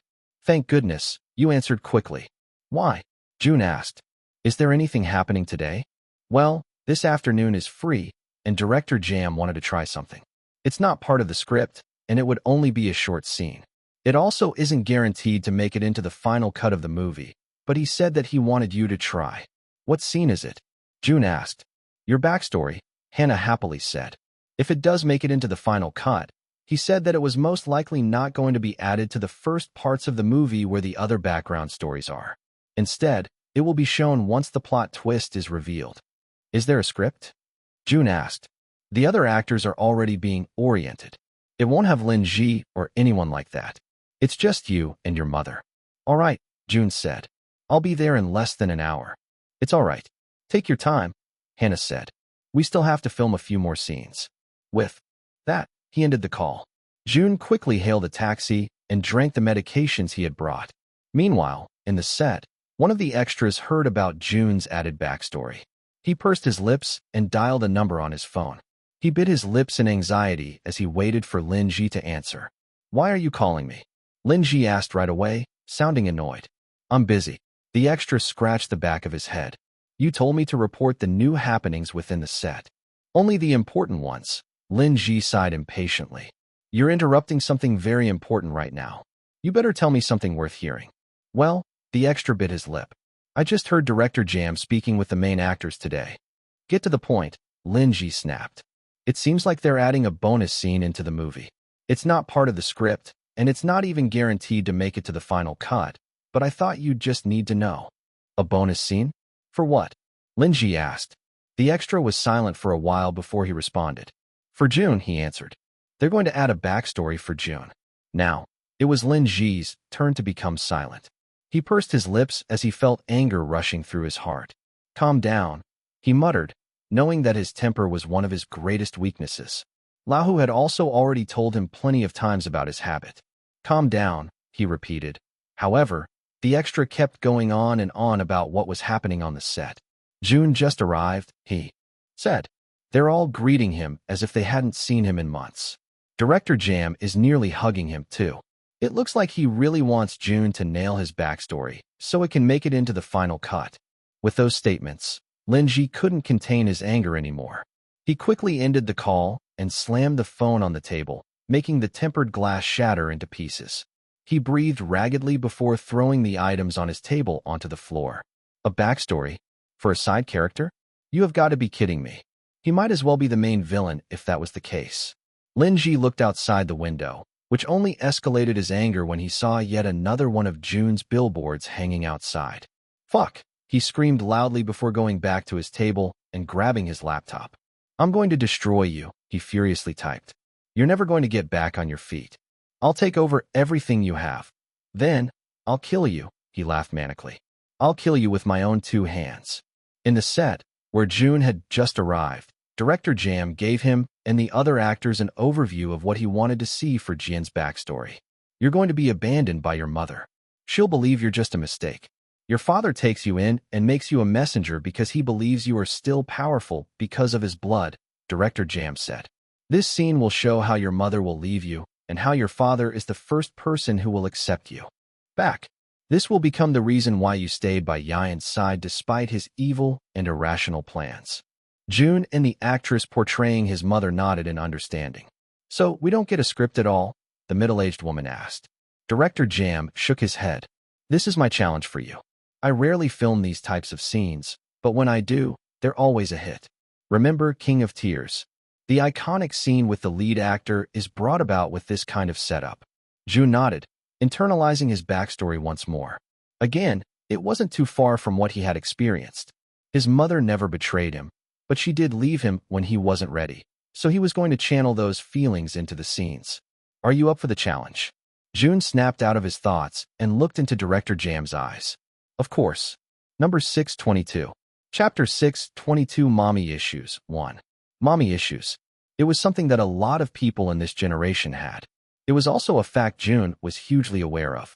Therefore, he wanted to portray the feelings of more than 1 million teens in Korea and around the world in the scene he was going to act in. What was it truly like to be unloved by your mother? Jun felt pretty challenged since he didn't have a script that would guide him. Fortunately, improvising was a skill he took pride in. Director Jam and the other staff gathered behind the cameras as Jun and the actress playing his mother took their positions. Taehyun, Hannah, and some of the other actors also decided to stay, curious and intrigued by how Jun was going to portray this particular scene without a formal script. Quiet on the set, Director Jam exclaimed. Ready the slate. 3, 2, 1, action. Jun closed his eyes and got into character. Then, he opened them with a soft sigh before facing the cameras, determined to get this scene in only one take. The sun was dipping as Jin made his way back home. His footsteps were lighter than usual as he yet again mastered another skill. He was excited to tell his mother about it, wondering if he could finally enter a school in the city with a scholarship. His heart beat fast in his chest as he approached the familiar gate of their lord's extravagant home. He pushed it open and walked into the yard, his eyes immediately drawn to the figure of his mother hanging laundry in the fading light. Director Jam watched intently, nodding in satisfaction as he saw how Jun was projected on the screen. His makeup was meticulously done, making him appear younger than his age. It was a plus since they didn't need to hire a younger actor to portray this particular scene. Jun alone sufficed. Moreover, his expression showed a youthful energy, making him look even younger than his age. There was a hint of joyfulness in his eyes that couldn't be seen in the former scenes they had filmed, which was a small yet profound detail that Director Jam noticed. "Mother," Jin called out, his voice tinged with curiosity. "I see you've packed some things," he said, glancing at the luggage on the side of the table. "Are we going on a trip?"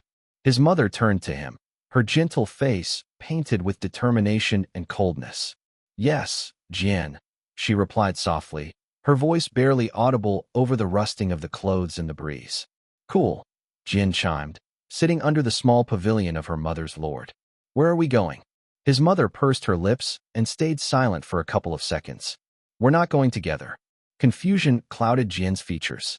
"Not together? Where are you going then?" His mother paused, her hands stilling for a moment before she continued to pin a shirt to the line. "You are going to your father," she said, her words devoid of any warmth. Jin's heart skipped a beat. "Father? But why? I've been fine here, haven't I?" Her face remained unchanged as she finally faced Jin, letting go of one of his clothes and letting it fall to the dirty ground. A look of hurt flickered across Jin's face as he watched the piece of white cloth being stained by the gravel. However, it was swiftly masked with what seemed to be hope. Hannah shook her head as she watched the scene through the screen. "This guy really. He has grown into a good actor in such a short amount of time," she muttered. Taehyun also watched intently as he snacked on some sweet chestnut jellies. He felt himself getting sucked into Jun's acting, finding himself unable to look away since he felt like he was also learning from the younger actor's expressions. "Your father can offer you a better life, Jin," she explained, her voice steady. "It's time for you to go to him. I have taken care of you long enough." Jin felt like the ground had been pulled from beneath him.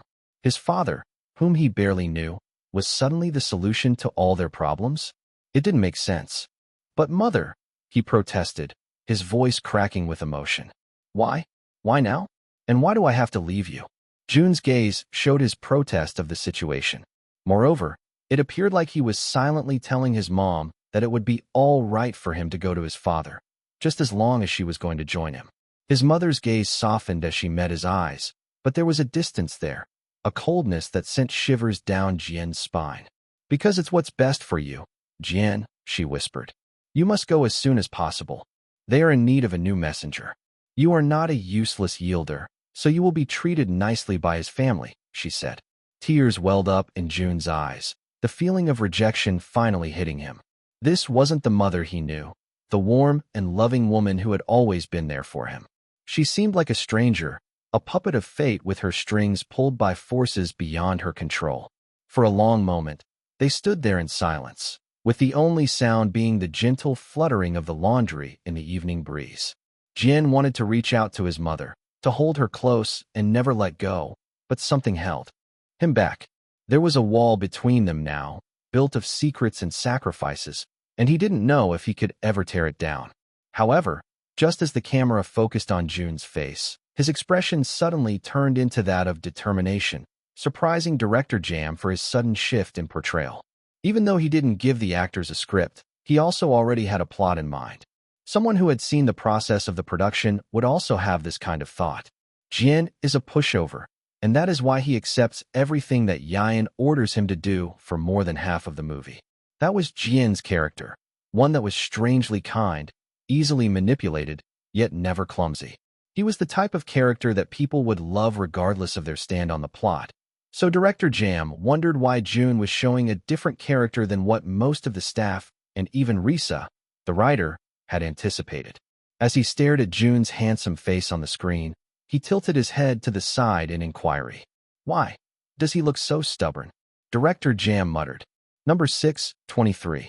Chapter 6, 23 Mommy Issues, 2. Jun knew that Jian's character was supposed to be obedient. However, for him, blind obedience is something that had to be acquired, not something you were born with. People who blindly obey other people either can't lose something more important or can't do anything about the situation because they're with the only people who would accept them. The latter was what Jun wanted to portray in this certain scene.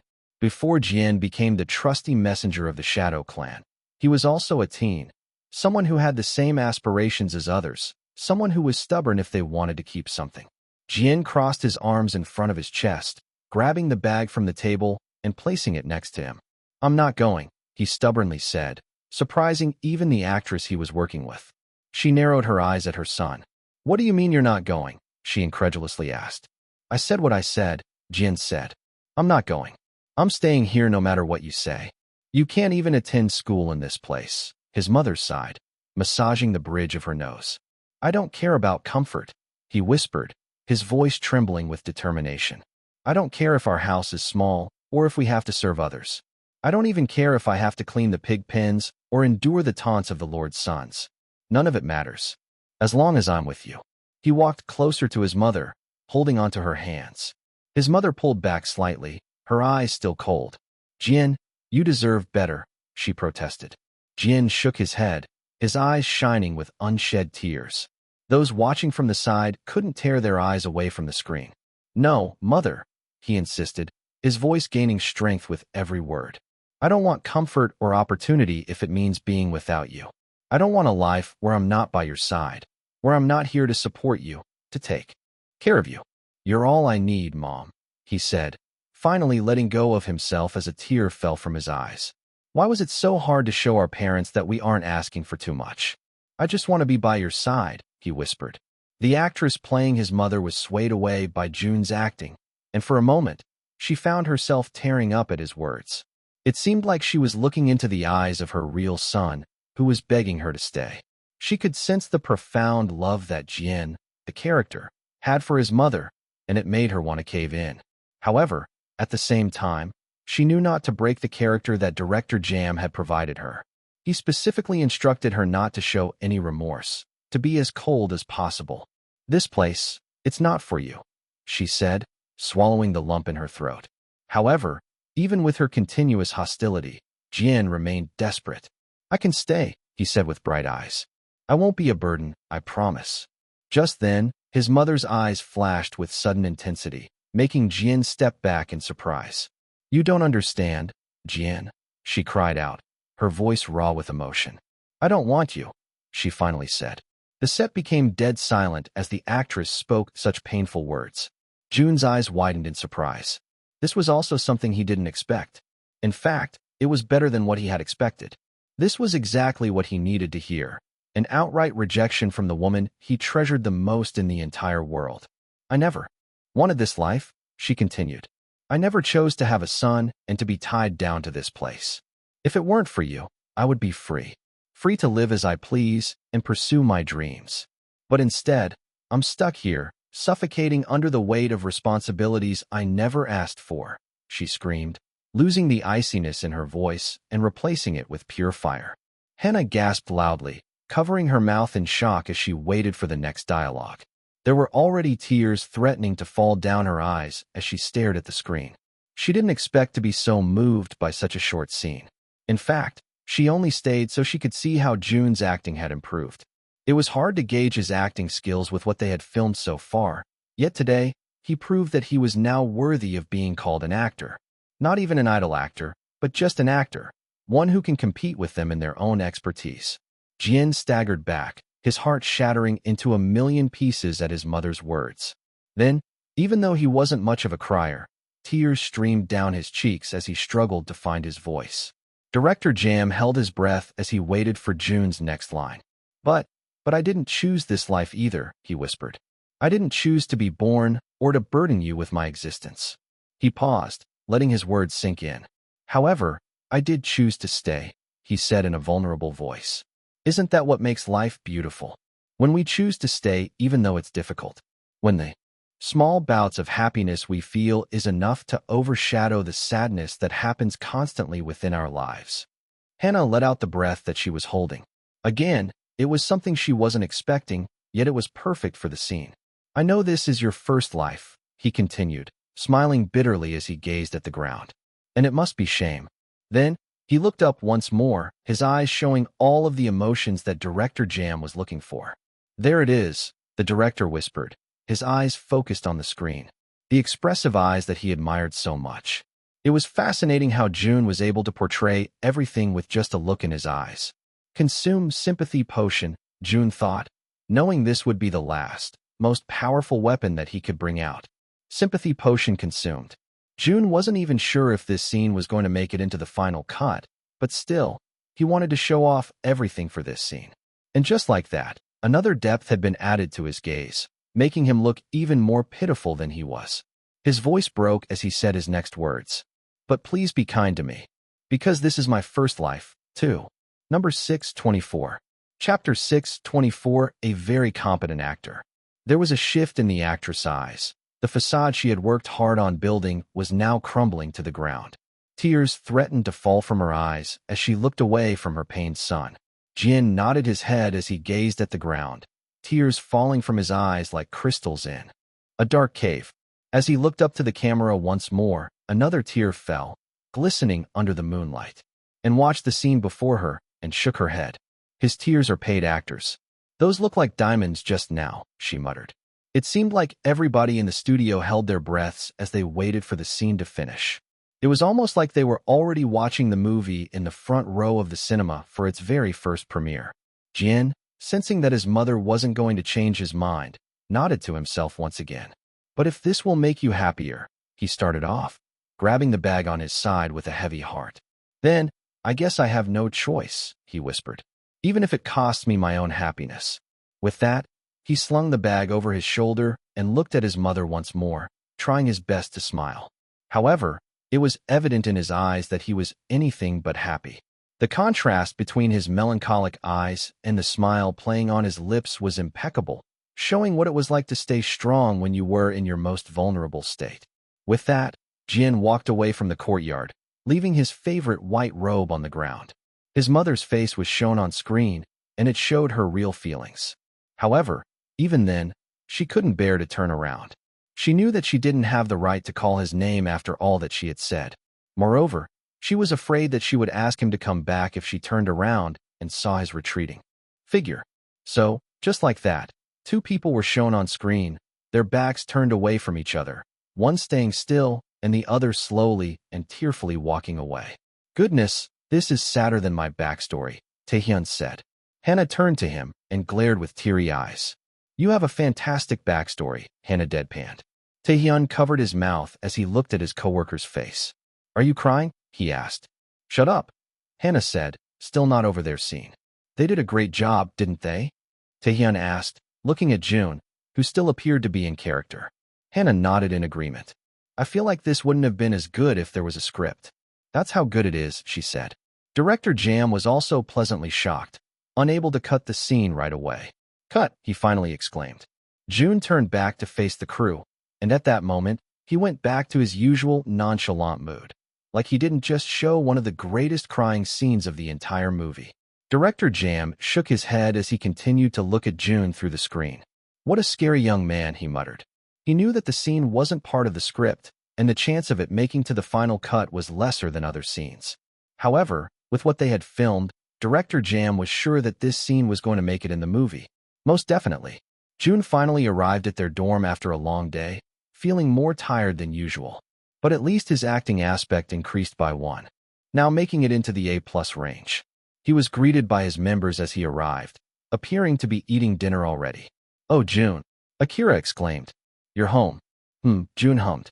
Jun entered the dining room, a small smile appearing on his lips as he looked at his teammates. They appeared tired like he was, but he could also see the enjoyment in their eyes. Do you want to eat? Jisung asked. Jun shook his head. Director Jam treated us to an expensive dinner. Lucky, Jisung said, glancing at Jun and subsequently frowning. Wait, are you all right? He asked. Jun frowned in confusion. Yeah. What? Jisung stood to fetch a glass of water and took the opportunity to look at Jun more closely. You look quite tired, he said. Jun scratched the back of his head. Well, there is a lot of work these days. No, it's worse than looking tired. Jisung shook his head. You look pale. Are you even eating well? Jun pursed his lips and nodded. Yeah, I think I just need to take a rest. You do that, Jae-young said, also sounding concerned. You're doing our schedules on top of your personal schedules. It's a wonder how you're even standing right now. Jun nodded. Got it. I'll head to bed now. I still need to go back to the set tomorrow. His members nodded, feeling saddened that they couldn't do anything to help Jun. Didn't he lose some of the spark in his eyes? Rin suddenly asked as Jun walked to his room. Jisung awkwardly chuckled. What are you saying? Jun loves being an idol, right? Jisung asked for validation. Of course he does, Zeth responded. He's just very tired. Any normal person would be. That's the problem, Casper muttered. He's unlike any other normal person. Jun sighed as he closed his door and laid down on his bed, not even bothering to wash up after a long day. He felt himself getting sleepy, but his eyes quickly opened when he heard 2 consequent notifications from his phone. Jun groaned as he retrieved his phone from his pocket to check the notifications. He instantly sat up when he saw a text from Minjun and Dr. Oh.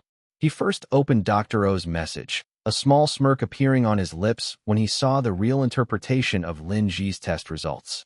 Crazy doctor, you didn't get this from me. Crazy doctor, I already handled the doctor. He will also take accountability for the situation. Jun smiled to himself as he finally got what he wanted. However, even then, he still couldn't shake off his sleepiness. So, with half-opened eyes, he looked at Minjun's text and once again smiled. Minjun, my dad found this. It looks like someone from Lin Ji's side really did rig the results. Minjun, they tried really hard to hide it, but my dad's the actual owner, so he was able to get to the bottom of it. I knew it, Jun muttered, looking at all of the proof that Minjun had sent him. He quickly sent Lin Ji's real diagnosis to Minjun, making the young man satisfied. Little bro, that's another exclusive for Minmin. Little bro, I can upload both of these tomorrow, right? Just then, he also received a text from Dr. Oh. Crazy doctor, can you come tomorrow for that blood extraction? At this point, his eyes were nearly closed, but he still strived to reply to the 2 of them. Jun, yeah? Jun, nope. Number 625. Chapter 625, another great actor. I was so scared. Lin Ji muttered to the camera, his eyes red and his face pale. More than 100,000 people were watching his midnight live after word got around in Naval. He looked down at his lap and broke character for a moment as he watched the view count increase at an exponentially fast speed. I was going to keep it to myself, he continued, even sniffing to add to the drama of it all. But I can't find myself continuing to work with the person who had caused me so much trauma. Untouched Souls is very special to me. It's a project I was offered after going through so much pain last year. So, when I saw the person who caused a lot of my trauma, I was taken back to a dark place. Tell us who it is. He doesn't even need to mention it. Right? Who else was with Lin Ji during Rising Stars, and now in Untouched Souls? Don't tell me, is it Jun? There's no one else. Still, I'm doing my best, guys, so I hope you will continue to support me, Lin Ji said, trying to act brave despite his teary eyes. I know it will be a very hard fight, he continued. He's a very popular figure. I know that most people will take his side, but I just want to get my story out there. If there are other people who feel the same way, then please don't be afraid to air out your feelings, too. That pretty much confirms it. It's definitely Jun. Do you see that video of Jun circulating around? What video? When he was with a trainee who allegedly died. Oh, that creepy rainy rooftop video? I just saw it right now. Where is it posted? Just search on Naval. What are we even looking for in that video? At 107, it looks like he's pushing the guy down the ground. Is it even confirmed that it was Jun? Not yet, but Phoenix might release a statement soon. Lin Ji finally ended the live video, closing his phone before nonchalantly standing from his seat. Then, he gazed at himself in the mirror before him and smirked. Ah, he said, I should be an actor. Then, He was silent for a moment before bursting into chuckles. Oh wait, I already am. Jun woke up in the morning feeling brand new. However, his eyes quickly widened when he realized that he was running late. Shit, he cursed, zooming around his room to pack up his things. Fortunately, his black bag was back from the laundry, which placed him in a good mood. After a few minutes, he was done with everything, so he ran out of his room and to the car where Jay was already waiting. Let's go, Jun said. However, much to his surprise, Jay didn't start the car right away. It was strange. Jay usually made sure that Jun wasn't late to any of his schedules. However, it seemed like he was moving slowly today. Then Jay turned around with a serious expression, surprising Jun even more. Jun, he said, raking his hands through his hair. Jun frowned in confusion. What? We need to go. I have to film the first scene today. Lin Ji, Jay said in a serious tone, causing Jun to nod in understanding. So, he decided to retaliate this early on. Well, it was honestly expected. The filming for Untouched Souls was already midway through. If they wanted to kick the other out of the production, then they needed to do it now to avoid more losses. What did he say this time? Jun asked. He's claiming that you're bullying him. Then, a video was uploaded of you and your friend when you were trainees. People are coming up with a bunch of theories. Jun scoffed with an amused smile. Bullying? That's what they came up with. This is serious, Jun, Jay said with a deep sigh. Probably even more serious than your dating scandal. Jun sighed. I'm not fazed. He's spewing bullshit. I believe you, Jay said. But people are talking about you again. It seems like some of your fans are even taking Lin Ji's side. Jun's eyebrows furrowed in confusion. The public believed Lin Ji despite the proof he gathered? Just how strong was Lin Ji's accusation? Then, he opened his phone to scroll through Naval, but clicked on the text message that popped up instead. Crazy doctor, that's great. When will you come? Jun frowned in confusion. Then, he scrolled up a bit. Crazy doctor, can you come tomorrow for that blood extraction? Jun, yes. His frown deepened as he clicked on his conversation with Min Jun. He sighed in frustration when he saw his last message. Little bro, I can upload both of these tomorrow, right? Jun, nope.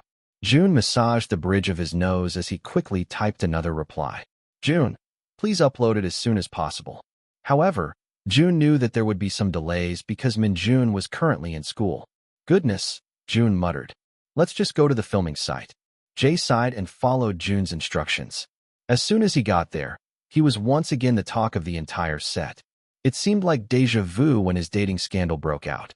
However, this time, it felt more serious since he was being accused of an actual wrongdoing. As expected, there weren't any actors on the set, so Jun immediately proceeded to the conference room.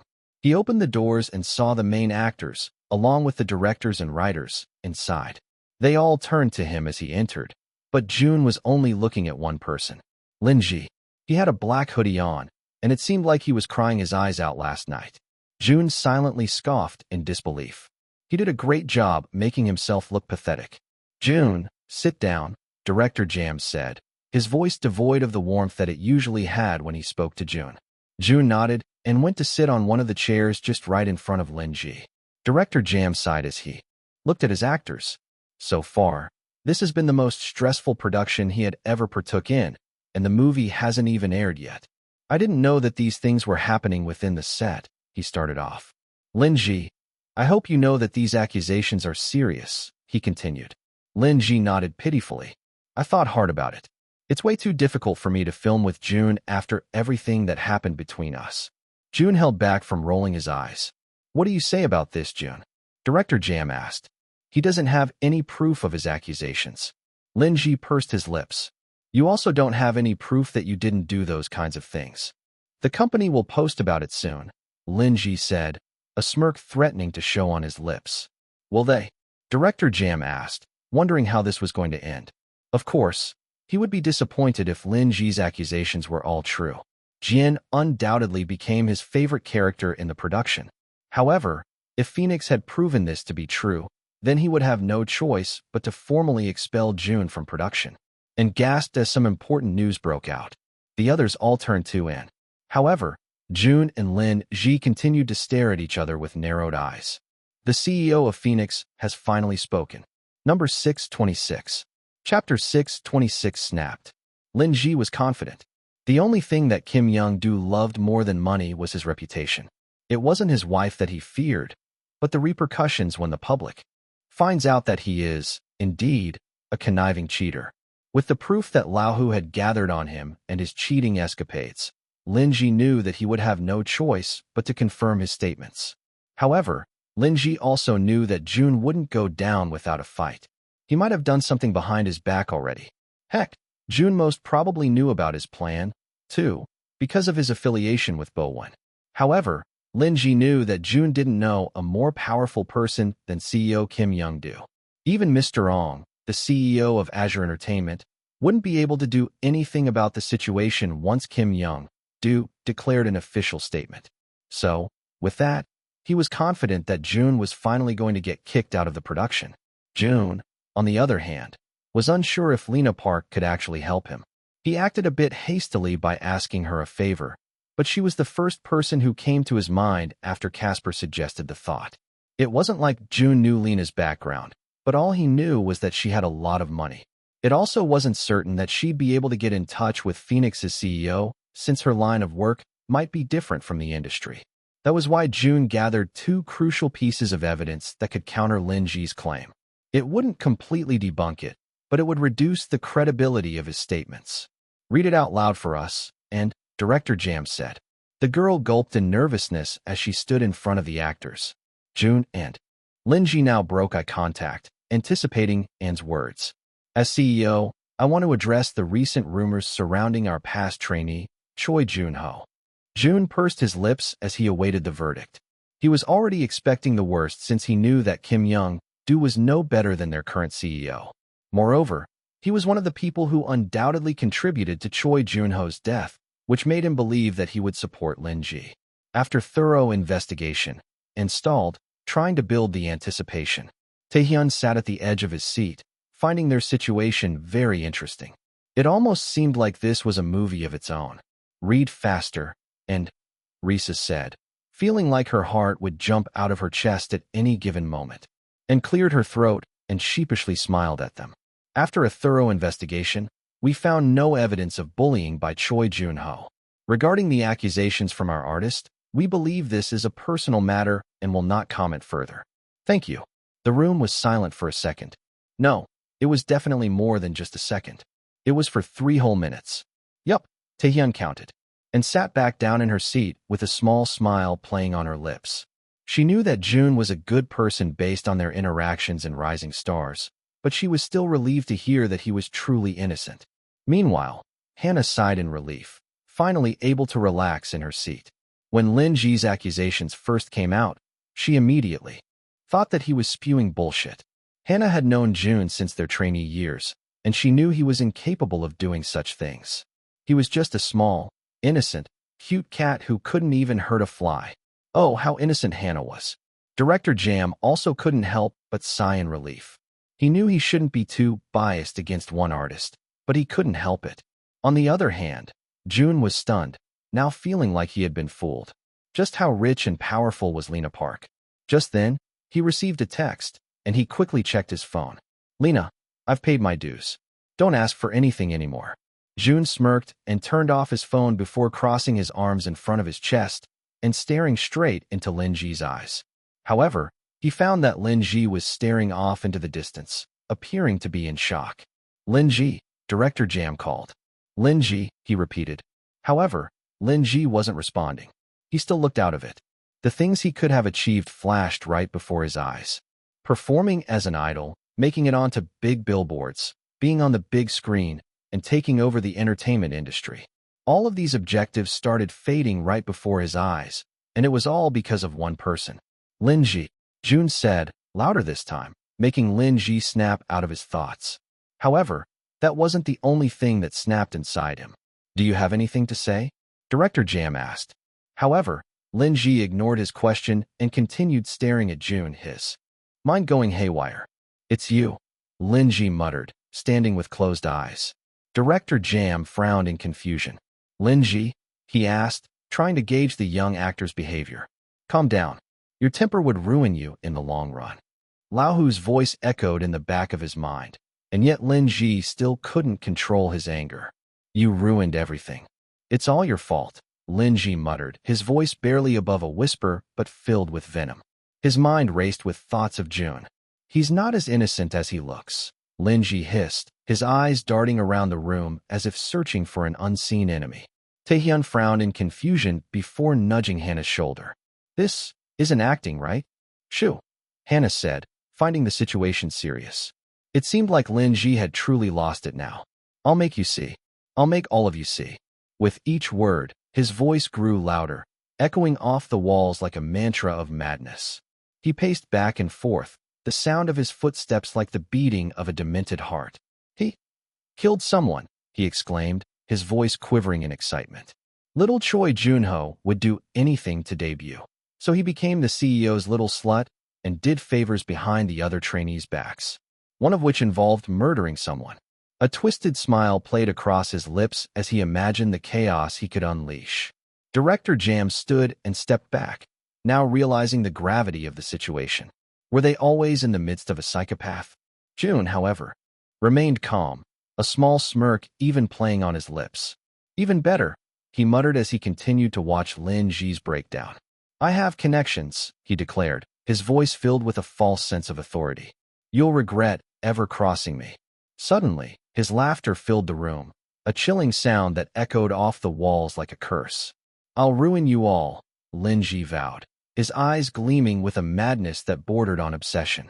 Dang, he should have acted like this when he was asked to. Taehyun even had the nerve to joke around, causing Hannah to glare at him once more. Meanwhile, from the corner of the room, and was holding her phone, recording Lin Ji's entire rampage. Then, she smirked. It's time for you to go down, you bastard. Number 627. Chapter 627. New face of the show. Fortunately, before Lin Ji could hurt Jun, he was taken away by the guards and escorted out of the set. Hopefully, for good, this time. And didn't hesitate to upload the video to Naval. And it quickly went viral, just as CEO Kim Young-do released his statement. The video quickly garnered 100,000 views only 5 minutes after it was posted. It even garnered more attention than other idol groups' comebacks. Moreover, to add salt to the wound, Minjun posted the article he wrote last night, a bit delayed due to Jun's initial opposition. In a span of a few minutes, the career that Lin Ji built from the ground crumbled. And now, it was already buried underground. What the heck? A person like this came close to my precious Jun?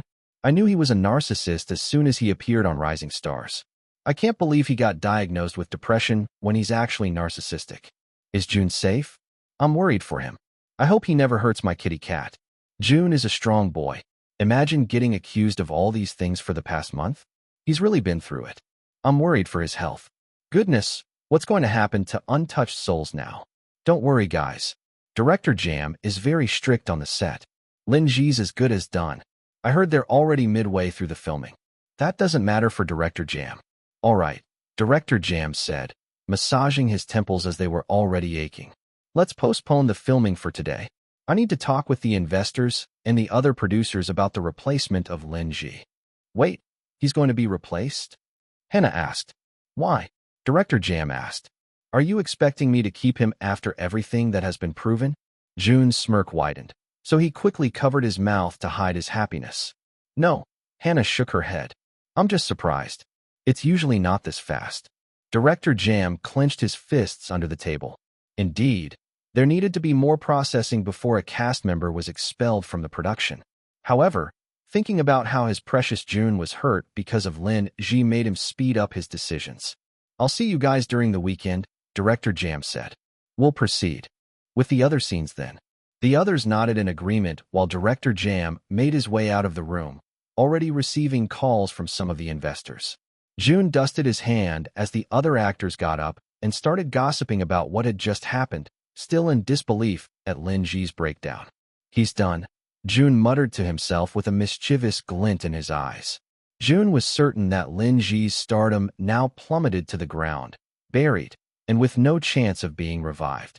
This might not be enough to get him apprehended, especially with Laohu still backing him up, but Jun was satisfied for now. Jun finally stood from his seat but suddenly felt dizzy, causing him to lean on one of the chairs for support. Taehyun and Hannah noticed this, and they quickly went to aid him. Are you okay? they asked in unison. Hannah narrowed her eyes in suspicion as Taehyun looked at Jun with a concerned gaze. This dude, Hannah muttered. Why is he acting so close? Jun gently removed their arms away from him and nodded despite feeling lightheaded. Yeah, I'm fine, Jun said. I think the schedule's just getting to me. Hannah nodded in understanding. You should go to the hospital, she said. I just did, Jun answered. Oh, are you okay? She asked. Jun nodded despite not even getting checked in the hospital. I already bought some medicine. Continue drinking them, Hannah said. You should eat a lot of soup and meat, too. I was the same when I was starting out as an actress, and was an extra in a lot of films and dramas. Take a break when you need to. We have about 3 days until our next filming. Yeah, Jun said. I believe Eve doesn't have a schedule, too. I'm just going to call Jay. Yeah, you do that, Hannah said. Taehyun and I will practice some lines. Jun nodded and went out of the conference room while calling Jay.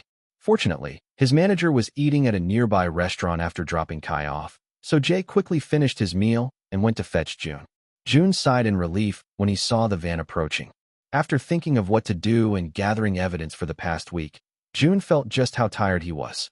He sat on the passenger seat and closed his eyes, finding the car seat soft and comfortable. We don't have any schedules for the next 3 days, right? Jun asked, still with closed eyes. Yup, Jay excitedly exclaimed. I scheduled this break for you since you've been working so hard for the past month. I know that it's been a tough month, so you need to take some rest.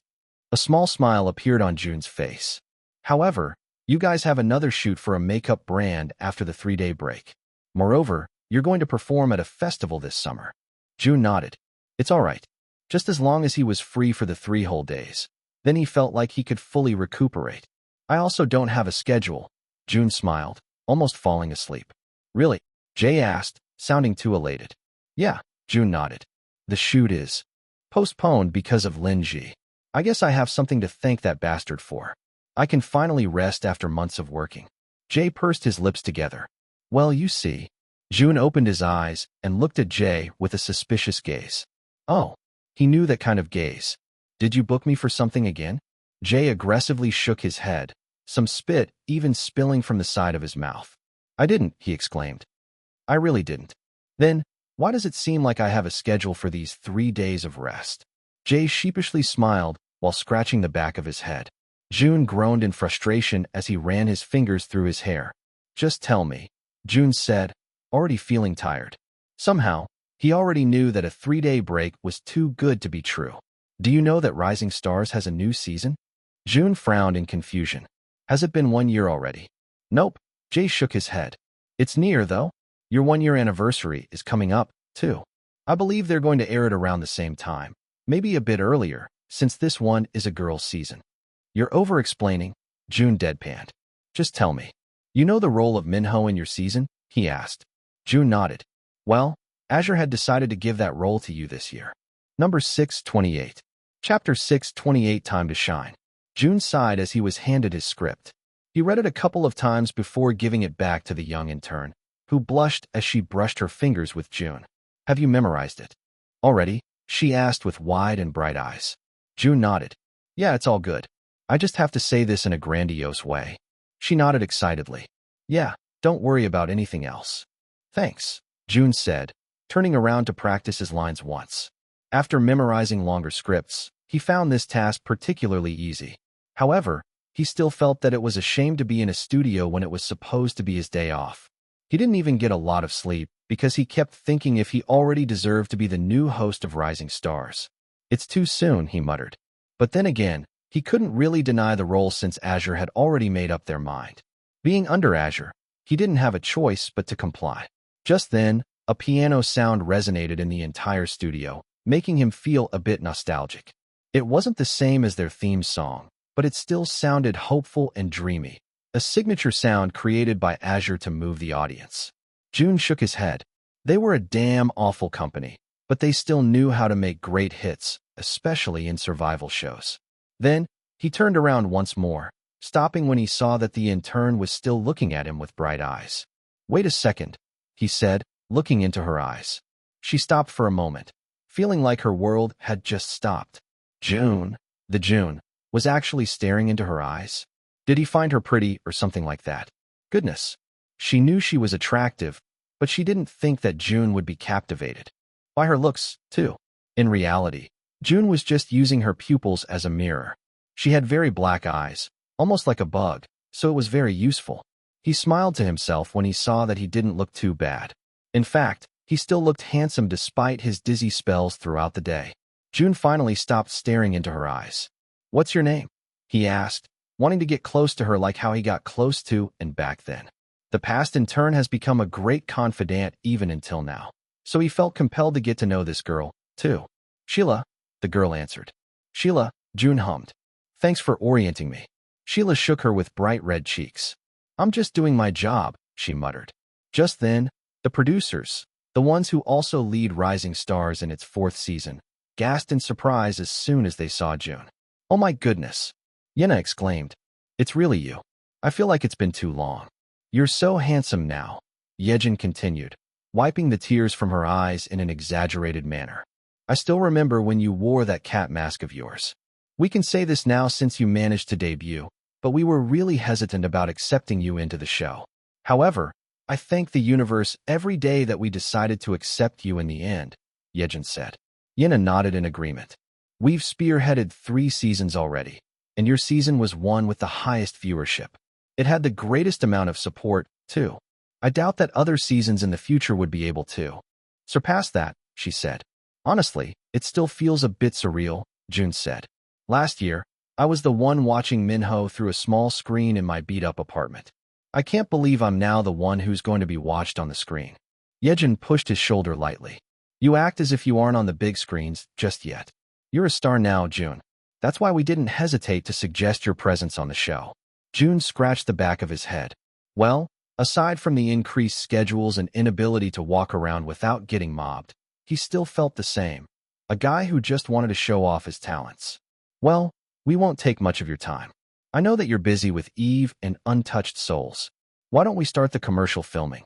Jun nodded. "When will this commercial air, by the way?" "Probably tomorrow or the day after that," Yejin answered. "It's just a short video, so expect it on the big screens right away." Jun nodded and walked to the very center of the studio, where the camera was already focused on him. "Let's try to do this in one take," Yena said, signaling the crew to go to their designated places. In 5, 4, 3, 2, 1, action. The camera flickered to life, and a white light brightly cast on Jun as he stood at the center of the set. His features were chiseled and handsome, the light accentuating his perfect face. Yena sighed dreamily as she continued to stare at him. "He's so handsome. It looks like he was made out of love and not just from a quick nut." As the intense, dramatic music was heard through his in-ears, Jun looked directly into the camera with a confident smirk. "Talents, laughter, and competition," Jun began, his voice smooth and captivating. "You will find it all here." The camera panned out to reveal the seats behind Jun, each with a number from 1 to 100. The writing was glittery pink instead of the blue they had before. However, they still held the same grandiosity as the past season. "We're bringing you the hottest new talents from across the world," Jun continued, his voice carrying the excitement of the moment, "as they compete for the chance to debut in the next big K-pop group." At this point, Yejin planned to insert some of the clips of the contestants showcasing their skills in their audition tapes. "This is no ordinary competition," Jun declared, his eyes sparkling with anticipation. "This is Rising Stars Season 5. The camera zoomed in on Jun's face, capturing his confident smile as he delivered the final line. "Where dreams are made and stars are born," he says, his voice filled with promise and excitement. "It's time to shine." Number 629. Chapter 629, The 31st Trainee. "Thank you so much for doing this, Jun," Yena exclaimed as soon as they were done. Due to Jun's upgraded acting skills, they could finish filming in only one take. "No problem," Jun said. "It's not like I have a choice." Fortunately, he was going to join the show as a host and a judge this time and not as a participant. He would much rather castrate both his big toes, place them in a grinder, pour them into a rusty cup, and drink the concoction sober and with mouth sores than participate in Rising Stars again.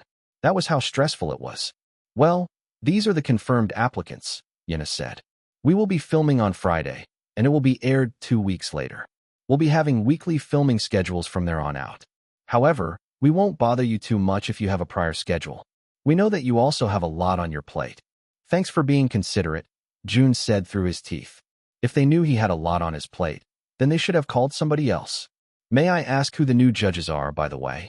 Jun asked. Yena and Yejin smiled at each other. Well, you'll be happy to hear that some judges stayed. Ji-hyun will still be the vocal mentor, and Gun will be the dance mentor.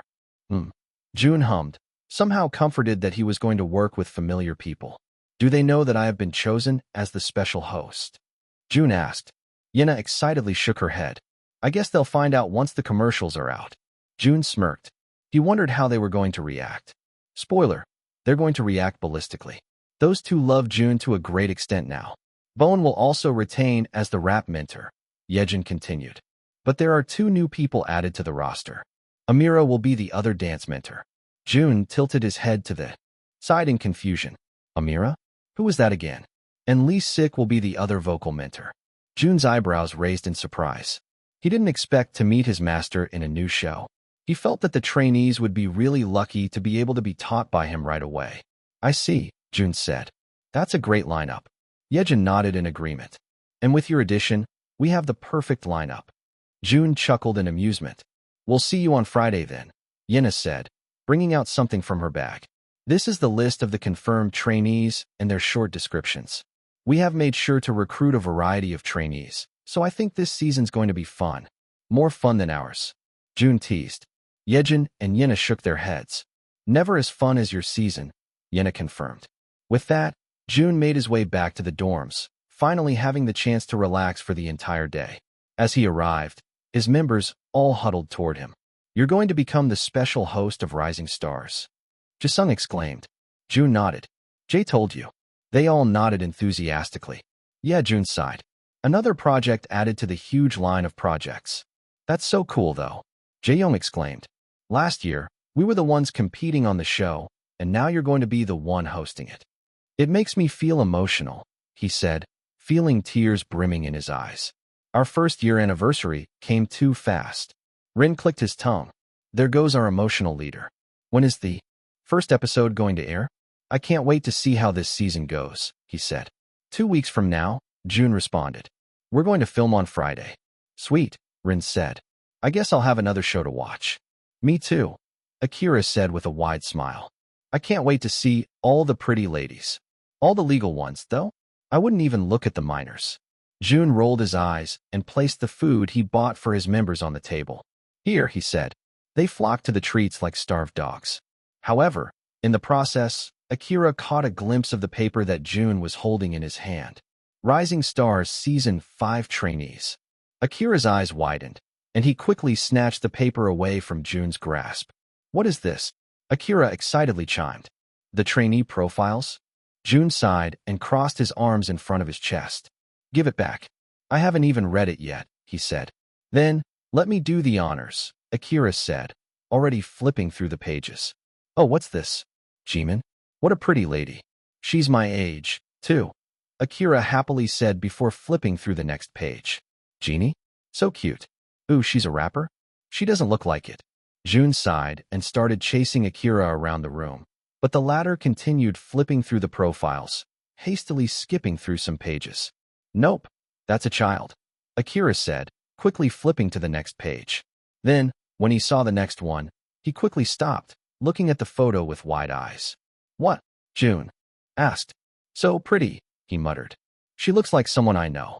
Ooh, she's your age, Jun, he exclaimed, still staring at the photo. Let's look at her name. May.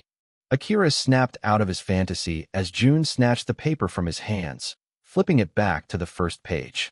Stop exploiting the girls, he said. How is that exploiting? Akira muttered. I'm just appreciating them. Yeah, Jisung said. We both know you wouldn't be able to approach them anyway. Akira clicked his tongue. I know the shy boy isn't talking. Jisung pursed his lips and turned away with red cheeks. Aren't you going to eat with us? Seth asked. Jun shook his head. It's fine. I bought that for you. I'm way too tired after the filming, Jun said. Rest well, Jun, Casper said in a serious tone. Jun nodded and went to his room, got dressed, and plopped onto his bed. He closed his eyes for a moment but felt something by his side. He opened his eyes once more and saw the stack of paper that Akira was messing with. His curiosity got the best of him, so he quickly grabbed the paper and flipped to the first page. Jimin, Jun read. He didn't pay much attention to their looks since he didn't want to judge them on the surface level. Her special talent is acrobatics, he muttered, finding it interesting. He continued to flip through more pages, but found himself getting sleepy on the 30th trainee. Goodness, he muttered. I underestimated how many 100 trainees really are. He flipped through the next page, but found his vision getting blurry. One more, he muttered. However, his eyes were fully closed before he could even see the next person. May, he muttered, letting go of the paper and causing it to fall to the ground, the pages flipping and covering the 31st trainee. Number 630. Chapter 630, A Trainee Then, a Mentor Now. The Rising Stars commercial featuring Jun aired the day after it was filmed, and it became a hot topic not only in Korea, but around the world. K-pop was already a global phenomenon, so people didn't only tune in to their favorite artists' songs, but also to survival shows. More companies were employing the survival show concept to create their groups, and they also gave birth to a lot of popular groups. It gave them the chance to market their trainees and make them known even though they hadn't debuted yet. Some groups that have debuted in the past year were NTC Whoosh, TODDLERM1STR, and iList. However, even with the success of these groups, the most popular survival show was still undoubtedly Rising Stars. Azure just knew how to create a tension-filled survival show. Moreover, with Eve's rise to fame, people became more aware of Rising Stars. So, now that the 5th season was going to commence, more people were tuning in. It's Rising Stars season again? I thought this was a once-every-2-year thing. I think Azure just wants to make a new girl group because Boy Mystic is disbanding soon. True. Do you think it's going to be rigged again? I don't think last season was rigged. They had that third-party counter. You guys are delusional. All survival shows are rigged to some extent. I'm sure they already have trainees in mind that they want to debut. They may not manipulate the votes, but they can always manipulate how the public views a certain trainee. Certainly. However, I think Jun wasn't pushed forward until the end of the show. Well, that's Jun. He's a different story. He captured all of our hearts despite Azure being a snake and editing him in a weird manner in the earlier episodes. The shoot starts today, right? Jisung excitedly asked. Jun nodded as he placed on his hoodie. Yena and Yejin said that they prepared an outfit for him, so he didn't need to get dressed before he went there. Yeah, Jun said. It's going to be fun, Jisung smiled. Sure, Jun gave a tight-lipped smile. It would have been more fun if he could just rot in bed all day, though. They even have to reshoot the scenes that included Lin Ji for Untouched Souls tomorrow, so Jun was already exhausted while thinking about it. With that, Jun left their dorm and went down to the parking lot. Jun and Jae drove to Azure Entertainment's building, one that was very familiar to them since they practically lived in the building for a little over 3 months. This feels nostalgic, Jae said as they made their way to Jun's room. It honestly feels like yesterday when I was walking down the hallways. As a trainee, now, I'm your manager, and you even have your own room. Jun nodded, looking around the same walls that gave birth to his career. Yeah, feels a bit weird. He finally arrived at his room and saw a makeup artist already waiting for him there. However, the makeup artist wasn't the only person in the room. On the couch, already dressed and appearing nervous, were Gun and Ji-hyun. Jun paused in his tracks before bowing in respect. Good morning, mentors. Gun chuckled awkwardly, scratching the back of his head. Don't call us mentors anymore, Jun, he said. You're also a mentor now. Ji-hyun nodded. Honestly, you can be a mentor for all the aspects. Singing, rapping, dancing, and now, even acting. I can't believe you've come this far. Jun chuckled in amusement. I'm not that good, he humbly said. Besides, I wouldn't have made it this far without you guys. Gun shook his head. What do you mean? I was genuinely awful to you, he said, finally acknowledging his past wrongdoings. You made me want to be better, though, Jun said. I wanted to prove you wrong. However, I think we got close after that toilet incident, don't you think?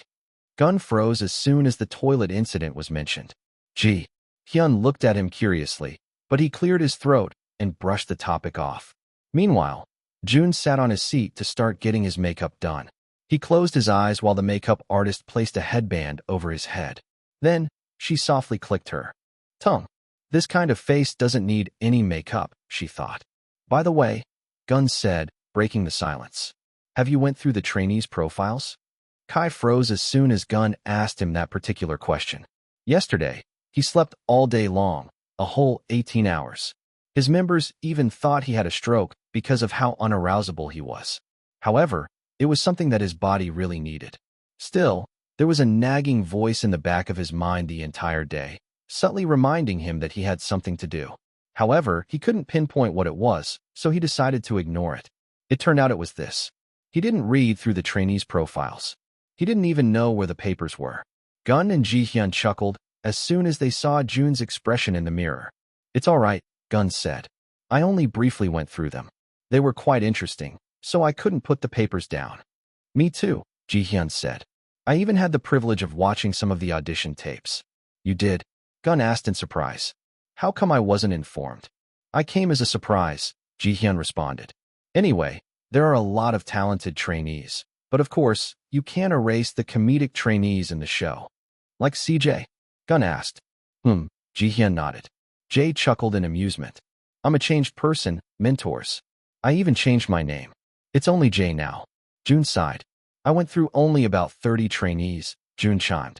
I've been so busy these days that it slipped my mind. It's okay, Ji-hyun said. The profiles wouldn't tell much about the trainees anyway. Besides, wouldn't it be more fun to get to know the trainees on the stage first? Jun nodded in agreement. I guess that works too. Just then, the door opened, revealing Sheila, the intern who guided Jun during the filming of the commercial. Her cheeks reddened as soon as she saw Jun's almost bare face. Yes? Ji-hyun asked with raised eyebrows, recognizing the look on her face.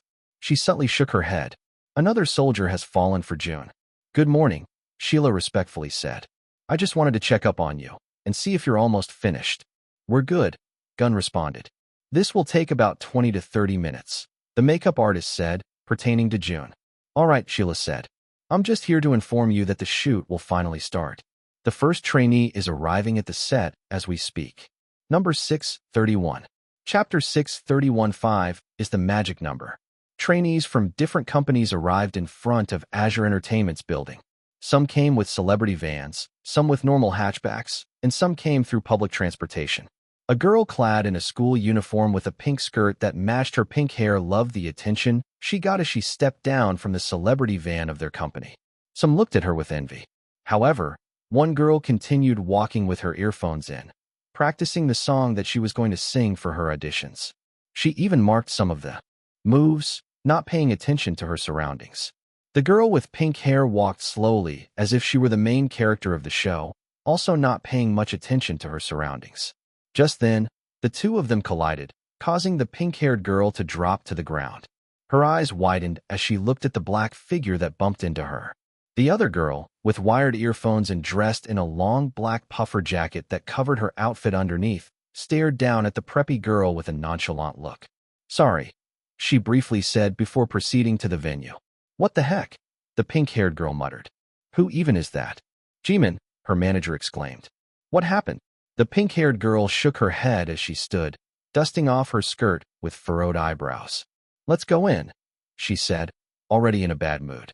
As the trainees went inside their respective rooms, the special treatment for bigger companies was still evident. Even a year later, after all the controversies that Azure had been in, they still didn't change their system. After seeing the success of Eve, bigger companies decided to join the competition. Phoenix, however, decided to withdraw their trainees from joining this year because of the multiple scandals of their trainees in the past season. It was a good call from them. Trainees from Harmony, please line up outside. The trainees from the different companies will now go in one by one. Only leave your room once you are instructed to do so. Failure to do so means immediate disqualification from the show. Yena's voice on the intercom resonated in the waiting rooms. The trainees felt a wave of nervousness hit them. The reality of the survival show had now hit them, and it was getting clearer that they were going to film the first episode of the show. The staff led the first 3 trainees from Harmony Entertainment to the dark pathway that stood outside the massive set, their hearts pounding in anticipation as they waited to enter. I can't believe we're the first ones to enter, Era, their youngest member, said. Well, Our CEO promised us more screen time. We'll have more exposure since we're the first ones to enter. Ladies, the staff said, interrupting their conversation. Please enter the set. They gulped in nervousness before nodding. They walked through the pathway, their hands holding each other's. Each step closer felt like a leap into the unknown, making their hearts beat even faster. As they finally crossed the threshold, their eyes widened in awe at the sight before them. The set seemed to stretch into infinity, bathed in a soft, ethereal glow from the countless LED screens that adorned the walls. The floors, too, were illuminated and comprised of LED screens, casting a pink hue over the entire room. It seemed like Azure was actually putting the money that Eve earned to good use. They increased their production costs yet again. The trainees couldn't but feel like they had stepped into a dream, or perhaps a simulation, where anything was possible. They exchanged nervous glances as they let the moment sink into their minds. Backstage, other trainees watched on small televisions, their eyes glued to the screen as they observed the newcomers with admiration and envy. It would have been nice if we entered first. Yeah, but it's harmony we're talking about. But we're from the same company as our seniors, Zeth and Run. They should have given us more screen time. Don't you know of the phrase, save the best for last? We're going to be the last ones to enter. You believe so too? Of course. Who else is more important than us? Goodness, you really are a reincarnation of Zeth, their manager muttered. Their conversation was cut short as the camera now captured the scale of the set. It was like something out of a futuristic fantasy, far grander than anything they had ever imagined. The seats were arranged in a pyramid formation, each one adorned with numbers from 1 to 99 in a dazzling display of pink, sparkly, glittery font. Then, as if on cue, the LED screens burst into life, illuminating a pathway that seemed to lead to the heavens. The music played, filling the room with its intense yet dreamy melody and sending shivers down the spines of the trainees. The pink-haired girl rubbed her hands on her arms as she felt goosebumps arising. I need to make it to the top of the pyramid, she muttered in a determined voice. The lights then focused on the seats of the pyramid, the cameras zooming in to capture the grand seats, a different design from the rest, that would hold the future debuting members of the show. It panned to the seats one by one while the trainees watched in anticipation, some even holding their breaths. However, as the camera focused on the very last seat of the debut line, they couldn't help but frown in confusion. That's it. There must be some kind of mistake, right? Are they pranking us? Is Azure really doing their utmost best to fool us right now? If so, then it's quite unfunny. However, even after the trainees' speculations, the camera continued focusing on the top seats, making them believe that what they were speculating was true. No way. This isn't happening. The girls stared at the scene before them with horror-filled eyes, wanting to wake up from the nightmare that Azure had subjected them to. Don't tell me, they're only going to debut 5 members this time? Number 632. Chapter 632 Battle of the Big Companies. Only 5 members.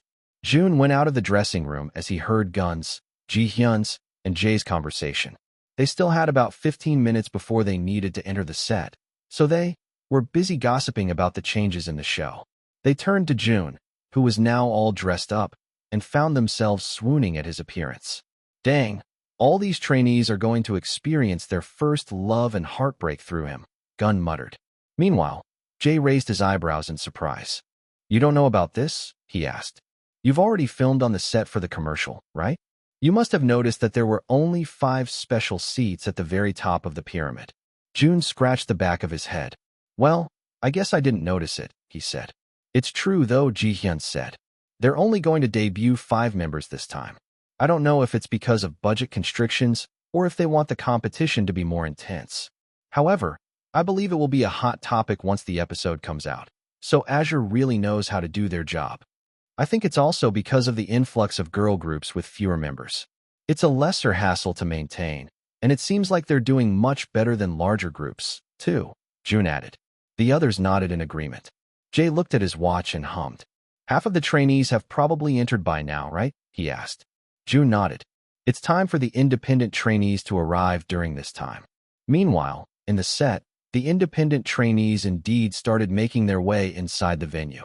Last year, there were only 4 independent trainees. However, because of Jun's success in the past season, there had been an influx of applicants from independent trainees. They seemed to be convinced that they could also take the center spot, even as an independent trainee, because Jun was able to do so. They started coming in one by one through a line, and the trainees who were already in their seats gasped in surprise when they saw the long line of pretty women. Most of them had different styles since they were going to perform different songs. It seemed like there was also some tension going on among them, which was understandable since they wanted to become the greatest independent trainee out of the entire group. At the very end of the line was a girl with heavy eyeliner and a punk rock style. The others' eyes immediately drew toward her way. Jimin, who was still in her room, raised her eyebrows in surprise when she recognized who it was. "Isn't that?" she muttered.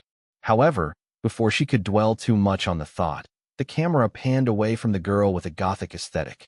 As they made their way to their seats, the others couldn't help but talk about them. "Do you think there's a second Jun among them? That would be terrifying. Truly.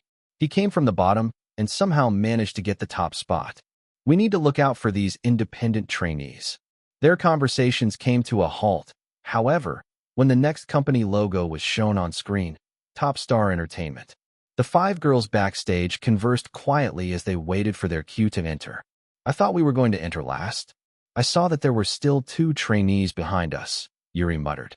Mina, their oldest member, sighed. "I honestly don't know.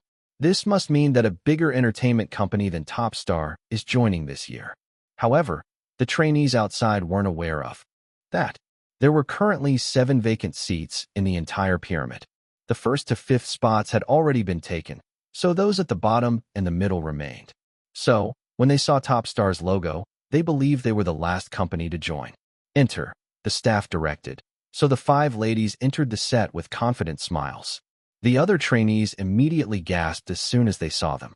Their aura. "It's different, isn't it? Is that Mina? Didn't she have a photo shoot with Zeth when they were trainees? That must mean that she has trained for a long time, too. If Top Star's male trainees had Zeth, then their female trainees had Mina. Don't you know that phrase? She must be really talented then. But wait, there's only 5 of them." Meanwhile, the trainees from Top Star looked for their seats and decided to settle at the bottom row, where 5 empty seats were seen. "Do you think Top Star can sit on the bottom?" Yuri whispered. Mina merely shook her head and led the other trainees to their seats. As they settled, the others couldn't help but talk about the last 2 trainees. Who could it be? A larger company than Top Star? Is there any aside from Phoenix? But Phoenix said they aren't joining this year. Then who else? Don't tell me. It's the other big 3? No way. They started dismissing their speculations. However, when they saw the large S logo on the screen, they quickly turned silent. Esper Entertainment. Esper? The Esper. The one that has OCTA? They've never joined before. What changed? Their amazement increased 1,000-fold when a beautiful pink-haired girl entered the venue, all of them immediately standing as they watched her dainty steps. She had a humble yet confident smile playing on her lips, and she seemed very sophisticated by the way she carried herself. This is a cheat code. She has already debuted at this point. Doesn't she look skilled too? Goodness, I should just go home. Jimin pursed her lips as she heard the whispers around her. However, she tried her best to act like she wasn't flattered at all. Then, her eyes scanned the room for an available seat. Her smile fell a bit when she saw that there were only 2 seats on the middle row left, one at the side and one beside it. She quickly brought back the smile to her face, not wanting to show any of her ugly sides, as she made her way up to the edge seat. At least, the camera would easily capture her in this seat. As she sat, though, she realized that it was strange how the seat next to hers was still empty. Her eyebrows furrowed in confusion. That just meant that she wasn't the last trainee to enter. "What?" she muttered. "How could that be when Esper Entertainment was undoubtedly the pioneer of K-pop? I can't. There's way too many things happening. First, they pulled out Top Star, and now they show a trainee from Esper. Who could the last trainee be? What other companies are out there?" Just then, bright, bold letters flashed on the screen, rendering the trainees silent. Azure Entertainment. Number 633. Chapter 633, the very first Azure trainee. Commotion was heard in the venue, even halting the mentor's walk. They exchanged confused glances at each other. What was that? Ji-hyun asked, looking around. Gun scratched the back of his head. Did somebody get injured or something? Meanwhile, inside the set, the girls couldn't help but speculate about the identity of Azure Entertainment's trainee. As far as they knew, Azure never trained any trainees as they were more focused on subjecting trainees from other companies to a survival show so they could manage the group on their own. When did Azure start having trainees? And why did they think it was a good idea to let them join? Yeah, isn't this going to be rigged then? This means that she already has a spot in the debut team. This season is already so crazy. I can sense the ratings shooting straight through the roof. I hate this girl already. I advise you to spit out your gum, miss, the staff said as he looked at the nonchalant girl. Unlike the other contestants, she was wearing very simple clothes, almost as if she had just come to watch the show and not to participate in it. Oh, sorry, she said in a soft voice before swallowing the gum that she had been chewing. The staff's eyebrows raised in surprise, causing the trainee to mirror his expression. Did you just? Don't worry, the trainee quickly disclaimed. That was a chewy candy. I don't like gum that much. He let out a sigh before shaking his head. He couldn't believe that Azure took in a trainee at the very last minute and branded her as their own personal trainee. Well, he muttered as he gazed at her side profile. She is very pretty. She also resembles someone a lot, but I can't quite put my finger on it. Just then, he received a cue, so he patted the pretty trainee's shoulder and signaled for her to walk in. She nodded and made her way inside. Again, she seemed pretty calm about this, not knowing the chaos that was already happening inside the set. She took cautious steps, but there was still an underlying nonchalance in her demeanor. Then, she finally saw the light, so she followed it until it led her to the set. The trainees inside the room didn't know what they were expecting, but it suddenly wasn't this. Standing before them was a girl, a bit taller than average, and wearing very simple clothes, blue jeans and a white shirt. She was also wearing a plain black jacket that covered the name and her anticipated rank that was stuck on her abdomen. Her hair was tied up in a messy ponytail, the one that girls do after their PE class just ended. Moreover, her makeup was quite plain, with her lips and eyes being the main point. What couldn't be denied, however, was her pretty face. Despite her simple styling, everyone could still see her beauty shining through. Jimin gazed at the new trainee and couldn't help but furrow her eyebrows. This was the girl who bumped into her this morning. The new girl's eyes wandered around the room until it landed on the empty seat beside Jimin. She started walking, passing by the other trainees without a care in the world. Meanwhile, the others gazed at her as she walked by, finding her even more beautiful up close. I still hate her, though. The fact that she's from Azure is already the worst. Yeah, an Azure trainee in an Azure show? It's a sure debut. Meanwhile, Jimin smiled at her, doing her best to secure more screen time on the show. However, the new girl didn't notice this and continued looking at the front, still amazed by the grandiosity of the set. Jimin pursed her lips and let out a deep breath before turning away from her. Patience, she muttered. Patience. Mentors, get ready. Yena exclaimed from backstage, watching as the mentors lined up one by one. Amira was already there, and when she saw Jun, she felt her cheeks heating up. It had been a while since she last saw him, and he had gotten even more handsome since the last time they met. Meanwhile, Lee Sik patted Jun's back. We're on another program together, Lee Sik said. Jun nodded. It's nice working with you again, Master. Gun and Ji-hyun nodded at their fellow mentors. All right, Amira will go in first, and she will introduce all the other mentors, Yejin said. Amira nodded in agreement. Then, Yena looked toward Jun's way. You're going to be the last one too. Enter, she said. Jun's eyebrows raised in surprise. Why is that? Jun asked. Master Lee Sik should go in last. He's the most senior out of all of us. Why, Lee Sik said. I'm not that old. Besides, I don't want to go in last too. You're the face of the show. I'm sure the trainees are also anticipating your arrival. The other mentors gave him a thumbs up, causing him to sigh in defeat. Let's just get this over with, he muttered. The girls were still busy talking among themselves. However, their conversation was cut short when the music intensified, some of them jumping in their seats.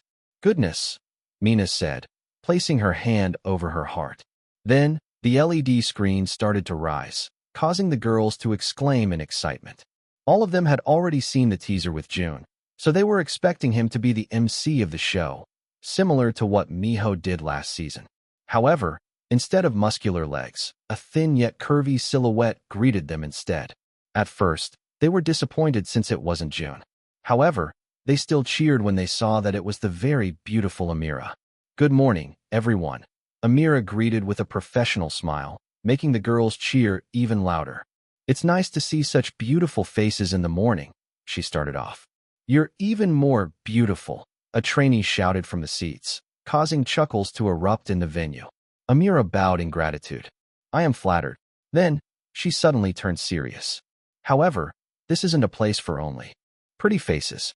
This is a place meant for talented people." The girls halted their laughter as soon as Amira said those words. Then, Amira smiled once again. "But don't fret. We don't expect you to be proficient trainees right from the very start. What's more important is your determination and improvement throughout the show. Of course, we are also not expecting you to do this alone, which is why I am here to introduce you to the mentors of this year's Rising Stars. Mentors, please come out." Number 634. Chapter 634 Prince of K-Pop. The girls immediately cheered. It felt like they had barely caught their breaths when Gun strode in with confidence. The girls immediately cheered while Gun bowed in gratitude. Ji-hyun chuckled as she heard the trainees warmly welcome Gun from backstage. "He's being welcomed differently compared to last year," she remarked. Jun nodded in agreement. "We were also amazed by his presence last year, but we were also somewhat afraid. It seems like his reputation as a cold mentor in the past season overwhelmed us." Lee Sik's eyebrows raised in surprise. "He doesn't seem cold at all, though. Did something happen?" Ji-hyun chuckled once more. "Yeah, June happened. After the last season of Rising Stars ended, Gun made a pact to change his ways. He didn't treat June well during the first few episodes and labeled him as an untalented trainee with no hopes of rising in the ranks. However, June proved him wrong." June's eyebrows raised in surprise.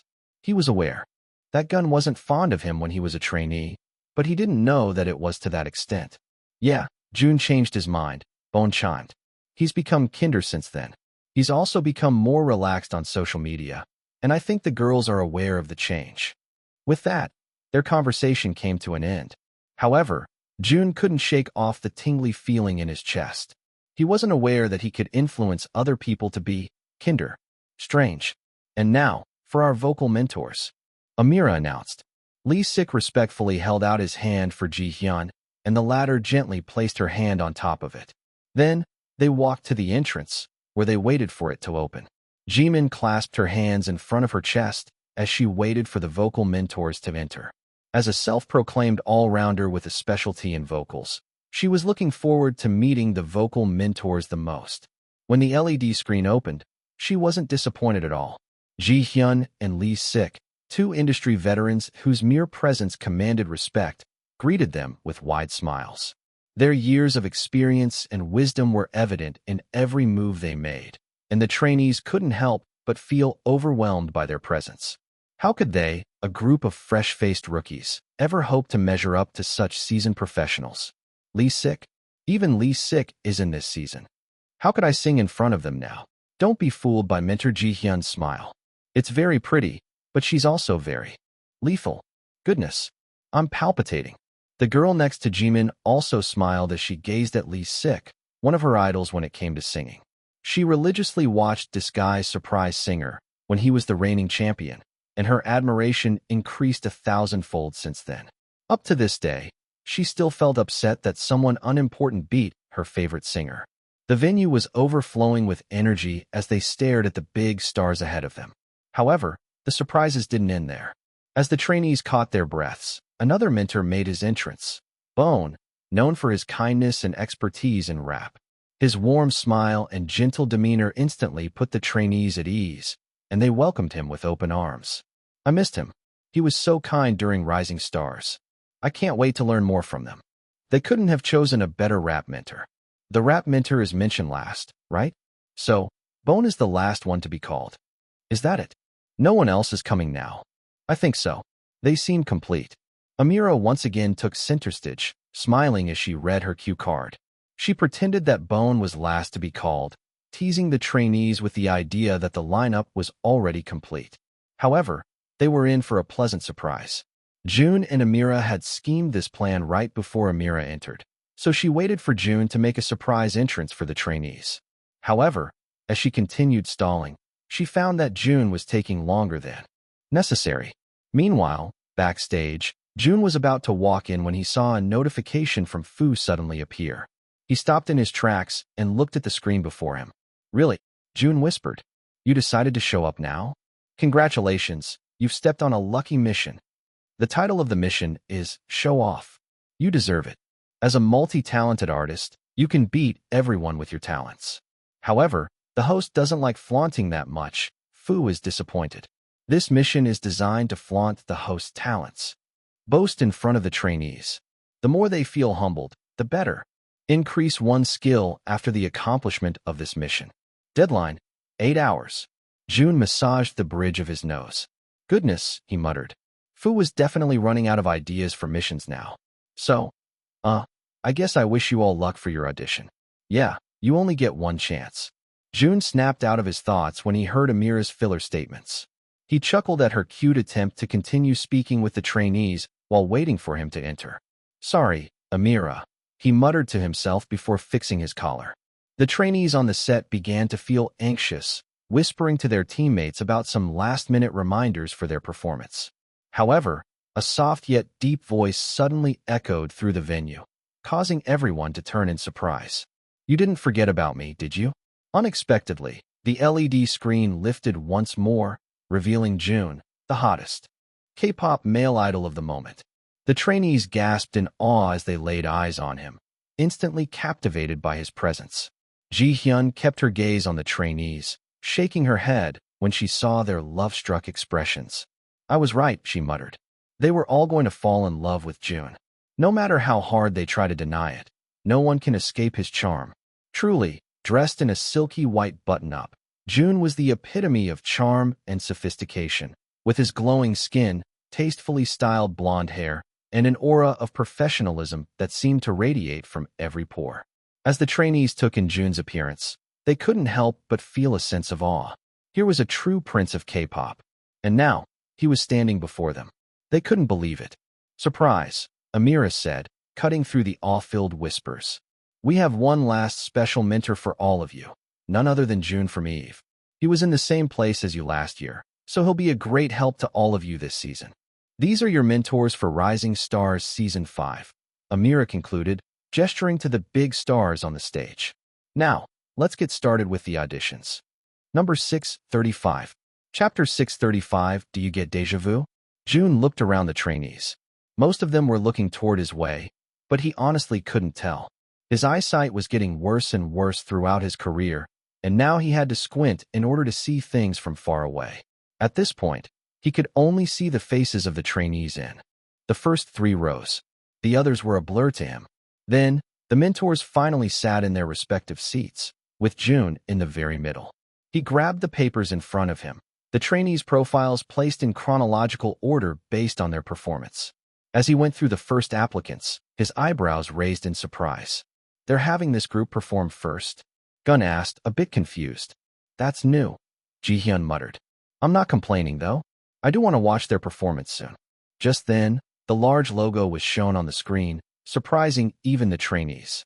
To their surprise, the first group to perform was from Top Star Entertainment, one of the top companies in the industry. The other trainees began exchanging glances, wondering how they could possibly follow such a high standard. Why are they going first? I'm thankful that we don't have to go first, but I also don't want to go second. Right? How could we perform right after Top Star Entertainment? Meanwhile, the Top Star trainees turned to their oldest member, Mina.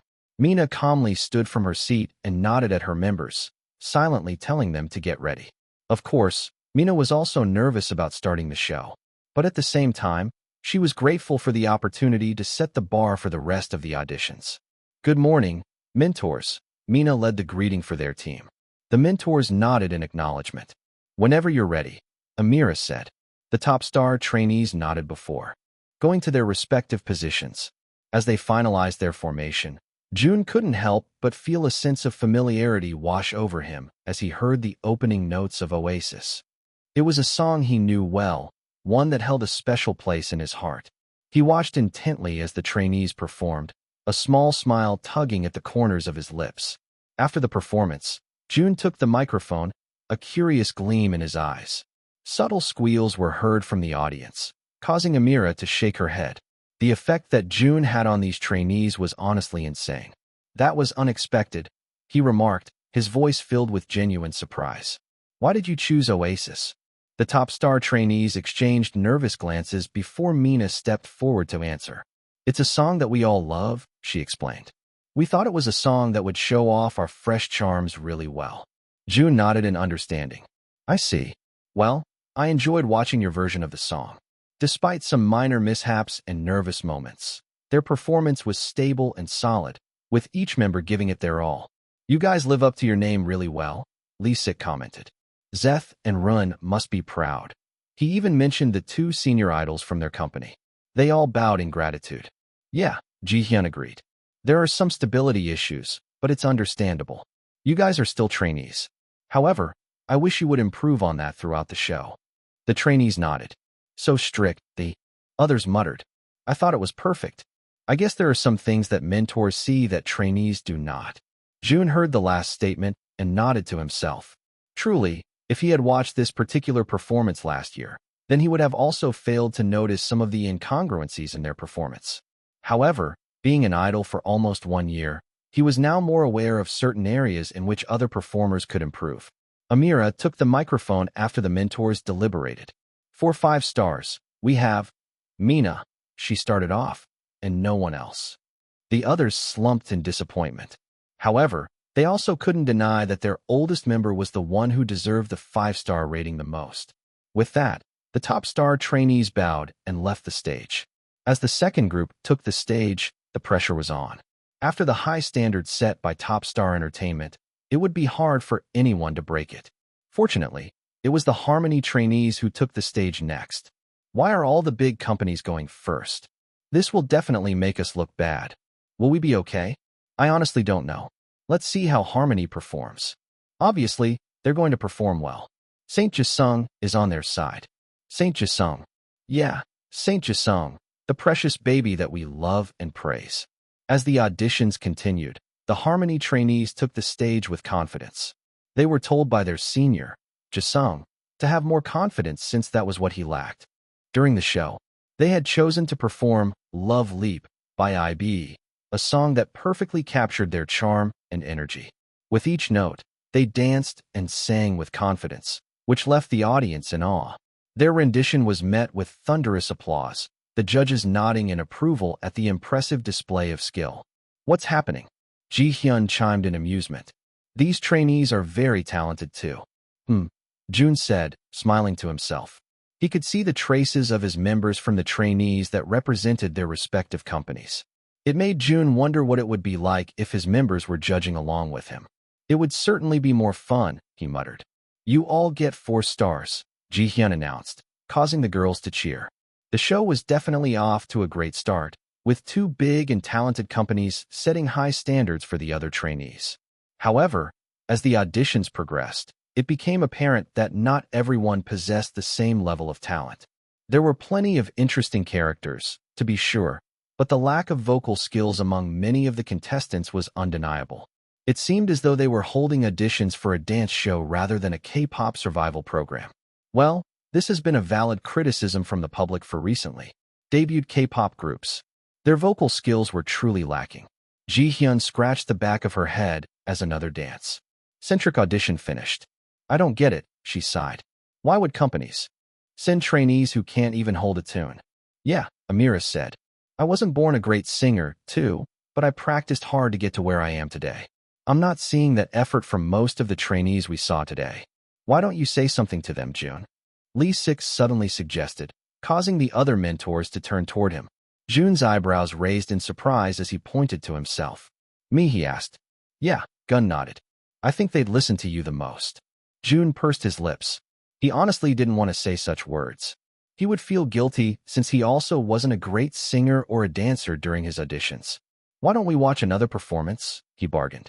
If this trainee performs the same as the other ones, then I'll say something. The other mentors thought for a while before nodding. All right, Lee Sik said. You better keep your word then. Sure, Jun said. The production crew wouldn't put another untalented trainee after a series of untalented trainees, right? Right? He muttered, reassuring himself. Then, he settled his gaze on the stack of papers once more, flipping over to the next page.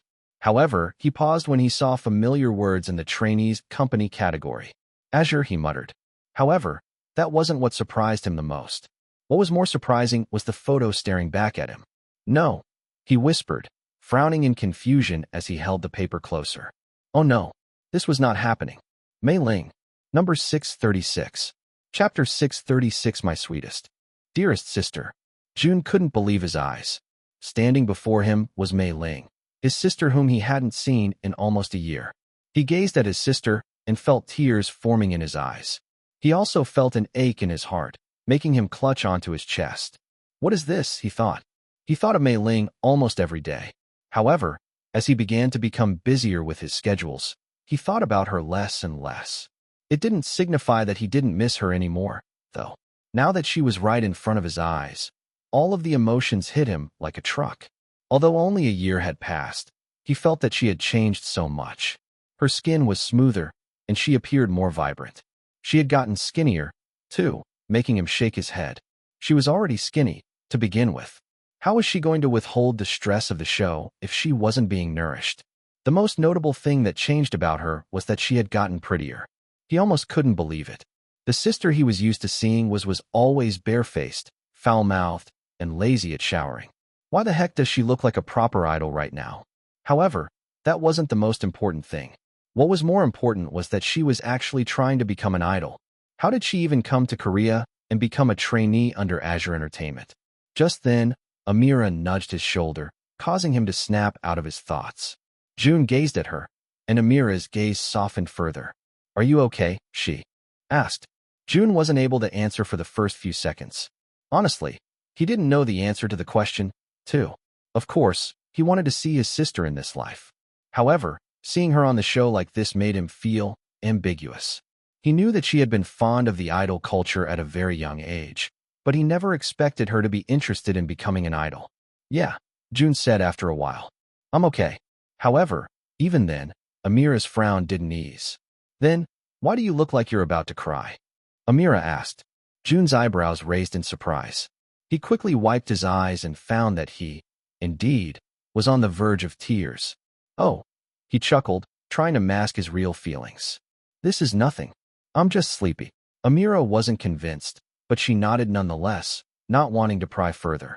After meeting Jun at a music show, she found himself watching all of his content, even Rising Stars. She knew that Jun rarely cried, except for the time he went to a slump in the middle of the show. He didn't even cry when he won first place in the entire show. So, seeing him tear up now was big news to her. Then, Amira glanced at the trainees behind her, a small frown forming on her forehead. Was Jun crying because of all the untalented people in the show?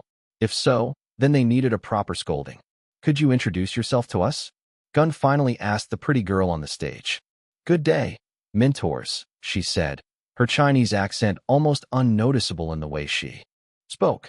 All of that K-pop content and K-dramas definitely paid off since she sounded like a native already. My name is Mei Ling, but you can call me Mei. I'm a trainee for 1 month, and I came here because I've always wanted to become an idol since I was a child, she greeted. Liar, Jun muttered. Her dream was to become a housewife when she was younger. She said she didn't want to work and wanted to stay at home while her husband earned money. And Mei? Her stage name was going to be Mei? She used to hate it when Jun shortened her name. She said that her name was given by their mom, so Jun should utter it fully. A trainee of 1 month. Gun asked, his eyebrows raised. So, it hasn't been that long. Yes, Mei answered. I only started with the formal training 2 weeks ago. Interesting, Amira said. I didn't know that Azure was taking in trainees. Aren't you pressured that you're the very first Azure trainee to be revealed on the show? Mei thought for a while before shaking her head. No, she nonchalantly said. Lee Sik chuckled at the young woman's bluntness. You're pretty strong-minded. With you being an Azure trainee, I'm assuming that a lot of the trainees already think that you're going to receive preferential treatment.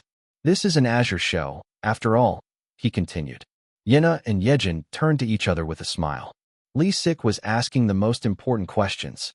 This was the kind of content that people would love to watch. What can you say about this? Lee Sik asked. The trainees started murmuring among themselves, knowing that they also felt such way. For a moment, Jun wanted to cover Lee Sik's mouth with his hand. How could he ask his sister such tough questions on the first episode?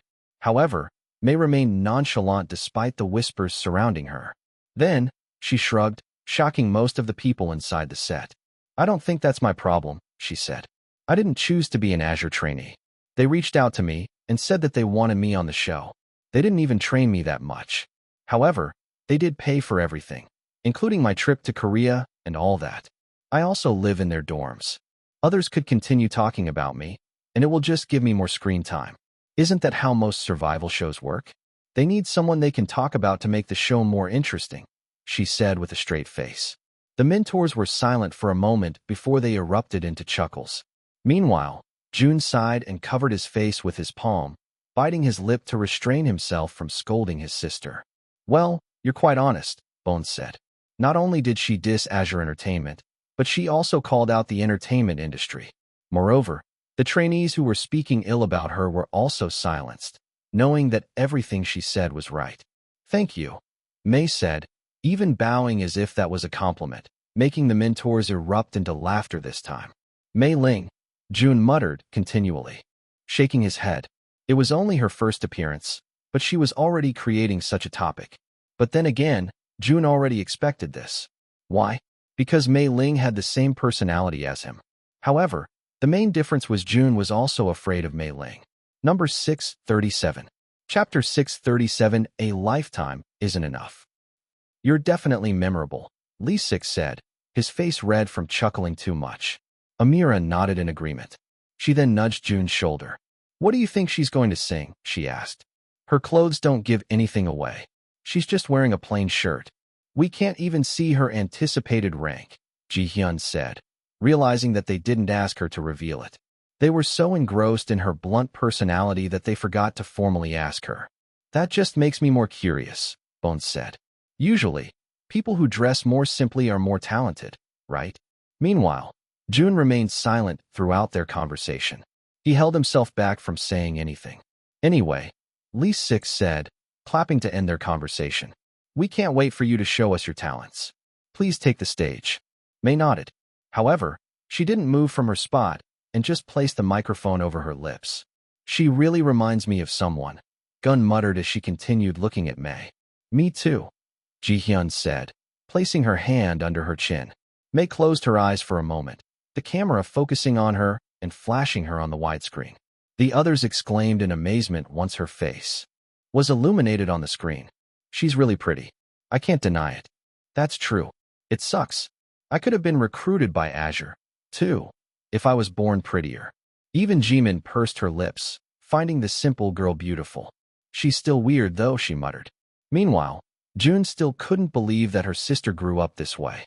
Between the two of them, Mei Ling was definitely born prettier. However, it wasn't to this extent. The world definitely had their favorites. They all anticipated her performance. They couldn't help but wonder how the very first Azure trainee would perform. As Mei Ling finally opened her eyes, the room fell silent, all eyes fixed on her. To everyone's surprise, a mellow song suddenly played through the speakers, a choice that raised eyebrows among the other trainees. A ballad? In the midst of a high-energy audition? It was unexpected, to say the least. She was the very first one to sing a ballad out of everyone. Moreover, the song she chose was the original soundtrack for a tragic love story, a story that ended in death and despair. It was a strange choice, one that left the other trainees puzzled. Why would she choose such a heartbreaking song? Jun, however, instantly recognized the melody. It was from her favorite drama when they were younger, a drama that Mei Ling used to watch with him. He remembered how she would blast the song over and over again when they lived together, her voice echoing through the house as she sang along. To some extent, Jun could still predict Mei Ling's choices. She had always been loyal to her favorites, and it seemed that some things never changed. But as he waited for her to sing, a sense of unease crept over him. I shouldn't have promised anything to the other mentors, he muttered. He closed his eyes and started chanting a prayer under his breath, causing Amira to glance at him with furrowed eyebrows. All right, there was definitely something wrong with him. Then, Jun opened his eyes, waiting for Mei Ling to sing the first lines. After an entire year apart, Mei Ling must have changed in other aspects, too, right? As Mei opened her mouth to sing, Jun held his breath, his heart pounding in nervousness. He wasn't even this nervous when he was auditioning last year. He hoped against hope that Mei Ling had grown and improved in the year they had been apart. But as the first notes of the song filled the room, Jun's hopes were dashed. In the quiet of the night, I still hear your voice, echoing through the empty space. If Jun had been blessed with a good voice, then Mei Ling definitely wasn't. He guessed that the world was still fair after all. She got the good looks while he got the good voice. Her voice was shaky and off-key, her pitch wavering as she struggled to hit the right notes. She sang with passion and emotion, but it was clear that she was clumsy as heck. Oh goodness, Jun muttered, looking at the table. The mentors frowned in confusion. Is she singing? Ji-hyun couldn't help but ask. I'll love you for eternity, though you're no longer here with me. And though we were apart too soon, I'll see you again under the moon. The other trainees were also shocked, most of them just watching the stage with agape mouths. Jun's heart sank as he watched his sister's performance. He had hoped that she had improved, but it seemed that she was still the same Mei Ling he remembered. She had always been enthusiastic about singing, but talent was another matter altogether. As Mei Ling continued to sing, her voice growing increasingly strained, Jun couldn't help but purse his lips. Why don't they end the shoot right now, huh? Should he pretend to faint so that she stops singing? Well, he did feel relatively dizzy today. Jimin couldn't help but chuckle. However, she covered her mouth with her hand so that it wouldn't be captured by the camera. All of that big talk for this, she muttered. As she reached the chorus, she began to dance. Right, Jun exclaimed in his thoughts. Mei Ling wasn't that bad of a dancer, right? Turns out, Jun was wrong. She was also very clumsy at dancing. The routine was simple, so she stayed on beat, at least. However, he could tell that she wasn't born a great dancer. Well, to be fair, Jun was also awful at dancing when he first entered the show, so he couldn't criticize her too much. However, even then, she should have at least one redeeming aspect. Maybe she's better at rapping, he thought. Then he sighed before shaking his head. Definitely not. He whispered, remembering how she rapped when they were younger. He was just in denial since he wanted the best for his sister, but as he gazed at her status window, he couldn't help but purse his lips. Vocals D, dance D, rap F, visuals S. Well, at least she was already an S in visuals. However, that doesn't really make up for the fact that she was a dozen. Her stats were even worse than when Jun was starting out. He could already see the hate comments floating above her head as she continued her performance. Oh, Mei Ling, he whispered. What are you really doing here? Number 638. Chapter 638, Just a Pretty Face. Jun was lost in his thoughts, the echoes of Mei Ling's song lingering in his mind. He wondered what his sister was truly doing in a show like this when she had no talent as an idol. However, he snapped out of his reverie when he heard a faint hum beside him. He glanced at his master, Lee Sik, and saw him watching the performance intently. The other judges seemed to also be engrossed in Mei Ling's performance. Every moment we shared, every laugh, every tear, feels like it was just yesterday. But now you're so far away. Jun glanced behind him and also found the other trainees watching intently. He thought they were going to be repulsed by her performance, but it seemed like they were strangely intrigued. Jun frowned and fully focused on her performance. Then, that was when it hit him. This girl, she was singing. With raw, unfiltered emotions. Sure, she lacked the technical skill, but goodness, she was singing like she had been through 8 divorces. Well, they did live a pretty rough life, and it somehow projected into the way she sang. I'll cherish every memory. Hold them close to me. For though you're gone, you're still here. In every heartbeat, in every tear. It was almost heartbreaking. Jun wondered if she was singing the song because she somewhat remembered him. For a moment, she looked at her profile once again, going through her answers. Favorite color, pink. Favorite hobby, reading alternative universes and manhwas. Jun shook his head in amusement. Yup, she was still pretty much the same. However, what made him frown was the next question. Something you've always wanted, a sibling. It's hard being an only child. Jun frowned in confusion. An only child? Since when was she an only child? However, He couldn't dwell on it too much as May began to sing the bridge of the song, her voice faltering during the high notes. A lifetime isn't enough to spend with you, my love. But in the blink of an eye, you were gone, and I'm left to cry. Despite her lack of technical talent, the audience wasn't repulsed by her performance. On the contrary, they seemed captivated by her vulnerability and drawn to the authenticity of her emotions. June couldn't deny the impact of Mei Ling's performance. Despite her shortcomings, she had managed to touch something deep within the hearts of those watching. As Mei Ling finished her song, the room fell into silence. However, contrary to the applause he received during his auditions, the audience remained silent, not really knowing how to feel. Then, her face flashed on the screen, capturing her sorrowful expression. "Ah, so pretty." The others still couldn't help but exclaim. There were tears brimming in her eyes, making them shine like high-carat gold. However, in a split second, her expression turned nonchalant, making them surprised. It was as if she didn't just sing the most heartbreaking song out there. Lee Sik covered his mouth, trying hard to not laugh. However, some chuckle still escaped his lips. "She's weirdly charming," he muttered. But then, at that moment, the screen flashed June's face instead. People barely noticed the shift at first. Their attention was still focused on Mei Ling. It was only when Amira spoke that they realized June was on the screen.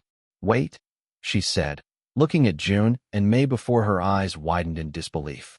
The others also started catching on to what was happening. They look alike. Even the cameraman couldn't believe his eyes, so the camera zoomed in from June to Mei, highlighting the striking resemblance between the two. Gun's eyes widened in surprise as he glanced at the screen, his gaze flickering between her image and June's. So, that was why she looked so familiar. It was as if they were mirror images of each other.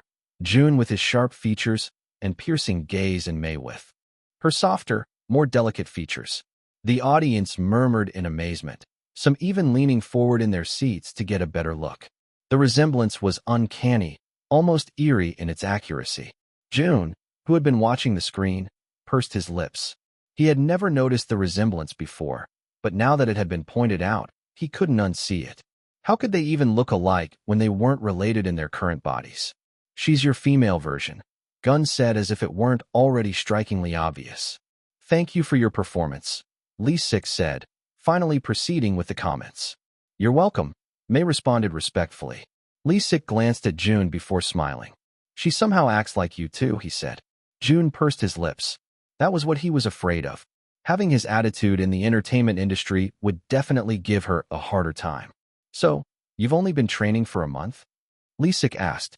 She nodded wordlessly. "So, that explains it," Ji Hyun said. "I hope you're aware that you're not good at singing." The trainees chuckled, finding her comment funny. However, once Ji Hyun's expression was shown on the screen, they pursed their lips. It seemed like she was actually dead serious. Ji Hyun knew that Mei sang her song with the perfect emotions. However, it still didn't take away the fact that she wasn't good at singing at all. So, she didn't dare commend her emotional portrayal, since she felt like the pretty girl didn't actually deserve it. Amira took the microphone to share her criticisms. "Your foundations in dancing are also a mess. It was already simple, yet somehow, you couldn't execute it properly." Gun pursed his lips and nodded in agreement. "I'm not saying that you're a lost cause because people could definitely improve throughout the show," he started off, glancing at June. "However, you have to put in extra effort to improve your skills right now," he said. "Honestly, the last auditions have been very disappointing," Bone continued. "It seems like all of you are here for a model or a dance competition." The trainees turned silent as Minter Bone's words sunk into their minds. The fact that the kindest mentor in the show said such words meant that they must have been really disappointed. Lee Sik nodded in agreement. Then, he turned to June, who was keeping silent until now so that his presence would go unnoticed. However, Lee Sik wasn't going to let him go this time. He smiled and nudged June's shoulder. "Don't forget your promise now," he said. "You're going to scold them, right?" Number 639. Chapter 639. Bad luck runs in the family. It was official. Bad luck definitely ran in their family. June definitely shouldn't have promised to scold the trainees after the next bad trainee. He was convinced that Yena and Yejin wouldn't cluster too many untalented trainees in one segment. However, they did, and now, he was going to pay the consequences. Not only that, but he was going to scold none other than his sister. If she just auditioned a little later or a little bit earlier, then this wouldn't have happened. Wait, if she didn't audition at all, then this wouldn't have happened. The mentors looked at Jun with raised eyebrows, waiting for him to speak. Jun already knew that the hate against Mei Ling would increase once he spoke about her performance. However, he also knew that it was needed, not only for her, but for the other trainees. Jun sighed and took the microphone. The others turned silent, not knowing what to expect from Jun. Mei Li, he began but quickly corrected himself. Mei, he said, his voice firm. You have a gift for expressing emotions through your singing, and that's something to be commended. However, emotions alone aren't enough. As idols, we need to be well-rounded performers, capable of delivering both emotion and technical skill. Mei Ling glanced at him with nonchalant eyes, but even then, Jun couldn't look at her without feeling a pang of guilt. He pursed his lips and looked away from her eyes. Why did this little monster have such an effect on him? Turning to the rest of the trainees, Jun decided to offer some advice as a whole. I want to talk to all of you about the importance of vocals in the K-pop industry, he said. You can be a great dancer, but I think dancing isn't the most important aspect. At the end of the day, you are a singer. No matter how hard you work and how skilled you are at dancing, if you can't sing, you'll be deemed as untalented. Other trainees looked down at their laps and started fiddling with their fingers, guilty of Jun's accusations. He paused, letting his words sink in before continuing. In K-pop, vocals are everything. They're what sets you apart from the rest. So, don't neglect your vocal training. Practice every day, hone your skills, and strive for excellence in everything you do. And I know that you might say that there's auto-tune and voice effects for a reason, but it's very much different. You have to be able to sing live before the public starts acknowledging you as real idols. I know that he's giving great advice right now, but I can't focus. He's too beautiful. Girl, you got 0 stars. Listen to him. But his lips are all I could focus on. Meanwhile, Jun felt like a hypocrite as he said those words. He definitely wasn't passionate when he first started in Rising Stars. In fact, he just wanted to make it into the team so that Mei Ling wouldn't die. Then, he grew to love performing when he realized it was what he always wanted since he was younger. To lessen his guilt, he continued to speak. So, be passionate in what you're doing, he said. The only excuse where you can't be passionate is when your life is on the line, or when your loved ones are threatened to die, he quickly added. The trainees frowned in confusion after he said his last statement. However, those words were coming from such a handsome person. Why would they dare question it? Gun enthusiastically nodded. That's also what I felt after watching your performances, he said. Somehow, I want to give a vocal lesson to all of you right now. However, I'm definitely a worse singer than most of you. The trainees chuckled, the atmosphere lightening after Gun's words. Just then, Lee's 6 eyes brightened. Well, we have Jun over here, he quickly said. Why don't you back up your words and sing for these girls, won't you? The girls started squealing, in disbelief that Jun would be singing before them for free. Jun's eyes widened. What? No, he exclaimed, causing the trainees to exclaim in disappointment. Come on, Ji-hyun said. The trainees want a concrete example of your advice, right? She asked, turning to the girls. A resounding yes was heard in the studio. The staff members began chuckling as they focused on Jun's flustered expression. All of them were enjoying teasing the idol. Meanwhile, Mei pursed her lips to hold back her words. Gosh, why do I have to stay here while he's being gushed about, she thought. Meanwhile, Jun didn't know what to do. He was being placed under the spotlight once again, with no way out. Come on. Boast. Boast. I didn't help you upgrade your skills for nothing. Jun sighed and realized that he still had a mission with Fu. We're not going to stop pestering you, Amira said, chuckling along with the other mentors. Jun closed his eyes before shaking his head. All right, let's just get this over with. Fine, Jun said, making all of them cheer, except for Mei, of course. Jun paused for a moment and thought of what song to sing. Then, the perfect song came to mind. He realized that maybe Mei Ling being untalented was actually a good thing. Now that he had experienced being an idol, he didn't know if it was a life that he wanted for his sister. He worked so hard trying to protect her back then. He also wanted to protect her now, even though it seemed she wasn't aware of his presence. It was a job that entailed having such great self-esteem. One wrong move, one hate comment, or one scandal could make or break a person. Moreover, The schedule was almost inhumane.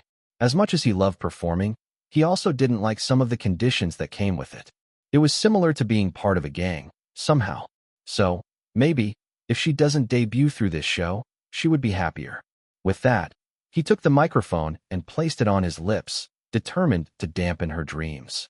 Then, he started singing without any accompaniment. In the quiet of the night, I still hear your voice, echoing through the empty space. The others gasped in surprise. He was singing the same song that May just sang. From the first note, the difference between Jun's singing and May's was immediately apparent. His voice was like velvet, smooth and rich as it soared effortlessly through the air. Every note was perfectly pitched, every phrase perfectly timed. As Jun continued to sing, Mei Ling's face twisted into a frown. This guy's really annoying, she muttered. Number 640. Chapter 640 Through and Through. Jun ended his song and was met with a loud round of applause.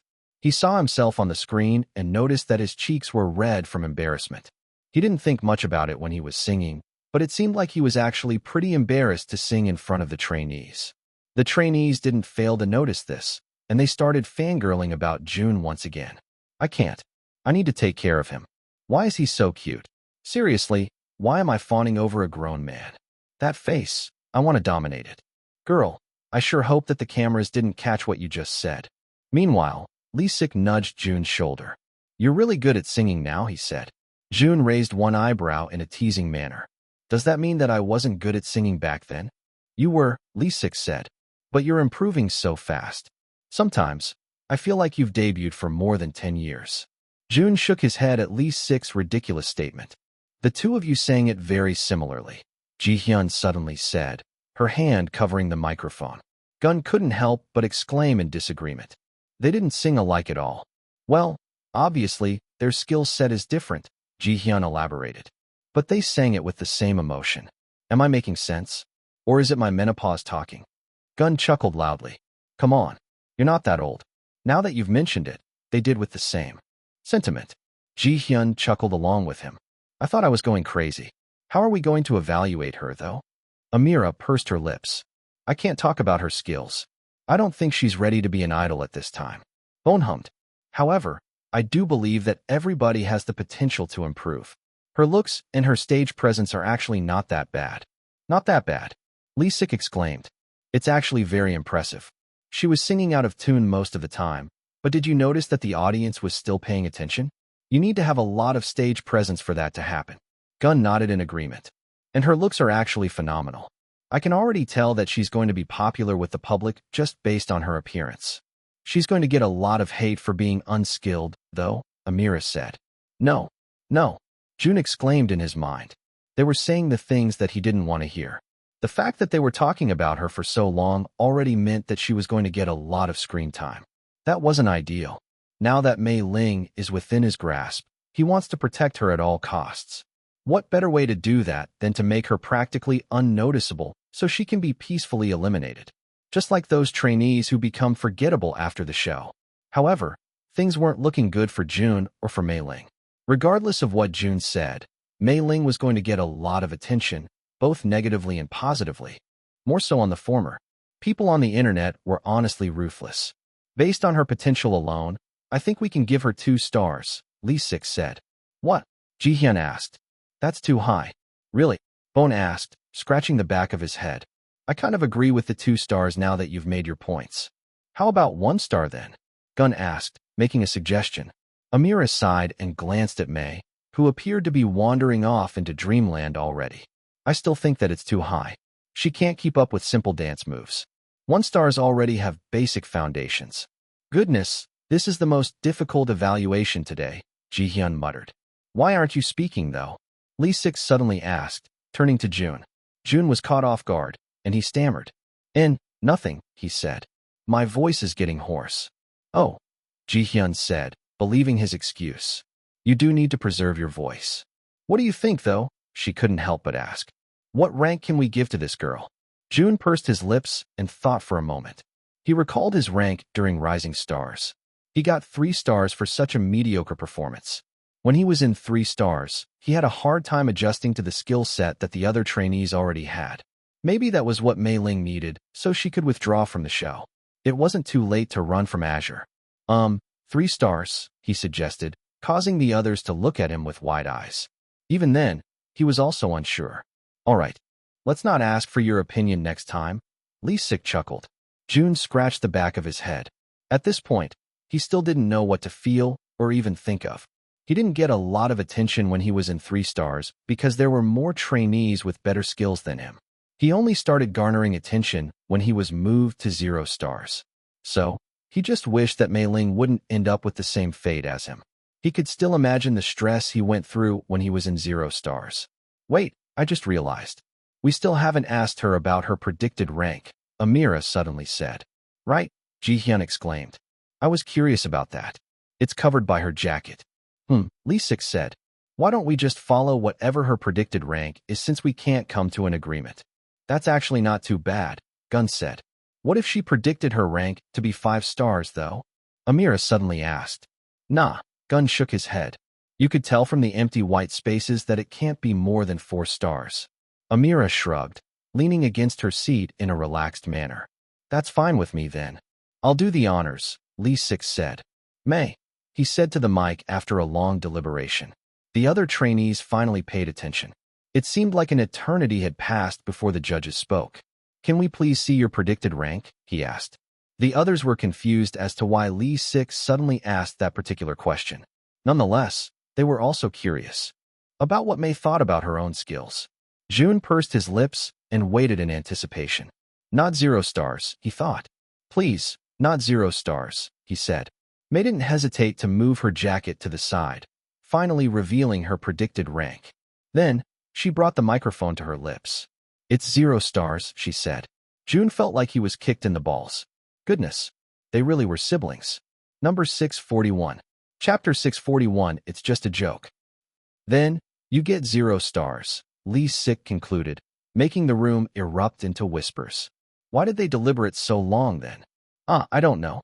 I'm just happy that she got what she deserves. Yeah, 0 stars seems fitted for her. Meanwhile, May remained unbothered on the stage. Thank you, mentors, she said, bowing her head in respect. It's just what I wanted. The mentors turned to each other in surprise before bursting into laughter once more. Lee Sik held on to Gun for support as the two of them laughed like hyenas. Jun looked at them strangely before shaking his head. Why was his sister making them crack up so much? She really reminds me of you, Jun, Gun suddenly said, making Jun raise his eyebrows. Well, he was the one who practically raised Mei Ling. It would be strange if they didn't act remotely similar to each other. Mei Ling was more outspoken and was definitely more blunt ever since they were younger, which was honestly hard to believe since Jun was very blunt already, and it seemed to have been retained until now. Even then, people would be surprised how such a pretty girl would be capable of saying such harsh words. But then again, Mei Ling always acted like she didn't care. All she worried about was those K-pop idols she liked so much. Jun glanced at Mei Ling and recognized the look on her face. To the average eye, it might seem like she was just casually listening to the conversation. However, being her brother, Jun recognized her expression right away. She wasn't fond of the topic of the conversation. Yeah, she is like Jun when he first auditioned on the show. They're different, though. Jun wore a mask and was a decent singer. You're right, but I think their personalities are quite similar. Somehow, that makes her even scarier. Are you sure you don't have a brother? Lee Sik suddenly asked, making the trainees and the mentors turn silent. The trainees were intrigued since they wanted to know whether this very pretty girl had a brother, a single one perhaps. On the other hand, Jun listened intently because he was curious about her answer. He knew that Mei Ling supposedly lost her memory, according to Fu, but he also didn't know to what extent she lost it. Did she lose all of it? Or was she aware that she had a brother but didn't know his real identity? Mei brought the microphone to her lips before shaking her head. I don't have a brother, she confirmed, making the trainees sigh in disappointment. Meanwhile, Jun also couldn't hide his disappointment. He was in a different body, and it would have been impossible for Mei Ling to acknowledge him as a brother in their current situation. However, it would have felt nice if he had acknowledged him in his past body instead. That's all right, Lee Sik chimed, suddenly patting Jun's shoulder. Jun can pass as your brother instead, he excitedly said. Jun's eyebrows raised in surprise. Meanwhile, May's face twisted into hostility once more, making Jun frown. It's all right, Minter, May said. I actually like being an only child. Lies, Jun thought. She clearly stated that she wanted a sibling in her profile. Why did she suddenly hate the idea when Lee Sik suggested that Jun become her brother? Jun subtly shook his head. There was definitely something weird going on. Mei Ling seemed to despise his existence. Well, thank you for your time, Gun said, finally ending her long audition process. We're looking forward to seeing more of you in the upcoming missions. Mei bowed with a curt smile. Thank you for watching my performance. With that, she finally left the stage. However, she didn't leave Jun's mind. Congratulations for boasting. You showed the girls that you have the best vocal skills in the idol industry. What does the host want to upgrade today? Jun pursed his lips and focused on Fu while a decent trainee was auditioning. She didn't really stand out, so Jun's mind wandered to his system instead. Dance, he muttered. Up to this day, he was curious as to what the X meant in his vocal skill. He didn't feel a shift in his skills, so it was weird seeing such a unique rank. Jun wondered if it was just a glitch or if it was deliberate. So he chose his only SSS skill, which was dance. Congratulations. You have successfully upgraded your dance aspect. Dance, +1. Current rank, X. Jun's eyebrows furrowed. So, it wasn't a glitch of some sort. The X rank actually did exist right after the SSS rank. Hey Fu, can you tell me what does this mean now? As expected, Fu didn't respond, causing Jun to sigh. Then, answer this question. You're a useless system if you don't answer it. Oof, how much does my sister know? Do I have to answer it? Come on, you're the only one who knows the answer. I'm not a deity. I don't know how other people's minds work. I'm your system, so it's only you that I can read. Jun's eyebrows furrowed in confusion.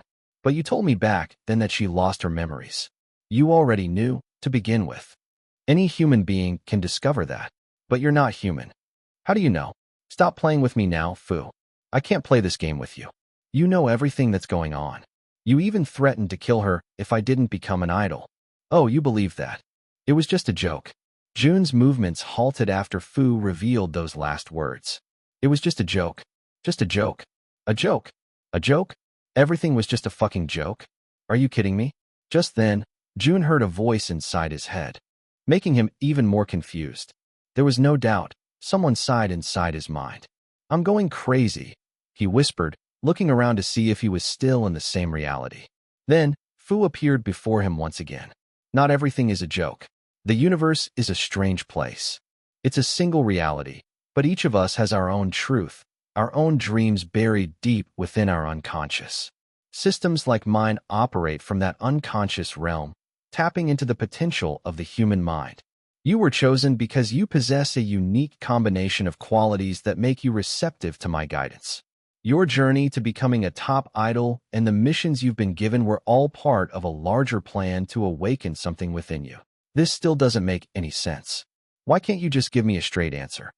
I cannot give you a direct answer, Jun. But I can leave you with this. People are simple. They see what they want to see. They live life the way they choose. But when they become aware, the game of life becomes more fun.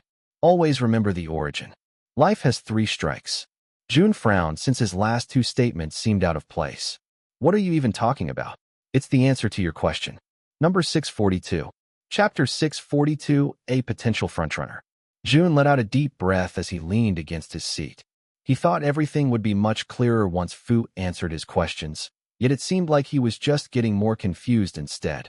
Sometimes, I think, you're a great system, but then you make me take back my words every single time. Sad face. Always remember the origin. Life has 3 strikes.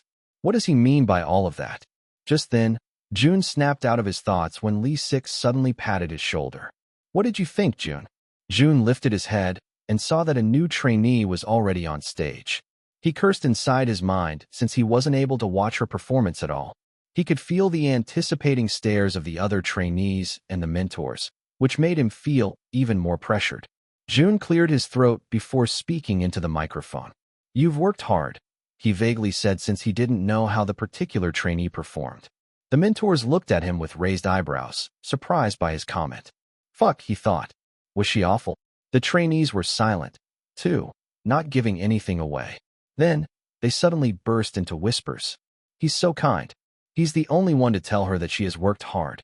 Well, her performance was awful, vomit-inducing, and even nauseating, but I can tell that it was her best.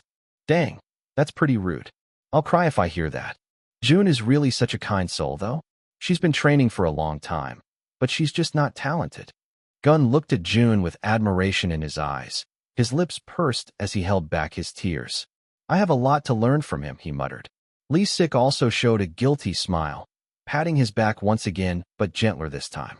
The other mentors only said harsh words to the trainees because she wasn't decent at all. Meanwhile, Jun still told her that she had worked hard despite the awful performance. What a kind man. Gosh, did I say the wrong thing, he thought. Why are they praising me so much? Then, to make matters worse, the girl on the stage suddenly started crying, catching Jun off guard. He scratched the back of his head before asking her what was wrong. The others started empathizing with her, while Jun continued regretting his words. Sorry, mentors, the girl sniffed. It's been a while since somebody told me I had worked hard.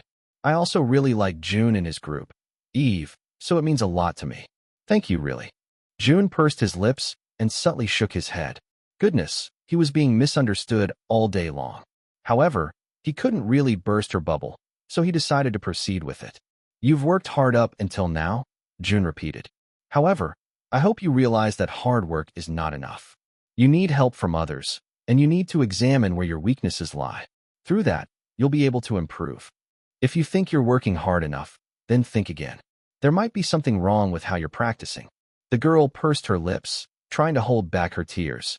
Then, she nodded and bowed gratefully before walking away from the stage with 0 stars under her name. As soon as she was out of the stage, Amira nudged his shoulder.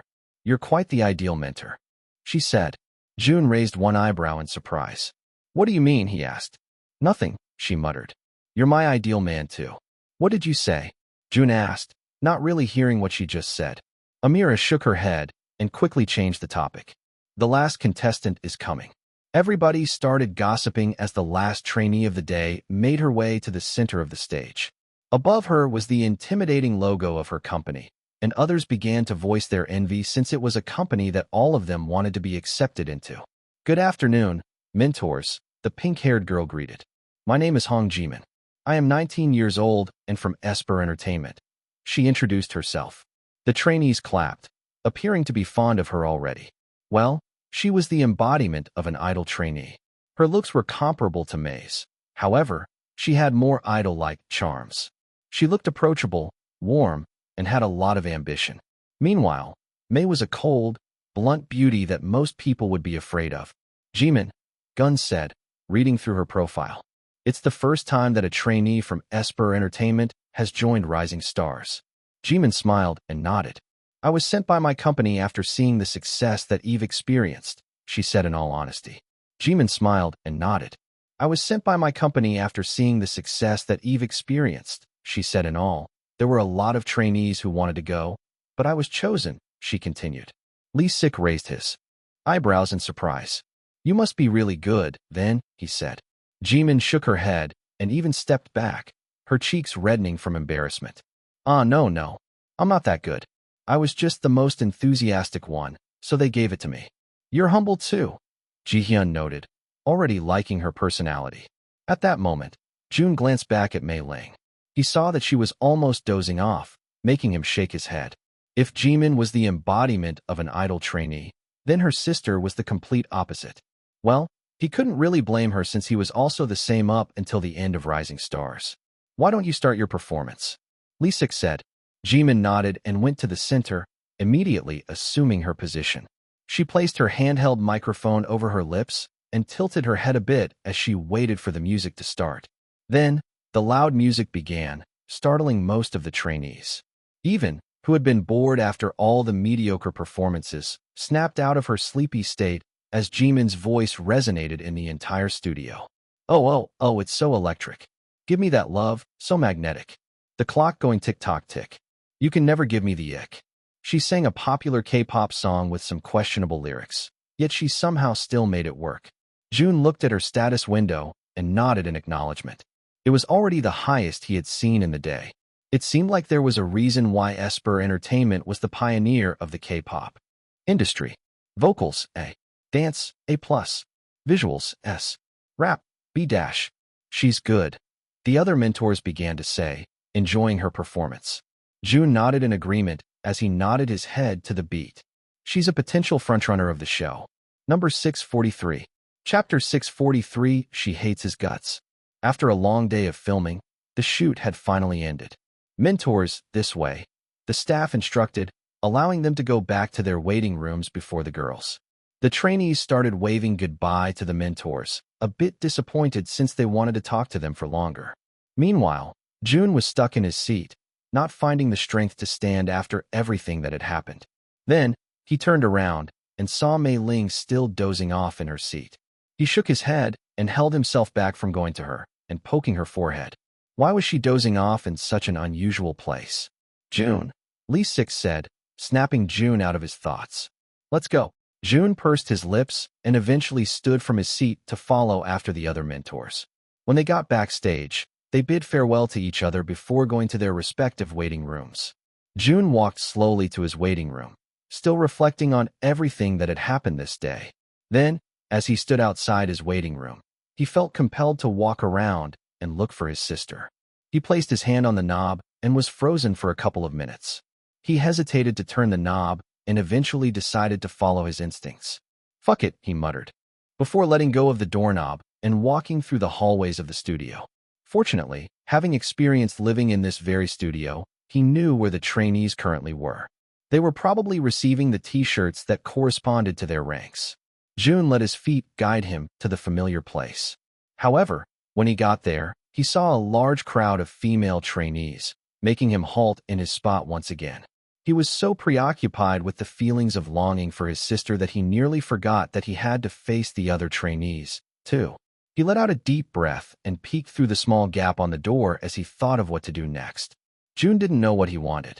He also didn't know what to say if he met Mei Ling at that very moment.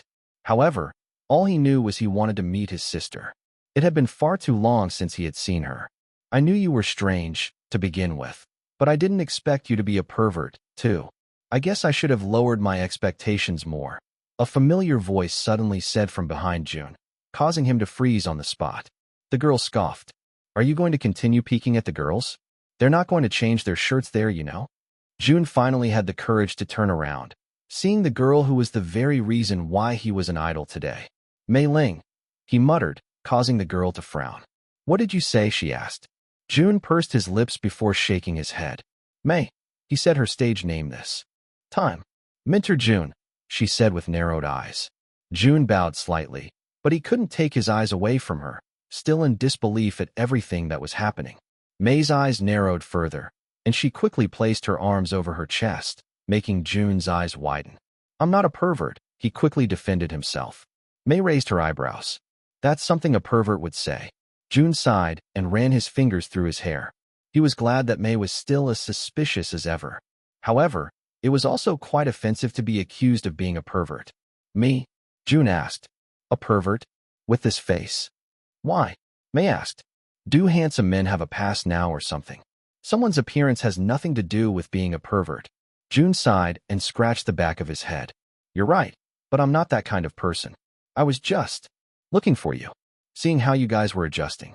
I had a pretty tough time when I was a trainee, and I wanted to give you guys strength. Mei's suspicious look didn't let up as Jun continued to talk. He even had to look away from her eyes because he felt like they were piercing into him. Sure, let's say that I believe you, she said. That still doesn't explain why you're peeking through such a small gap in the door. Don't you think that action is weird in itself? Jun pursed his lips since he couldn't rebut Mei's suspicions. He let out a deep breath. I know it looks strange, but all I want to say is that I'm not doing anything bad. I'm here for a reason, one that I cannot disclose just yet. It doesn't involve any malicious things, he clarified. Mei shrugged and started inspecting her nails. Whatever. Just go if you're not going to do anything else here, she said. Jun clicked his tongue as he continued observing her. You're not fond of me, are you? He couldn't help but ask. Mei stopped looking at her nails and focused her attention on Jun instead. Well, I have no reason to be fond of a pervert, do I? Jun sighed loudly and subtly glared at her. I'm not a pervert, he said. Then, he mirrored her suspicious gaze. Have you met me before? He asked, causing May to freeze for a second. However, she was back to her normal disposition in no time. Yeah, she answered, making Jun surprised. We have, Jun asked. She nodded.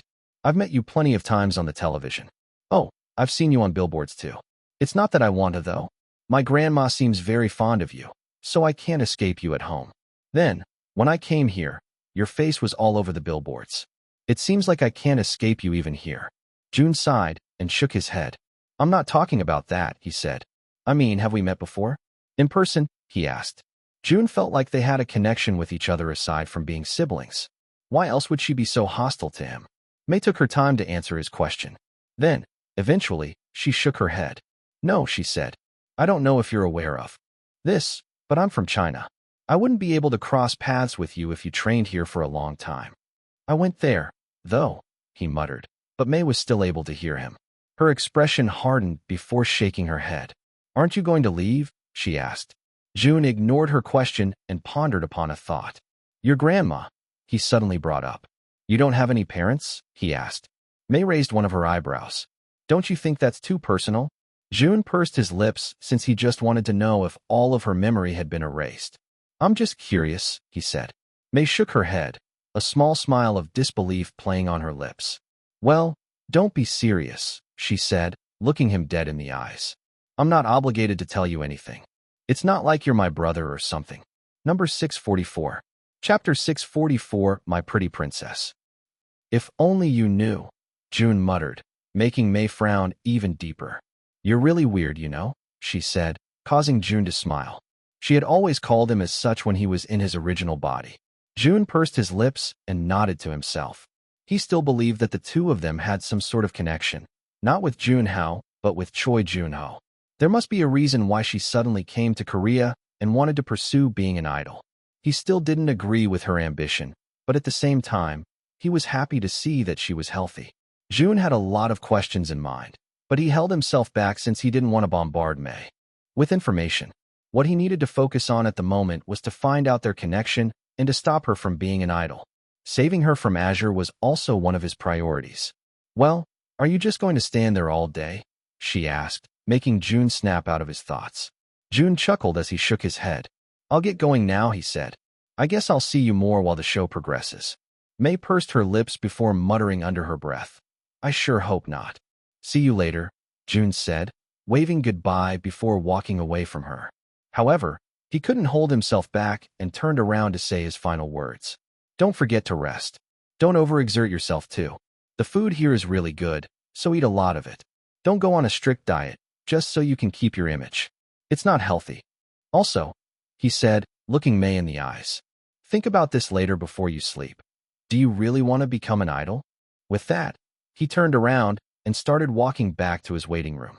Meanwhile, May was stuck in her spot, still internalizing what Jun had just said. Then, when he was out of the vicinity, she finally let out a breath that she didn't even know she was holding. She held onto her chest, where her heart was, and started massaging it. Why is it so painful? She muttered, feeling strange that her heart ached whenever Jun was near. She closed her eyes for a second to calm herself down. Then, when she opened them, she looked at where Jun had stood just moments ago. Why did he say those words, though? She asked herself. Don't tell me, she whispered, her eyes widening in disbelief. Does he like me? Meanwhile, in a penthouse in the heart of Seoul, the stench of unwashed skin filled a dark room. When a small ray of light entered the room, the person inside couldn't help but scowl. How long are you going to stay there? Lao Hu asked, crossing his arms in front of his chest and scowling when the awful scent wafted through his nostrils. Lin Ji, who was buried deep in his blankets, opened his eyes and looked at his boss' silhouette in the doorway. Until I can act again, Lin Ji muttered, smelling his own fishy breath. However, he didn't care. The stubble on his face also grew erratically, now looking like a bundle of pubes on his chin and upper lip. Until I can become a star again, he continued, his voice firmer this time. Lao Hu sighed, raking his hands through his hair. You're not going to achieve that if you rot in this room all day long, he said. I didn't bring you to Korea just so you could ruin the opportunities I've set up for you. Lin Ji sighed and finally sat up on his bed, his clothes sticking to his musty skin. My opportunities are already ruined, aren't they? I can't come back to the acting industry. I can't even become an idol. He chuckled bitterly. Lao Hu smirked. Whose fault do you think that is? I told you. Control your temper. I could have salvaged the situation if you just stayed calm. Yet, you had to go and ruin your own career. Lin Ji glared at Lao Hu. You don't have to rub it in my face. If I was so useless, then why don't you just kill me? Lao Hu chuckled in amusement. You want to die when you haven't even taken your revenge yet? Lin Ji looked down at his lap, his fists clenched in frustration and anger. You may not be able to become a star anymore, Lao Hu truthfully said, nonchalantly scrolling through his phone. There, he saw that June was trending yet again. After it was revealed that he would be the special mentor for rising stars, the public couldn't stop talking about him. In fact, he was the most talked about by the public these days, which was a testament to his popularity. He was quickly becoming the it boy of the industry without even trying.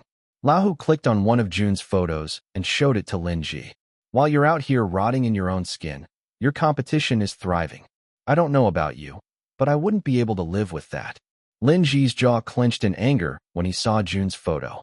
Indeed, it was triggering to see him so successful while he had nothing left. You still have a chance, Lao Hu said, causing Lin Ji to lift his head. I do, Lin Ji asked. Yes, Lao Hu smirked. What would you do if I said that I do? Lin Ji asked. Could ruin June's career and have the opportunity to be at the top of the entertainment industry. Lin Ji instantly perked up. Honestly, the first objective of ruining June's career was already enough motivation for him. If he couldn't be a star, then neither should June. We have the knowledge to dominate the entire industry. The briefcase. I'll tell you what's inside of it, he said, causing Lin Ji to pay more attention. He only knew that the briefcase held very important files. However, up to this day, he didn't know what type of files were hidden in that very briefcase. It was collated by a very powerful man in his 80s. He had been the confidant of plenty of entertainment companies because of his wealth and his wisdom. He helped plenty of companies to be what they are today. However, he was a man who valued values, Lao Hu continued. The briefcase. He collated the files within it and was planning to expose it to the public. It was the only copy to exist in the entire world, with no back-ups. However, he died before it could happen, and the briefcase was passed left and right without the people knowing how important the content of it was. Then, his living will was revealed at his funeral, and people started looking for the briefcase. Yet, before any important person could capture it, it had already disappeared into thin air. Lin Ji frowned in confusion. I thought Jun Hao was able to get it. He did, Lao Hu said. He's the only person in the world that knows, or so I thought. Lin Ji was even more confused. Does somebody else know? Lao Hu smirked as he scrolled further on his page before landing on a picture of an innocent-looking lady. Spoilers. These are the photos of some trainees in Rising Stars 5. Take it with a grain of salt. He clicked on the photo and showed it to Lin Ji. Lin Ji's eyes widened in recognition. Look who showed up, Lao Hu smirked, looking at the photo once again, the smile on his face widening. Then, he stroked his screen with a manic grin. I've been looking for you. You've gotten even prettier. Number 645. Chapter 645, just my type. Time passed quickly, and before they knew it, Rising Star Season 5 was already going to air on national television. There were already plenty of spoilers online, with snippets from Azure going viral every day. They had edited the teasers in a way that people had no choice but to tune in. Even those who promised that they wouldn't watch the show still opted to watch it through a pirated streaming service. Meanwhile, fans of Eve were excited to finally see their favorite group with new juniors whom they could teach. Along with that, with Boy Mystic's contract expiring in a few weeks, the people were looking forward to seeing another group from Azure. It had been a while since Azure had created a girl season for Rising Stars, so the excitement increased 1,000-fold. When is the stream going to start? In a couple of minutes. Please be patient. There should be English subtitles. I love Eve. From Mexico. I tell myself that I shouldn't watch another survival show for my own sanity. However, here I am again. At this point, I'm addicted. The members of Eve were also free during the evening, so they decided to watch the show all together. Akira yawned as he went out of his room, having taken a nap as he waited for the show to start airing. He even set up an alarm since he was excited about the show. He was expecting to be the first one there. However, as he arrived at their living room, he jumped in surprise when he saw that Jun was already sitting on the couch. Jun was wearing his glasses. Yes, he decided to get one because of his worsening vision, and was hugging a pillow while his eyes were focused on the screen. Jisung quickly followed after him, also perplexed as to why Jun was the first one on the couch. "Well, this is surprising," Akira said, plopping next to Jun as he ate the popcorn that the latter had prepared. "You're usually the last one to come to our watching marathons," he pointed out. Jun didn't respond and continued looking at the screen. He didn't know what to expect with the show. He knew he should be worried about how the production crew had edited him. However, he was more nervous about seeing Mei Ling. He silently wished that she didn't get any screen time, so she wouldn't be too exposed to the public. He even thought of contacting Cindy and making an official request, but Jun knew that he would just look weird. Moreover, no other person knew about her connection with Mei Ling except for Bo Won, Lao Hu, and Lin Ji.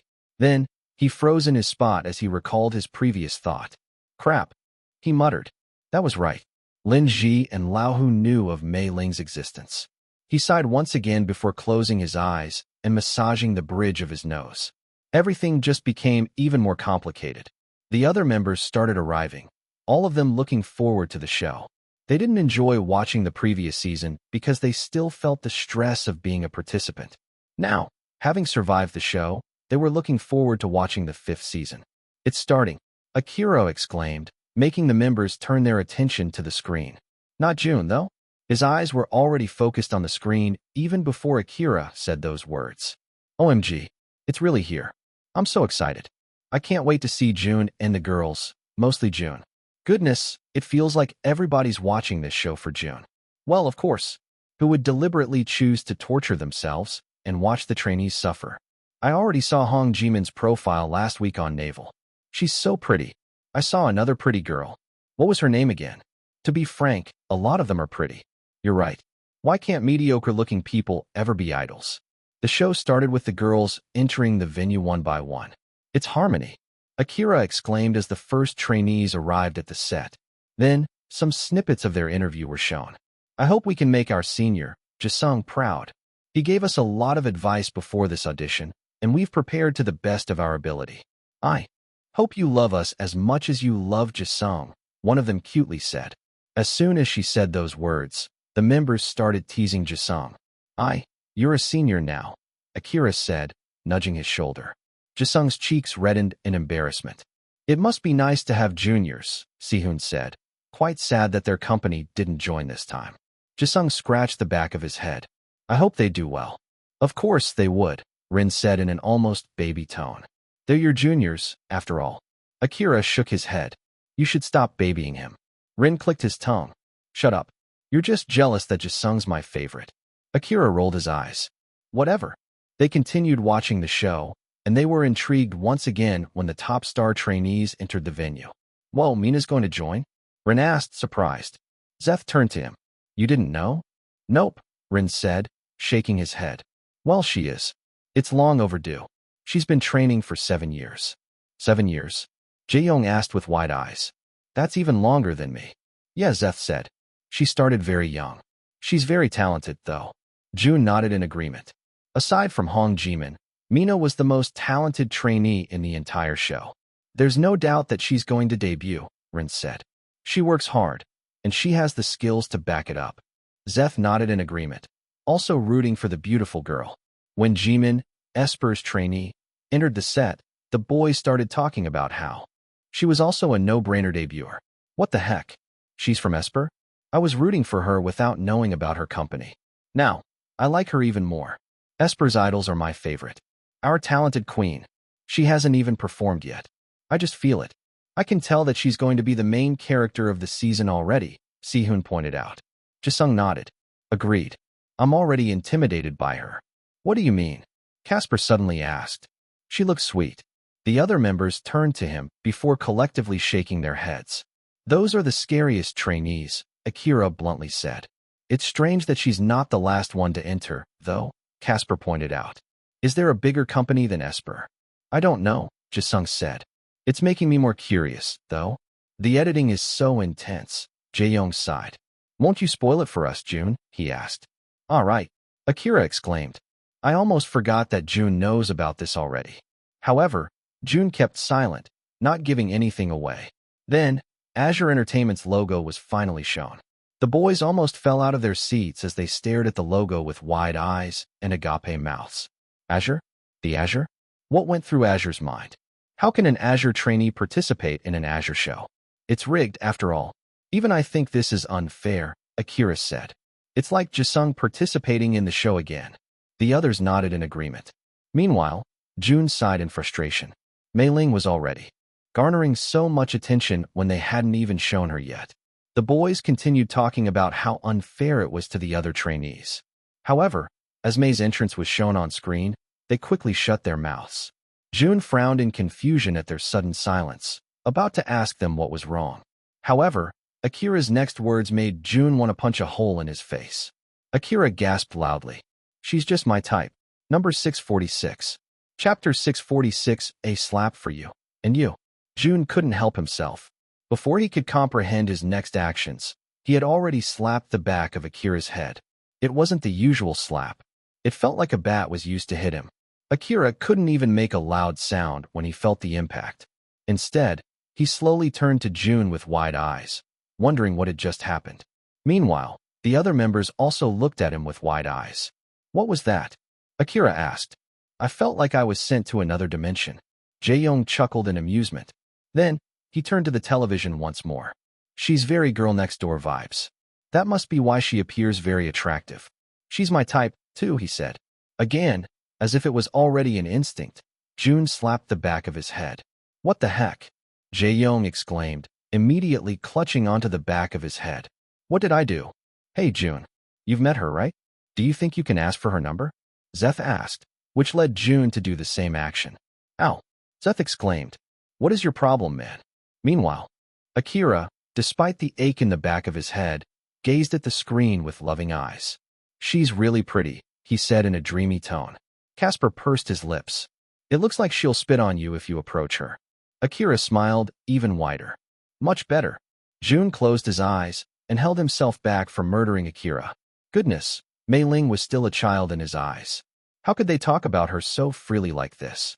I think she's very pretty, too, Casper suddenly said, making Jun's eyes widen even more. Even you, Jun exclaimed as he looked at Casper. Casper scratched the back of his head, looking at the screen and then at Jun. She's pretty because she looks like you, he said, causing his members to mimic his gaze. They looked back and forth between Mei and Jun, their eyes showing recognition the more they compared the two with each other. What the heck? Seth exclaimed. You really do look alike. Your eyes are the same. Yeah, they're both scary, Rin said. Not in a bad way, though. It just feels like you're not afraid to lose anything. So, that must be why I also find her really pretty. Jisung smiled brightly. It's because she looks like you. Jun closed his eyes once more, feeling like all the energy had just been drained from his body. Just then, Jisung's eyes widened in recognition before turning to Jun, pointing at him with an accusing finger. Is she your type, too? He asked, making Jun open his eyes and furrow his eyebrows. What are you talking about? Jun exclaimed. Isn't that why you slapped the back of their heads? Do you like her too? Jun felt while coming up his throat. He couldn't believe he was being accused of such. Jun definitely does not support incest. Akira said, pouting to himself. If Jun's my competitor, then I guess I have no choice. I'll step away like a real man. Yes, Jun said, wanting him to step away from Mei Ling. However, he quickly shook his head. No, wait, yes. No, I don't see her like that, he rambled. Then, Jun sighed deeply as he calmed himself down. Yes, you should step away from him. But no, she's not my type. She can't be my type. I'm not your competitor. Casper visibly sighed in relief, a small smile even playing on his lips. Oh, is she young? Akira asked. Yes, Jun exclaimed. But she's only a year younger, Jisung said, pointing at her profile on the screen. Jun sighed and massaged the bridge of his nose. It doesn't matter. Nobody dare try something with her, he warned. The others were still confused as to why Jun was being so protective, but it seemed like it didn't stem from any romantic feelings. so they let him be. It was not like his words were going to stop Akira anyway. Fortunately, the scene with Mei finally ended, and the show proceeded with the first auditions. As expected, those who came from his members' companies did a good job. The girls from Harmony set a very high standard, Sehun remarked. I wonder if they'd be able to top it. When the top star contestants stepped on the stage for their performance, Zeth and Rin nodded in approval. The others need more training, Rin said. But Mina's good to go. Yeah, Zeth nodded in agreement. We entered the company at a similar time, so I'm rooting for her. Honestly, the company should have let her debut, too. However, they couldn't find anyone on the same skill set as her. Well, this is finally her chance, Casper said. She's quite good. Indeed, the top star trainees were the best among everyone who had auditioned so far. Moreover, having their performance sandwiched between awful auditions amplified their performance even more. I already have two people whom I want to debut. Let's go, Mina and Era. I'm rooting for the underrated trainees. Nana and Sana. Let's go. I'm looking forward to the pretty girls audition. What do you mean? They're all pretty. Jimin hasn't auditioned yet, but I know that she already killed it. I'm really curious about Mei. She looks a lot like June. Holy crap. Now that you've mentioned it, I can't unsee it. I'm now looking forward to it even more. Fortunately, the audience didn't have to wait for long as Mei was the next performer to go on the stage. June glanced at the clock and saw that the show was already running for around an hour and a half. It meant that Mei was probably the very last one to be aired during this episode. June let out a deep breath. The fact that they let her be the last auditionee already meant that she was going to have a lot of screen time. Goodness, June muttered, raking his fingers through his hair and biting his lip. Why are you being so charming, he asked. It's finally her turn, Akira said, now sitting on the edge of his seat to get a closer look at Mei. The others were also looking forward to her audition, suddenly turning silent as they waited for her to sing. However, they couldn't help but burst into chuckles every time she answered the mentors. This is honestly so eerie. Why does she remind me of June so much? I think about him everywhere I go. I went to a cinnamon shop a little earlier and saw the glaze. I somehow miss June because of it. Ayo? Keep your thoughts to yourself. I like her already, just based on her personality. What's more important is skill, of course. Akira slapped his thigh as he pointed to the screen. She's got a great sense of humor too, he said. I can already tell that she's going to be talented. June sighed and turned his attention away from the screen. He didn't know if he could handle watching her audition twice. Let's see, Zeth said as the song finally played. Number 647. Chapter 647, The Reason Behind Her Dreams. As Mei began to sing, the silence in the room increasingly became louder. Akira pursed his lips as all his hopes and dreams came crashing down. Meanwhile, Rin tried his best to stay respectful, but since his ears were extra sensitive due to his music production skills, he had to cover them with his hands, even grimacing as Mei's voice cracked once more. Am I the only one who thinks that this song is too high for her? Casper suddenly asked. They all shook their heads while June remained silent. He didn't know what the production and editing team did, but Mei sounded even worse than she did during the live audition. Maybe because all of the noise and the other static elements were removed, her voice was now clearer. Clear, not in a positive way, but in a way that showed all of the flaws in her voice. Nonetheless, her emotions still shone through in the song that she was singing. However, with the cold editing style that they employed, it was hard to feel the emotions that she was trying to portray. It's okay. It's okay. Akira chuckled to himself. Not everyone is perfect. Maybe she's a great dancer. Then, as the chorus arrived, Mei began dancing. She had similar dancing skills when June was also auditioning, so one could already imagine that her dancing couldn't save her singing at all. Maybe rapping? Sehun asked, also trying to be optimistic. Rin turned to Sehun with raised eyebrows. Since when did this song have a rap? Sehun scratched the back of his head and inferred that staying silent was the best way to go. Although the members of Eve were trying to be nice, the comments from the public were already going haywire. I knew it. A face like that couldn't be talented, too. It's no excuse. Mina's very pretty, too, but she's not as useless as this trainee. Come on.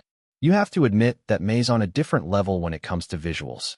Still, it doesn't make sense why someone who can't sing or dance would even participate in the show. Don't be too harsh, guys. She's just a trainee. She even said that she's only been training for a few months. Talent is something you are born with, not something you can force. If you can't sing or dance when you are young, then it's most likely that you're also not going to be able to sing when you're older. Fucking ugly-ass bitch. I can't believe someone like her even came to the show. Jun knew that he shouldn't have scrolled through the comments on the live stream, but he just couldn't help himself. So, he brought out his phone and started scrolling through the comments to see the public's reaction. Indeed, it was as worse as he expected, maybe even worse. They weren't merely cooking her in the comments section, they were already burning her. I swear, if someone like her debuts, I'll have to believe that this show is rigged. Agreed. Azure is a piece of snake, but I couldn't believe they'd stoop down this low. Kill yourself. Seriously, I hope she jumps from a tall building so we can stop hearing her goat-like voice. These comments are not it. This girl appears very young, and she's doing her best to sing and dance despite her lack of ability. Well, she should work harder if she doesn't want to receive any death threats. The song is just too high for her. Her voice is actually not that bad. She just needs to sing something within her range. Moreover, I could see some potential in her dancing. If she had only trained for a month or so, then this is already a great foundation. Too high, my ass. Jun is singing the song in the same key that she did, and he sounds like an angel. Jun closed his eyes and leaned his head against the couch. All right, maybe showing off after Mei Ling's audition was really a huge mistake. The fans that he was grateful for were also the ones throwing hate at the innocent girl. Dang, Jae-young said. You definitely showed them how to sing.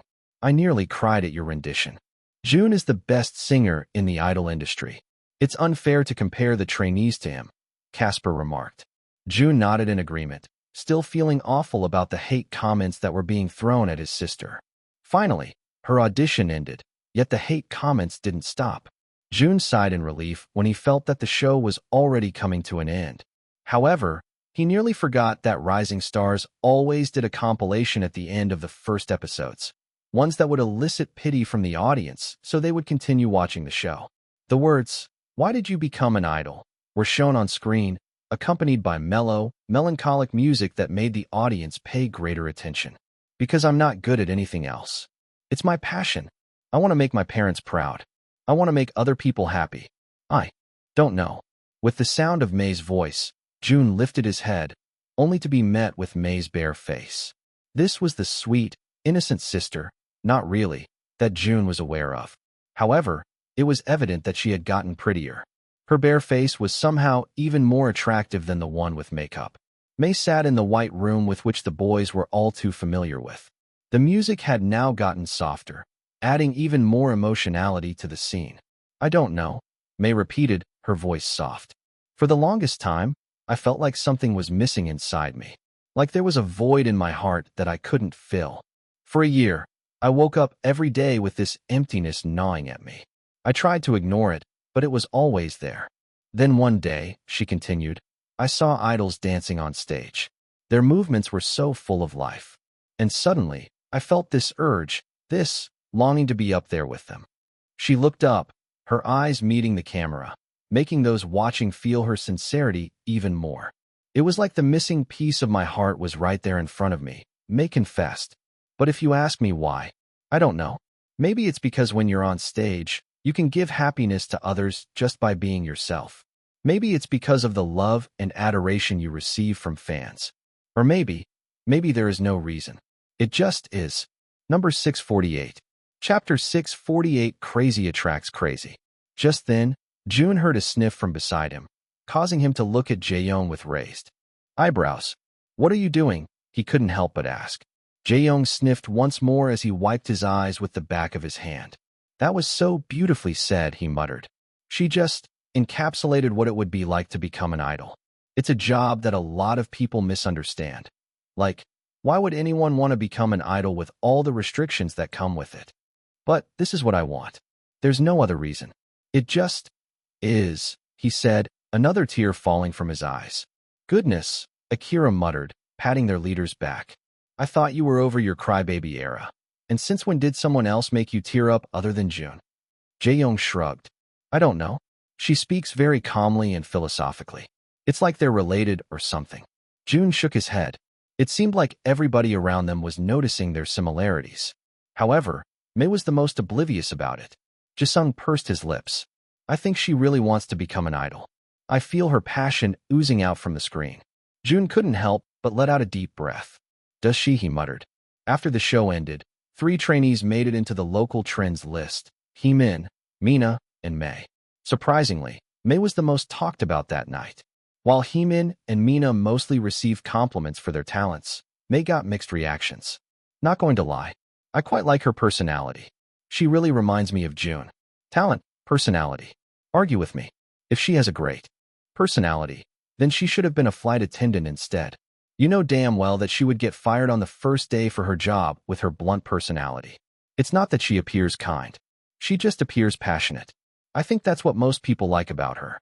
Be honest. They like her because she's pretty. The other girls are pretty, though, so I don't know where your argument is coming from. Yeah, but she's the epitome of pretty privilege. Meanwhile, in Laohu's apartment, the 2 musty men just finished watching the pilot episode of the 5th season of Rising Stars. As the credits rolled, the 2 of them continued to stare at the screen, finding something strange with the entire portion involving Mei. She's pretty, isn't she? Lin Ji suddenly asked, leaning against the couch. Jun Hao didn't look like that. It's strange that she looks more like Jun than her brother. Jun Hao was also a good-looking bastard, Laohu said, causing Lin Ji to purse his lips, feeling bitter. He couldn't really deny it since Jun Hao was definitely on the more attractive side. He had a gruff look, but underneath the surface, when you scrutinize his features, he looked like a rough model. Well, he was dead now, so there wasn't any use in dwelling on his looks. I'm 100% sure that Mei is Mei Ling, Lin Ji said. I didn't see her a lot, but I've seen her enough to confirm the truth. However, why is she denying that she has a brother? Laohu also found it strange.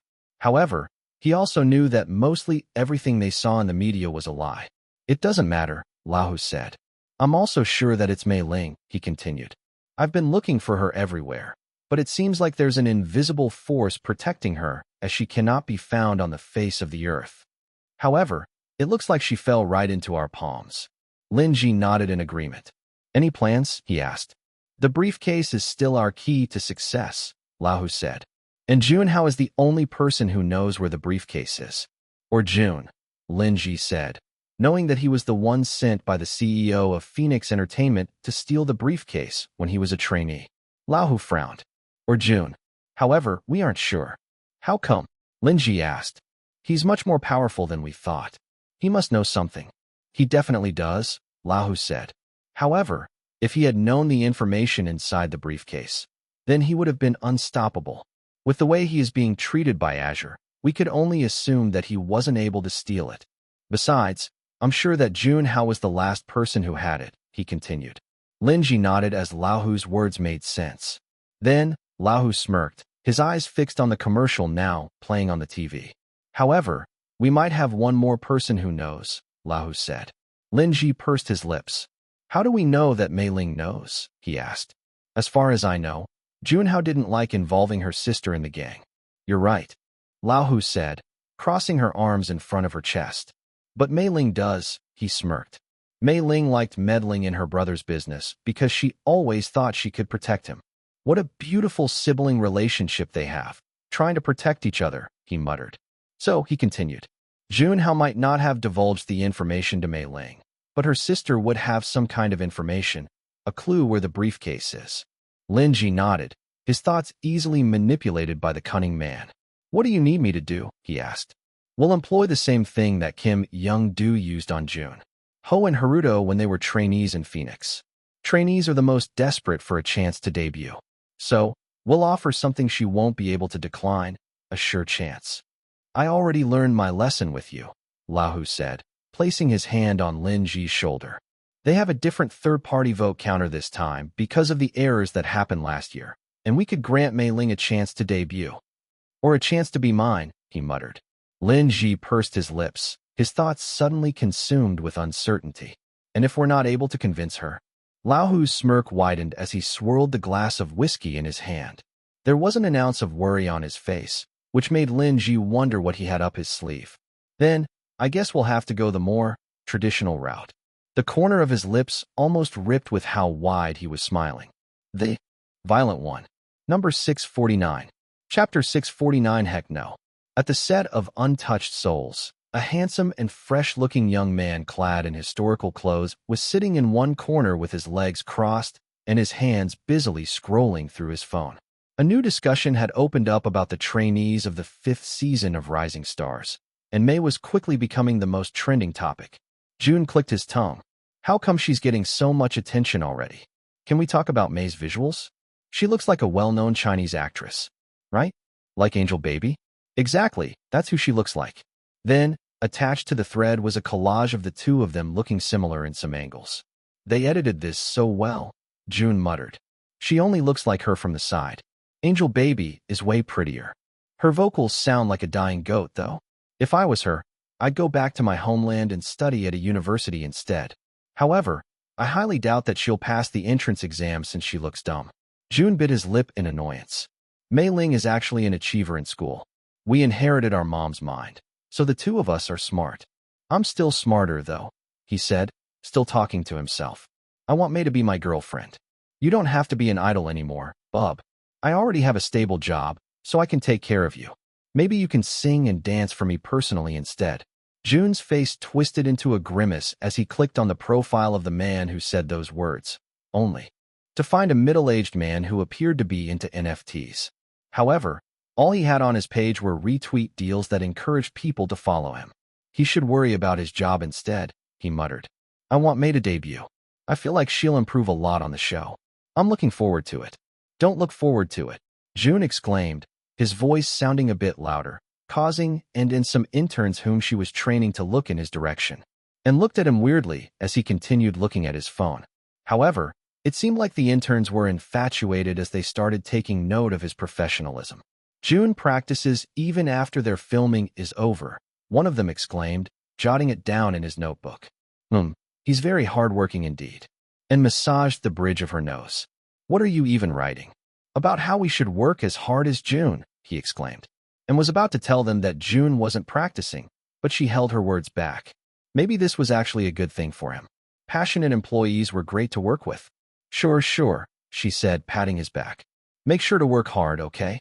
The group of interns enthusiastically nodded, causing him to smirk. Meanwhile, Jun was still scrolling through posts and muttering to himself whenever he saw something he disagreed with. Seriously, she doesn't need to debut. She could work as a flight attendant like she always wanted, he muttered. She's not good at singing at all, he continued. She's so fucking bad that I want to cut my ears off every time she opens her mouth. All right, this is too excessive. She has quite a pretty speaking voice. You know, you should really make up your mind. Do you support your sister or not? Fuck off, Jun cursed.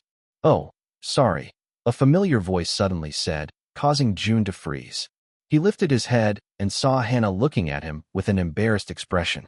Her gaze was focused on his phone, and it seemed like she had been there for a while. That wasn't for you, Jun said, quickly turning off his phone and placing it by his side. Oh, Hannah muttered. You weren't telling me to fuck off? Jun pursed his lips before clearing his throat. No, Jun said. I was just scrolling through some posts. I did see, Hannah said, smiling as she sat next to Jun. Jun froze as he kept his phone close to his side. You don't have to hide it, Hannah said. I already saw. You were looking at Mei, right? The pretty trainee from Rising Stars. Jun turned to her with raised eyebrows. Are you also tuning in on the show? Of course, Hannah said. I started becoming a survival show fiend after I watched your season. I just love all the drama. Jun narrowed his eyes in suspicion. You know that they exaggerate the drama, right? I do, Hannah calmly said. However, it still doesn't take away the fact that I enjoy it very much. I think Azure does a great job at editing it. Sometimes, the evil editing could be too much, though, she added. Jun sighed as he raked his fingers through his hair. Are you happy that you stopped being a trainee? He suddenly asked. Hannah was surprised by Jun's sudden question. Well, you're throwing the deep questions, she said. Jun clicked his tongue. Just answer it. Hannah pursed her lips as she hummed. I guess it's 80-20. I'm 80% happy about my decision, she responded. How come, he asked. Well, being an idol was my childhood dream. I've always wanted to sing and dance on stage, and there's still a part of me that wants to do that. However, I don't regret shifting to the acting industry at all. There are still a lot of restrictions, and we also have to show our best selves on camera. But being an idol is on another level, I think. I don't know how you guys are able to do it. For us, we have to be perfect on screen. However, idols have to perfect both on and off screen. Do you get me? As an actor, you act. As an idol, you also act, but as yourself. However, you can't be yourself. You can just be perfect. It's a demanding job, one that requires great passion. Not anyone can be an idol. Sometimes, I look at you and wonder why you're not miserable. Because I like what I'm doing, Jun responded. Singing and dancing is fun. Having people who care about it is also fun. I know that you feel that way. Hannah smiled, looking down at her lap. But sometimes, it's not that simple. Wait, no. It's always not that simple, he added. Jun pursed his lips. All of her statements made sense, and it also strengthened his belief that May shouldn't be an idol. He couldn't protect her back then because he died, but now, he was more determined to protect her at all costs, even from afar. As he continued to think, he suddenly felt a nudge to his shoulder. Why are you looking at her photo, though? Hannah suddenly asked. Jun sighed. I was just monitoring the show, he said. Hannah raised one eyebrow in suspicion. Are you sure? You were looking pretty intensely. Yes, Jun said. Let's not talk about it anymore. Hannah smirked and didn't let the topic go. Or maybe she's your type? Jun nearly collapsed. Heck no, number 650. Chapter 650. Her Hardwick shines through. After the first episode ended with high ratings and good viewership, the ladies were now ready to start filming for the second episode of the show. Jun wasn't able to monitor how May had been doing, but it seemed like they had already received their final ranking after the Signal song reevaluation. He wasn't able to join the other members in judging the trainees since he had to continue refilming his scenes that previously involved Lin Ji. Fortunately, with all of those refilmed, he could join them for the announcement of the second mission. At the moment, they were filming their Signal song performance, and this year, Azure decided for the girls to perform all together, contrary to the separate performances they had last year. Jun couldn't help but feel bitter about it. He still remembered how he struggled to lead the Zero Stars team to victory with how stubborn they were. Now, the show was back to its original format, where trainees from the 5-star class performed on the highest platform and had the most screen time. Meanwhile, those at 0 stars would be situated on the floor, and they would be lucky enough to even have a second of screen time.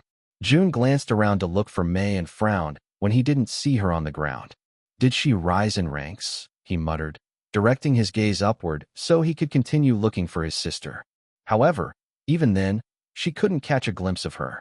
Just then, the mentors cheered by his side, making Jun turn to the group. The center's solo part is coming next, Ji-hyun said. Jun directed his gaze to the very top of the pyramid, where the hailed center would be performing a dance break. Jun's eyebrows furrowed when he realized that Mei Ling was the only trainee he hadn't seen all throughout the performance. Don't tell me, he muttered, feeling like his heart was going to burst. Then, the center finally emerged while Jun continued watching with a halted breath. It's Hee-min, Gun smiled. Well, she did very well during the reevaluation. It's expected, though. She's from Esper Entertainment. Their trainees are famous for being talented and skilled, Bones said. Jun felt like a thorn had been plucked from his lungs when he saw that May wasn't the center for the Signal song.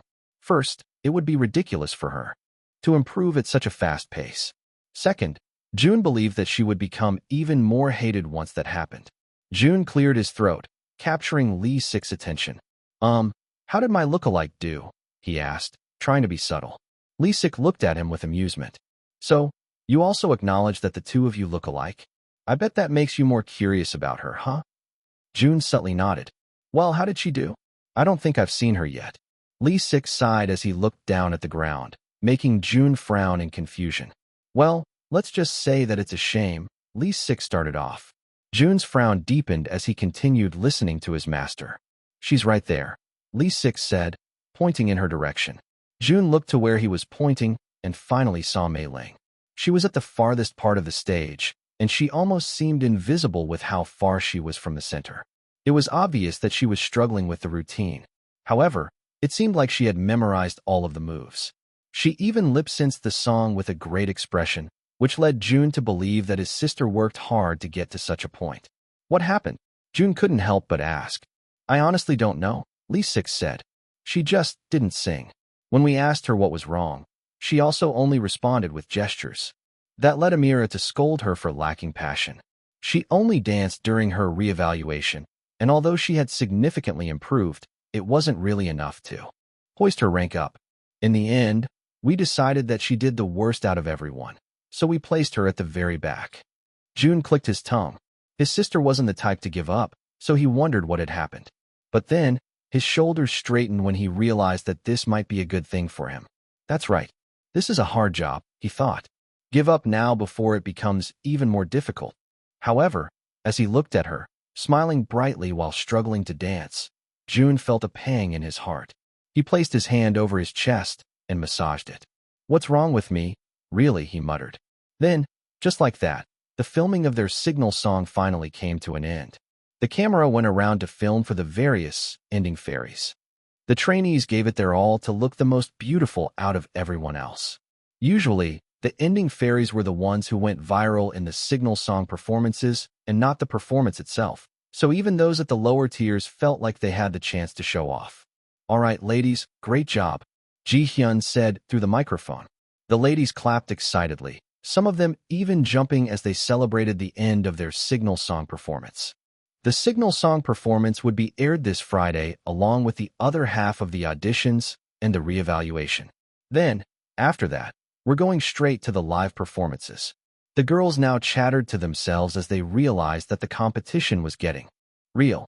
So, please go to the main hall and wait for us there. Jun will be announcing your next mission and the exciting mechanics that come along with it. The girls couldn't help but squeal at the mere mention of Jun's name. He had been absent for the entire week, so seeing his face on the set was truly a blessing.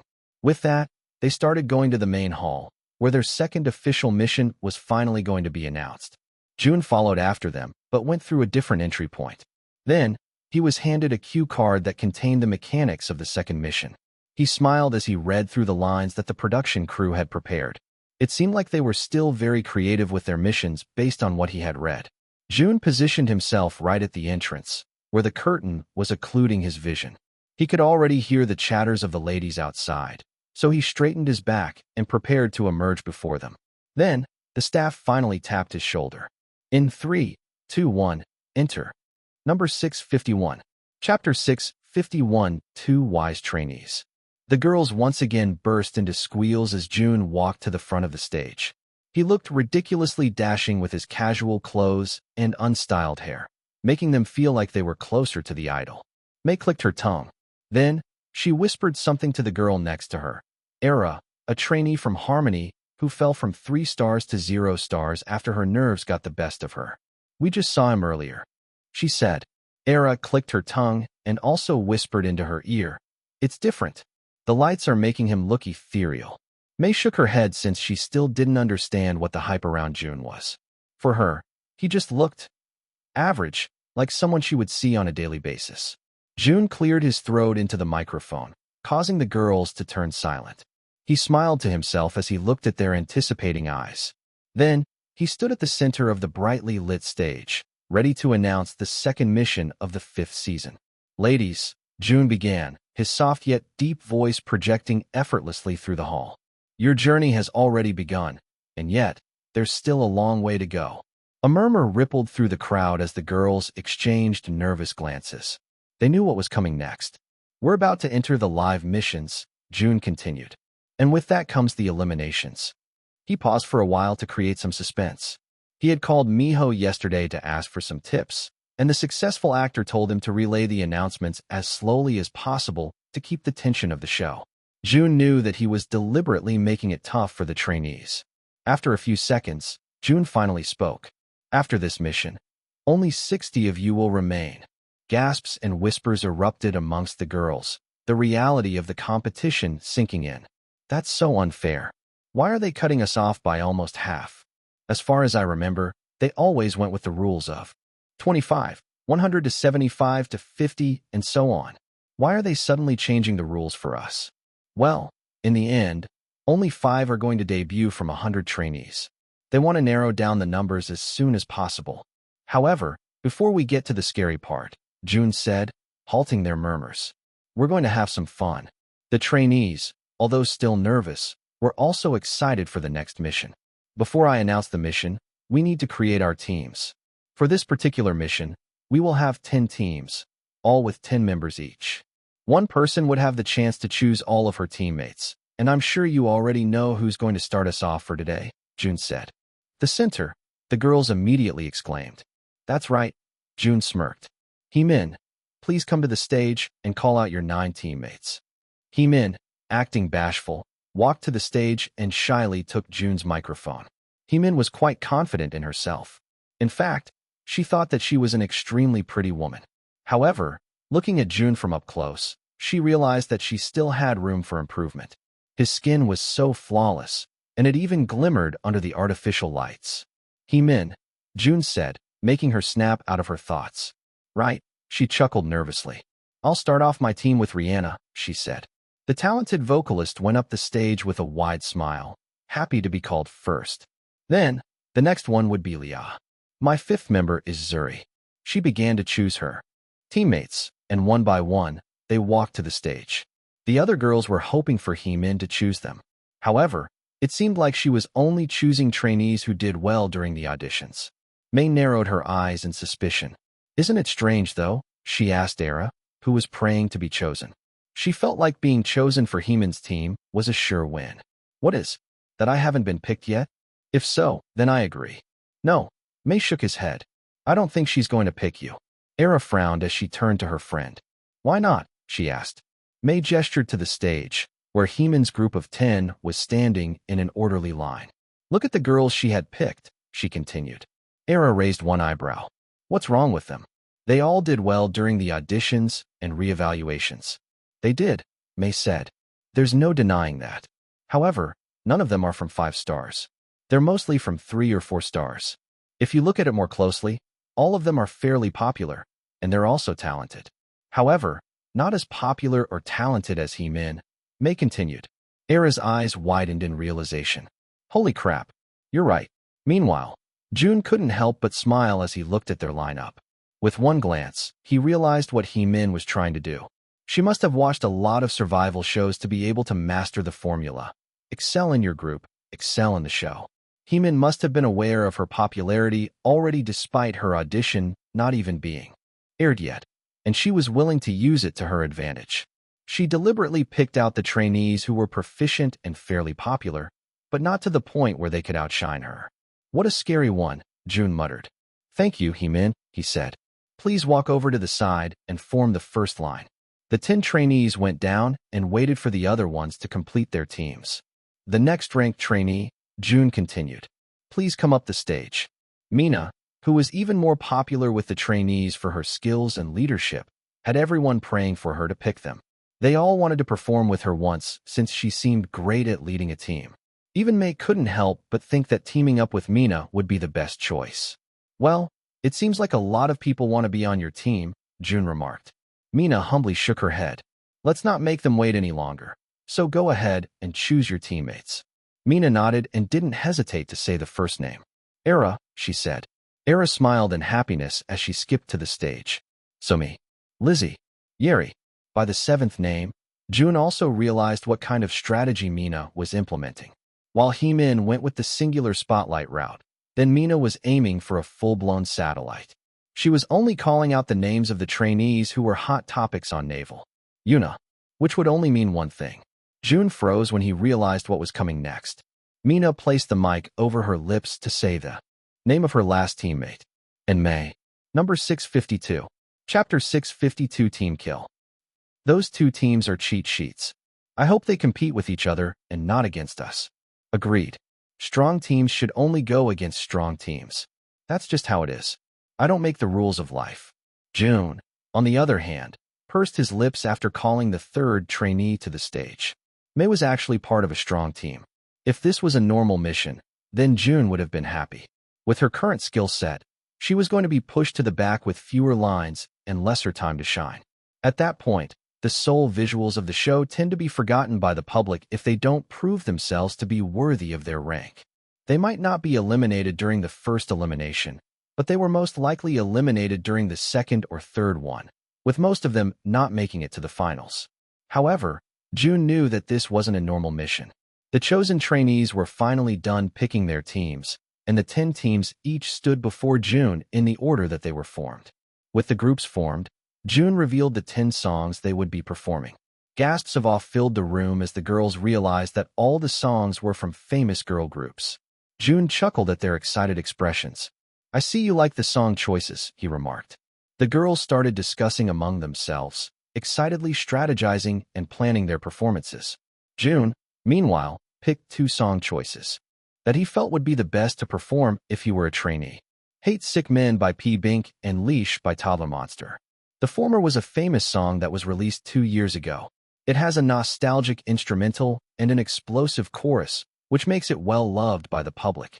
On the other hand, Leash was a new release by a rookie girl group that debuted this year. It was characterized by a simple chorus and spitting rap verses, making listeners unable to skip the song when it randomly came up in streaming sites. All in all, the 2 songs would undoubtedly be the most famous among the audience, too. Then, from his peripheral vision, he saw a song perched at the very corner, a dark energy looming from the placard. Jun felt a shiver run down his spine as he felt the song's energy. He was reminded of the time when he was a trainee and had to choose songs for their team. For some reason, he never performed a song he ever liked. Well, he almost did once with Skateboard, but then he was kicked out of his team. If he was participating in this season, then he was sure he was going to get that song, too. Fly High, Butterfly by Dojums. However, he quickly averted his gaze away since he felt creeped out just by looking at the placard. "Now, please choose your representatives to compete in the race for the song choices," Jun said. Mina's team all turned to May, who was the tallest among them. "You already know what to do," Mina said, patting her shoulder. May nodded and wordlessly went to the front, where she situated herself at the very end. The other ladies started lining up too, and as expected, they started fighting for the middle area, where Leash and Hate Sick Women were situated. Jun shook his head in amusement. It seemed like his sister was confident in her running skills since she chose to stand at the side. But then again, May had been a track and field athlete in high school, so she might just have this one in the bag. As the girls took their positions, their teammates cheered them on. Jun blew the whistle, and the girls took off, their footsteps echoing through the hall. It was immediately clear that May was in the lead, her long strides carrying her effortlessly forward. Her teammates watched in awe as she surged ahead and left the others trailing behind. Jun shook his head in amusement as he watched May's performance. As May approached the wall, the other ladies started giving up on their original song choice. "I hope our second option doesn't get picked. I'll perform Hate Sick Men in another lifetime. We can still perform Leash. They can only get one song." "Well, at least she has better luck than I do," Jun muttered, knowing she was going to sing a song that her group actually liked. However, much to everyone's surprise, May veered off course, heading in the opposite direction where most of the other girls were going. Jun's eyebrows furrowed as he watched her approach a placard that no one else had even glanced at. "Are you serious?" Jun whispered. Mina's teammates turned to her with doubt, but Mina nodded in reassurance. "This stage will get the most attention," she said before glancing at Jun. She knew better than to choose a mainstream song for the first mission.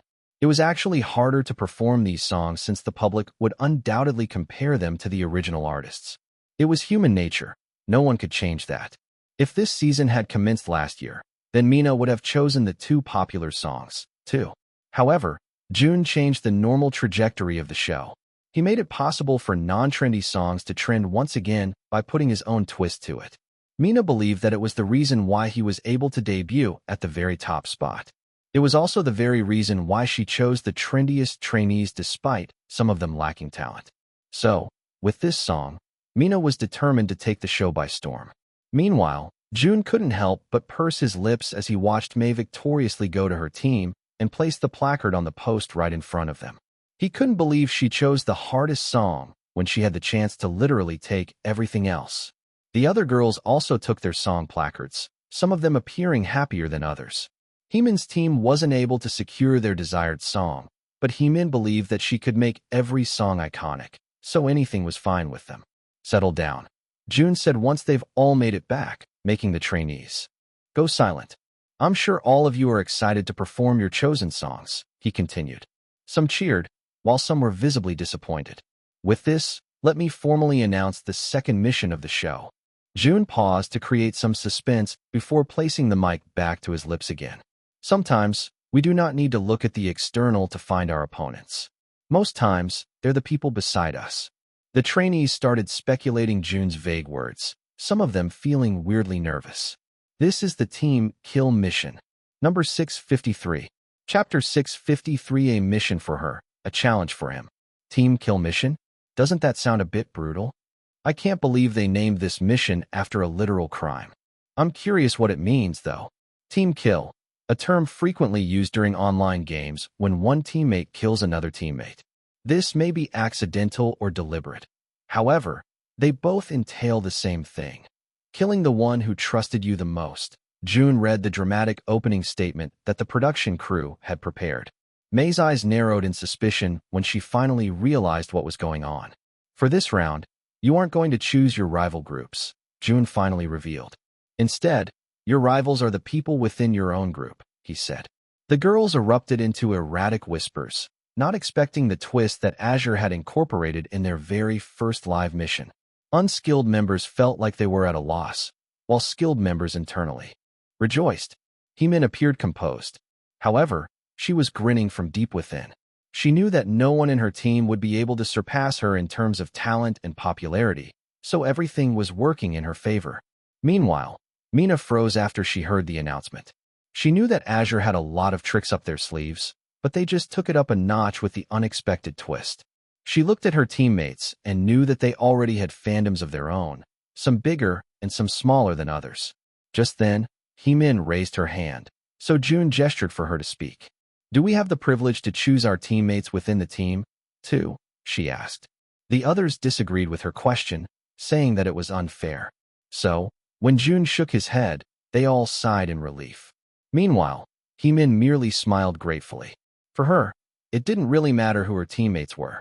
She just knew that she would be able to carry them to victory. That will not be the case, Jun responded. In fact, your representatives already made the choice when they called out your names, he continued. Mina's frown deepened. She glanced to her side once more, where May was seen with her signature calm expression. The first 4 trainees would team up with the people who formed their teams. That means that the remaining 5 trainees will automatically become a team. Once again, some groaned in disappointment while others were extremely happy. A small smile appeared on Mina's lips as she looked at her teammates.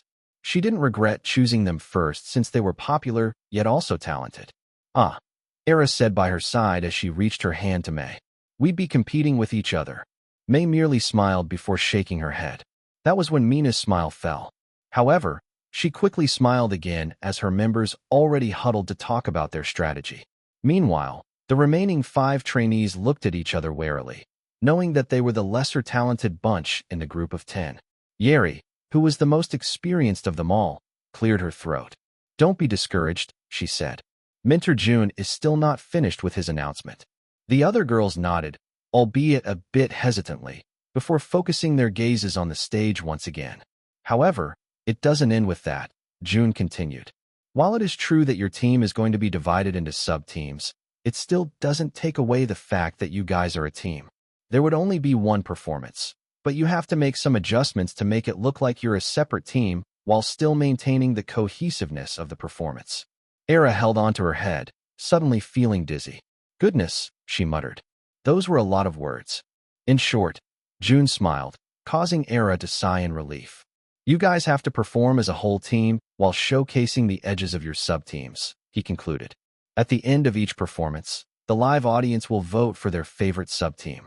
Each winning sub-team will gain 50,000 stars, which will be added directly to your corresponding votes on the next elimination. 50,000 stars. That's huge. That's a small amount compared to the votes that they had last season. Zeth even went as high as more than 1 million during the first elimination. Still, 50,000 stars is a lot for people like us. It could make or break our participation in the show. Moreover, Jun continued, after all of the performances are over, the audience will vote for the team they like the best out of all the 10 performances. The one with the highest votes will get a whopping 100,000 stars. The girls were now more intrigued. It seemed like they were all greedy for the team benefit. However, some of them felt that it would be hard to achieve, especially with Heeman's team. So, in the end, most of them focused on their sub-team performance. Now, Jun said, "Are you ready to begin your second mission?" he excitedly asked. Jun was actually getting tired since he had a long shoot yesterday, but he was doing a damn good job acting as if he was excited. "Yes, mentor," the girls exclaimed. "Good," Jun smiled. "For now, you can distribute lines within your teams and prepare a concept or outline for your performances. Tomorrow, the mentors will visit your respective practice rooms to evaluate and guide your performances," he said. The trainees murmured both excitedly and worriedly. "Thank you for your time, ladies. Please carry on with the shoot. Without me." With that, Jun finally placed the microphone on the ground while the ladies went to their respective areas. Jun was supposed to leave the stage, but it seemed like his feet were anchored to the ground. He couldn't help but let his eyes linger on Mei.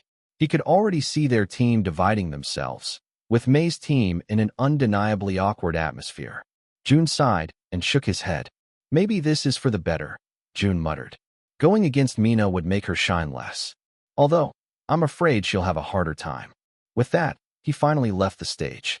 However, just as he walked down the small stairs, Fu appeared before him. "Congratulations. You have stepped on a lucky mission. Brotherly love is the best love." Jun paused and shook his head at his perfect timing once again. "Help your sister win the mission. Succeed and have the chance to upgrade one skill by 1 grade. Fail and have all skills reduced by 1 grade." Number 654. Chapter 654. A freak meets a real freak. Mei sighed as she looked at her teammates. They were somehow able to distribute their parts, with Mina equally dividing them to the 2 sub-teams. Mei's team was grateful for the equal opportunities, yet at the same time, they felt like the parts that were given to them could only be pulled off by those on the first team. Mei pursed her lips as she looked at her lines. She was the sub-vocalist with the least amount of lines, yet somehow, they were all challenging to sing. Their main vocalist, Yeri, was also struggling to sing her lines because of her limited range. When Mina chose Fly High, Butterfly as their song, she already had specific people to sing the specific parts in mind. However, with the announcement that they were going to perform in 2 separate teams, Mina had to split the killing parts, which she felt suited the members of her sub-team more. In the end, they practiced individually and decided to call it a night. With the cameramen turning off their cameras, Mei decided to stay behind. One old cameraman looked back at her in inquiry. "Are you not going?" he asked, noting that it was already late. Mei shook her head. "You can leave, sir. I'll be here for a while." The cameraman recognized the pretty trainee and asked, "Wait, is your voice okay now?" Mei nodded. "Yeah, it's fine now." The cameraman hummed. "Don't work too hard. You'll lose your voice again." Mei once again nodded while the cameraman smiled. Then, he decided to leave a small camera in the corner of the room without Mei's awareness. With that, Mei continued practicing her lines and the song's dance. "You're not going to be an idol at this point. Did you even work hard?" Amira's words echoed in the back of her mind as she stared at herself in the mirror. She was aware that she lacked talent more than others. She knew that she loved K-pop based on what her parents had told her. However, after the accident, she suddenly felt like she wanted to pursue the life of being an idol. She realized it a bit late, so there was a lot of catching up to do. Because of this, she decided to stay late to learn her lines and the dance in advance. Mei practiced inside the room for what seemed like forever, and before she knew it, it was already past midnight. Her eyebrows shot up in surprise since she didn't realize it was so late. "I need to get some rest," she muttered, wiping her sweat with a small towel before leaving the practice room, still oblivious to the fact that she was being recorded. She closed the door and walked back to her room. However, before that could happen, a dark figure suddenly appeared right before Mei. Her heart jumped, but she didn't show it. Instead, she stepped back and bowed, ready to leave since she couldn't be bothered to speak with strange men. However, this strange man seemed to be adamant about talking to Mei as he held onto her wrist. Mei's eyes widened, and she immediately pulled away and glared at the strange man. He was wearing a hood, so she wasn't able to see him completely. However, as Mei looked more closely, she finally recognized who the strange man was. Her frown deepened. "Linji?" she asked. Linji's eyes brightened when he mentioned his name.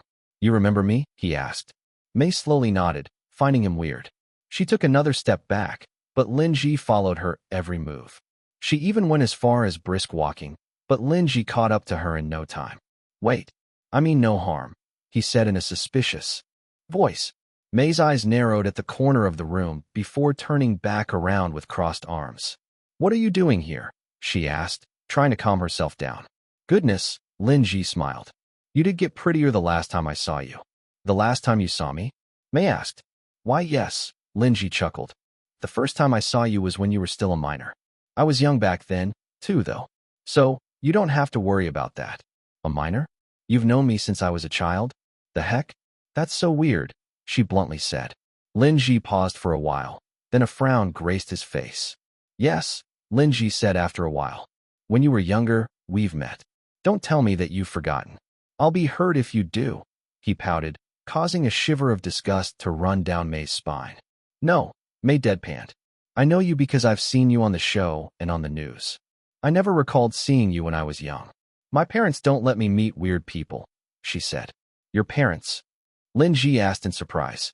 Your parents are dead. May couldn't help but scoff. Stop making stuff up. I don't know why you came here and decided to pester me, but you must dead. May couldn't help but scoff. Stop making stuff up. I don't know I've gotten the wrong person. I don't know you on a personal level, and I honestly don't have any plans on doing so. With that, let me go back to my room since I still have to practice for our first live performances early in the morning. I'm sure you know since you've been on the show, May coldly said before preparing to leave. However, Lin Ji wasn't going to let her. You're Mei Ling, right? Mei Ling, he exclaimed. May froze since he mentioned her complete first name. She didn't divulge it on the show or on her social media pages, so it was weird how he knew it. I'm right, Lin Ji chuckled. You're his sister. We've been looking for you everywhere. Lin Ji held onto her arm once more, his grip tightening, making her flinch. However, it appeared like he didn't even care. You need to pay for what your brother had done. You must have seen the briefcase, right? You must know where it is, he exclaimed, his voice soft yet manic. I don't know what you're talking about, May exclaimed. However, she felt an instant pain in her head as soon as Lin Ji mentioned her non-existent brother. You know, you're the only one who knows, he said through gritted teeth. May's headache increased in intensity, so she knew she had to do something quick. With that, she lifted her hand and removed the hood from his head. There, May said, pointing behind him. Lin Ji's eyes widened with the thought of being caught. So, he turned around without any hesitation. Then, he frowned when he saw that no one was there. He scoffed and shook his head. However, he froze once again when he saw a CCTV camera pointing directly at the two of them. Lin Ji couldn't help but feel amazed when he realized that Mei Ling had lured him specifically to this place. Just then, he felt a sharp pain in his spine, causing his knees to buckle to the ground. Crap, he muttered. That hurt like hell. Mei Ling might deny it all she can, but she was definitely Jun Hao's sister. Lin Ji continued clutching his back before turning around to reprimand the pretty girl.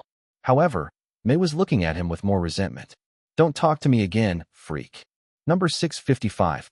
Chapter 655, I Don't Like It. Jun closed his eyes and let out a deep breath as he stood before the practice room. He could already hear the girl's steps from inside the room, which escalated his resentment for Fu even more. I can't believe you're making me do this, he muttered. But you love your sister.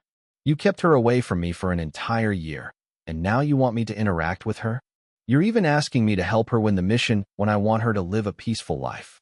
Sometimes, I feel like you really hate me. Nobody loves the host more than Fu. One day, you'll realize it. Jun shook his head. Why can't you make me feel it now? First, you were peeking through the door. Now, you're even talking to yourself. Are you really the top idol that everybody's talking about? Jun turned around and found Mei once again, making him internally curse. Why was it that he was caught by his sister at the weirdest times? Jun clicked his tongue and crossed his arms in front of my chest. I was tasked to evaluate your group today, he said, changing the subject. Mei clicked her tongue and looked at her arms. Just our luck, she muttered. Jun clicked his tongue, too, about to tell her to be grateful, when he suddenly saw a purplish bruise on her arm and on her wrist. Jun's eyes widened, and he quickly went to her aid. What happened? He asked in a concerned tone. Mei glared at him before taking a step back. Why are people acting as if they know me? She muttered. Then, she placed her arms behind her back. It doesn't matter what happened. You shouldn't be concerned about this. Jun pursed his lips and also stepped back. realizing that he must have overstepped his boundaries. However, that still didn't take away his concern for May. "Look," he said, "I don't know what's going on in your living quarters, but I know how tough it is to thrive in the competition when you're lacking in skill. You shouldn't work yourself too hard." May sighed. This didn't come from practice, she muttered, although she was guilty of overexerting herself in the competition. Jun frowned as he continued observing May. It was fascinating how he could still read her expression even a year later. "Someone hurt you," Jun said, his mind racing to the possible people who could have hurt May. "Who is it?" May clicked her tongue and tried to play it off. "Nobody," she said. "I just fell." Jun sighed and raked his fingers through his hair. "Let me give you some advice," Jun said, looking into her eyes. May was about to brush him off, but he saw the serious concern in his eyes, compelling her to listen to him. "Don't fully trust anyone in this place," he started off, making May frown. "Don't get me wrong. You will make genuine friends in the show. I know I did. But there are more people who will want to take advantage of you." Jun started off. "Don't trust them. Be wary. Make full use of the shitty security of Azure and take care of yourself," he seriously said. "Be careful of people who want to take advantage of me?" May asked, her mind straying to Lin Ji, who seemed to have had a crazy episode last night. "Like you?" she asked before she could stop herself. Jun took another step back, a small smile playing on his lips. "I'm glad that you're wary even of me." "Keep it up," Jun said. May clicked her tongue and shook her head, finding a hard time deciphering Jun. "Go inside," Jun said. "I'll go after you." May pursed her lips and wordlessly followed his instruction. As she entered their room, she paused for a moment when she saw that her team was still practicing in their respective sub-teams. "Guys," May said, capturing their attention. "Someone's here." They frowned in confusion. However, when they were graced with Jun, handsome as ever in his casual clothes, they couldn't help but squeal. "Jun, Omo." Era immediately went next to May and held onto her arms, squeezing for dear life. "He's so handsome. This is my first time seeing him this close." May clicked her tongue. "He's all right," she muttered. "Well, you stare at yourself every day in the mirror. I, too, would be immune to his good looks if I were you," she said. "Good morning, ladies," Jun greeted with a small smile. "Good morning, Minter." The girls greeted and bowed in respect. "Come closer," he said. "You don't have to be so afraid of me." The ladies looked at each other shyly, but Mina led them closer to Jun with her own red cheeks. "I'm assuming you already know why I'm here," Jun said as he pulled a chair and sat next to the music player. The girls murmured to each other, feeling anxious about being evaluated by none other than Jun. "Again, you should not be too scared. I've been in your shoes, so I know how nerve-wracking it is. Just do your best, and I will give you my objective comments." The cameraman, who had been filming Rising Stars in all 5 seasons, shook his head in amazement as he glanced back and forth at Jun and the monitor of his camera. "His fans are going to go crazy with this clip," he muttered. "Let's start," Jun said, setting the tone for the initial evaluation. Mina nodded and led her teammates to go to their positions. However, only her sub-team members followed. Yeri noticed this and quickly led her sub-team to do the same. Jun tilted his head to the side as he tried to make out the atmosphere in their team. Nonetheless, he didn't say anything and waited for them to settle down. Once everyone was in their place, Jun played the music. An upbeat, more girl group, instrumental version of Fly High, Butterfly resonated in the room as the girls prepared themselves to perform what they had practiced so far. Although Jun promised to be as objective as possible, he couldn't help but let his gaze stray to May. His eyebrows raised in pleasant surprise when he saw that she was able to keep up with the dance. She still looked pretty awkward, but it seemed like she had memorized the routine pretty well. Moreover, the lines that were given to her seemed to be in her range, so it was much better than her auditions. However, aside from that, he also felt that something was strange about their team. There was no doubt that they were all charming despite some of them lacking skill more than the others, especially with May's sub-team. It was the reason why they were the trending trainees anyway. However, Jun didn't find their performance charming at all. So, as soon as the music ended, he leaned his elbows against his knees and let out a long hum before looking up at the trainees. "I don't like it." Number 656. Chapter 656. A sister? "Nope, aunt." Jun told the girls they shouldn't be too scared, but with his firm yet handsome expression, They couldn't help but feel anxious about his words. They felt like they didn't do such a bad job, especially since they didn't make any technical mistakes.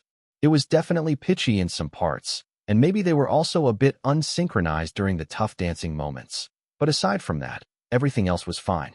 However, from a mentor's perspective, Jun knew exactly what was going on. I don't think you guys are aware of the problem. Jun continued while the trainees remained silent. Then, he let out a small sigh, sounding disappointed. Back when he was participating in Rising Stars, initial evaluations were always harsh. Jun thought that the mentors were being too tough on them, especially since they'd only started practicing for a day or two, but now he felt like he understood. However, he still believed that Gun had an irrational anger toward him at the start of the show. The girls were going in the wrong direction, and they weren't aware of it. In fact, if they had made some technical mistakes or maybe even forgotten a line, then Jun wouldn't pay much attention. However, their problem ran deeper than he thought. If he doesn't speak up now, then their performance will only get worse as time passes by. At first, when he got the mission saying that he should help Mei win the round, he decided to skip it and take the loss. However, Fu took the extra mile to make all of his skills degrade if she didn't win. Fortunately, Fu still had his flaw, and he didn't clearly specify how Mei needed to win. Fu didn't say that her sub-team had to win. She just had to win in one way or another. So, in the end, Jun settled with leading her entire team to victory. He felt like they had a big chance of winning against the other teams, but after seeing their performance, he couldn't help but feel worried. You're acting like two teams, right? Now, Jun finally revealed, making the girls confused. Era hesitantly raised her hand and said in a respectful tone, "But we are divided into two teams, mentor. Technically, you're a single team with two sub-teams. However, that doesn't negate the fact that you guys are still a team. You're performing one song on one stage. Don't you think the audience deserves a cohesive performance?" he asked. The girls, who were initially confused as to why Jun was criticizing them, were finally getting his point. "The girls on this side lack in skill," he objectively said. "While I feel that you guys are trying to overpower them with your skills without really thinking about the song's message," he said to Mina's sub-team.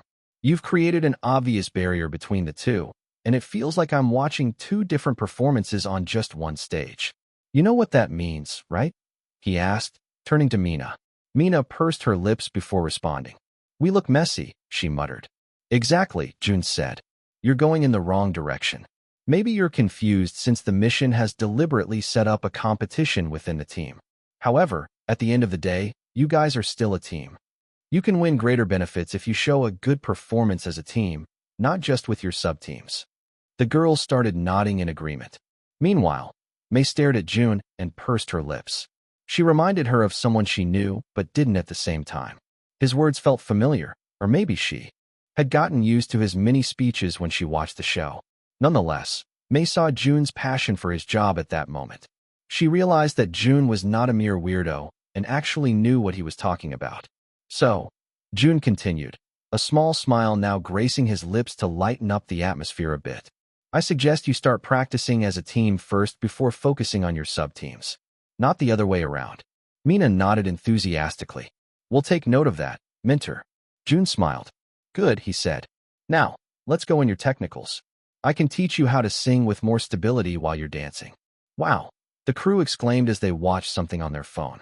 Jun, who just finished removing his makeup, curiously went over to where they were and peered over their shoulders.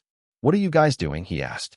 Hannah, Taehyun, and Roni, the actor who replaced Lin Ji in his role, all turned to Jun as soon as he spoke. "There you are," Hannah said. "We're watching some of your reels." Jun looked at them with confusion. "My reels? What for?" he asked. "People are saying that they miss Eve's performances." "We did, too. So we decided to watch some of your fan cams," Taehyun said. Jun sighed as he sat next to them. "You guys are weird." Taehyun didn't mind Jun's comment and showed him the screen. "Look, you have more than 3 million views on your individual fan cam," he said. "Your other members only have around 500,000 to 1 million views each." Jun frowned as he looked at the view count of his video and confirmed Taehyun's statement. "Well, Eve is, no doubt, the most popular idol group right now. Even my little cousins are asking for your autograph," Roni said. Taehyun nodded in agreement. "Indeed. My mom called me after a long time, and all she said was that I should befriend Jun. Hannah shook her head. My mom scolded me for letting Jun go when we were younger. She told me that I should have dated you, she said with red cheeks. Taehyun and Roni looked at each other with knowing looks before simultaneously nudging Hannah's shoulder, squeezing the pretty actress between them. Stop that, Hannah muttered. What do you say about that, Jun? Roni asked. However, Jun was busy staring at the thumbnail on Taehyun's phone. He scrolled through some clips and found that his fan cams had the most views out of all the members, not just with one video, but with all other videos. He tilted his head to the side in confusion. Why was there such a big discrepancy between their views? Jun, Taehyun said, making him snap out of his thoughts. Jun asked, finally paying attention. What do you say about dating Hannah? He bluntly asked. Hannah's cheeks reddened in embarrassment. Yeah? Don't say that, she said while glaring at Taehyun. You don't need to answer it, she said as she turned to Jun. However, deep inside her heart, she was secretly hoping for Jun to answer. Why do I need to refrain from answering it? Jun suddenly asked, surprising the three of them. Hannah's heart raced inside her chest. It's not a big deal, right? He quickly added. It's not like we'd date. You're like a sister. Wait, you're older than me by a few years. You're like an aunt to me. Number 657. Chapter 657 Around the Globe. It feels like it's been forever since we ate dinner together, Akira exclaimed as he started digging into what Jun had prepared. His eyes immediately brightened as he tasted his cooking. As usual, you're the best, he sincerely said with a bright smile. Jisung also moaned at the taste of the spicy fish stew. Can you cook for us every night? Sehun chuckled and gently nudged Jisung's shoulder. You know Jun can't do that. He's very busy. He has a lot of solo schedules on top of the group schedules that we have. He needs to rest too, Sehun said while Casper enthusiastically nodded. Jisung clicked his tongue with slumped shoulders. I guess that's also the reason why he can't eat dinner with us most of the time. Don't be sad, guys, Jay chimed as he sat next to Jun. I come here in place for Jun most of the time anyway. The boys all sighed in disappointment. I think that's the main problem, Casper said, making Jay glare at him. Goodness, do I feel the love? He sarcastically muttered. Anyway, he exclaimed, quickly changing the topic. Are you still getting dizzy? Hannah called me the other day, saying you looked pale. Jun pursed his lips after drinking some water. I still get some dizzy spells here and there, but it's better now. It doesn't bother my work. Jay shook his head. I'm still worried. You should really get checked out by a doctor sometime. Will do. After Rising Stars. The boys all groaned in disappointment. That's still 3 months away. Why don't you just do it now? Jay asked. Jun clicked his tongue. I really am busy these days. Besides, I visited Dr. O to check up on Grandma. He gave me some medicine for fatigue, and that's been working out nice.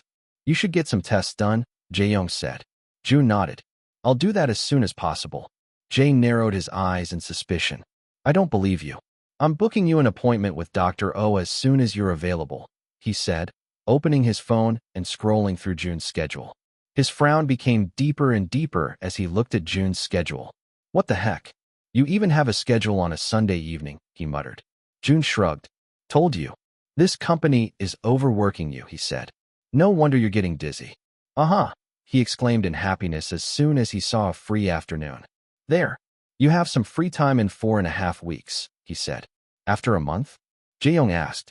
Casper scratched the back of his neck. He'll probably faint by the time that happens. Jisung nodded in agreement. By that time, the 6th episode of Rising Stars would have already aired. It'll be halfway finished. It's fine, Jun said.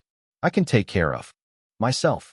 He even got shot, punched, and stabbed plenty of times in his past life. But his medical exams were all clear. He definitely has good health genes. Let's not talk about me anymore, Jun said. Akira nodded before bringing out his phone and showing it to his members. Let's talk about Sehun reaching 1 million views in his most recent fancam then. It's his first ever million, so he excitedly told me about it in my room, Akira said. Wow, congratulations.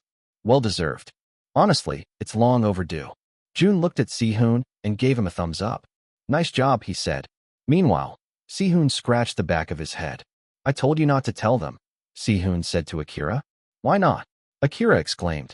You did great in that fancam. I even watch it in my free time whenever I want to improve my facial expressions. You've helped me a lot. Jae-young nodded in agreement. I'm not being biased or anything, but you did the best during that stage. You were really shining on stage. Yeah, Seth said. I can admit this even as someone who loves his own fan cams very much. Sehun continued to feel bashful. Then, he focused his gaze on his lap. It's just my first million views, he said, looking up with what seemed to be a genuine smile. It's no big deal. June reaches 1 million in a day while I took more than a month. He even reached 4 million for that particular stage already, he said. The room was silent for a moment, and it seemed like all of them were contemplating Sehun's words. Even Jae and Akira didn't know what to say to Sehun's statement. Jisung cleared his throat. That's because June is the most popular member of the team. We can't help it. Yeah, Akira chuckled. The other day, I had a solo shoot of my own, and they asked me if I was on the same team as June. We really can't have Eve without June. The others started saying anecdotes on their own, and all of them had a fun time sharing them. However, June was the only person who didn't find it fun at all. In fact, it felt like one of his biggest fears of being in a group had now come to real life. June cleared his throat, making all of them turn their attention to him. I hope you guys know that I'm still me, June said. No matter how many views I get, he muttered. Of course, Jisung exclaimed. We're not saying this because we're jealous. We're actually proud of what you've become. You're making the group more popular, and in turn, we get more popular too. Zeth nodded in agreement. Yeah, don't feel too bad about it. The others also nodded in agreement. It seemed like all of them were fine with June's popularity, but June couldn't help but feel slightly uncomfortable. Don't sweat it, Sehun said with a small smile. June nodded after a while. Let's stop with all this popularity talk and go back to eating, Jae said, and the others followed suit. Then, when they were nearly finished with their meal, Jae suddenly remembered that he had to tell something to the boys. Right? He exclaimed, startling most of them. I almost forgot to tell you. I came here tonight because I have an important announcement, he said, making the members wait in anticipation. As you all know, Eve is now the biggest boy group in Korea, Jae proudly said. With that, the company had decided to test out your popularity through a showcase. A showcase, the members said in unison. A mini concert, Jae said. They want to see your selling power so they can start preparing the venues for your world tour. World Tour. Number 658. Chapter 658 Team Kill Mission. June smiled to himself as he watched Eve's very first practice video for their mini concert. Although it hasn't been announced yet, they were already preparing to give the best possible show for their fans. However, June had to stop when he was called by director Yejin to go to the stage. The show's starting, she said, making June turn off his phone before placing it in his pocket. June nodded and followed after her. As he reached the dark waiting area, he could already hear the bustle of the crowd. June watched the fans through the monitor, most of them excitedly chattering while waving their banners high in the air. His eyebrows raised in surprise when he saw Jia holding up a banner of what seemed to be Mei. Meanwhile, Jia couldn't contain her excitement in the audience. It has been an entire year since she went back to Azure Studio, and all of the nostalgia hit her. It seemed like yesterday when she was dragged to this very studio by her friends, adamant about not liking idols. However, she became the greatest fan out of all of them, and she even found herself following the Rising Stars franchise. You're rooting for Mei? Bora asked as she held onto her Heemin banner. Jia shrugged. Why not? She's very pretty, and she's the realest person on the show. You didn't like her in the beginning, Bora pointed out. Jia clicked her tongue. That's because I didn't like how she sang. She had improved a lot in the last episode, though. Improved? Bora asked. She wasn't even able to sing. That's because she lost her voice from working too hard. Jia said. That's when I realized that she has a lot of potential. Is that really the reason? Or is it because she looks like June? Bora chimed, making Jia pursed her lips. Well, that's half of the reason, she muttered. But, she quickly added, it's also because I quite like her personality. She's quiet most of the time, but when she speaks, it just hits hard. She's very down to earth, but I could still feel a lot of passion flowing from her despite her lack of skill. Bora shrugged. Fair enough, she said. You've always been a fan of those types of trainees anyway. Jia shook her head. And you've always been a fan of fully furnished trainees. You got that right, Bora smirked. Just then, Their conversation came to a halt when a dazzling creature graced the stage. All of the chatters turned into exclamations of amazement as Jun arrived at the stage, the cameras focusing on him and flashing him on the big LED screen. Wow, it's Jun. He's really here. I wasn't expecting him to be here since he's still filming for Untouched Souls. Jia's eyes also widened in surprise. It had been a while since she last saw Jun, and it felt like she was seeing him for the very first time again. Gosh, Bora muttered. Why does this guy look perfect in every way? Good evening, everyone. Jun greeted, making the crowd erupt into cheers. The mentors, who were already settled backstage, covered their ears in surprise as the audience continued to cheer. Gun massaged his ears and shook his head. His popularity is even greater than that of Miho during Season 1, he remarked. Jihyun sighed. It's hard to believe that he was one of the trainees we've mentored. He's come so far in such a short amount of time. Thank you all for coming here tonight. Jun continued, glancing at his cue cards. I'm glad to see new and familiar faces. Honestly, it still feels weird to stand here before you as your host when I've only been on this stage as a trainee. Us were heard from the audience. Nonetheless, I am also very excited for tonight's performances. Do you feel the same way? Jun asked, and the crowd erupted in cheers of agreement. Well, tonight, there would be a total of 10 performances. However, instead of battling with another team, they would be battling within their own teams. Instead, the crowd murmured in confusion, the concept sounding new to almost all of them. Each team has 10 members, but they are divided into 2 sub-teams with 5 members each. In every performance, each sub-team will wear opposite colors. That's how you will determine which sub-team they are a part of. At the end of each performance, all of you will vote for your preferred sub-team. Moreover, at the end of every performance, you will be granted the privilege to vote for the best team of the night. Azure never runs out of ideas, I swear, Bora muttered. Jian nodded in agreement. If only they weren't such a shitty company, then they would be even bigger than what they are now. Each winning team will be granted great benefits, so make sure to choose wisely. Choose the best performance not just because your favorite trainee is in it, Jun teased, knowing that the other audience members already had someone to vote for, although none of the teams had performed yet. Some of them chuckled, while some of them felt guilty as charged. So, without further ado, let's get straight into tonight's performances. This is the Team Kill mission. With that, the lights dimmed, and the first team of the show introduced themselves to the audience. As usual, those with less popular trainees performed at the beginning, so the reactions weren't explosive just yet. Meanwhile, Azure saved those who had the most fans at the end, just so people wouldn't leave in the middle of the show. Jun went backstage to join the other mentors to watch the performances for tonight. He felt nervous yet excited at the same time, which was strange since he wasn't even the one performing on stage. Or maybe he just knew the feeling, so it all came back to him at that moment. Gun and Lee Sik waved him over, so Jun quickly sat on the chair between the two of them. They watched the performances intently, jotting down the group's flaws so they could relay them in the next performances. Although the girls appeared to be doing their best, it was also evident that they still lacked in skill. There were a few standout trainees, but all in all, the group performances had been underwhelming. Gun clicked his tongue. I don't recall the first mission being this bad last year. Me too, Jihyun chimed, her eyebrows furrowed. Well, they are undertaking a new mission, one that had never been done before, so it must be hard adjusting to it, Bones said. Agreed, Gun said. This team kill concept is leading them to desire to outshine the others. However, they're compromising their teamwork through that. That's it, Amira said. I was wondering what was strange about the group I've mentored, but it turns out that their teamwork is lacking. I wasn't able to point it out during the initial evaluations. Me too, Lee Sik sighed. I thought it was just some nerves since they were still getting to know each other. Count me in that train, Gun chuckled. Well, it's safe to say that I'm not fond of most of these performances, Jihyun said. I just hope the next one's going to be okay. Who's going to perform next? Amira asked as she flipped through the next stage. Jun focused his attention on the screen, his legs crossed, and his hands tapping his knees in concentration. The team that I've mentored. Number 659. Chapter 659 Fly High Butterfly. Bora yawned as the 8th performance of the night finally came to an end. Gosh, she muttered.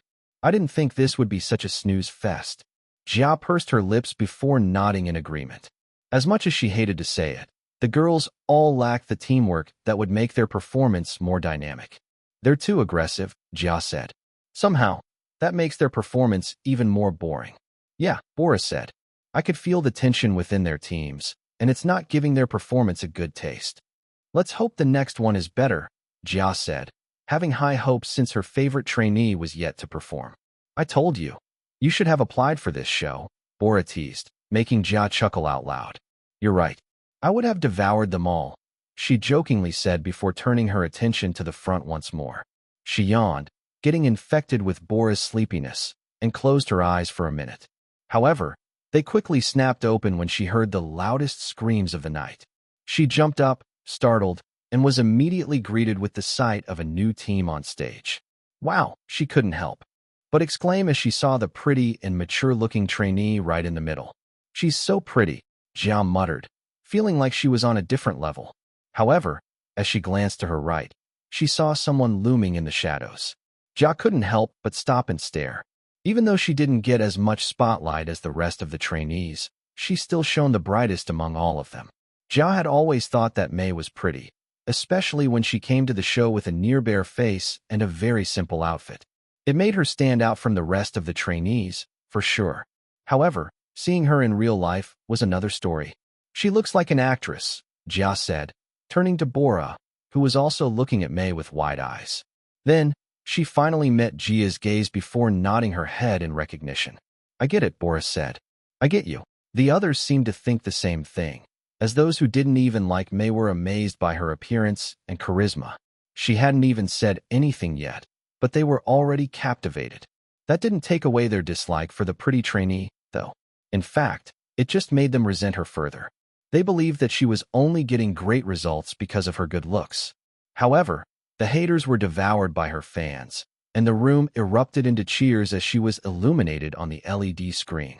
Her teammates were confused by the sudden commotion, but when they turned around to see Mei's face on the screen, they quickly understood. She was the type to get such a reaction from the audience. Nonetheless, Mei stayed calm and went to her position like the rest of her teammates. The lights dimmed, and the stage was bathed in a soft pink glow, setting the scene for the performance that was about to unfold. Mina stepped forward, her heart pounding with excitement as she prepared to start the song. With a deep breath, she began to sing, her voice clear and steady, filling the air with the familiar melody of Fly High, Butterfly. Fly High, Butterfly was a famous song by Dojums, a popular soloist in the 2010s. She was an unknown singer at first. However, the song quickly became a hit as it was released during school entrance examination season. It served as the hope and strength of many students who were afraid of stepping into the unknown. So, until now, the song has been played once entrance exam season rolled out. In the darkness of the night, we hide away, out of sight, afraid to spread our wings and fly. But there's a world beyond the sky. As Mina's voice echoed through the venue, the audience's attention was captured immediately. The hopeful energy of the song seemed to lift everyone's spirits. She was the perfect choice for the intro since it set the tone for the rest of the performance. Somehow, the audience was already in a good mood because of Mina, and they watched the performance more openly. Yeri was next, her voice slightly shaky but filled with determination. It was as if she was embodying the nerves and anticipation of a student facing their entrance exams. The rest of the group joined in, their voices blending together in harmony. They moved with grace and precision, their movements simple yet impactful. Each member wore the viral butterfly tops that every idol seemed to be wearing this year, which added an extra layer of visual appeal to the performance. As the trainees exchanged lines, the audience began feeling more at ease. Somehow, it made them enjoy the performance as one, since the team was also performing as one. At one point, they even wondered if they were divided into two sub-teams because they felt like a whole team instead. Then, it was Mei's turn. As the pre-chorus approached, she took her position at the center, which elicited loud cheers from the audience again. Jun shook his head as his sister's visuals caused a frenzy among those watching. He couldn't really blame them. She definitely had a timeless beauty appeal to her, which also made her appear unattainable. Meanwhile, the audience already began with their speculations. Goodness, she's going to ruin the performance. They shouldn't have given her any lines and just let her dance in front. Yeah, she's actually decent in dancing now. Still stiff, but definitely better. Well, of course, she should do better. She's got so many fans already that it's ridiculous. It was a well-known fact that May wasn't the strongest singer in the group, so all eyes were on her. Some of them even wished for her to mess up to add to the entertainment aspect of the show. Jia was nervous, too, being aware of May's reputation and her past performances. With a small breath, she finally sang her lines, one of the two that she was given for this song. Life's too short to stay in one place. So break free, break even, and embrace the race. The crowd was silent as she sang her lines, internalizing the tone of her voice and evaluating if she had messed up. However, after a while, they came to a conclusion. She's not bad at all. Number 660. Chapter 660, only one of the three. May's voice was a little bit hoarse, especially with how much she practiced. However, it was actually quite fitted for her part since it was lower compared to the rest of the song. Moreover, her face being illuminated on the large LED screen was also a great help in people perceiving her voice to be more beautiful than it actually was. Or maybe, their expectations were a bit too low, so hearing her do a decent job was already enough to make them amazed. Nonetheless, May's part, although short, stood out among the rest of the team. Meanwhile, Jun, whose eyes were focused on Mei Ling, couldn't help but watch with a slightly agape mouth. Is this possible? He muttered as he stared at her stats. He was sure that they were still pretty low during the Signal Song mission. However, why was she now a C in almost all of her talent aspects? Her visual aspect had also increased to an SS, which was ridiculous for a trainee who hasn't even debuted yet. Why is she improving so fast? Jun whispered. Does she also have a system of her own? Jun froze with the thought. Was it really possible?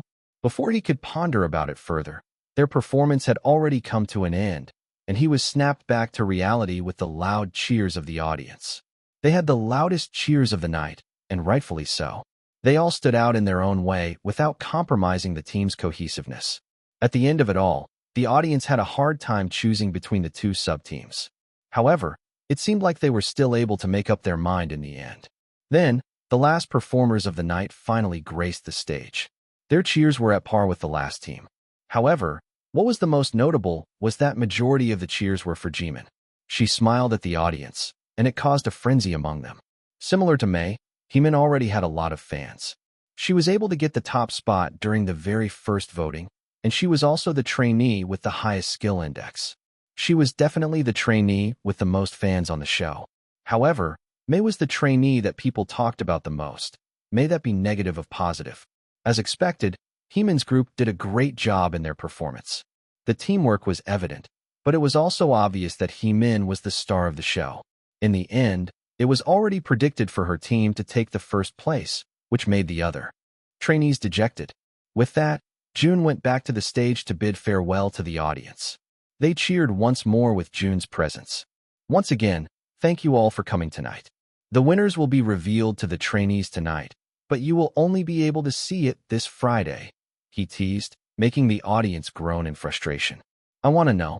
It's between Heemin's and Mina's team, honestly. Yeah, I think more people voted for Heemin's team, though. That's not true.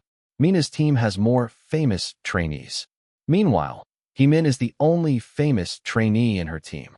Well, Heemin still has the most amount of fans, so I definitely see their team winning. With the crowd speculations riveting through the air, Jun finally made his way down the stage and into the results room, where the trainees were already waiting. They took sharp breaths as Jun made his way inside, holding the envelope that contained the result of the mission.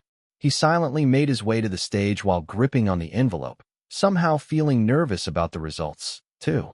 He wanted to reach 3 objectives for tonight. 1. Have May's team win. 2. Have her sub-team lose. 3. Have all of Jun's skills remain safe, and even have the chance to upgrade one of them. Congratulations, everyone, for finishing your very first mission, Jun exclaimed. The girls cheered, although their nervousness was still evident in their voices. First of all, I want to say that you all did a decent job, considering the short amount of time that you've been on the show. However, with that, you can only aim to go forward. You still have a long way to go, Jun continued. In this journey, All of our actions will yield results. Whether this result is positive or negative now lies in my hands, he said, showing them the envelope. The girls whispered among each other's once again, some of them holding on to their teammates in their respective sub-teams. Let's start off with the overall winner first, Jun said, opening the envelope and silently reading the first cue card. He placed the mic on his lips, ready to announce the winner, but froze when he saw who it was. He didn't know how long he stood there, but in the end, the trainees were already cursing him inside their minds for being so good at keeping the tension. Then, Jun cleared his throat, feeling like it couldn't be helped. The overall winner for the team kill mission is Hate Sick Men, he exclaimed. Heeman's team jumped in joy as soon as they heard their song being called. They were flashed on the screen, and their happiness was evident in their faces. Mina, who actually had lots of hope to win, merely nodded to herself as she tried to accept the results. It seemed like their collective popularity was still not enough to throw Heeman off. Nonetheless, it was revealed that they were the team with the second highest votes, which consoled her a little bit. Jun pursed his lips as he flipped to the next cue card. It seemed like his first objective of the night already went down the drain. At that point, he was sure that his skills were going to downgrade. It would be the very first instance wherein he would fail after Fu became his system, and Jun couldn't help but feel upset about it. However, he assured himself that it didn't really matter since he was still going to be skilled nonetheless. With that, Jun sighed and finally announced the winning sub-team for each team in chronological order. Almost all of the winners had been predictable thus far, so Jun was already certain that May's team was going to lose. However, as he got to the ninth announcement, he felt like a bucket of cold water was being poured all over his body. The winner for Fly High, Butterfly is. Was this even possible? Even from the audience's perspective, Jun felt like the other sub-team did a much better job. The red team, he announced. The trainees all gasped in surprise as they turned to their team. Meanwhile, Mina looked down at her shoes, which reflected her team color, blue. Jun pursed his lips before sighing in disappointment. Well, at least one of his objectives was fulfilled. Number 661. Chapter 661 Game Over. Jun honestly thought that having his skills downgraded by one level would be better than May's team winning against Mina's team. As soon as it was announced that they won, there were already lots of speculation among the trainees. How? I mean, May's sub-team did a great job, but I can't believe Mina's team lost. If we're going on skill alone, then Mina's team did better. However, May's team is honestly more popular. Yeah, because they're pretty. It's also because May is from Azure. With Jun's announcement, the girls from May's sub-team couldn't even celebrate. Although they weren't able to hear the other girls' speculations in verbatim, they could somehow feel that the others weren't pleased with their win. Moreover, Mina's team looked utterly dejected since they fully expected to win against May's sub-team. In the end, Yeri settled with patting everyone on the back for a job well done. However, even then, they couldn't be genuinely happy. After that, Jun announced Heeman's sub-team's victory, rendering them with the most acquired benefits in the entire first mission. Jun, who was still stuck on his failures for the night, decided to end the shoot quickly. That's it for the results of the first mission. Do not be dejected if you didn't get the results that you wanted. It just means that you still have the opportunity to improve, he continued. All of the benefits will be added directly to your votes on the first elimination, which will be held on Friday morning, he announced. After that, we will go straight ahead with the announcement of the second mission. The trainees nodded, not having the strength to respond after all that had happened. With that, Jun gave back the microphone to the staff before going back to his waiting room. As soon as he was alone in his room, he plopped on the couch, let out a deep breath, and closed his eyes. He felt dizzy yet again, and he wondered if all of this was happening because he was in such close proximity to his sister. Just then, he recalled May's stats in his mind. Vocal, C. Dance, C. Rap, C. Visual, SS. It was honestly ridiculous how she was able to improve her skills in such a short amount of time. She was even able to achieve those stats faster than Jun. Congratulations, host. You have completed your mission, brotherly love. With that, you are eligible for another skill upgrade. What would you like to upgrade? Visual, he said with no hesitation, knowing that it was already in the SSS range. You have upgraded Visual. Visual +1. Current grade, X. Jun's frown deepened as he stared at the unfathomable grade once more. He looked at his overall stats and saw the 3XS staring back at him. He tilted his head to the side as his mind raced of what it could mean. Then, just as he was about to click off of his user interface, he suddenly realized that the 3XS were a different color than that of the rest of his grades. It was subtle, very subtle that it was almost unnoticeable. However, with Jun's keen eyes, he was able to spot it. Out of curiosity, he clicked one of them, and before he knew it, his vocal aspect disappeared. He stood in surprise, and he repeatedly closed his eyes to see if what he was seeing was right. Jun even rubbed his eyes and tried slapping himself to see if everything was a dream. However, even with all of those measures, his user interface stayed the same. His vocal aspect was still gone. Jun internally panicked and decided to sing a song, wondering if it affected his skills in any way. Oh, Oasis. He sang a small portion of their very first title track. Then, his eyes widened once again. "What the heck?" he exclaimed, holding onto his throat. This wasn't how he sang before. He continued to sing different songs, all with different ranges, and even found himself having difficulty by the end of it. "Fuck," he muttered, pacing back and forth. It wasn't like his voice changed entirely. In fact, it would be barely noticeable to the fans and the audience. However, Jun felt a shift in the ease of using his voice. If before, he could bust out a high note for a good 10 seconds without breaking a sweat, he found himself having difficulty this time around. "Phew, bring back my vocal aspect," Jun said. However, he didn't get a response. "Phew, I'm not fucking joking," he said, raking his hands through his hair as he felt his frustration bubbling up. "Are you really not going to respond?" Jun asked. "First strike." Jun's eyebrows furrowed as he finally stopped pacing. He stared at Fu's message and couldn't comprehend what he was trying to say. "You're being philosophical again," Jun exclaimed. "Just tell me what's happening so I can fix it." He went back to his user interface, and out of rage, he clicked on the X next to his dance aspect. Like the vocal aspect, it disappeared in the blink of an eye. Second strike. Just then, a wave of realization hit Jun. "Strikes. Life has 3 strikes," he muttered, suddenly remembering what Fu had told him back then. It didn't make sense to him before, and it didn't make sense to him now, but Jun felt like he somehow had to receive 3 strikes to be able to understand everything that was going on. So, he went in front of the mirror to look at his face, remembering every aspect of it, every contour, every slope, and even every pore. Fucking handsome. He cursed as he continued staring at himself, wondering if his next choice would lead to his utter downfall. After much hesitation, he went back to his user interface and shakily brought his hands up to the last X next to the visual aspect. His hands shook more erratically as he went closer to it. He felt like he would regret choosing to press on the X, but he also wouldn't be able to answer the questions in his mind if he backed out now. To hell with it," he muttered, finally pressing the button. Then, he focused his gaze on the mirror once again, waiting for a couple of seconds to see if there were any changes. "Oh, thank goodness," he muttered when he didn't see any changes in his face. However, his user interface, which was usually blue, suddenly turned red, making him perplexed. Then, it flashed erratically, causing him to hold on to his head as an ache suddenly emerged. 3 strikes. Game over. Number 662. Chapter 662. Do you want to play a game? Jun woke up with a loud gasp, feeling like he was in another dimension.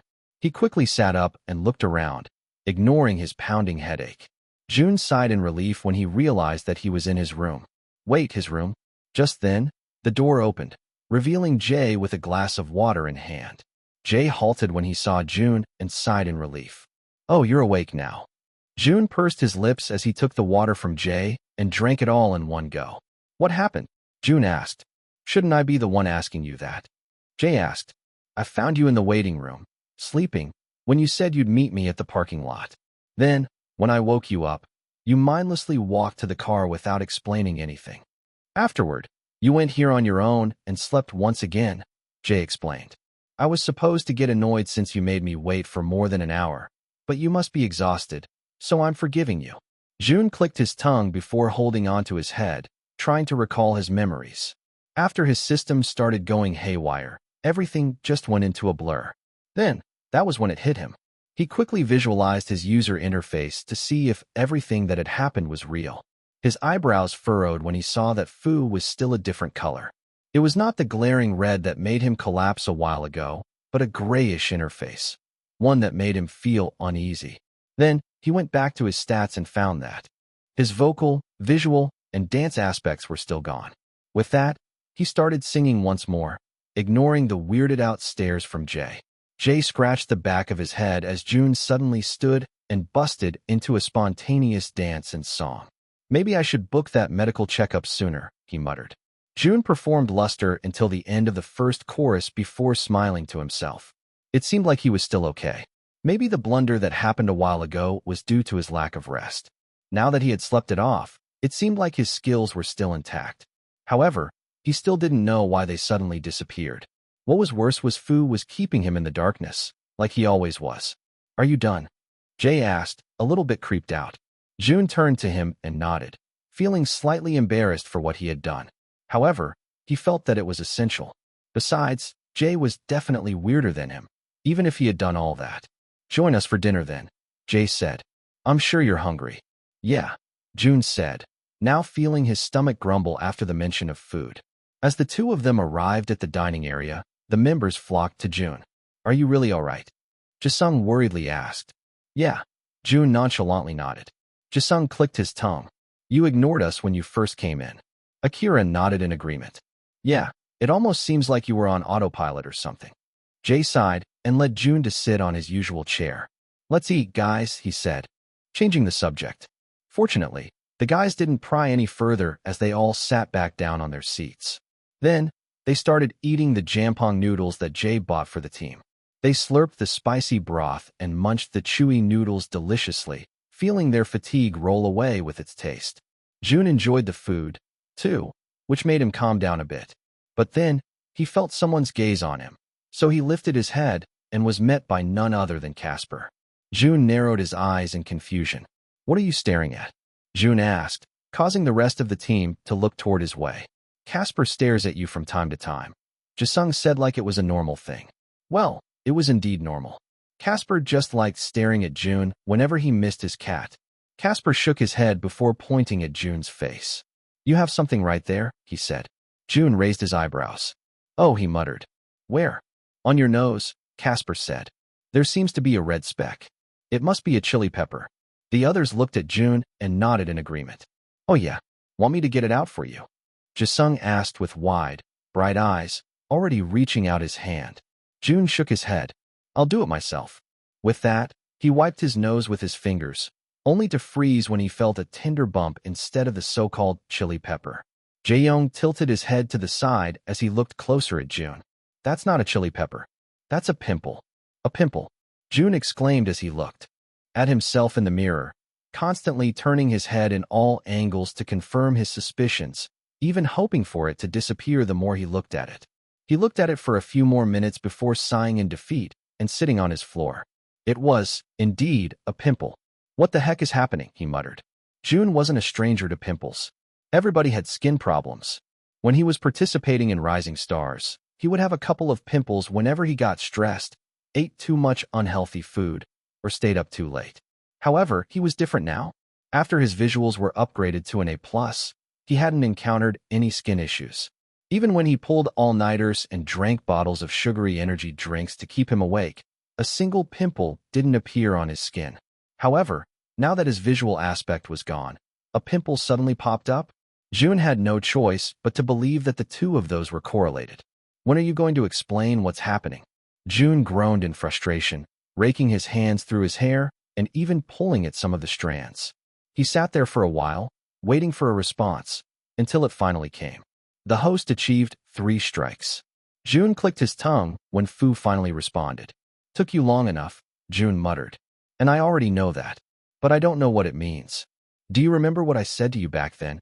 Jun frowned in confusion. "Yes, you told me 2 things. Life has 3 strikes.